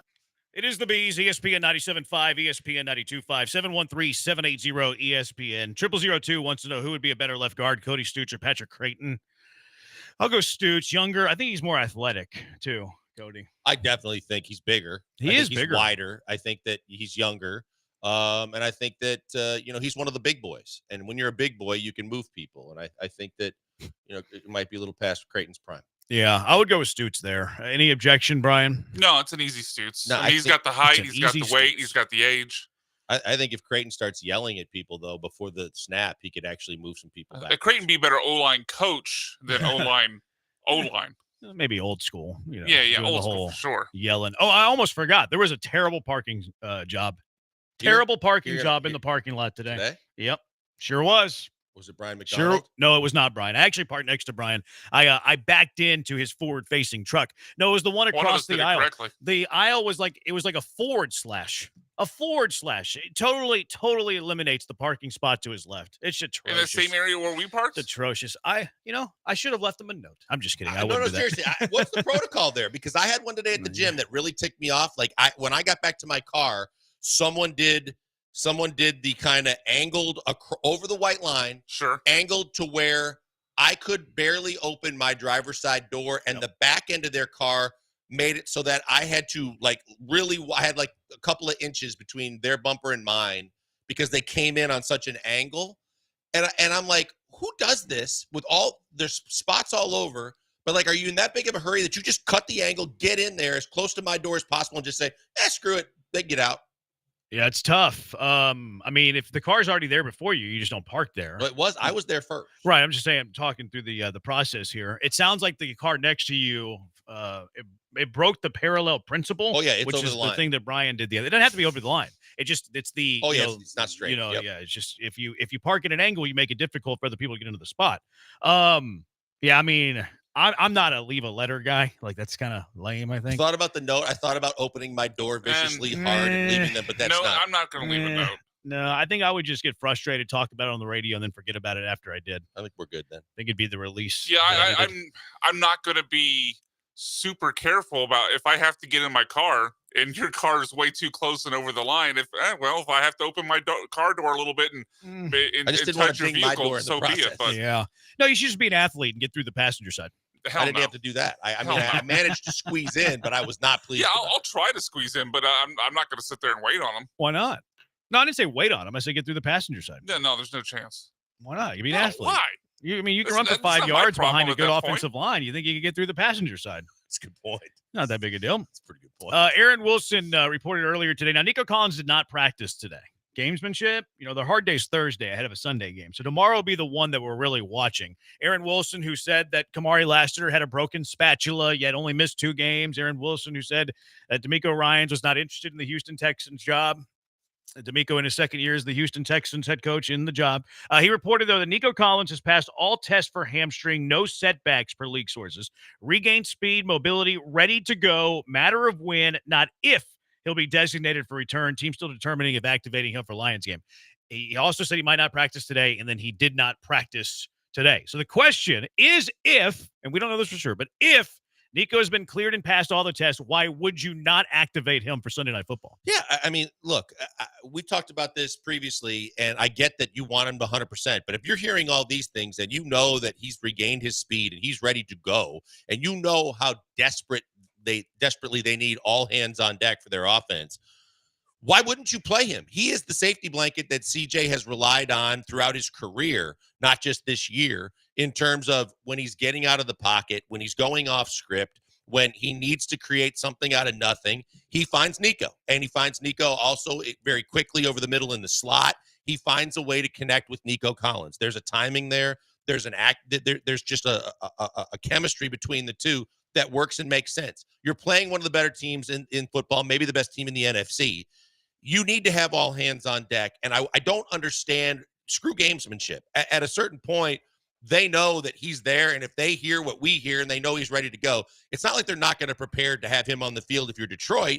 But if you're the Texans, you need him on the field right now because you're swooning And you need to play well Sunday night. I like that word. Well done. I'm a fan of that word. I was listening to Dan Campbell in his press conferences and stuff, and to your point, he said, yeah, we're planning for Nico Collins. Okay. And Dan Campbell even went as far to say that he thinks Nico is going to play. So they're preparing that Nico Collins is going to play. Now, if I were to play devil's advocate here, why not the Dusty Baker principle here? Why not the Dusty Baker theory that when he's good, especially with these soft tissue injuries, give him one more week? And we did know that Nico Collins was dealing with a hamstring before he injured the hamstring. He missed a few days of practice, I think a week or two prior because of the hamstring, and then had it, of course, go out on him on that long touchdown, placed him on the IR, and he's now missed 4 games. So I wouldn't hate the the Dusty Baker philosophy of give him one more game once he's 100% and make sure that he's 100%. Because if he's just now becoming 100% like in the last couple of days, well, now you can get him a week and a couple of days to 100% even more if you sit him out for one more game. And look, all games in the NFL are important. At the same time, Houston Texans are going to run away with this division. It's a 2-game lead. They own the tiebreaker against the Colts. What is the big deal if Nico Collins really missed the game against Detroit? Like, yes, it lessens your chances of winning against the Detroit Lions, a Lions team who is already favored. But is it that big a deal if you lose this game?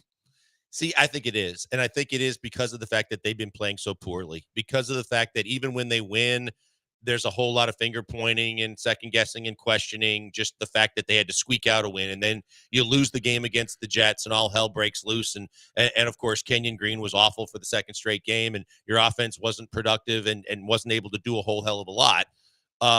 And you need a guy like this. And I think it's for a variety of reasons, because if you were playing your best football, then I can understand the Dusty Baker the philosophy. But when you're playing against a team that's very, very good, and it would be really good for everything that this team needs right now to not only play good, but if they could possibly get a win to kind of start to erase some of the bad losses they had against NFC teams that are on your resume, like Minnesota, like Green Bay, and show we can compete with some of the better teams in football. In order to do that, I think you need the best receiver on your team that's one of the best receivers in football. And I think that as much as he doesn't play offensive guard, he's a guy that kind of unlocks a different gear for CJ to give them better opportunities to move the offense. Oh, I agree that he's a game changer if he is available. The other stuff that you mentioned, though, I think is important in the court of public perception. I don't think it's actually something that matters over the course of a season. Like, do the Texans absolutely need to play really well in Week 10 against the Detroit Lions for their season success? No. What did Kansas City do last year in Week 10? No one remembers. What did Kansas City do the year prior to that in Week 10? Nobody remembers. New England Patriots won a large amount of Super Bowl championships. What did they do in Week 10 in every single one of those seasons? Did not matter. And playing well, I think that starts next week. I think that starts next week whenever you go to Dallas for Monday Night Football, whenever Tennessee comes to town the week after that, whenever you're at Jacksonville the week after that. Miami then comes into town. So if you're looking for a window of opportunity, a window of games in which, okay, let's beat up on some lesser competition and get this train rolling, build on this momentum, I actually think that starts a week from Monday whenever you go on the road to Dallas. See, I don't, simply because of the fact Sunday Night Football, the whole world's watching, and the fact that you want to make sure that you can send a message to the league, the world, everybody. Why does that matter, though? I think it morale-wise, it matters in the locker room. I think that, to know, all guys will tell you, honestly, as much as they're not honest about other things, they're going to tell you that they get jacked up for Sunday Night Football, and they want to make their presence known as a team, as individuals. Sunday night's a big, big deal. And Sunday night, you don't want to come in, not play your best football. Thursday night's one thing, and it's the only game on the schedule, but it's Amazon Prime, and not as many people. It's not as big an audience. They have Monday Night Football. It's still a national game, right? But these next 2 weeks, I think, are hyper important. And Dallas is going to be playing without Dak already, and they're dinged up. They might not even have CD. But regardless of that, that's always going to be a big game too. But at the same time, if you could come out and kind of start erasing what people saw on Thursday night from a team perspective, say, hey, look, we did not play good football against the Jets, and not just our local audience or the regional. Everybody saw it. Let's come out on Sunday night and send a message to the rest of the league and everybody watching. We can play with anybody. We can play with the best in the NFL. We can play with the best in the NFC, and we want some of the Lions. And then in order to do that, if we get Nico Collins back with Tank Dell and give CJ better weapons and more variety that he can get into his offense and his security blanket, there's a chance that the offense is going to play better regardless.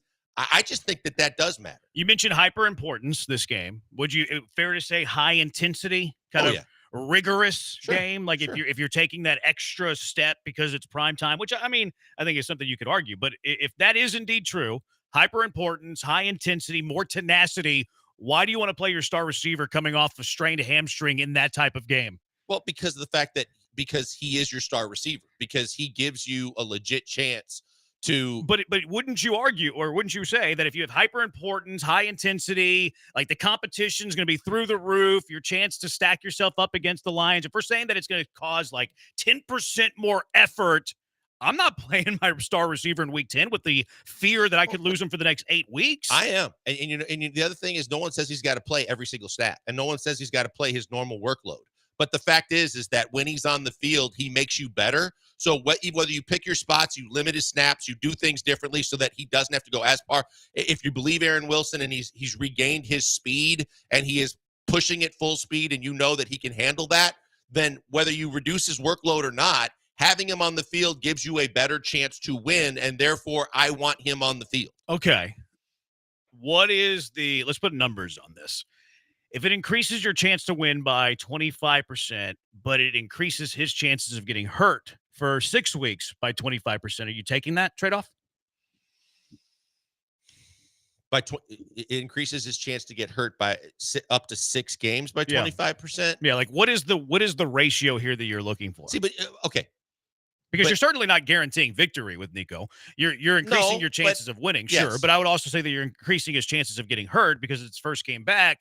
And yes, he's fully sprinting and he's passing all these tests, but you know how those hamstrings can be tricky. I do, but at the same time, you just said it. They're going to win the division. They're going to get in the playoffs. Mm-hmm. So I believe that with or without him, if he was to get hurt again, they're still going to get in and he would be back yet again.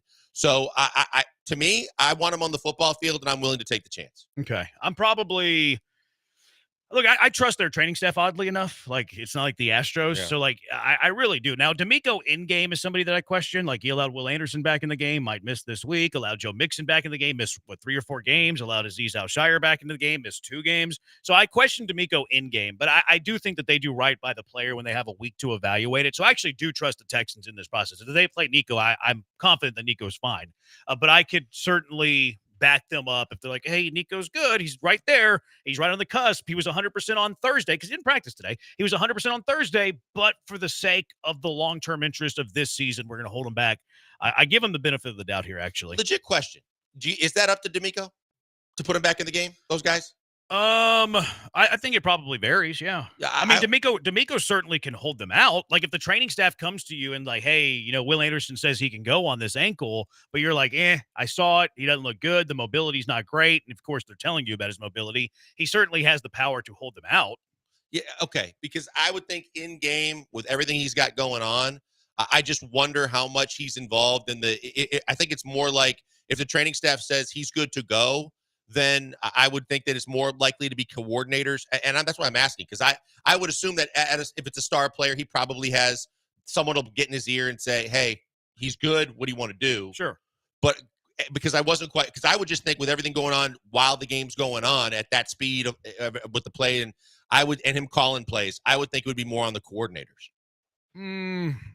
I think it relies. I think everything comes down to the desk of the head coach. Okay. I mean, they all have input, certainly. Yeah. But if they're like, hey, Will, you can give it a go. He's moving at 60%. D'Amico, if he was like, hey, I don't want him to go. D'Amico has the ultimate power.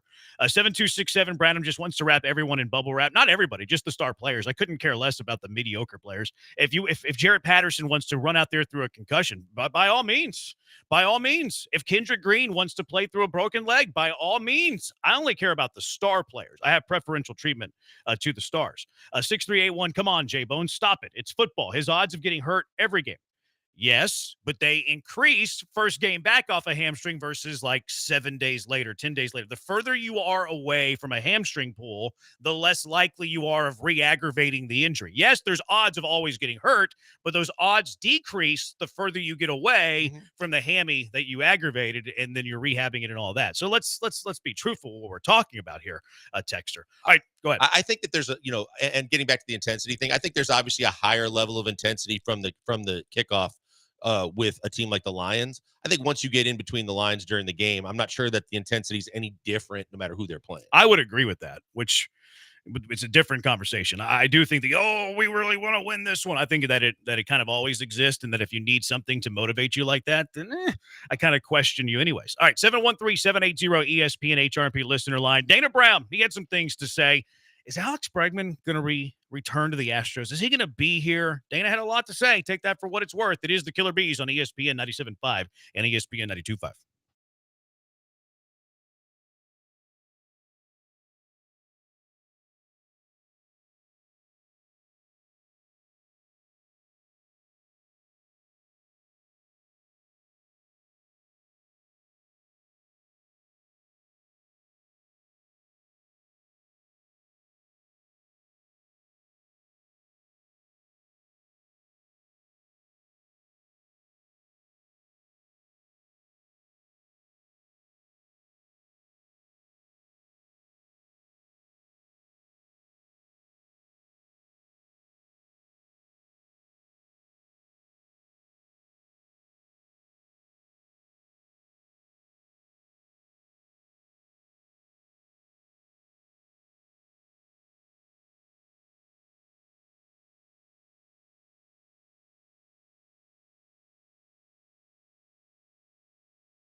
You found the Killer Bees, live from the Veritex Community Bank Studios. Here's Joel Blank and Jeremy Branham. Dana Brown had some things to say. What is the GM meetings or whatever? Where is it, San Antonio or Scott? I don't even know where they're at.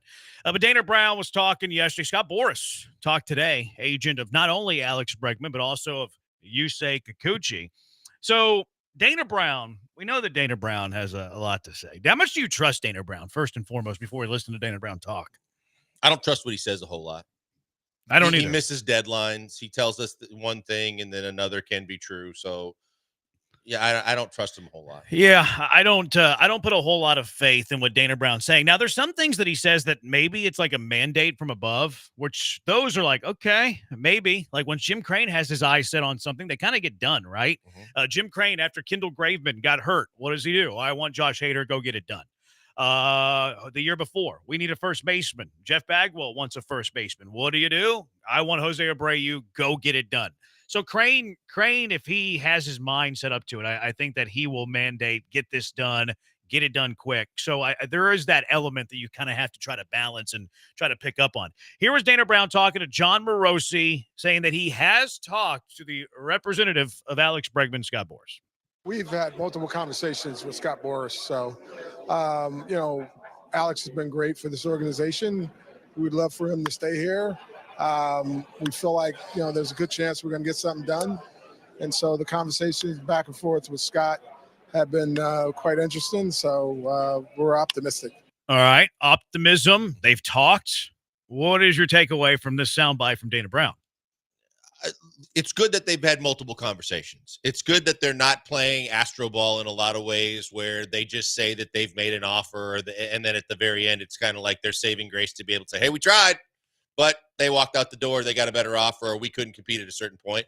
So the multiple conversations sounds like there's more dedication to getting a deal done with Bregman than maybe some of the guys in the past that have walked out the door, i.e. Correa, Cole, and others, Springer. To me, this sounds like they're negotiating. I love it. Like if you're going back, why would you be going back and forth with an agent? Like multiple conversations is a good thing. And look, again, like we just told you, I don't put a whole lot of faith in what Dana Brown is saying, but I don't think he would lie to the fact that he's talked to Scott Boras and they've had back and forth conversations. So that to me sounds like a negotiation, that they're exchanging at least, hey, we really like him. Okay, well, here's what it's going to take. Okay, well, here's where we're at. Here, like it sounds to me like that is a negotiation between Dana and Scott Boras, which, I mean, that's going to make a lot of people happy. If the negotiation's $200 million for 6 years, okay, I don't know if I like that a whole lot. Dana Brown asked, okay, well, if you don't get Bregman, what's your plan B? Our mindset right now is that he's not going elsewhere and that we want to sign him. So if he ends up going elsewhere, we'll cross that bridge when we get there. But I'm going into this offseason with the thought process that we're going to get Bregman done. And hopefully, we can do it. And as I said, the conversations with Scott have been productive. Is this a burn the ships for Dana Brown? No, we don't need the ships. We're not going back. It's Alex Bregman or bust. I didn't like hearing any bit of that because I would have preferred for Dana to say we have multiple options that we can still work something, look at as well, simply because you just put dollar signs in Scott Boras's eyeballs again, because he was like, oh, you don't have a plan B? Well, that means you really need Alex Bregman, which means you're probably going to pay a little extra. And if I'm Jim Crane, with all the negotiations Jim Crane has done over the years and how shrewd of a businessman he is, that's the last negotiating tool I want my general manager throwing out there. I kind of get the sense that it's just my read on the situation, and I don't necessarily agree with it. Like, I need to see the terms. I kind of get the sense that Jim Crane has given the order to Dana Brown to lock up Alex Bregman. I wouldn't be mad at it. I wouldn't be surprised by it. It does make me think about him and the fact that the last several moves that he has been literally or supposedly involved in have not gone well. But at the same time, if that's his way of thinking, depending on the price and the years, I'd be very pleased if Alex Bregman's back on this baseball team. But like you said, look, I said yesterday, I think it was, when I was reading some articles on the top 50 free agents, 6 years and 180, I think it was for Bregman. I'm not in on 6 years for Alex. Yeah, that's why I was a little surprised. You're like, oh yeah, I like it. I love this. Like, I don't know how you could if you don't know the terms. Yeah, if you're going like 4 or 5 years and you're in the $30 million a year range, I can stomach that. I could be fine with that. And I think that's more along the lines of what the Astros are probably trying to hope for is a 4-year deal. But everything that's out there says Bregman's looking for 6. Yeah, and if you have Dana Brown talking like this and he's gotten the mandate from Jim Crane, I don't think it'd be any less than what Matt Chapman got. Yeah, I don't think it'd be any less than 6. Like if like everybody, oh yes, like if they hear Jim Crane, he told Dana Brown, go sign Alex Bregman, no other option. Okay, well, what if it's $250 million for 7 years? That's not good. That would be another cost restrictive. I think it was $151 for 6. Okay. I could live with that. I could live with it. I wouldn't be pleased with it because, like I said, I know they don't want to go over 4. Yeah, I think it'd be a terrible contract. The AAV wouldn't be bad. Actually, it'd be less than what he's making. Right. It'd be $25 million. I don't think that you should sign a 31-year-old next year who's been regressing the last 3 years to a 6-year contract. Yeah, I think everybody would celebrate it, And I think that in 3 years, you'll be like, oh, I wish this would be a contract drain that you wish you didn't have. I don't want to go any further than 4, and I know that in that 4th year, I'm probably not going to love it. All right, Dana Brown had some other things to say about Alex Bregman, had some other things to say about some of the other players as well. What is the number for you when it comes to Alex Bregman? Do you think that Jim Crane has told Dana Brown, get it done when it pertains to Bregman staying in Houston? 713-780-ESPN, HRP listener line, 713-780-3776. First, a moment on HRP, Human Resources and Payroll. I love them. They are the very, very best, mostly because whenever I ask for time off, they're the portal that I go through. So it's just classic conditioning of why I like them so much. Cougar owned by my colleague, Cougs, Chris Fisher, great people at HRP. You're going to love your relationship with HRP. Business owners, let them help you. They can help you in HR compliance, benefits administration, payroll, onboarding. They can help in one of those areas. They can help with all of those areas, whatever you want them to do. They can help you in all those facets. No box with HRP. You're not reading off the menu. It doesn't matter how small the job, how big the job. All that matters is that the job that you need taken care of, HRP is going to do that. They're going to completely customize a plan for what you and your business need. You have a problem, you have an issue, you want to take a little bit off your plate, a lot off your plate, HRP is going to find a way to help you. That way you can spend your time, your energy, and your resources back in the areas that you enjoy, that you want to do, that you're good at. And they do it in a way that's unique too. Technology meets service, technology that is the best. You'll be able to trust it. You're going to be happy with it. But what you're really going to love is their service. Guaranteed fulfillment. We mentioned earlier, the people over at HRP are the best. You'll never talk to a stranger. They're going to be familiar with your business. They're going to know your business. So anytime you're talking to them, you're going to get the sense that they almost work for you. Give them a call at 281-880-6525. Let HRP customize a plan for you, 281-880-6525, or check them out at hrp.net. That's hrp.net.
Broadcasting live from the Veritex Community Bank Studios, it's the Killer Bees with Joel Blank and Jeremy Branham. On ESPN 97.5 and 92.5. 3667, the first soundbite. Dana said we've had back and forth, and it's been interesting. The word interesting tells me Boris is asking way too much, and they're not going to pay that. Now, I do think that Boris is asking for the moon right now. It's very early in free agency. Boris' clients usually sign pretty dang late. So, yeah, the demand right now is going to be much higher than it would be in February. Let's be honest. As an agent, you're not doing your job if you're not shooting for the moon. I mean, until they say no, nothing is off the realm of possibilities, and everything should be on the table to ask for. So he's doing his job by asking for the moon right now. Yeah. So I don't think that anything will be done quickly. Now, whenever I hear like Dana Brown say that it's interesting, it could mean that the demand is high. But we also know that Boris likes to put a lot of stuff in contracts. Like even these long-term deals, you'll have opt-outs after year 2, year 3. He's even signed some shorter-term deals. Blake Snell, the Jordan Montgomery signed a 2-year deal with an opt-out after year 1. Hated his time in Arizona. Arizona hated having him, and he actually opted in. Because to get the money. You get the money, and they do expect that he'll be traded. So Boris is pretty dang creative. Garrett Cole, another one. Garrett Cole had an opt-out. He opted out. The Yankees had an option to tack on, $36 million in an extra year. And they're like, oh, never mind. We're just going to play the contract as is. Why did you ever opt out to begin with, you weirdo? That was really, really strange. I don't understand what Garrett Cole was doing with that move. I think he was trying to get the extra 36 when he realized the Yankees may balk on it. And he obviously has put all his eggs in the basket if he wanted to be a Yankee, that he didn't want to consider that anymore. I think he would have gotten more on the open market. And I think the Yankees would have given it to him. I do. Cashman was, from people I've heard say things, that they said that Cashman wasn't willing to do what they wanted to do. And if that's the case, and you have to consider playing somewhere else, he didn't want to play anywhere else. I guess not. Here's another one from Dana Brown. He was asked, do you think you have a decent chance with Bregman? I think really good chance. All right, really good chance, he said.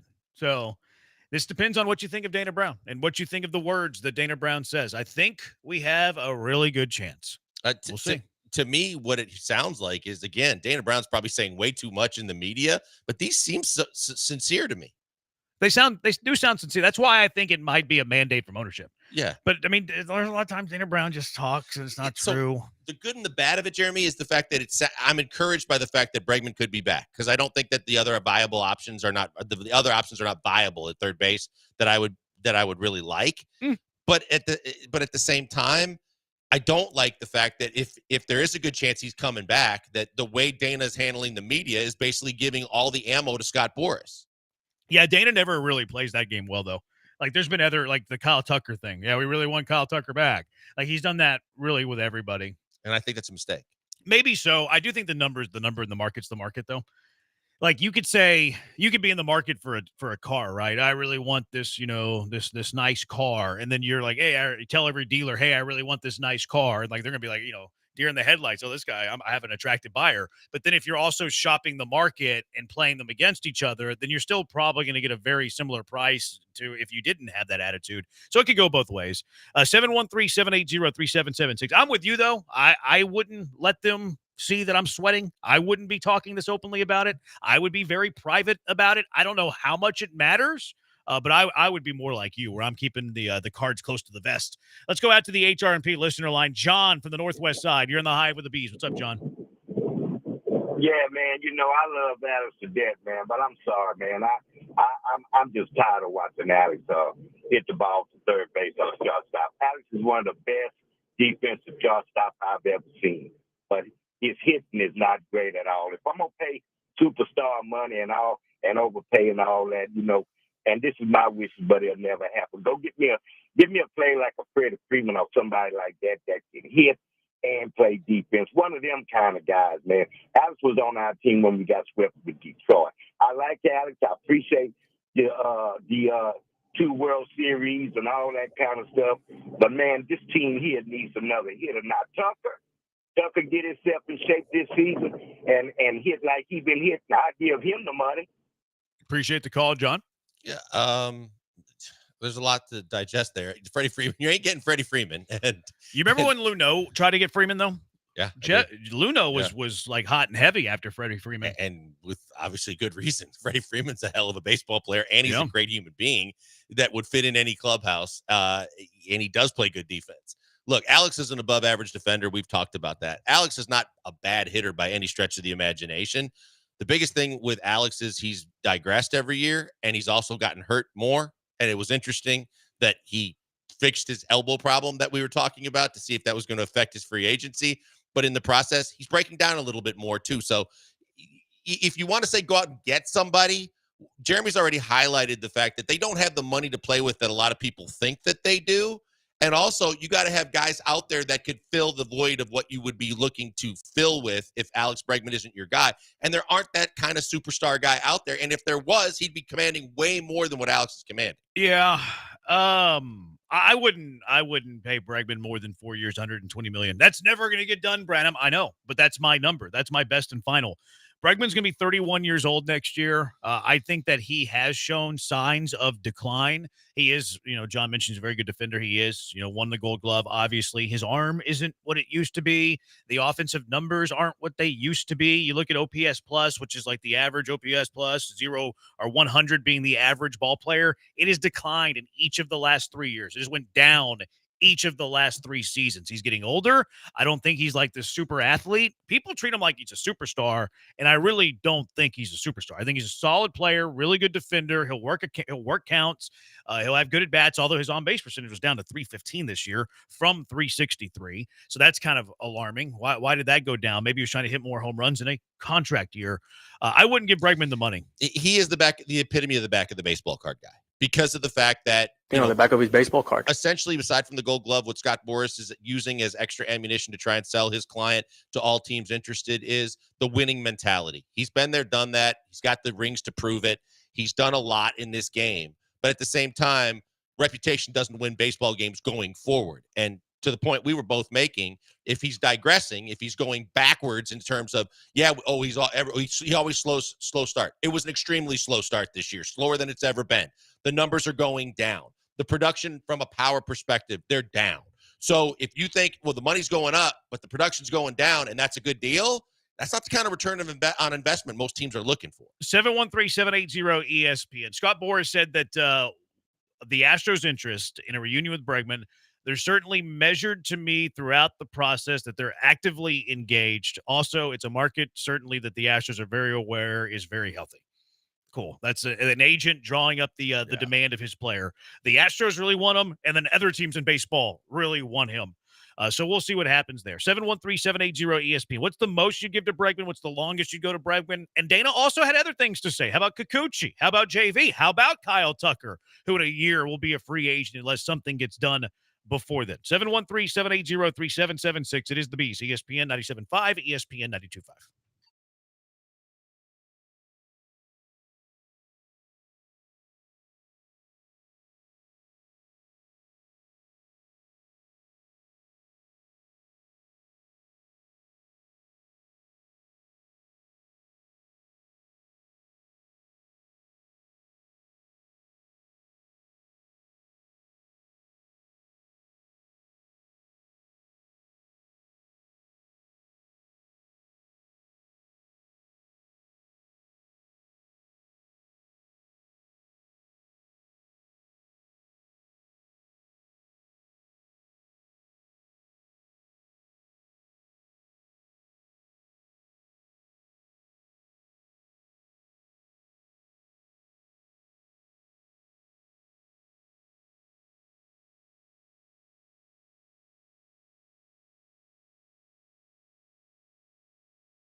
Coming to you live from the Veritex Community Bank Studios, it's the Killer Bees. On ESPN 97.5 and 92.5. Here's Joel Blank and Jeremy Branham. Battery Chuck, Dana Brown doesn't say too much. He just likes to lie constantly. Alex, do you trust downtown Dana Brown or slick Nick Caserio?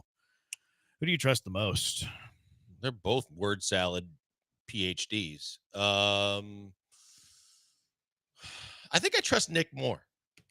Because I think Nick's not going to say anything. Yeah, well, I mean, Nick will talk. He's just not going to give you anything of like substance. Right. Like he'll say stuff and like it's tangible and it gives you an idea like what his philosophy is a little bit, but he's not going to give you anything that gives anything away with like the current crop of players, free agents, draft picks, that sort of thing. Whereas Dana Brown's going to be willy-nilly with whatever he says. He's like diarrhea of the mouth. He's just throwing it all out there and then hoping something sticks. And if he hits a date for a return on a guy with an injury, hopefully it comes close. Yeah, I'd go Nick on that one as well. Todd the Show, Bregman is more to the team than just stats. He probably has the best work ethic. I remember when everybody said that about Correa too. Oh, the Astros are going to have this leadership problem now that Correa's gone. They won the World Series the next year. Yeah, look, I think that everybody's trying to put a value on everything. Like, people the other day on social media were saying, Gold Glove, pay the man more. No, because everybody already knows he was an above average defender. There's no one saying that he's not. But at the end of the day, he's still 31 years old, and he's not the defender he used to be. He doesn't have the range he used to be. Doesn't have the arm he used to have, and he never had a great arm to begin with. So everything's going to factor in, and the market's still going to be the market. At a 31-year-old third baseman, the best case scenario is what Chapman got for the most part. Oh, I don't think it's best case. Maybe he gets more. I think that might be worst case. I think maybe best case in his mind is a lot more, but I think that's the going rate. I would take the over. You think he's going to get? I think he's going to get greater than 151 million. Yes. For how many years? Does it matter? That's as the money, right? I mean, I could see the AAV being around 30. If I don't think it's going to be higher than I don't think it's going to be like 35. I don't think it's going to be like because of his age. If he's going to want the higher AAV, it's going to be a lot less years than he's looking for if he's looking for 6. I mean, Matt Chapman's the same age, isn't he? Chapman might even be a year older. Chapman, yeah, he's a little bit older than Bregman. I think that's why I believe that the market is what Chapman got. Okay. If he wants more than that, he's going to have to take less years because I don't think that he's in this. I just don't think he's. You think Bregman's total is over or under 151? I think that he can get 30 a year for 5 years. So you think under? Yeah. I'll take the over. You want a little drink bet on that? I don't care. Come on. Put your coffee gift card where your mouth's at. Sure. You want to go coffee bet on it or a vending machine drink on it? Either one. All right, we'll do that. Mark it down, Brian. Mark it down. 4952 postseason success for me. Tucker is a bum. I wouldn't call Tucker a bum, but he has disappeared in the postseason. The free agent list is not robust. I take a look at Rizzo. Absolutely not. Yankees will get Alonso and replace Soto. That'd be interesting if Alonso goes to Yankee Stadium. I think Soto's gone, though. I don't think Soto will be back with I think Soto's a Met. I think he's going to be a Dodger. How do they afford him? That's the Dodgers. Because of the Ohtani deal? It's the Dodgers. I don't think he's a Dodger. I think he's a Met. I think that this is the revisit of Cohen just going all in. I think the Mets are going to spend a mad amount of money again this offseason trying to compete with the Yankees. And I think that I think Alonso could be a Yank. I just don't think Alonso's going to be worth what a lot of teams are going to throw at him.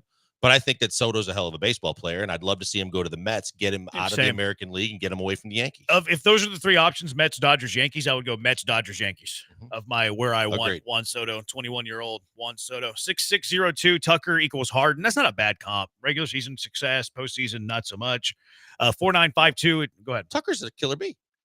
Yeah, I mean he doesn't have a B in his name, but I see what you did there. No, but I'm saying he's like Bagwell and Biggio. He's going to have great regular seasons. And so far, the track record is he's not great in the playoffs. He's got a title, though. Like, I know that his individual numbers aren't great, but he's got a title. He's had some big hits. I think he's greater in the postseason than Bagwell and Biggio. Like, he's had his pinnacle has been higher. He was part of a title. It wasn't him that drove them to the title. No, you're absolutely right. You're absolutely right. 4952. It's just time to get younger to sustain success. See, that's where I'm at. I'm there now. I don't know what they think of DeCinzo as a third baseman, but I don't hate that idea. Like people, the Astros don't have this heir apparent for Bregman, and you're probably right. They don't have this heir apparent for Bregman. But if you're comfortable with him defensively at third, DeCinzo, which I'm not sure they are, he didn't play third base in the bigs last year. Now he did in the minors, and was a shortstop. Was it in college at Ohio State that he was a shortstop? Maybe not.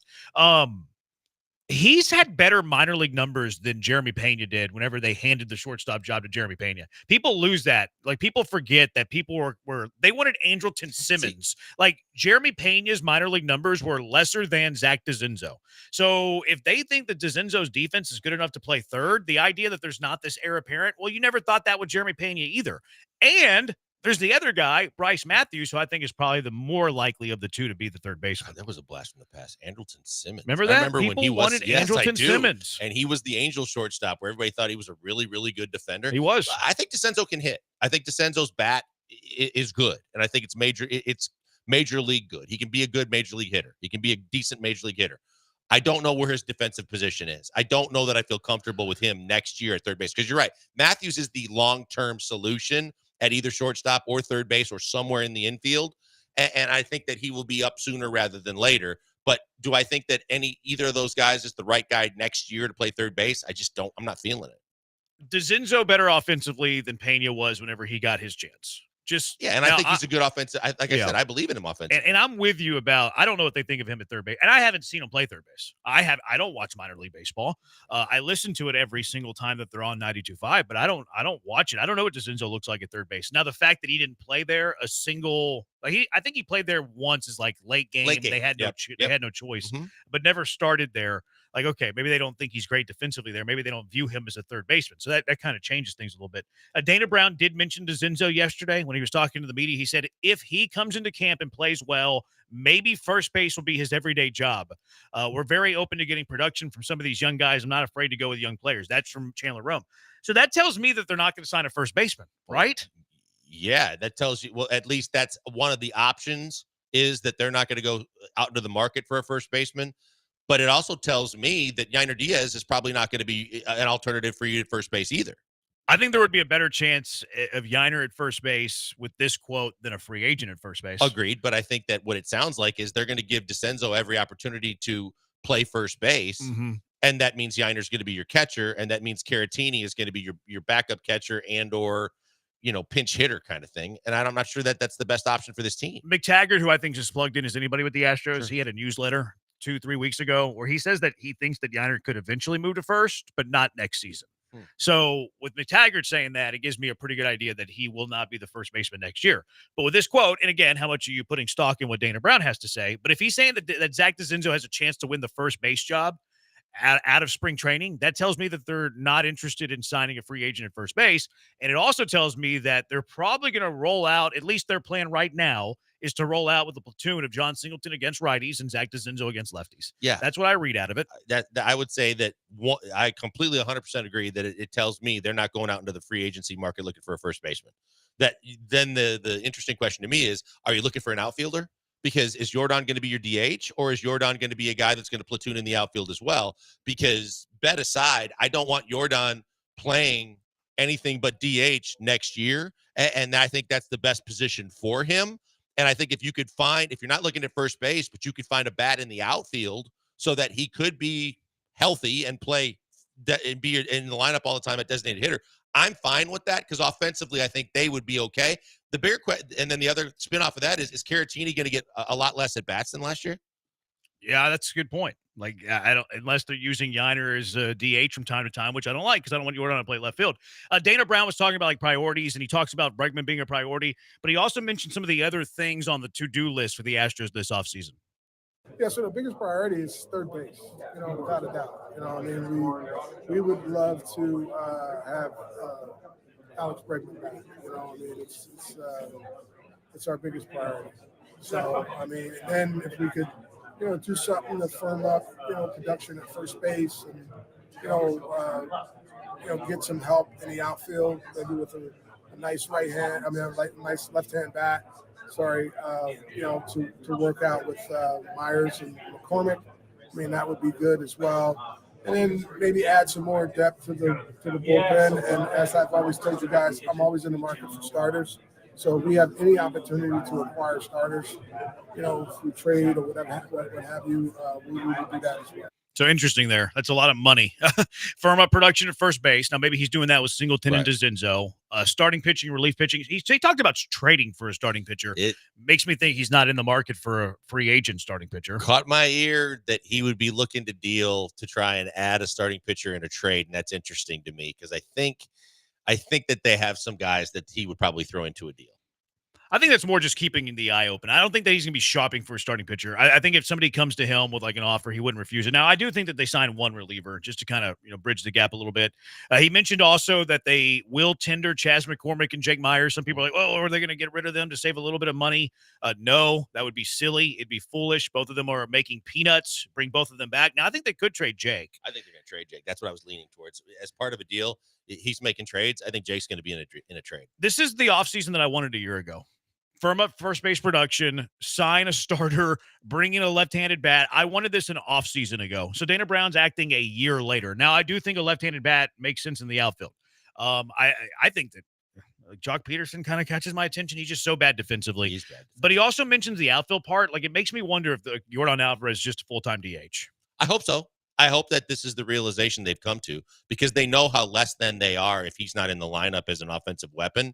And I think that should be the number one priority. As much as we have always kidded and joked and had the Yordan rules, it's time to just make him your full-time designated hitter and roll with somebody else. I hope that they legitimately go out and get an outfield possibility as a left fielder so that he doesn't have to play and you upgrade your offense with a guy that can actually swing the bat from the left side. See, I think you can get away with a bad outfielder in left field at Minute Maid Park.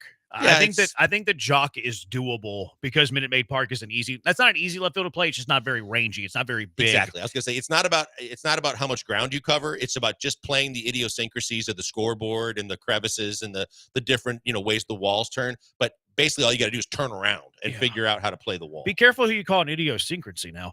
Why not move Yordan to first as 3.590? That experiment failed in the minor leagues. It's just not going to happen. I know that it would be awesome because, hey, Yordan is going to play the field and he's going to occupy first base and you can have a slugger at first base. That experiment failed. It's not going to happen. Do you know what could happen to his hamstring if he stretches? I know everything that can happen to Yordan. Rolling out of bed. If he goes to make a stretch and dig a ball out of the dirt, look out. He didn't make his city in Tampa because he aggravated his neck with the hotel pillow. So like the smoke bomb in Atlanta. He can get injured anywhere. Here was Dana Brown on Yusei Kikuchi, the idea of potentially bringing him back. Kikuchi's time in Houston was really, really good. And so, we would be excited to have him back as well. That would be a nice piece to add to our rotation. And so, talking with Scott, we're going to try. That sounds like he's gone. It does. It sounds like his time. When he said Kikuchi's time in Houston was good, that basically is a thanks for the memories and good luck on your next venture. That was a goodbye. Yep. That was a goodbye. And then listen to this one for Dana on Justin Verlander, because we saw yesterday the reports he's going to talk to his agent on this. After listening to it, I have a totally different reaction. I'm talking to Mark Pieper today, so, we'll know a little bit more about that. But again, JV's time here in Houston's been outstanding, been a big part of the winning tradition here. And so we're going to talk with Mark and probably, know a little bit more later about that. So he's going to talk to his agent. Not yet. He'll know a little bit more. He'll know a little bit more after talking to him. Meanwhile, with Bregman, he's already had back and forth with Boris. Like whenever I saw the headline yesterday, he's going to talk to JV's agent. He's going to be back at $10-12 million for 1 year. After listening to it, it doesn't sound like they're in on Justin Verlander. My takeaway is we're going to talk to his agent just to verify what he's looking for, knowing full well we're not going to pay what he's looking for. Yeah. And we saw enough that, and again, he started it out with kind of like a thanks for the memories. He was great when he was here and when he was an Astro, but he's going to be somewhere else next year. And if he hasn't talked to his agent yet, he's not a priority. Right. Because what do we know about Bregman and Boris? He's already talked to them and has had back and forths with them. This also tells me Jim Crane decided this is the year that I don't get involved and say, go get JV again. Well, he didn't the year he went to the Mets. But he told him to go get him back. That was more Verlander breaking up with Crane versus Crane breaking up with Verlander, though. But he went and told him to get him back, and he gave up 2 prospects to get him back. I think half the cost, though. Nonetheless, though, I think that this is the year that Crane says, I don't need JV back anymore. I think that. I think you're right. But on the flip side, he did say, I want Alex Bregman back with the Astros. Yeah. I think that's very much in play. I think that's exactly what he did. 4975, bring back Jason Hayward. I don't hate the idea. I just don't view Jason Hayward as an everyday starter in left field against right-handed pitching. Like, I think you need to do better than that. I think Hayward's more of a bench outfielder, and I think that you need it. If you're going to sign a left-handed outfielder, he needs to be able to play left field every day against right-handed pitching. If he is, and again, if you get, his whole motto is going to be, we have to get creative. If you get creative and you move Jake and you create an opportunity in your outfield, whether you get somebody else to be your everyday left fielder or not, I don't mind Jason Hayward as my 4th outfielder, the way the Dodgers used him a year ago. Left-handed bat, good arm, steady defender if you need him to be. But when you put him in the lineup, he's experienced. He's got a good eye at the plate. I have no problem with that. It just can't be your only left-handed outfielder. No. And you probably have to trade Myers. I think you're going to. But I really don't want to trade Myers. I want Myers to be your 4th outfielder that only plays against lefties, and he comes in late in games and plays center field. That's how I need to use Myers. I'm good moving on from Jake Myers, and I don't. Depends on the return. I don't need him to be the Jake Marisnik. Why not? Because I've just seen enough of Jake Myers. I think you can find someone else to play defensively for a couple innings. Might if be that's what Trammell. you're doing for. Maybe. But I'm ready to give someone else a try.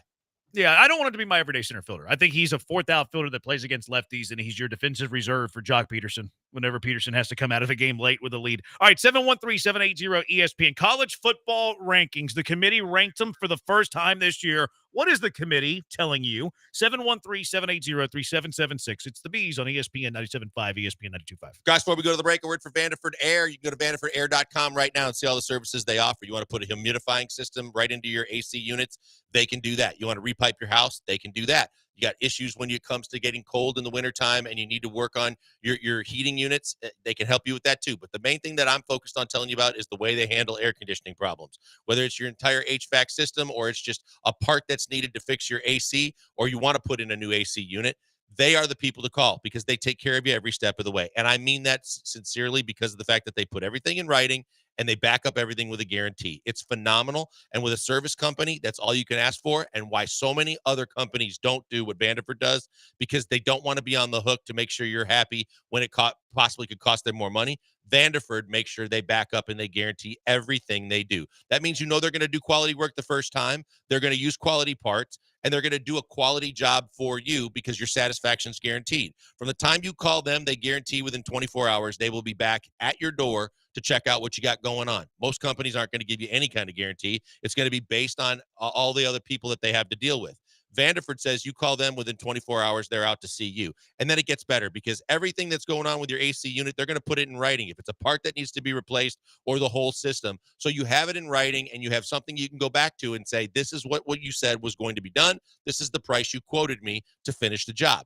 And from that point, everything is all about guarantees as well. From the work that their people do to the actual way that the part and or the system works, to the temperature it achieves, it is all 100% satisfaction guarantee or your money back. That's all you could ever ask for with any kind of service company, specifically in Houston, Texas, when you're dealing with AC problems. That's what you want. Knock their number in your phone right now. Use it whenever you need it, or maybe call them before it gets too late and have them check out and see what your system is up to these days. 281-557-COOL. Put that in your phone, 281-557-2665. That's the number to get to Vanderford Air. That's the number you save in your phone. That's the number the minute something goes wrong or you hear something that doesn't sound right with your AC unit, you call, they come out to see you, and the job gets done right the first time. I believe in Vanderford Air, and I love their guarantees. You will too. Check out today. Go to vanderfordair.com.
Live in the Veritex Community Bank Studios, it's the Killer Bees. Now back to Joel and Jeremy.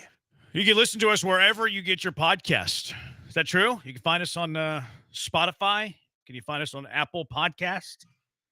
I don't know. Can you? You look at me like I'm going to fact check this? I I thought have you no put idea. Brian on the You have the better chance of knowing than us. Why is that? Because you work in production and you fill in for Michael every now and then. What does that mean as far as me setting or how You the help podcast the is interns set up? load the podcast. You would have a far greater chance to know than us. Yeah, well, We're talent. We What don't know submit the podcast though isn't through each individual place that you would download the podcast from. It's submitted through one site and it gets sent out everywhere. See, there you go. He knows more than we do. We just figured it. We just found out what we didn't know, Brian. Thank you If for you know. proving Thanks. my point. I rest my case. Are you a podcast guy at all? Do you ever listen to a podcast? Sometimes. I'll throw on Rogan every now and then if there's a guest that interests me. I like a little true crime podcast for road trips, but I haven't had a good one in a Some of while. the baseball podcasts are good. Yeah, I try not to listen to much sports on podcasts. Try to get away from it a little bit. But I like a little true crime. Yeah, I love Small Town Murder. Small Town Murder? I'd recommend that one. So it's called Small Town Yeah, Murder? it's called Small Town Murder. What's that one about? It's, well, like the title would suggest, it's about crimes and murders that happen in small towns, but it's actually done by two comedians. So you have to. I like a separation of church and state How you between gonna- my how you murder and gonna my take that comedy. seriously, literally? Yeah. It trust me, in the description you'll find out right away. It's I know it sounds like it's something that would be maybe offensive, but they don't joke about the actual murder itself. They joke about all the things going around at the small town, a bumbling police force, things like that.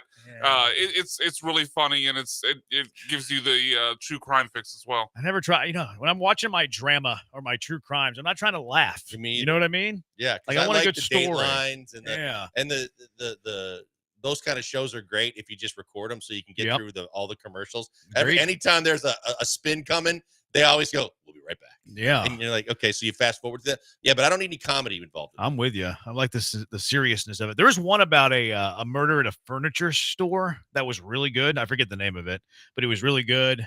To live or die, or To Live and Die in L.A. was a pretty good one. And then you had the Min one. It was That was Serial. Serial. Like that was like one of the first ones. Yeah, that was one that one's started really the good. craze. That one was really good. Like, yeah, but I haven't like fallen in love with one recently. But I'm always up for Serial one. put out a new season about 6 months ago. It was about Guantanamo Bay, so not quite Oh. true crime, but it was still pretty good. Yeah, that one sounds pretty good. Yeah, if you have any good podcast recommendations, 713-780-3776. College Football Playoff Committee yesterday, they unveiled their top. They did 25, but we know it's a 12-team playoff. 1 through 12, Oregon, Ohio State, Georgia, Miami, Texas, Penn State, Tennessee, Indiana, BYU, Notre Dame, 10, Alabama 11, Boise State 12. Now, BYU at 9 would be the 4th seed because the top 4 conference champions get a bye in the first round of the college football playoffs. What do you think that the college football playoff rankings told us? What do you think the committee told us through their rankings? I think the first thing that stands out to me is that as good as Indiana has been, that they know that that there's a couple of Michigan and Ohio State are coming up on their schedule, and that I thought they had them lower because there's still some stuff for them to prove. Who would you have them ahead of, though? I mean, they're at 8. Like, I mean, you have I would drop Tennessee, Penn Indiana, State. honestly. Yeah, I think like, I don't know if I would drop them. I I'd think drop that them behind 8's kind of BYU. I would drop them behind BYU for sure. What the committee told me is I think that they have a thing for big names. I think they have a thing for cachet. I think they have a thing for blue bloods because I thought BYU was kind of, I know that they get the 4 seed because top 4 conference champions. I thought BYU at 9 was not really fair. BYU, you look at their full body of work, 8-0, strength of schedule 41, 2 top 25 wins. Then you compare it to Miami, who's at 4. Yes, they have Cam Ward. That's why I think that they're looking at cachet here. They're seeing the stars. Miami's 9-0. They have a strength of schedule of 54, 13 spots lower than BYU. They have 1 top 25 win. Why is Miami ahead of BYU? I think the committee sees the stardom in Miami. Plus, it's Miami versus BYU. Look at Texas. Texas 7-1, strength of schedule 49. How many top 25 wins does Texas have, Brian? Teams currently or just at the time? Right now. I don't care about the time. I hate when people do that. Actually, one? They have none. They have none. 0 okay. top 20. Oh, it's a pet peeve of mine that you bring up too, by the way. Oh, we beat the number 5 team in week 1 that's now 0-8 and is the worst team in college football. Who cares? Where are they now? SMU 8-1. Their strength of schedule 60. Texas is 49. But SMU has 2 top 25 wins. I'm not saying that SMU should And be their ahead of only Texas. loss is to BYU. And I'm not saying that SMU should be ahead of Texas, but Texas at 5, SMU at 13. Pretty big discrepancy there. There's name brand stuff absolutely. Here. That to me is my biggest takeaway is that the committee is looking at the name brand when it comes to their top 25. That means that whether that's just something they're doing now, it seems like it's going to be a theme throughout because of the fact that they're going to be driven by TV. They're going to be driven by the sexiness of the matchups, the teams, and the players. They'll be looking at that throughout. That should probably be a message that you should get used to seeing from week to week with these rankings, that Notre Dame is still Notre Dame, no matter if they haven't played anybody and they're not a great football team. Notre Dame's going to get some cachet because they're Notre Dame. But more so than that, your Heisman Trophy candidates, your big name programs, your big name coaches, they're going to carry some weight. Yeah. I mean, you said this yesterday too about Colorado. Whenever I was thinking about this, this kind of speaks to what Blankers was saying yesterday about the Colorado Buffs. BYU has more top 25 wins from teams that are in the college football playoff. They have 2. Then 4 teams ahead of them combined. 4 teams ahead of them combined, yet BYU's 9. Indiana, Tennessee, Penn State, Texas have 1 combined top 25 win. And then BYU, who has 2. Yeah, I jump BYU. Look, I'm going to have some bias here. I'm not jumping ahead of Texas. Texas only losses to arguably the best team in the nation, at least talented on paper. But I move BYU all the way up to 6. I jump them over Indiana, Tennessee, and Penn State. Penn State's barely played anybody. Their best win is against Illinois. Yep. Tennessee's lost to Arkansas, had to go to overtime against Florida. They're very shaky. In Indiana's strength of schedule is like 100 and something. I can't remember the exact number. Like 104, 105, something like that. So BYU with their 2 top 25 wins over SMU and Kansas State, I would jump them all the way to 6. Yeah, that BYU got the raw deal. Now, it doesn't really matter because if they win the Big 12, they're no lower than 4. But right, and that's the greatness about the 12-team playoff is that we don't like these debates here. It's like, okay, well, seeding. Well, go win a football game. Like if you're so ticked off about your seeding, you're not missing the playoff. You're just going to be seeded in a way that you don't think is appropriate. All right, go win a game. Prove us wrong. Now, the argument here would be Alabama, like the last at-large team, if like the season ended today and we're looking at their committee rankings, the argument today would be Alabama or SMU for the final at-large spot. SMU is never going to win that. And you're right, but also like, okay, well, SMU lost a game. Like, so you can't really, blame a whole lot of people. You can have an argument, but you'll go win all your games. There's not going to be an undefeated team, in my opinion, that ever misses the playoff, which is great because we saw in the old system last year that an undefeated team did miss the playoff. I like that we're not arguing about 4 and 5 anymore. Now we're arguing about 11 and 13. That's a much better place to be. So I do like that. I do like that aspect of it. Now, looking at the actual brackets, you know how the NCAA tournament in basketball, they avoid conference versus conference first and second round if they can. They'll avoid second round potential matchups if they can possibly do it. Do you think we see that with the college football playoff committee where they like this week it wouldn't have mattered. They seeded it how they seeded it. But do you think whenever it's the real deal, Evander Holyfield, do you think they'll avoid conference versus conference matchups in round 1? I want to say that they won't, but I think that if the 2 teams have played already and it wasn't a marquee type matchup, I think they're going to try to avoid it until the very end.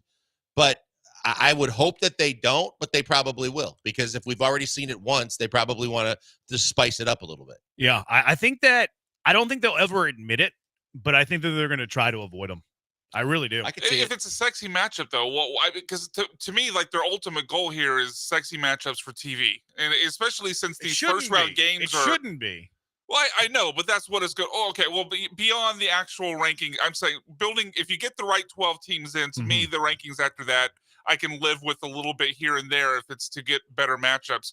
I think especially with these games being on home sites, potentially where the games have been played before, I think they want the drama of a potential conference rivalry in that first round to give some extra juice versus some sort of mismatch that no one wants to see. So I don't think they're going to run away from. I don't think they're going to run away from a conference. I don't think it's a runaway. I think it's more trying to be fair to a conference that might be loaded versus a conference that is not. Like, you only have one conference versus conference matchup. If we used yesterday's bracket as the final bracket, it'd be 6 seed Texas, 11 seed Alabama. Would they jump 6 seed Texas over 5 seed Ohio State? That way Texas plays Boise State, Ohio State plays Alabama to avoid the conference matchup. You're still getting a sexy matchup with Ohio Texas, State Alabama. and I Alabama. think they want that. I think they want that. No, Yeah, I don't think maybe. they run away from it. I think it adds actually something to the appeal for TV. So I think they're not going to go crazy and just completely mess up the rankings to get that. But if they can do it within a margin, like a reasonable margin of error, I think they're going to try to do that. They should just rank them how they rank them and let the chips fall where they may. True. That's the way it should That's what be. I'm saying. That's the way it should be. That's the way it should be. It's a thought I had. People would love to see Texas Georgia rematch. People would love to see. I don't want to see the Texas Georgia rematch. I'm not talking about the outcome. We're just talking about the rematch. People would love to see Ohio State Oregon rematch because that was a hell of a football game. Like the networks are going to want to see those kind of like replays. If Indiana doesn't hold up well against Ohio State's or Oregon types, if they end up playing them in the Big Ten championship game, whatever, they're not going to want to see that again. Yeah, it's gonna be fun though. I am looking forward to it. Corey on the text line asks us, how does Big 12 tiebreaker work? Head-to-head competition is the first tiebreaker. If there's 2 teams or even 3 teams, if they're 2-0 against the other 2 teams, win percentage against all common conference opponents among the tied teams, win percentage against the next highest placed common opponent in the standings. So that's how it's done. That's straight from the top of my head too. That's how knowledgeable I am. 713-780-ESPN. Are you blessing or are you stressing? Our guy Garrett joins us next. It's the Bees on ESPN 97.5 and ESPN 92.5.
We are in the thick of basketball season already. The pro game underway. College game is underway. You're jonesing for a little bit of basketball. Well, if you are, you need a goal from Pro Dunk Hoops. They have the highest quality basketball goals you'll ever find. Greatest goals on the planet. Tempered glass backboard gives you that true, authentic feel. Stainless steel hardware, rust proof. You have to have that in Houston. Also height adjustable. That's right. You can lower it down to 5 feet, raise it up to 10 feet if you want to work on your shot. Well, raise it up to regulation. You want to throw down some jams? Lower it all the way down to 5 feet. Their new goal, Thor, you can raise and lower the goals with a drill. Lightning adjust feature, 5 to 10 feet in a matter of seconds. It's easy to do. It's fun to do. It's idiot-proof for people like me. And their accessories are next level. LED light kits for night play. Gets dark earlier. You might have noticed that. Backstop nets, pole pad lettering, and lots more. And you can order all of this, including professional installation online. You don't want to install it. I understand. You don't want a box to show up on your driveway with 1,000 pieces and you have to assemble them. Let the pros from Pro Dunk do all of that hard work for you. You don't install. Let the pros at Pro Dunk do that for you. Call right now, 281-351-9822, 281-351-9822, and visit produnk.com. That's produnk.com.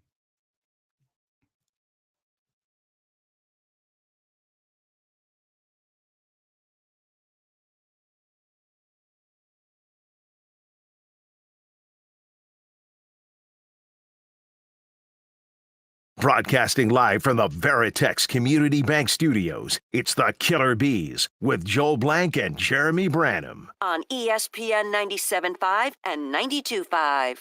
Brian thinks he's clever. Blessing or stressing with Garrett. HoustonStressins.com, IG Houston Stressins, text and commenter on TikTok and Twitter. What are we blessing or stressing today, Garrett?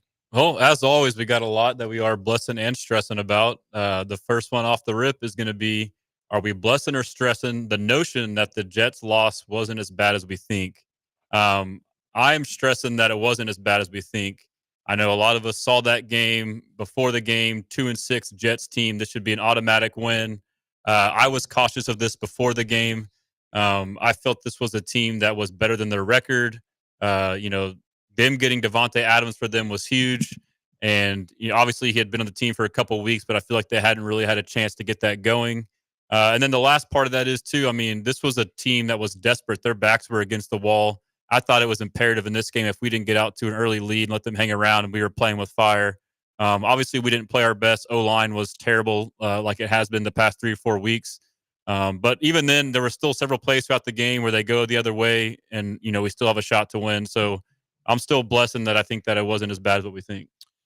I'm the opposite. I am stressing it. I thought they were going to lose. I felt like short week against it, like you mentioned, a desperate team, which was another thing that I was harping on. But the way that they lost, the way we came out of who played badly in the way that we lost, made me feel even worse than just losing itself. The fact that I thought that it might be a hard-fought game. I thought it might be a back-and-forth game. I thought that there was a lot that you could probably have positively go your way before you lose the game. When I came out of that game with the way Kenyon Green played, with the way the offensive line played, with the way the mistakes were happening and the injuries were piling up and everything that happened on top of it, it was worse. It was far worse for me. And it's not, I don't know, everybody's stressing it's a wake-up call.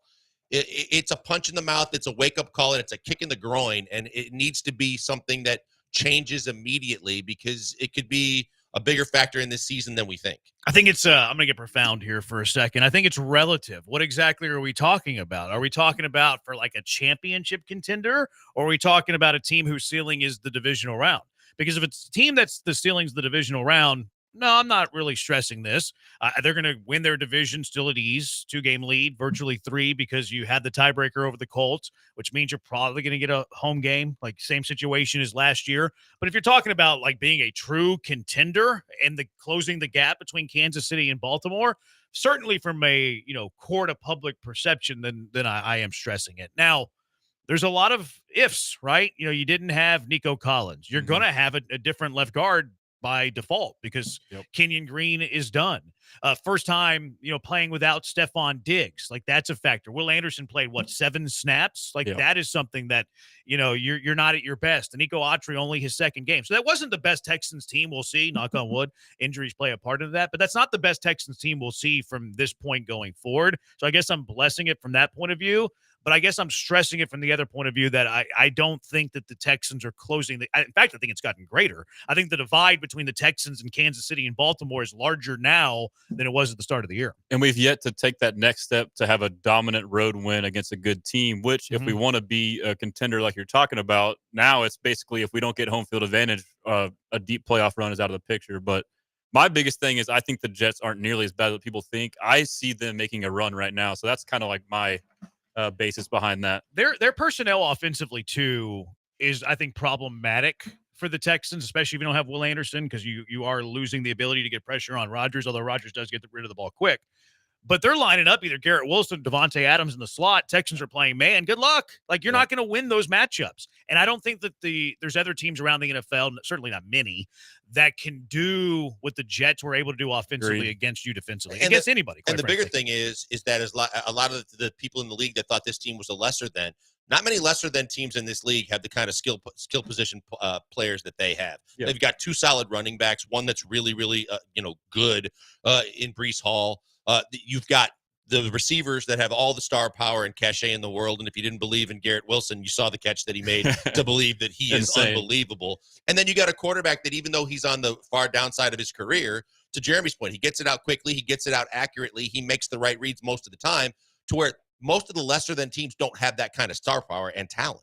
And a top 10 defense. Right, and their defense can play, and they got Reddick back, and Reddick was a factor in the game. And so Reddick and Devontae Adams, well, people are like, oh, they've been back, but like now that was Reddick's second game, I believe, and that was Devontae's third game. So just because they didn't weren't world beaters the first couple games, we kind of caught them at a bad time, is what I was saying. But I guess time will tell. Quinnen Williams versus Ken Green. I mean, that alone, we saw that matchup on paper, and it's like, good luck, Yeah, that was a bad matchup. Yeah, but yeah. So next up, this is probably something y'all have been talking about all week.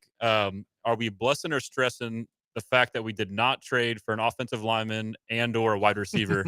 I'm probably in the minority. I'm mildly blessing this. I know there's been a couple sound bites that have come out from pressers with D'Amico and Caserio and their approach. And for one, I'm not surprised, to be honest. I mean, the way the two of them have operated and talked, they kind of seem to be conservative. Caserio specifically, he comes off as the GM who will never have a knee-jerk reaction and be overly aggressive. He'll never get taken advantage of in a trade. He kind of, when it comes to him, and if he feels like he gets a good deal, he does it. And then to double with that, D'Amico is the kind of guy that believes in his guys, maybe to his own fault at times. But, I would have liked to get an O-lineman was my big thing, but there are some in-house options, and, so I'm a mild bless. Stressing it. I'm pissed off about it. I made no bones about it. I said it was not something they should explore doing. They had to do. And the fact that they didn't do it, and you could have done multiple moves, and we saw multiple teams make multiple moves that are in the category that you want to put yourself in the AFC, regardless of where you think they should be, top 4-ish type, Pittsburgh, top 5-ish type. But at the same time, you knew you were losing a starting guard for the year no matter what. On top of the fact that he was playing terribly before you got into this situation. You knew there was something you could do to start trying to get out, even if it's just depth. Because you also found out what we talked about last week, and I was hell-bent on, was when you took Kenyon Green out of the game, benched him, and then when Patterson got hurt, put him back into the game instead of putting Kendrick Green into the game, it basically told you Kendrick Green probably can't play.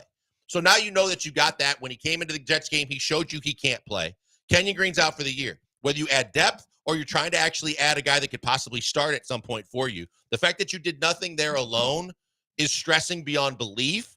And if you could have added a receiver for a 6th or a 7th round pick, like a Thielen, like a Slayton, like guys like that, that could have helped you be better in your 3 receiver sets than with Mechie and Hutchinson, who were not very good, then you should have done that too.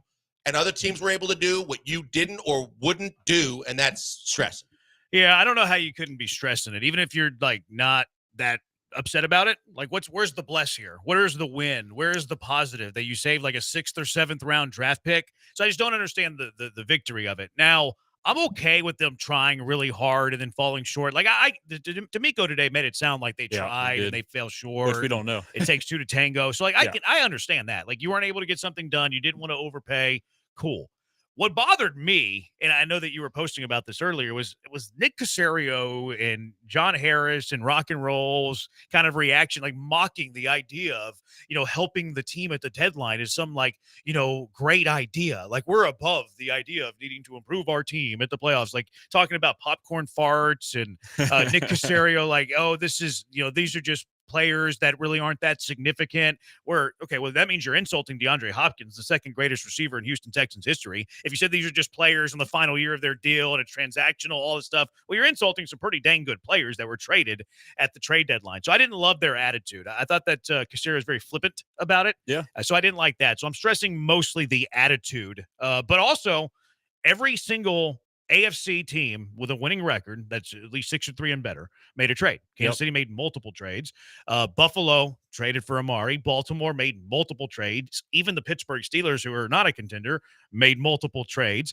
The only winning teams in the AFC that didn't make trades, or at least helping your team, because the Texans traded away Davis, the Chargers, and the Broncos. So you're telling everybody we're in the class of the Broncos and the Chargers and not with the Chiefs, the Ravens, the Bills, and even the Steelers. And I stress that part of it. So I think we have to remember too, we can't just look at those teams and then say we have the exact same scenario. So the reason I'm mildly blessing is because the position we needed was guard, and it's, for one, it's hard to trade for a guard, and then two, to trade for an elite guard. I could imagine the draft capital isn't going to be what we're seeing for a 6th, 7th round pick. So there's that. I also don't know. I assume this isn't the case, but maybe it's harder to trade for a guard and acclimate them into your scheme with your zone scheme. Who knows if that's the case? Or maybe they just had that much more confidence in their in-house options with Jarrett Patterson. So that's why I'm mildly blessed, the fact that we didn't overreact to it. Only time will tell if this worked out. But it is important, too, to realize, in my opinion, that our situation was different. The receiver, to me, was not a necessity, but could have been nice. Obviously, from the Jets game, the third wide receiver did not step up. But again, I think we didn't even get a chance to see what they could do because the pass protection was so bad. So it was kind of hard to get a full picture on that. So it's tough. I mean, I'm definitely not happy. Right. It's mostly the attitude for me, because I'm with you on the offensive line. Like, I don't think that you can trade for an offensive lineman that's starting caliber at this point of the year. Only one offensive lineman was traded. He was a tackle. Minnesota had a great need because they lost a guy for the entire year, and they traded a 5th. They traded a 5th and got Robinson and a 7th rounder back. So it wasn't so much that they didn't get something done, although it made me a little disappointed, but it was more the attitude. Well, it's almost just like, at the very least, a signal to the fan base, like, we're trying to win. I feel like that's what fans feel like, is, hey, you're just sitting here with your hands. Yeah, and that's why D'Amico's answer is fine. Like, it takes 2 to tango. Okay, well, that means that you tried, whereas Caserio's like, oh, we're above that. Okay, all right, well, I don't like that. But I still, even if you're not trying to get a starting caliber guard, I still wanted to get someone that has offensive line experience in the NFL that'd be better than Kendrick Green, that could be better, across the line, regardless of where they play. So you have depth, because if you're telling me Patterson's going to play there, well, then he's also your backup center. And, and then Kendrick Green can't play. So you're going to need at least another guy there as well, regardless of Patterson starting or however you reconfine your offensive line. And you didn't even try and get more depth in the building that you really needed, regardless, because you were losing a starter and because your third string guy can't play. And their option was to sign the 2 guys. I forget their names, but they signed 1, I believe, 2 guards, and or guard tackles. And that's when I saw those news pieces coming out. I was like, okay, they're not going to trade. And, that's ended up happening. So they claimed a guy minutes ago, too. Just off the Patriots, correct? Right? Zachary Thomas played linebacker back in the day. He's transitioned now to an offensive tackle. Football playing Jesse. Sounds like a Nick Caserio guy. Yeah. Sounds like a tight end from Ohio State they drafted. Yeah, Kate Stover play all over the field. He's a tackle. Is this a sign? This is a side note, but this is one thing I would like to see them do with Pass Pro. Why don't they put an extra O lineman in there with a heavy set? Like, we'll see it with the Lions. They do it the most on 1st and 2nd down, and they've had a lot of success out of it. If you're having issues, why trot 2-3 tight ends that are undersized out there? Why not put an extra tackle out there? I know that the Texans have tried that in the past, and certainly not this year. I'm not even sure it was under D'Amico. It might have been even Bill O'Brien. I know that they've done it in the past, but I haven't seen it in a while. Yeah. Did they do it last year? Don't the Jets do it sometimes too? We did it this year with Kendrick Green, but that was more so He was a a fullback. Yeah. Yeah, but I mean, when worse comes to worse, if you got to try different options, that's a side note, but that's just something I've thought about. So I don't hate that idea. But Zachary Thomas, tackle off of waivers, it means he's taking a spot on the 53. So he took the one that was vacant. So maybe that's not good for Nico. I mean, that's a whole nother conversation. Yeah. We've had already today once. Yes. Is this tackle depth because you're moving Titus Howard to guard? I, for one, am for that. And we can kind of get into that here. on my last topic. But the next one I got is, are we blessing or stressing the belief that the Texans can beat the Lions this Sunday night? I am blessing this. I know I'm an optimistic guy. Again, I'm optimistic. I briefly dove in today, but at the surface, the reason I'm intrigued by this is I think the Lions' defense is not as good as we think, primarily. And I know we've all heard this, and it may not mean much to y'all, but as far as pressure rate from the Lions' defensive line, they're 25th in the league with around like 32%, juxtaposed to the Texans' D-line. For comparison, they're like number 2 with like 40+%. So that projects to be a good matchup for a struggling O-line. And then they run more man coverage than any team in the league. And CJ Stroud is known to do great against man. Obviously, there's been some games this year where it hasn't happened that good because of protection. But from that aspect alone, I think this is a get-right game for our offense. I'm stressing it. I'm going to tell you that having seen the Lions play last week and watched it pretty closely, their secondary is really good. They're adding Zadarius Smith, who can get after the quarterback, and not that he's Aiden Hutchinson, but he can give you a little bit more of that pressure that they're looking for from the edge. And the fact that from the standpoint of offensively, everything that they're going to do, they're indoors, which last week was their first outdoor game of the year, and now they're back indoors this year on Sunday Night Football.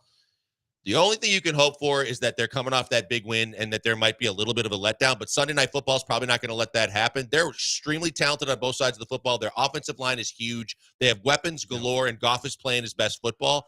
I'm stressing this game. Yeah, I'm going to stress it too because I'm an internal optimist. But look, Texans play better at home. Like, they're a better home team than they are a road team. Obviously, most teams are, but their splits are outrageous. Like, what they do at home versus what they do on the road, they're two different teams. So, can they be a team that loses on the road against New York and then beats Detroit? Yeah, they can. But I'm not sure Nico Collins is going to play. Like, I don't really have an idea. Factor. Like, if he doesn't play, then I don't feel great. I think higher of Detroit's defense than you do. Yeah, you lose touch, and I don't think that you're going to see Smith, right? That he's not going to play. He's going to play, but I don't think he's going to play a ton. Zadarius Smith? Yeah. I think he is. No, they say he's going to play, but I don't think he's going to play a ton. I like, how many snaps does he get? Yeah, that's a question mark for me. 80%. Like, I think it's closer to 50 than 80. But I do think he'll play. Now, second game without Diggs, you're going to have a new offensive line. Like, you might have seen it before. Patterson's at left guard, but this will be the first time that you're starting a new offensive line. So I'm stressing this one. I don't feel great about it. Well, I mean, to your point, too, I mean, how much better we're at home. The biggest thing is our defense is absolutely elite at home. I mean, look what we did to Josh Allen, 9 for 30. Anthony Richardson twice, or not twice, but once at home. And then Caleb Williams was also looking terrible out there, too. Yeah. So I think Goff, for me, the key is, their run game is dominant. Their O-line is dominant. And we're pretty good at stopping the run. So if we can kind of settle that down and then force Goff into 3rd and longs, we can really get some pressure on him. And because Goff he's been playing great right now, but when Goff looks bad, he looks bad. They're so good. He hasn't looked bad much this year. No. Like, go look at his completion percentage. It's nuts. And they stay out of those I'm 3rd thinking and of the longs so Tampa well. game. They look so, like, they don't get in 3rd and longs. They don't. And that's the the whole thing key. Yeah.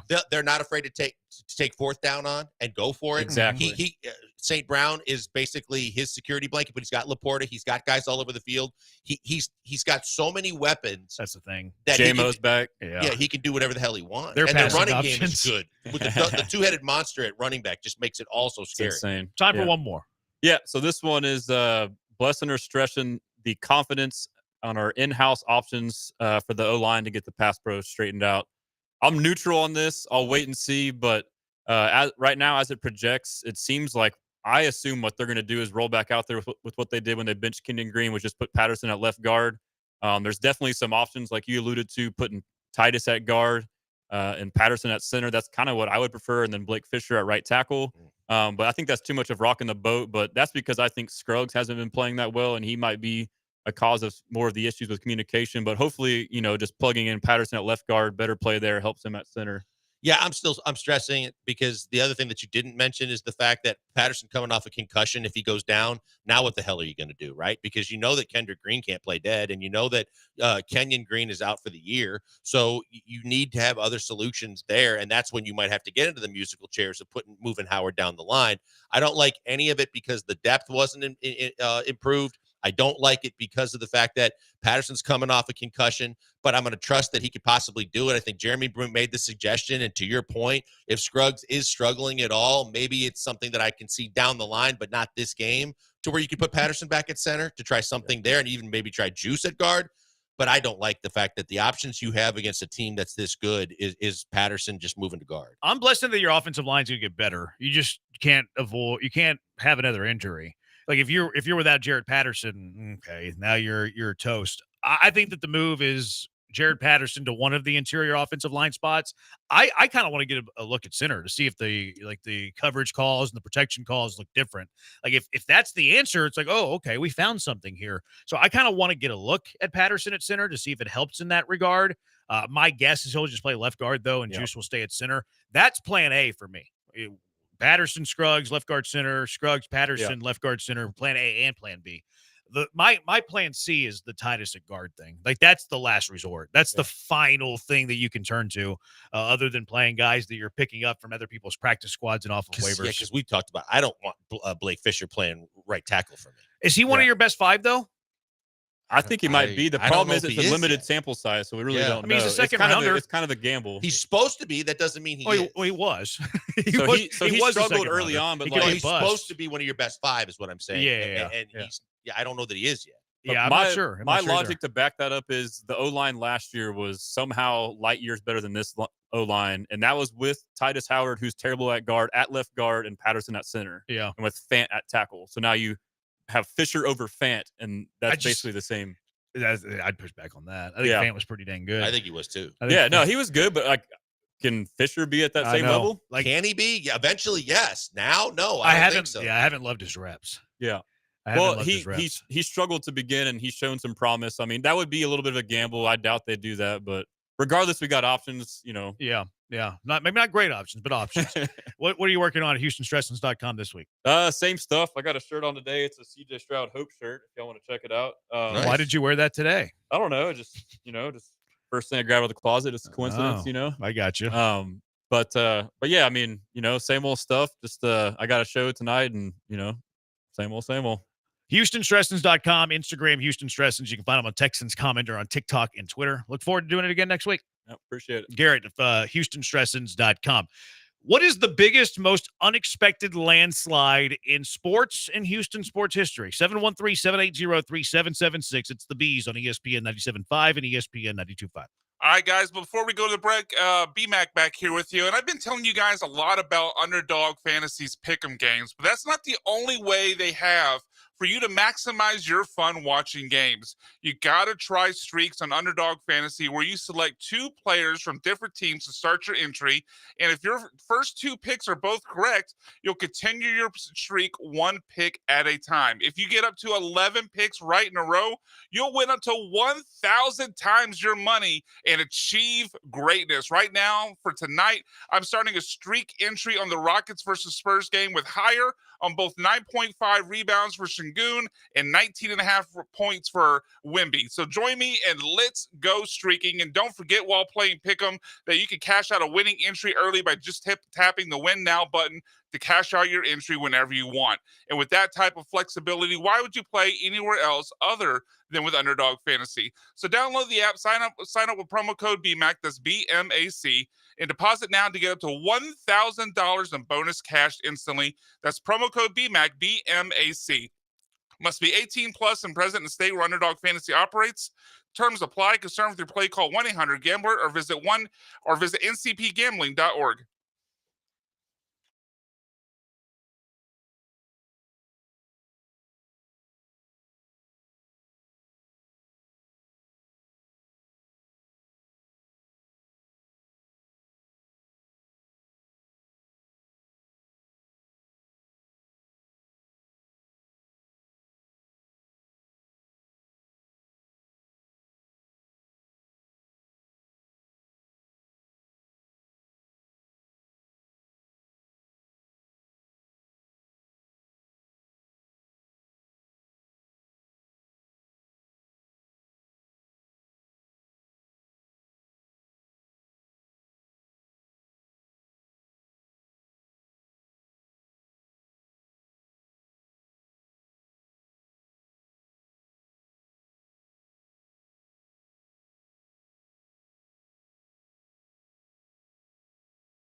You're back with the Killer Bees on ESPN 97.5 and 92.5. Live from the Veritex Community Bank Studios, here's Joel Blank and Jeremy Branham. What is the biggest, most unexpected landslide in sports and or Houston sports history? 713-780-3776.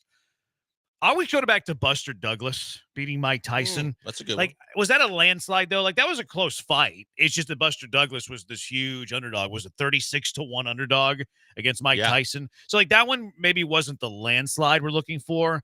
If I'm looking at it from a Houston sports perspective, I think the Mavs beating the Rockets in that Game 7 by 40. I expected that to be a close game, then all of a sudden the Mavs win in Game 7 by 40 points. That was an unexpected landslide for me. To me, the first thing that came to mind was the 95 finals. The fact that you were playing an Orlando team that was really, really good, and it was supposed to be a knockdown, drag-out series, and you just blew their doors off and swept them after after Nick Anderson missed free throws in Game 1. Especially after Game 1. Even if you didn't think so going in. Game 1 happens, and you're like, this is going to be a hell of a series. This is going to be unbelievable. And then they swept them. Which one was Nick the Brick? Was that Game 1 or Game 2? Game 1. Okay, I couldn't remember if it was 1 or 2. I knew it was in Orlando. That's a great call. That might be the answer in Houston sports because that was going to be this tight, contested series. You had Shaq and Penny, and they were this upstart franchise in the NBA. And the Rockets kind of limped into the playoffs that year. Comfortably made the lowest seed ever. Yeah. That's a great call. And then you swept them. You rolled right through them. The unbelievable story was they get the Game 1 win. And when you kind of had a chance to sit back and digest it, we were saying, Nick Anderson should make the free throws. They got lucky at the end. Dream got the tip to win the game. And it shoot around for Game 2. The guys were way too loose. They were screwing around. They were farting around. And Rudy called them all in a circle. Popcorn farts, probably. And Rudy opened up a can that no one had heard from Rudy with cuss words and everything. And he goes, you guys keep this attitude tonight and don't realize how effing lucky you were in Game 1. You're going to get your ass kicked all over the floor tonight. And you guys are going to absolutely be an embarrassment. And they won by 20. And we were like, oh my goodness, did he do a job there? Rudy got into him. He did. Biggest, most unexpected landslide in sports and Houston sports history. I think you can go to Houston Cougar basketball last year in the Big 12. How many people thought the Houston Cougars were going to run through the Big 12 and win the Big 12 in year 1 and then win it by multiple games? Not many. No, almost nobody. That was supposed to be the unbelievable best basketball conference in the country and a grind. And it is. And to have to fight and claw and scratch to be in your first year in that league. You were supposed to be competitive. You weren't supposed to do what they did and just absolutely, win the whole thing. SMU's kind of doing it in football this year with the ACC. A little bit. They haven't lost a game in the ACC yet. I hope they get to the championship game against Miami. That would be awesome. 8755, 17 Astros going against the giant Dodgers. Astros were underdogs. You could even go that entire postseason. Now, the Astros were really good that year, but the Astros beat the who's who of these elitist baseball organizations. Remember, they beat the Red Sox in the divisional series. Then you beat the Yankees in the ALCS, and then you beat the Dodgers in the World Series. So the gauntlet of beating Major League Baseball's darlings, it's a good call. Only problem there is there's no landslide. I mean, it wasn't a landslide because other than the Red Sox series, every game went the distance. Yeah. Or every series went the distance. So, yeah, the landslide part it falls short on, but certainly the unexpected part. Yeah, it's half of it. What comes to mind for you, Brian? The difficulty I'm finding is finding both the unexpected and the landslide. But one thing that comes to mind was the Super Bowl in 2014 when it was Broncos Seahawks. And I think a lot of people thought the Broncos with Peyton Manning, the record-setting year, were not only going to win the game, but probably win comfortable. And the Seahawks beat them 43-8. Yeah. Just an absolute It was beatdown. an ass kicking, yeah. Yeah, absolute beatdown. I think that would qualify for sure. That one's up there. The one that I thought of in the Super Bowl, I don't think that it was unexpected. Remember when the Niners crushed the Chargers? Sure. I just looked it up, 49-26. Steve Young, 6 TDs, I think. Yeah, but everybody expected the Niners to roll. They were big favorites, so it wouldn't hit the qualification of the unexpected. Everybody expected that one. 713-780-ESPN. How about the Tigers sweeping the Astros recently? It's a good in the wild card. Now, it was only 2 games, Qualifies. but they swept you. You didn't win a game. They beat you in your own home ballpark. Yeah, the only problem is that a lot of people thought the Tigers were the hot team coming in, so they had a chance. There were some people that were predicting it. But, yeah, for sure, I don't think we all had them getting swept. Yeah. 6860 is the Chiefs being down 24-0, coming back to beat the Texans count. I think that it counts for the Texans getting up 24-0. It's just that you couldn't follow through. You couldn't finish the deal. You were on your way to this unexpected landslide, but you blew it. I got one for you. How about and this is probably you're going to get ageist on me, but when Georgetown was the heavy favorite against Villanova and they went four corners and they basically Raleigh Massimino coached that team and they just absolutely took the air out of the basketball and beat the heavily favored Hoyas. What was the score in that one though? Was it a landslide? I don't remember the score. I don't know the final score, but they were given it was 2-point game. Yeah, they were given no chance to win, and they just basically took them out of everything that they do, slowed it down, four-cornered it, and ended up winning. Were they were an 8 seed or a 9 seed? I think they were an 8. I don't know if they were even that high, but they had a decent team. They had Ed Pickney. They had some guys that played in the league, but no one that was like a star. Yeah, it wouldn't be a landslide, but it certainly was unexpected. 713-780-3776 with George Foreman's title chase and then winning the title, and it was in his 40s. Yeah, he was in his 40s when he won the heavyweight title again. Yeah. Would that count? Yeah, knocking out Michael Moore, just the whole run though. Yeah, the whole run. I would put that there. I mean, who expected George Foreman looking like that at the age of 40, coming back from selling grills and doing a little preaching to win the heavyweight championship of the world? Yeah, that was big. That's one of the greatest comeback stories of all time, by the way. That's an underrated, one of the best comeback stories that has ever happened in sports history. I would agree with that. Yep. Yeah, there's no doubt that you don't see that happen. I mean, you guys come back, they could be okay. We saw Jordan in his 40s, with the Wizards, where he had big games, but he wasn't even close to the same player. Yep. He won the whole damn thing. The 1-2-3 kid rolling up Razor Ramon. Pretty unexpected. Thank you for that. Landslide. It was. I mean, I think that's wasn't up a there. landslide though, because it was just the quick moonsault and the quick pin, and he didn't landslide him. Shout out to Scott Hall for doing the job that night. Oso says the 2024 NFL draft Texans cleaned up. I don't know if that was. It certainly was unexpected. He said 24. I think he means 23. I think he's talking about the 23 draft. Is that the CJ? I think he means Stroud Anderson. Yeah, Because the Texans in 24, like they didn't have a first round draft pick. They didn't. I mean, unless he just thinks highly of Lassiter and Bullock and Blake Fisher, who hasn't done anything yet. He's got to be talking about the 23 draft. Probably. That was certainly unexpected, but was it a landslide? I wouldn't say that the return that you got was a landslide, especially if Will Anderson's ankles are problematic. 3 major ankle injuries in less than 12 months. Yeah, okay, and I know that one's going to be an issue. Is the Cougars lost to NC State? See, it wasn't. I mean, that's obviously a heartbreaker, and it was very unexpected. The Cougars were heavily favored, right? But it wasn't a landslide. They won the game by what, 1 or 2? No, Two. They won by 2. The final score wasn't a landslide. It was just they were completely outmatched. They weren't supposed to no chance. They weren't supposed to win. I don't know what the spread was in that game, but I imagine it was probably high single digits, maybe up to double figures. Now, people did know that NC State was going to slow the game down, so maybe that kind of shrunk the spread. I'll have to look up what the spread was in that game, but it wasn't a landslide. Like they won the game at the buzzer. Right. So like it wasn't this huge score-wise, blowout. Like what the Oilers did the Bills in the first half in 91. That was a pretty big unexpected landslide. You go on the road, you're beating the Bills, who had this run of Super Bowl appearances. But then we saw the second half. All right, 713-780-ESPN. What are the biggest, most unexpected landslides in sports and Houston sports history? 713-780-3776. It's the Bees on ESPN 97.5 and ESPN 92.5. Hey, before we go to the break, a word from MyBookie.ag. MyBookie.ag, place you want to be if you want to put money down on sports. I tell you about them all the time because they're always taking care of their customers, and they're the best place to go to because they take care of your money, and they make sure that you're happy whenever you are there. That means that whether you're winning or losing, they're trying to give you opportunities to put more money in your account, to have more money to bet on games, and to have more chances you can win. They do a lot of those things with their loyalty program, which is MyBookie Plus, where once you get signed up, they start charting and keeping track of every time that you're placing bets. The more you bet, the more tiers you go up in the loyalty rewards program, the better rewards you receive. It's phenomenal. They have live dealers standing by if you want to play casino games as well, because of the fact that sometimes you just don't feel like betting on games, but you like to play cards and you like poker and you like blackjack. And the dealers are there to make sure they take care of you.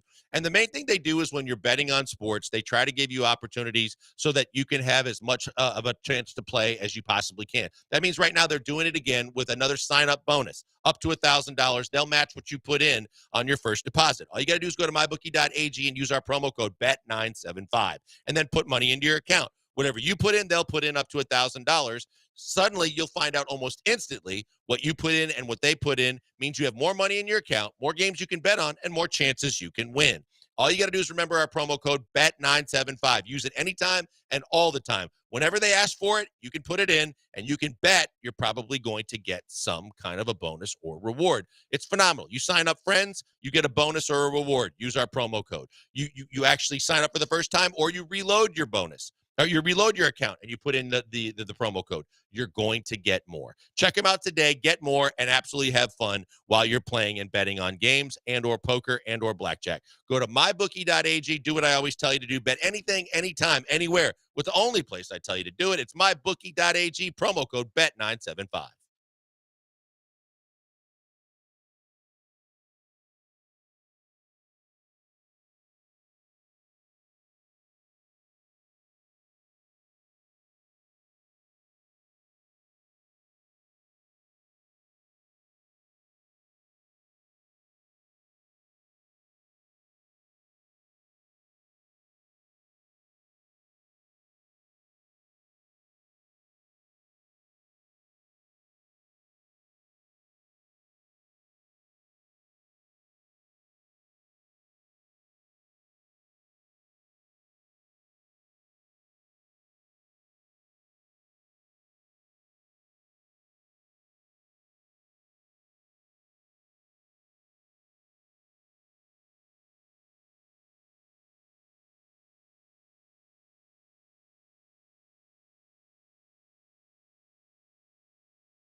Now back to the Killer Bees. On ESPN 97.5 and 92.5. Live from the Veritex Community Bank Studios, here's Joel Blank and Jeremy Branham. What are the biggest, most unexpected landslides in sports history? 713-780-ESPN, HRP listener line. Oso says Tiger at his first Masters has to be up there. Now, Tiger's, it wasn't the blowout, though, in the first one, was it? I thought he won his first one by, like, the one at Pebble, he won like from the largest margin. The Masters. The one he won at Pebble. That wasn't the Masters. Oh, no, not the Masters. I'm talking about, no. You know what he might be referring to? His first major, the U.S. Open. It was either U.S. Open or the PGA at Pebble when he won by like 20 some. Well, there was one major he won by 15 strokes. I thought that was the Masters, but I don't think it was his first one. It's either Torrey or Pebble. I want to say Pebble, where he won by just 10 or more strokes. Like he just ran away. That's what I thought. I think it happened in multiple occasions. His first major for Tiger Woods was the ninth. Oh, it was. Dang. He won the 97 Masters, his first ever major championship by 9 shots. Yeah, no. He won by 12 shots. That would qualify. I thought it was his second Masters. I'm wrong. I can't believe that. His first ever major championship was the 97 Masters, and he won by 12 strokes. Yeah, the one I'm remembering was the 2000 U.S. Open. He won it by 15 strokes. 15 is the one I believe was at Pebble. But he was obviously, I mean, I don't know how well established he was. Well, if it's his third major, that's his third he major. was pretty established. I don't know how big of a surprise it was by that point, but still winning by 15 But if strokes. you win the Masters... Now, he was a hot shot coming out. Everybody expected him to be a multiple-time major champion. I think he won 2 U.S. AMs. Yeah, he won. I was gonna say he won the AM a couple of times. He came out. Remember, he declared right after that, and his first tournament, actually, his first pro tournament was in Milwaukee. And right away, I think he finished in the top 20 or 25 in his first tournament. That's People were insane. I thought it was his second Masters win. I always thought it was his second that's Masters the one where win. Earl was waiting for him at the end on the 18th green. Yeah. So, I mean, 15 was his biggest major championship win, but it was also his third major. So I wouldn't say that was 15 strokes is unexpected. Yeah, it's massive. But And that was at Pebble Beach, by the way, Joel. Yeah. That was what you're thinking that's of. what I was thinking. I would go 97 Masters over the 2000 U.S. Open, though. First major, 12 strokes over third major, 15 strokes. There's plenty of hot shots that come out and they can even win a tournament. But if you win a major like strokes. that and you win it by double digits, that's pretty impressive. He won the British Open that same year by 8 strokes. Good Lord. I think that was the Tiger Slam. I was going to say, was that the Tiger Slam? Yeah, US 99 Open was the PGA. first of 4 in a row. Over a span of 2 seasons. Yeah, not the same calendar year, but 4 straight majors. The U.S. Open in 2000 was the first one. Was it not 5 in a row? I think it was 4 in a row, but or at least 4. Regardless, maybe it was the Tiger Slam. He won the 99 PGA, and that's back when the PGA, I believe, was the final major of the year. So if he won the 99 PGA, well, he lost the 2000 Masters. Never mind. So he won the 2000 Open, 2000 Open Championship, the British Open, 2000 PGA, 2001 Masters. So that was the run of 4 in a row. What a sicko! 12 strokes in your first major. That's the only time that you could say he was like underdog status, where he would come in and hadn't won a major before and then dust the entire field. We got used to him dusting the field, but not in your first ever. Like I think that was his first Masters as a professional. No, maybe as a pro. Right. Like, I remember him playing as an amateur. I remember him playing as an amateur, and I was like, because everybody was talking him up as an amateur. This is the next hot shot in golf, and like watching that, I was like, oh, okay. Well, I'm gonna remember who Tiger Woods is, and let's see if he turns out to be any good. And then he turned out to be pretty stinking good. I would imagine that he was not favored to win the 97 Masters, but I imagine he was favored to win every major after That's what the I mean. 97 Yeah, Masters. that had to be the only time that he would have been, an underdog. And then not only are you an underdog, but you dust the field like that. Yeah. That had to be the only time in his It career. had to be the only time he wasn't favored to win a major until his whole all the before he started to fade away. Yeah, I would imagine he was not the favorite in the 97 Masters, but the favorite after. That's a good call. I didn't realize he won that by 12. That's insane. First ever major. As always, the Miracle. Did they win that game that match by a lot? I don't remember. Remember they had to win one after they beat the Russians. They still had to win another. Yeah, that was the semifinal against another the Russians. game. I think they beat Switzerland, maybe. I think that sounds But right. did they beat Russia badly though? I don't think they beat them badly. I thought it at was all. a close I match. think it was very close in the like third a period. 1-2 goal victory for the U.S. of A. Because Ruzioni or someone, they needed that goal, so it was tight. Yeah, I don't remember him. I remember Herb Mike Brooks. Ruzioni was the captain. You remember my favorite moment of the movie is when he had them, skating the lines and stuff. Who do you play for? And they're all saying Minnesota, Wisconsin, all this stuff. And then finally, I play for the USA. And then everybody, hey, what a great moment in that movie. That's all I remember from that movie. 713-780-ESPN. Uncle Barney said that Tiger, not only that the one that he won, the Masters, the first one that he won by 12 shots, he said he shot a 40 on the front 9. Of the first round of the tournament? You say he shot a 40 on the first 9 of the 97 Masters. Oh my so he God. shot a 40 on the front 9 and then won by 12. That's ridiculous. Isn't it ridiculous? Yes. 2005 World Series, the one where the White Sox swept the Astros. That was, I guess that would count. Biggest most expected landslide. That was the closest sweep in baseball history. Still a sweep, so it's probably a landslide, right? Yeah. That still count, even though it was a close sweep. It was still a landslide Was because 14 they swept innings. them. The one here Was it that long? I thought it was like 12. was that was that the Blummer home run? Yeah, I believe so. Yeah. Pasednik hit the walk-off in game 1 or game 2 in Chicago. In Chicago, but I think that it was 14 innings here because I was there. It was freezing. 19 Astros, best Astros roster in franchise history, losing to a Nationals team that barely made the playoffs, got hot at the right time. Yes, but went 7. Probably not a landslide. Unexpected, but not a landslide. 3-4-2-6. Yeah, that's the reason we're having this conversation. Miracle on Ice. John Daly, U.S. Open. John Daly didn't win a U.S. Open, did he? I thought he only won the PGA. He won a British and a PGA, didn't he? Did he win 2? I thought he only won 1. I think he's won 2 majors. Okay. But the first one that he won, no one saw coming. Yeah, For he was sure. kind of like rolling out of bed. Right. but- Yeah, he was kind of like at a truck stop kind of guy, and then all of a sudden he wins a major. What a career John Daly has had. One of the nicest dudes on the planet, but yeah, he's had a lot of demons. Yeah, he won the PGA in 91, and then he won the Open in 95. Yeah, there you go. I think the PGA is the one that PGA was his first one. Yep. that was only That was only the third major he'd ever played in, too. He missed the cut in the 86 U.S. Open. He tied for 69th in the 89 U.S. Open. Didn't play in a major in 90. Only played the PGA Championship in 91 and won it. The guy is so up and down, John Daly. 713-780-ESPN. Not sure if you already mentioned it, but the Giants beating the Patriots in the Super Bowl the year they went undefeated. Unexpected, but not a landslide. No. That was a very close game. David Tyree catched. The catch off the helmet, yeah. That was insane. 2787, Akeem absolutely owned Shaq in that series that you were referencing earlier. Houston beating Florida State convincingly in the Peach Bowl. Good call. Good call. That team had they had Dalvin Cook at running back. He tapped out. He had enough of the Houston Cougars. And they had, I'm blanking on the name, the corner for Miami that's been around. Jacksonville to the Rams, now Miami. Jalen Ramsey. Yeah, Jalen Ramsey. Jalen Ramsey's a Florida State guy? Yeah. Oh, yeah. And who was the quarterback? Yeah, they didn't have a very good quarterback. Okay. And he got hurt pretty early in the game. Cougars hurt him. They hurt him. He was tapping out. Monday night in Dome at Katrina for the Saints. It's a good call. Yeah. Like that I remember watching Falcons? that. Yeah, I believe so. I think so. Yeah, that was I remember watching that. Just the emotion in that game. For sure. Like you can't really match that. That was nuts. 90s Bills, whenever Cowboys beat them 52-17. I don't remember the spread in that game, but I imagine the Cowboys were probably favored. Cowboys had the big three. They were, I think that they weren't going to, that wasn't going to be a landslide favor for them. 8576 Wilder Fury 2. After the first good fight, Tyson Fury put the beat down on Wilder. I watched this. There's a show called Traders. It's a like reality television show that my wife forces me to watch. Yes, she forces me.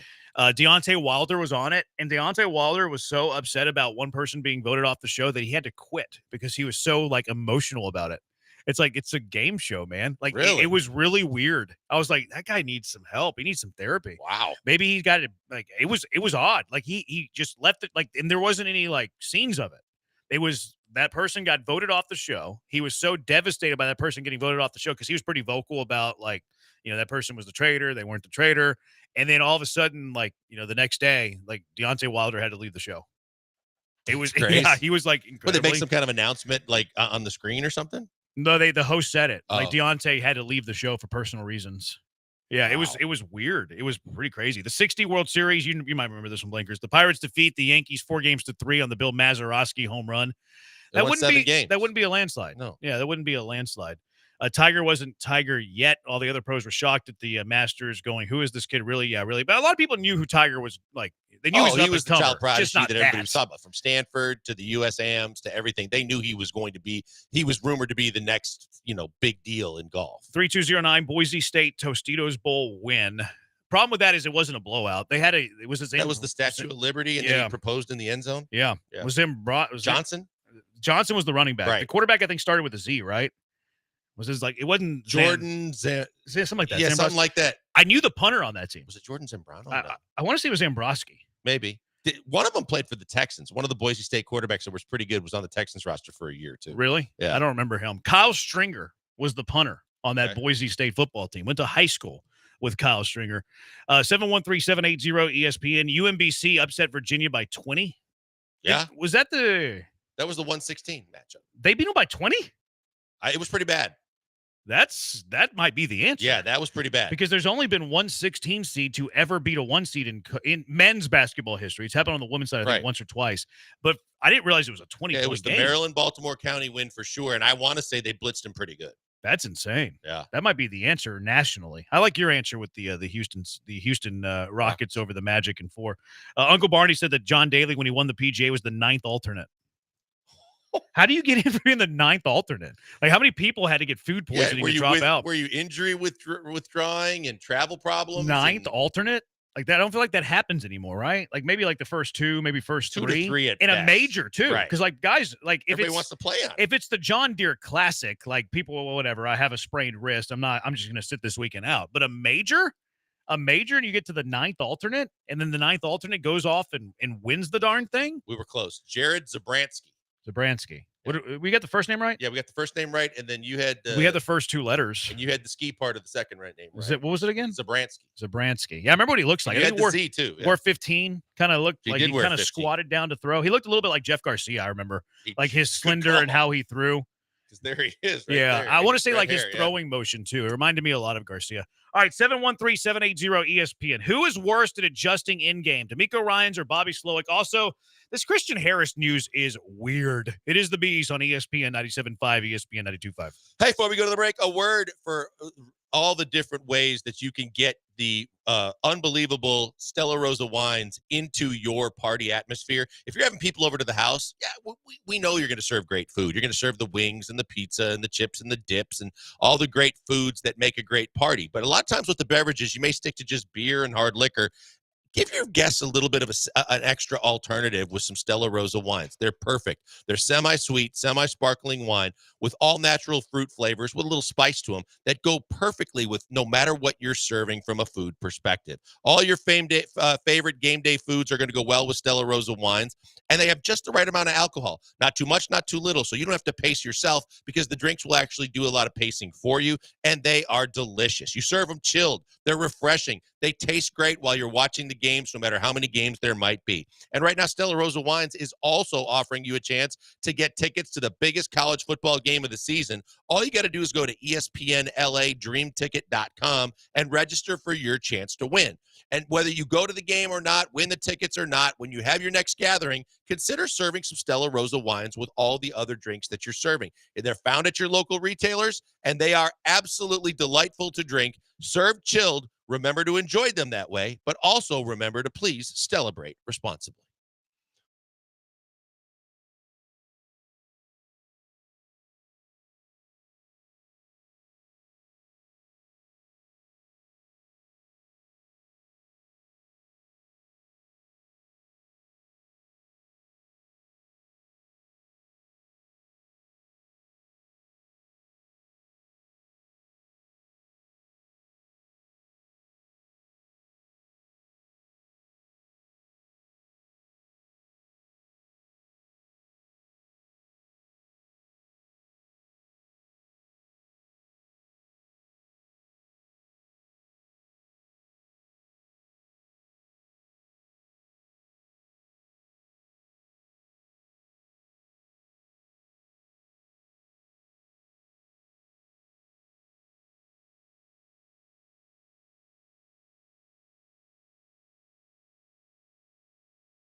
You're back with the Killer Bees on ESPN 97.5 and 92.5. Live from the Veritex Community Bank Studios, here's Joel Blank and Jeremy Branham. 0892 says the average Joe's versus Globo Gym in the National Dodgeball Tournament. 4-man versus 1. That was a great comeback. It's a great call. 0892. Damn right. Can't forget the Jamaican bobsled team from Cool Runnings. Although they didn't win they didn't win a medal, Still but a great story. very Just inspirational. Don't worry if you don't get any further than that. How about the career of Jason Bateman? He's playing Cotton, and then he's like now he's the star of Ozark. He's the star of Arrested Development. He was the star in Ozark. Arrested Development, probably not the fame of one Ozark. Oh no, definitely not. But it was more a cult niche, favorite. It was for a cult sure. favorite. Yeah, I watched it. I watched it after the fact. It's what was hilarious. his first show? He was as a kid. Yeah, I was going to say it was a kid. He was like the next Michael J. Fox. Yeah, I don't remember the name actor. of it. I think he fell into drugs, didn't he? I think he got into some hard times. I don't know. I'm pretty sure he did. Now they say that like he like has to go to bed at a certain time, and he's like really a homebody to where like that his acting schedule, whatever. What's the guy that it's on with Lance all the time? That's an actor. Talks about the fact that when they've been on the same show, that he has to have his shoots at certain times because he goes to bed early. And I did hear about that with Bateman. Like he doesn't do it at night or something. And like you don't ask him to do things either unless he's going to be there for a while. Yes. Yeah, I did hear that. He's about very Bateman. quirky about that stuff. I've actually listened to his podcast a few times. The Smartless one. My wife enjoys it. So sometimes if we're in the car for a ride, we'll listen to Smartless. He's had some good. They have good guests because I mean they're in Hollywood. Is pretty. There was one with Larry David the other day. So funny. He's always been a good actor. I enjoyed watching him. No, he is a good actor. He's just always the same. Like he's very deadpan, dry. He was part of was it like one of the producers for Ozark? His sister was one of the writers, in producers. the Michael J. Fox series, the Family Ties. Oh, really? Yeah, Justine Bateman is his sister, who was the sister on Family Ties. Yeah, he's I like Bateman. He's had some good roles. I do. I like him too. He's a big sports fan. Yeah, he likes the Dodgers though. Yeah, that's true. Oh, somebody said it was his sister that was into drugs, not him. Okay, that's the one from that makes Family sense. Ties. And then he got like in a wreck too, like doing some like go-kart racing. That like apparently he was pretty. Are we sure? Are we sure that's not his sister? No, I'm pretty sure it was him. I think I've heard him talk about it. Yeah, he's a good golfer too. Yes. He has like a single-digit handicap. Yeah, he plays a lot at one of the big LA country clubs. I think it was where they had the U.S. No, maybe not. Remember they had the U.S. Open at like the LA Country Club or whatever. Yeah, I don't think it was that one. I think it's Riviera. But I think that he's a member at Riviera. But Yeah, I think that's Riviera right. and LA Country Club and all those ritzy ones. Honey Glazed Branham says Jared from Subway. No one saw that coming. It was a landslide to his career. Come on, Honey Glazed Branham. Have a heart. It's not wrong, though. There's been 2 16 seeds that have beaten to 1. I forgot the other one. It happened the very next year. UMBC beat Virginia by 20, and then the very next year it happened again. Do you remember who it happened to? 16 beating a 1. Happened back-to-back years. Who the one was? Or either one. The 1 or the 16. Was Kentucky? No. I remember it vividly now. It did escape my mind. But 338 corrected me. Thank you for that. No. Oh, the win was Purdue. It was. The one was Purdue. Oh. That was Edie's junior year? I think, Edie was definitely on the team. That was Edie's second to last year. Ball in the NBA, too. Yeah. I didn't see that coming. He's a little better than people give him credit for. All right, so I did some digging. Yesterday we were talking about who is worst at adjusting in-game, D'Amico Ryans or Bobby Slowick. Who do we think is the worst adjuster between the two? Who's worse between the two? D'Amico Ryans or Bobby Slowick? 713-780-ESPN HRP listener line. Who is the worst in-game adjuster between the two? So I did some numbers on this one, Blankers. Okay. I went and I did the legwork on this one after we talked about it yesterday. We know that the Houston Texans have a point margin of 1 on the year. They're +1, which is cool. They're better than being negative. And we're talking yesterday, like who is, what's the reason why, all of that stuff. Texans as a team are +41 in the first half, and they're -40 in the second half. First half offense, the Houston Texans have scored 119 points. Their second half offense, they've scored 82 points. So it's a 37-point margin. All right, so keep that number in mind, 37-point margin. Defensively, they've given up 78 points in the first half. They've given up 122 in the second half, which is a negative margin of 44. So by the numbers, D'Amico Ryans is -44 from first half to second half, and Bobby Slowick is -37 from first half to second half. Neither number is good, and it's pretty dang close. But by the numbers, D'Amico's worse at in-game adjusting than Bobby Slowick. And I just don't have that feel and that sense just from watching the games. I feel like they become real inept offensively, but maybe to your point, the offenses also adjust, the defense doesn't, and then they're able to get more that they weren't able to get in the first half. So yeah, it just, to me, my quick answer was going to be that Bobby Slowick does a much poorer job of making adjustments or not making adjustments, which we've highlighted, then I would think that it would be D'Amico because the defense has been the calling card all season long, but the numbers seem to indicate otherwise. I don't love really being binary about it either, too, because like the offense can put the defense into some problematic spots. Like if you're going 3 and out every single time, the defense gets tired, you stall out, 1st and 10 at your own 10-yard line, you don't get a first down, you punt it, bad punt, and the other offense is getting the ball at the 50. So like you pull the numbers and look at this, I think with a margin that tight, I think it's pretty much a wash. Like, it's a 7-point difference when you're looking at 9 games. So I think that the game flow and the game script and complimentary football and all of that, I think it's pretty much a tie. Now, I do think it's fair to criticize and give D'Amico Ryans the same amount of criticism and grief that people are getting Bobby Slowick. Like, Bobby Slowick can't adjust. He can't, get away from the game plan. He can't take what the defense is giving him, all of these things. If you're going to say that about Bobby, you also have to say that about D'Amico Ryans. No, I think it's fair. I think that it's still justified to give Slowick all the heat you want to give him about not making the in-game adjustments and basically not being able to score touchdowns in the second half or do anything, and also not moving the pocket and doing things to create at least a more conducive environment for success for CJ with the offensive line being so bad. But I think it's also fair to make sure that D'Amico gets part of the blame if that is indeed the numbers and the fact that the defense, as good as they've been for the team overall, that in the second half they have been right there giving up points to make teams stay in games and give more competitive outcomes to the Texans. Bear Brothers says Slowick, his only responsibility is the offense and not overlooking all aspects of the team. Are you giving D'Amico that pass, though? Like, should we be giving D'Amico that pass? I don't think so.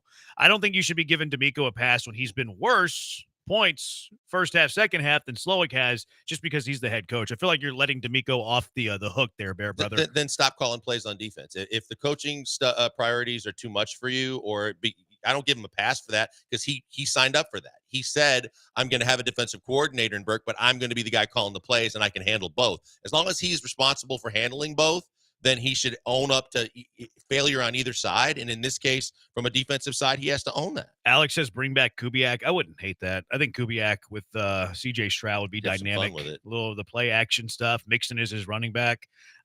Nico is his top receiver. I don't hate the idea there. Now, he hadn't been an OC in a while.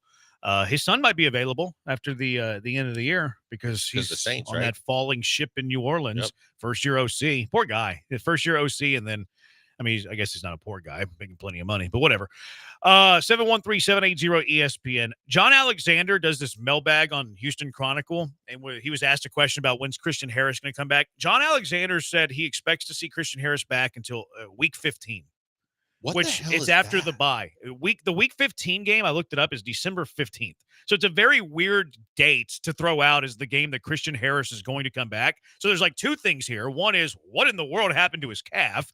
And then secondly, I don't trust return to plays that are 6 weeks away. We talked about the last time when he was eligible to come off, that he didn't come off, that this may be telling us that it might be a season ender.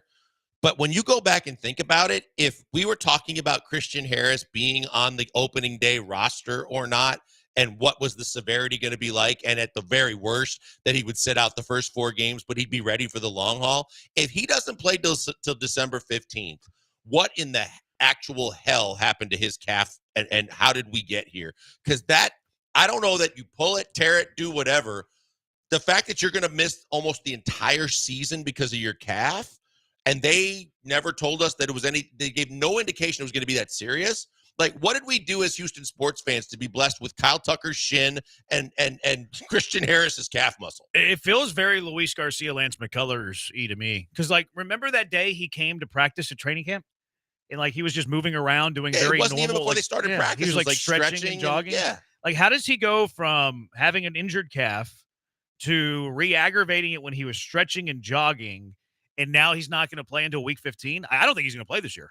I don't think he is either. I really don't. And I think, thankfully, you've got linebackers that have played fairly well in his absence. But overall, this is not what you signed up for or expected. When we saw what we saw of Christian Harris in the playoffs last year, we're like, he's going to have a breakout season.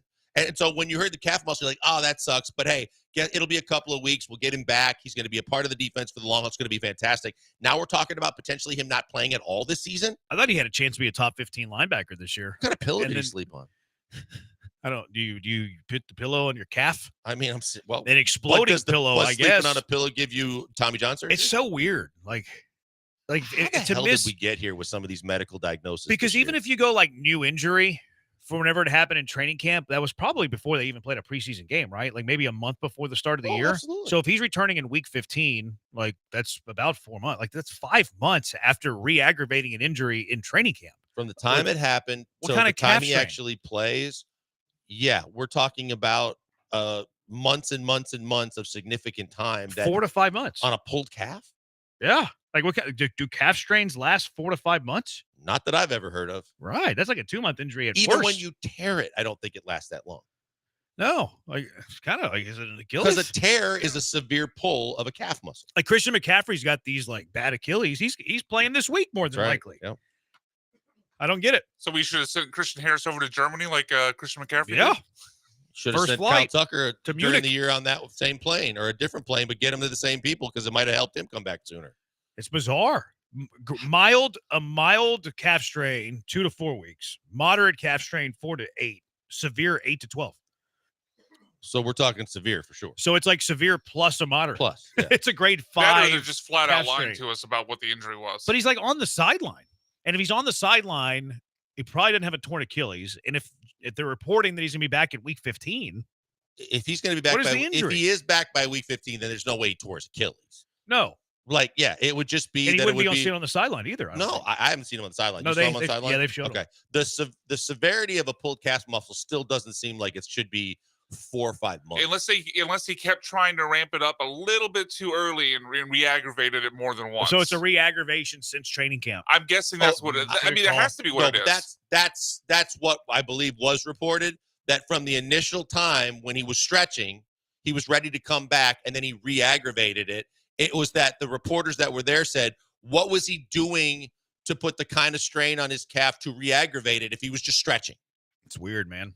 It's very, very weird. It should not have taken this long. Join us November 11th for 6 to 9 for the tailgate presented by Verizon.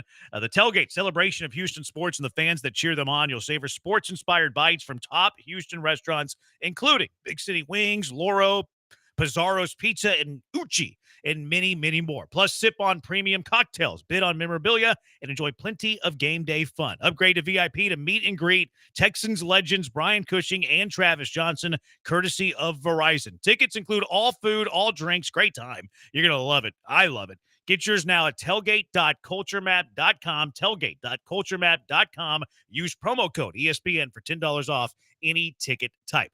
What is your car wreck of the day? 713-780-3776. It's the Bees on ESPN 97.5 and ESPN 92.5.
I'm going to nominate Kevin Costner for my car wreck of the day. I didn't realize he wasn't in the final season of Yellowstone, No, which starts Sunday. There was a series like Western movies, which I saw. It was because it came out like after the hurricane. He's only released one of them. Right. It's like American Saga something. He's only the first part has come out. It was a terrible movie. It was like 3.5 hours, but there's supposed to be like 3-4 more. And he was saying that he produced it himself, mortgaged, he stars in it, yeah. Sold a lot of his used his savings and everything. Michael Carroll popped in and says called Horizon, like an American Saga. It was a horrible movie. See, I thought I knew that he wasn't returning, but I thought that they like made up. No, I guess not. No, I don't think he left because of a spat. He left to do those movies. Yeah, but I thought that like it got settled and they figured it out. And he was going to come back and do knowledge. it. No, Google says no. I was wrong. I just looked it up, but I was mistaken. That's why I'm nominating Kevin Costner. How dare you leave Yellowstone, which I do think slightly overrated, but it's still very good. Okay. I don't like people. Oh, it's the best show ever. It's not the best show ever. It's probably Have you second watched the tier. companion shows? Like all those, like No, 1898, yeah, I'm not. whatever. That's too much, man. Yeah, I know. I didn't think much. it needed all the spinoffs. Soccer Matters coming up after us. Glenn Davis will have you covered with Liga MX, UEFA Champions League, Neymar news. Love me some Neymar news, and then more Dynamo talk. I'm still ticked off at Hector Herrera. All right, what's your car wreck of the day, Blankers? The car wreck of the day for me is still the Cleveland Browns saga with Deshaun Watson because it just keeps getting better. It's a car wreck, but for us Texans fans, it's fun to watch. Andrew Berry, the GM of the Browns, did a press conference today and basically was non-committal about Deshaun Watson when asked about him starting in the future and all things. First and foremost, his priority was that Deshaun just gets healthy again to get back from the Achilles and he's able to walk again. Sounds like you don't buy that, Joel. No, not at all. And then later when he was pressed, when it was a possibility for Watson to return to the Browns as a starting quarterback at some point, he said, it's always possible. Yeah. Anything's possible. You know who loves himself some Deshaun Watson news? Deshaun Watson? Mike Florio. Mike Florio cannot get enough of the Deshaun Watson saga. Really? Yeah, he's always writing little stories about it. He's a clickbaiter, that Mike Florio. Really is. He's Built a career off of huge it. clickbaiter. I'm going to nominate the college football rankings for playing to the stars. They got too caught up in name value, cachet, and I think it's problematic for what's to come with this college football committee. They are driven by the stars, and I don't like it. I don't You think it's driven fair. by We're Big just 12 here for pride week here? one of the first ever, and you're already Well, okay. this is kind of my shtick. Blame the rankings It's a and blame the Houston committees. Cougar sticking up for the BYU Cougars. I see right. what's going on here. Absolutely. I like my college football players in their mid-20s. That's all right. My car wreck of the day, I think I did a scheduling thing yesterday as well. But the Rockets play the Spurs tonight for the fourth and final time on November 6th. Like, I get the idea when you have these West Coast or East Coast teams, maybe you play the back-to-back to limit or back-to-back games in the same location to limit the travel. But it's a 3-hour drive to San Antonio, and they're completely done with the in-division rivalry on November 6th. Yeah, I It's think just- I think they only played 3 times this year because of the quirk in the schedule. But regardless, the fact that you play all 3 games within a 3-week period of time or less, and 2 of them were within 3 days, when they used to be division rivals, it's pretty ridiculous. Yeah, I'm not a fan of it. You should space them out. Yeah, for Like, sure. Space them out when they're in Teams division. make trades. They have injuries. You want to see, like, what Yeah. if Wemby was out for all those, or there was, and people Yeah. want to see those games. And Yeah. by the way, Sochan, don't ever say F Houston again because karma's a bitch. Sohan broke his finger? He's out. Somebody for sent me quite a while. picture of that. So it was legit? Yeah. I He's didn't out know if for it was quite a fake while. Which news. one of us broke it? Who in Houston broke his finger? Might have been Harden. 713. If he didn't, Steven Adams would have broken it tonight. They might fight tonight. I'd like to see They it. don't Well, no, like he's each out, other. though. No, I'm not saying Sohan. I'm saying the Rockets and know. the Spurs. I'd love to You're see saying it. Sohan's the instigator. He'd be the most likely. Yeah, he you're is probably like right. the Dennis Rodman type. Yeah. Who's winning? Car wreck of the day. Your guy? Andrew Berry and the Browns? Yeah. Sure. You wanna do He that? followed up by Anytime we saying, can bury Deshaun Watson, I'm good Andrew with that. Berry, Deshaun Watson. here's the There you final go. of it. They asked him if he was ready to admit it was a bad trade. He said, I'm not in reflection mode. Smart answer. Because it was on you, bro. It's a really good answer. All right, does it for us. Thank you to Brian for the hard work. He's Blank. I'm Branham. Talk to you tomorrow, Houston. Hall of Fame coming up at 7. Glenn Davis, Soccer Matters right now on ESPN 97.5 and ESPN 92.5.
All right, super excited tonight for Soccer Matters here on ESPN 97.5 following the Killer Bees, Jeremy and Joel. As always, B-Mac behind the glass here. B-Mac feeling better today, or where are we at? Yeah, as I told you before the show, depends on when you ask, but I'm right at the moment. I'm soldiering through. All right, we got you. We got to have extraordinaire producer numero uno. We appreciate it. 713-780-3776. If you want to carry on the Dynamo talk from last night, I found that a very enjoyable conversation last night because it was more than just rah-rah. I think we went into some deep cuts around the Dynamo. We talked about how potentially the attack could improve, what potential moves maybe Pat Onstad, Ben Olsen, Asher Mendelson will make in the offseason. But I do want to remind people, there's lots of ways of looking at things. We do not have enough deep cut, deep dive conversation around the Dynamo in Houston, to my knowledge. So if you want to bring some of that, 713-780-3776. The callers last night were very good. They talked about wingers. They talked about Anali Quinones. Could we play with two wingers? We got into a discussion about the tactics of the Dynamo. Will Ben Olsen try to change or tweak it in a bigger way maybe next year? They might say, look, we're 8th in the league in chance creation. That was a little bit of a surprise to me because I don't feel like that through what I see. But on the other hand, they're 21 out of 29 in goals. So if you got any more to talk about with the Houston Dynamo tonight, let's do it. We will ultimately get Pat Onstad and Ben on this show to kind of recap the season. We thought we'd give them a little bit of a break. We've also got Jason Longshore on the show tonight. Jason is the color analyst for Atlanta United. Atlanta United will go to Inter Miami and have a shot at knocking Messi out of the playoffs. Now, if Leo Messi and Inter Miami are knocked out of the playoffs, there goes your big storyline. And there may be some MLS executives jumping off the ledge in Manhattan. I don't know. But Messi means money. Messi means eyeballs. Messi means earning unique fans. When I say unique, I mean maybe people that have not been into soccer, but they will come for Leo Messi. So Jason's on the show later. He's one of my favorites. Also one of my favorites is Arnaldo Lozano of La U Times. I look around the country and I see guys that love the game and feel the passion. Arnaldo is one of those guys. Obviously, we are a very, very big Tigres city. Tigres came in here and drew 46,000 people at Energy Stadium, essentially for a friendly match against Inter Miami. Apparently, the Dynamo are going to be announcing their first round of roster decisions here at 6:15 tonight, so we may be able to bring you some of those. We'll see if that is a possibility. And then apparently Pat Onstad tomorrow will address the media at 3 o'clock. So moves are already going to be made. Everybody's been thinking ahead. Things have to change very, very quickly here as, you're planning on getting into the next season. And Major League Soccer's offseason is very, very quick. But back to Arnaldo. We'll talk Tigres. They will play Toluca tonight. We'll do a little preview of that. We'll also talk a little bit about what's going on in Liga MX. So two great guests tonight on the show. Again, if you want to talk Dynamo, 713 or Champions League, 713-780-3776. We can talk Dynamo, tactics. Is it players and personnel that needs to change for you? Who's going to be around in option years? Do you want Hector Herrera back? I would think he's coming back. It sure sounds like it. Do you like the system of the Dynamo? Certainly it's a great possession team. Certainly it's a great defending team, but it needs more. If you're going to go to an MLS Cup. And the thing we talked about last night as well was what constitutes a good year. Because I hear people going, oh, my God, it was an amazing season. No, it was an excellent season. I think it was a good season. Amazing? No, amazing is when you win the MLS Cup or you get to a Western Conference final or maybe you win a Lamar Hunt U.S. Open Cup. No, it was not an amazing season. But again, that's all relative to what you want to get out of the Houston Dynamo. From a competitive standpoint, a first round elimination in the playoffs? No, I want more. Sorry. Yeah, I get it. I know what you're saying. Oh, well, we were so bad and we weren't in the playoffs for so many years. Yeah, I know. It's not a league you got to wait 10 years. You can do it. The Dynamo have done some really, really good things, but they have challenges now and real question marks. And after last year, the question mark was scoring goals, and it remains. In fact, we have to see how Ezekiel Ponce is going to play out and if they can support him in a bigger and better way. All right, 713-780-3776. Yesterday, we had some crazy results.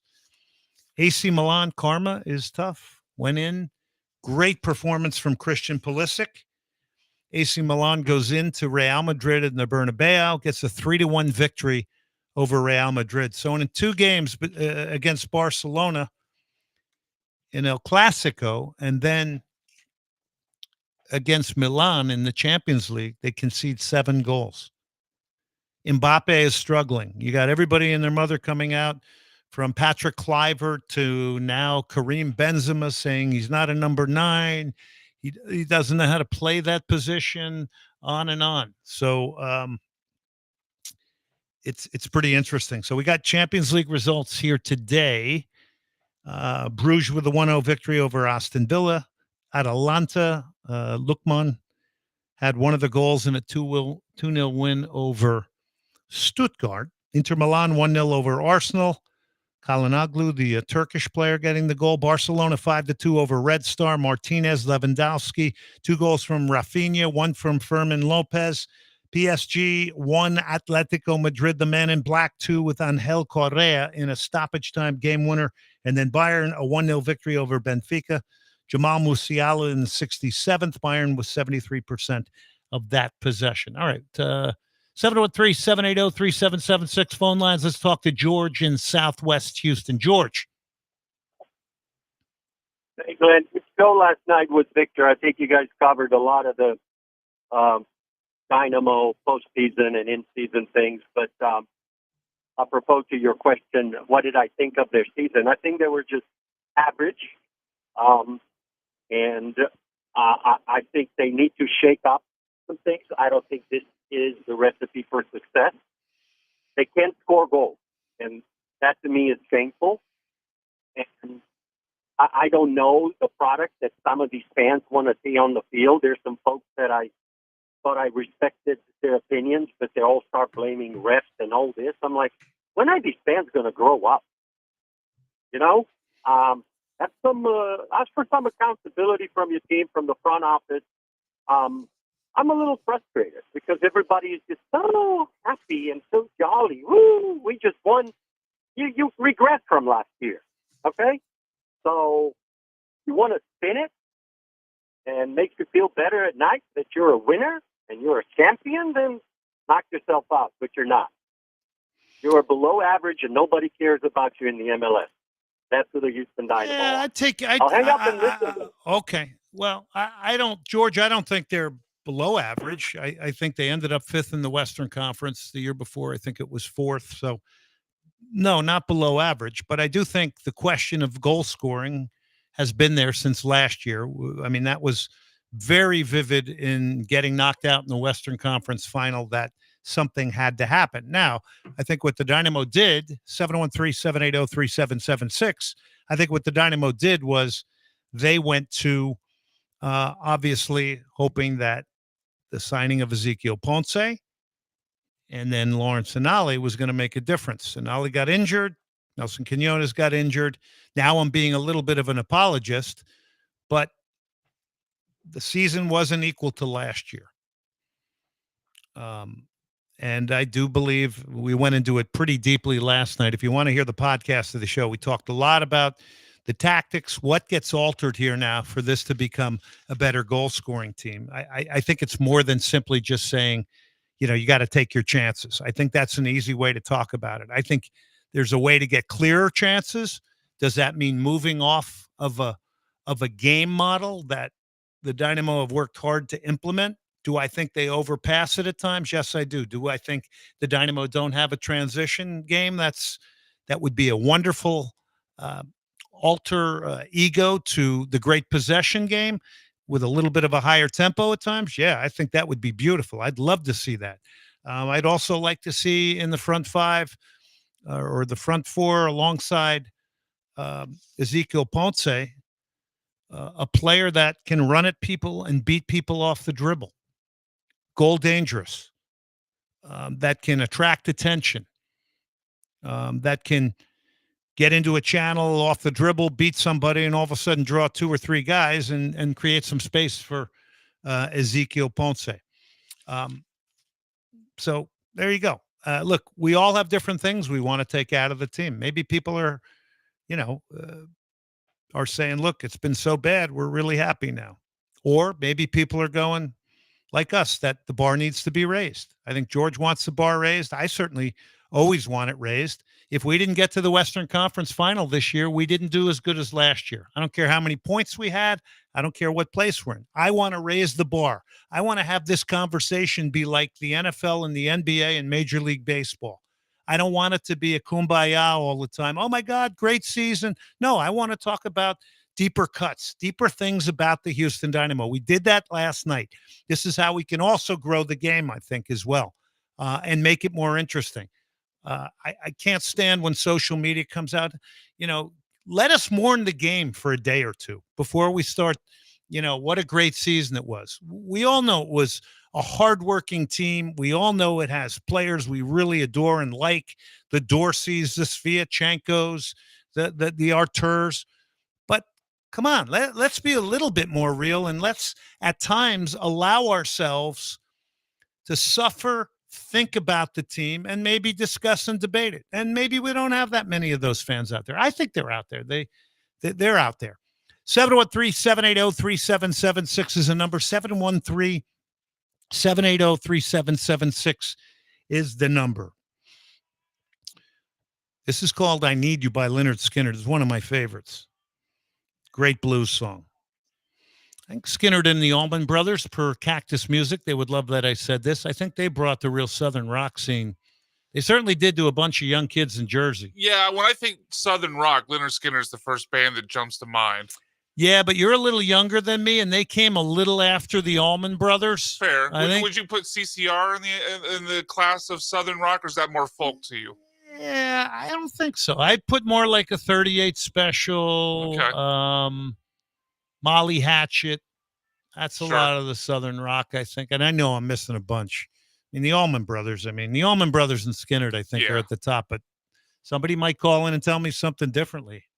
I don't know everything about soccer. I definitely don't know everything about music.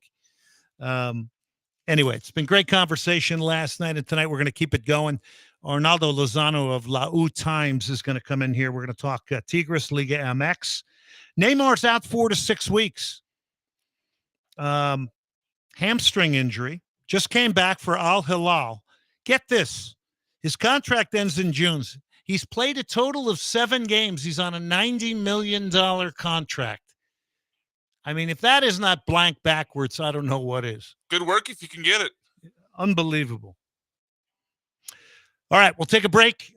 Quick word here for our good friends, Hugh O'Connor's Pub, I-10 and the Marquee Entertainment Center. Great place for watching soccer, the NFL, Hugh O'Connor's Pub. DanishInspirations.com for the best in modern contemporary furniture. And a big welcome into Nico Nico's Greek and American Cafe and Dimitri. We appreciate them being a part of Soccer Matters on ESPN 97.5. Arnaldo Lozano coming up next.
You're listening to Soccer Matters on ESPN 97.5. And on ESPN 92.5. Brought to you by the Daspit Law Firm. From the Veritex Community Bank Studios, here's Glenn Davis. Well, this is from the album It's Only Rock and Roll. I rode my bike to get this with my own money. Vinyl. That's back in the ancient times. Yes. This is my favorite Stones song. No. Yeah. It's only I'm not going to sing. I'm terrible. Studio but it's my favorite version. one. Studio version is always better, I think, than the live version because it's a little bit different. Sure. All right, so welcome back to Soccer Matters on ESPN 97.5. Cactus Musical, appreciate that. In studio now, Arnaldo Lozano, La U Times. That's you can follow him at LA_U_Times. Great coverage of Tigres in Mexico. We have tons of Tigres fans here. Arnaldo, welcome into the studio. Glenn, it's always a pleasure to be here. Always glad to be back on your show to talk. What we're both passionate about is the global game. So excited to talk about Liga MX and specifically Tigres. All right, we got good timing here tonight. Tigres is playing Toluca at 7 o'clock. Noel is in goal. Angulo, Joaquim, Reyes, Aquino, Gorrian, Pizarro, and Brunetta in midfield. You got Lainez and Cordova out wide, and the legendary Gignac starting here tonight. This is at 7 o'clock against Toluca.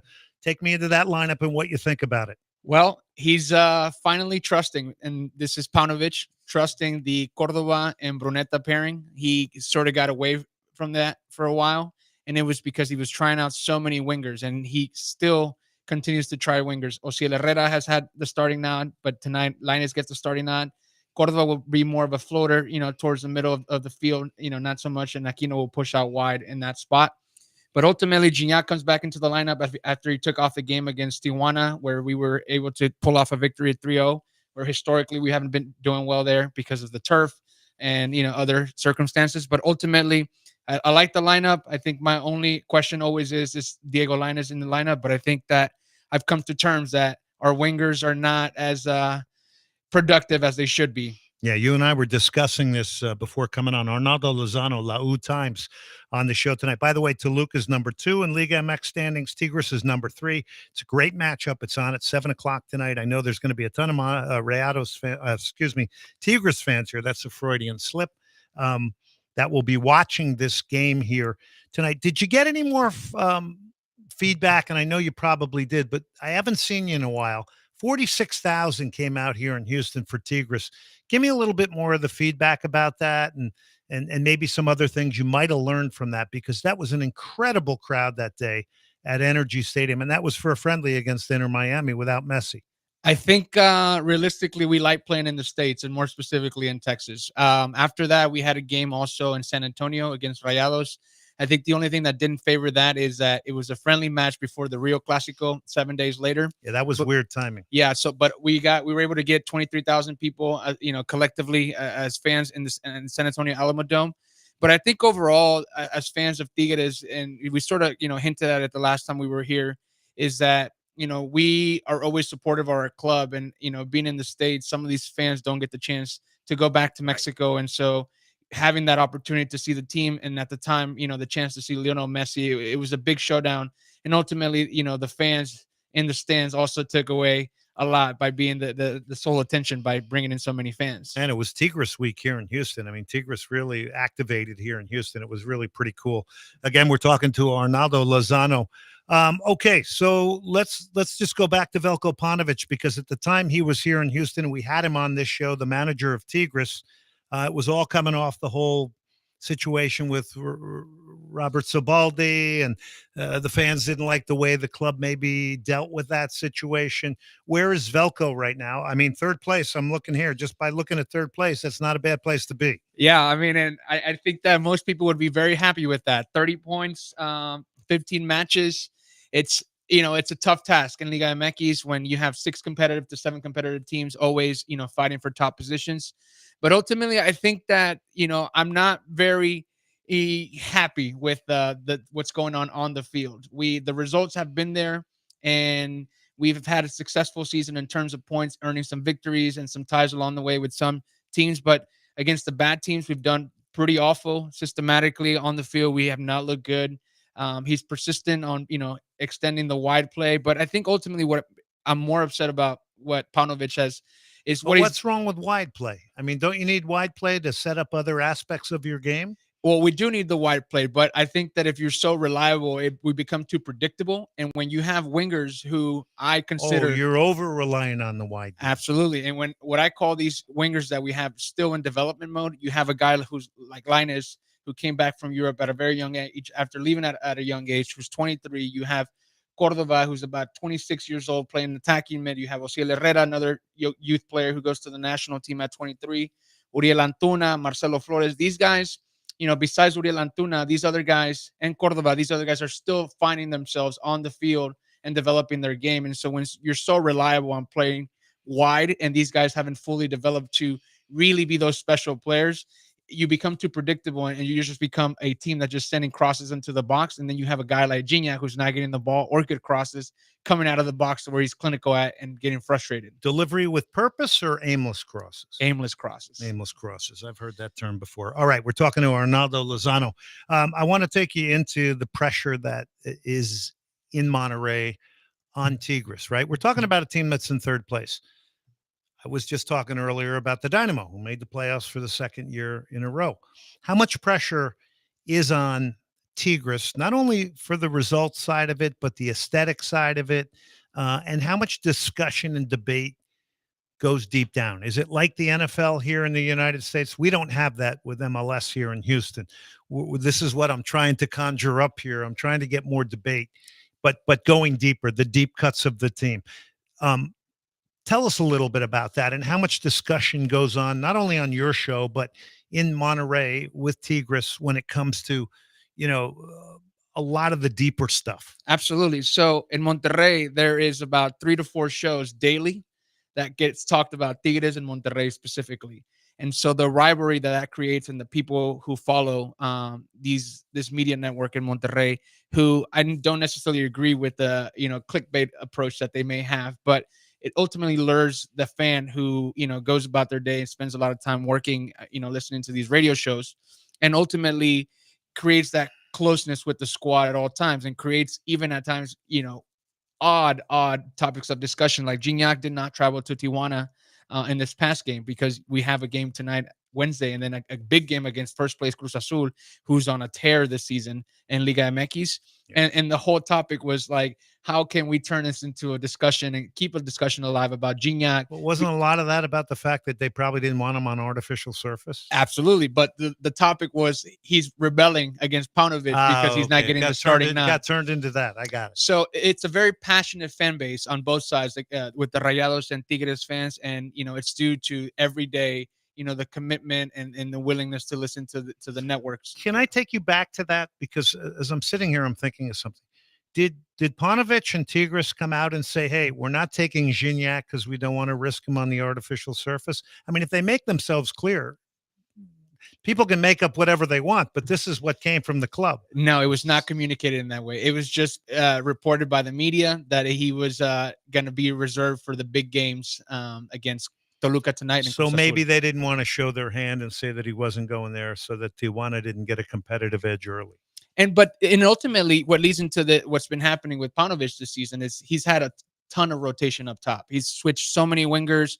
He's tried the double nine where at time hasn't worked. So that was the thing that I was getting at, where I have been upset with what Paunovic has done, is that when I was here last on your show and when you were interviewing him, he was having early success on, and as a fan base, we were excited because we were seeing a faster team, a high pressure anticipation from the defense and the midfielders, by having a higher press. And we've gotten away from that. And it was really interesting to me as the season developed that when we were doing that, we didn't have possession, or we weren't winning the possession battle in the game.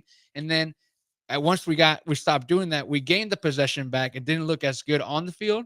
And then now lately we started giving away more of the possession and starting to look a little bit more dangerous when attacking. Do Tigres fans want a quicker transitional game aesthetically? Is that what they want? Do they want a higher tempo game? Is that what they look for as a fan base, you think, in general? I think it's one of those things that, like I mentioned before we got on the show, after winning so much in such a short span of years, you expect so much out of this team, and you're expecting this team to go out and beat every single team. but the realistic expectation is that some of these players that were brought in are not living up to the expectation that they should have. No, but I asked about transition and the tempo. Is that something they want?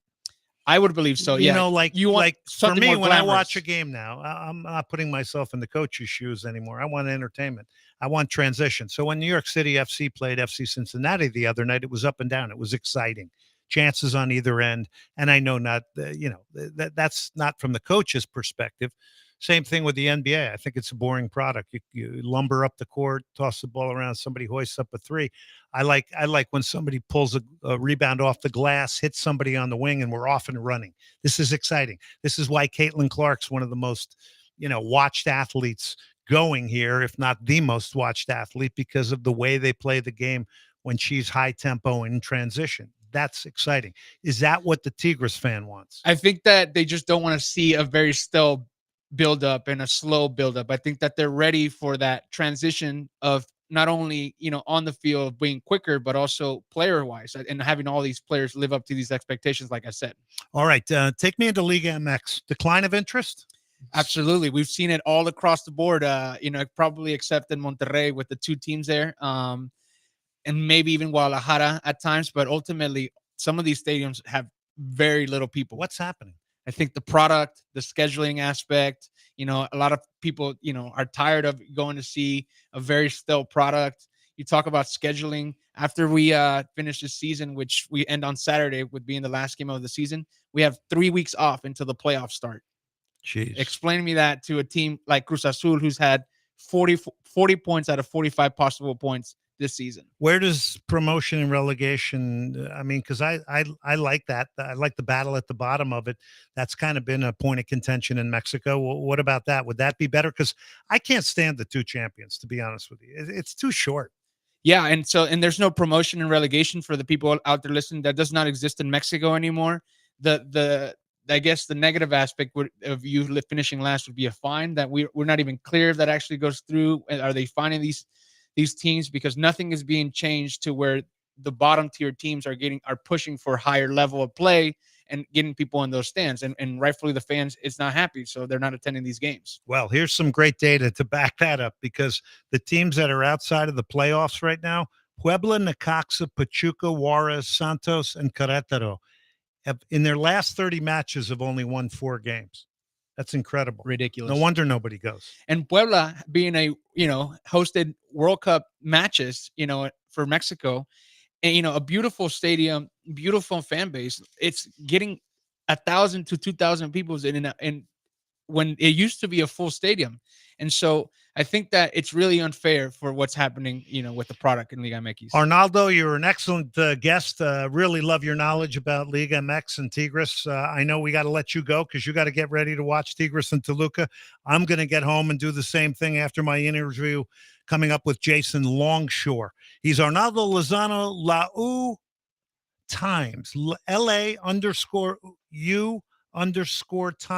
on Twitter. Thank you for coming in. Absolutely. Thank you, Glenn. All right. Arnaldo, great stuff. All right, we'll take a break here. We'll come back. Jason Longshore, he's the color analyst for Atlanta United. They take on Inter Miami this weekend. Is Messi and Inter Miami getting knocked out of the MLS playoffs? We find out next.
You're listening to Soccer Matters on ESPN 97.5. And on ESPN 92.5. Brought to you by the Daspit Law Firm. From the Veritex Community Bank Studios, here's Glenn Davis.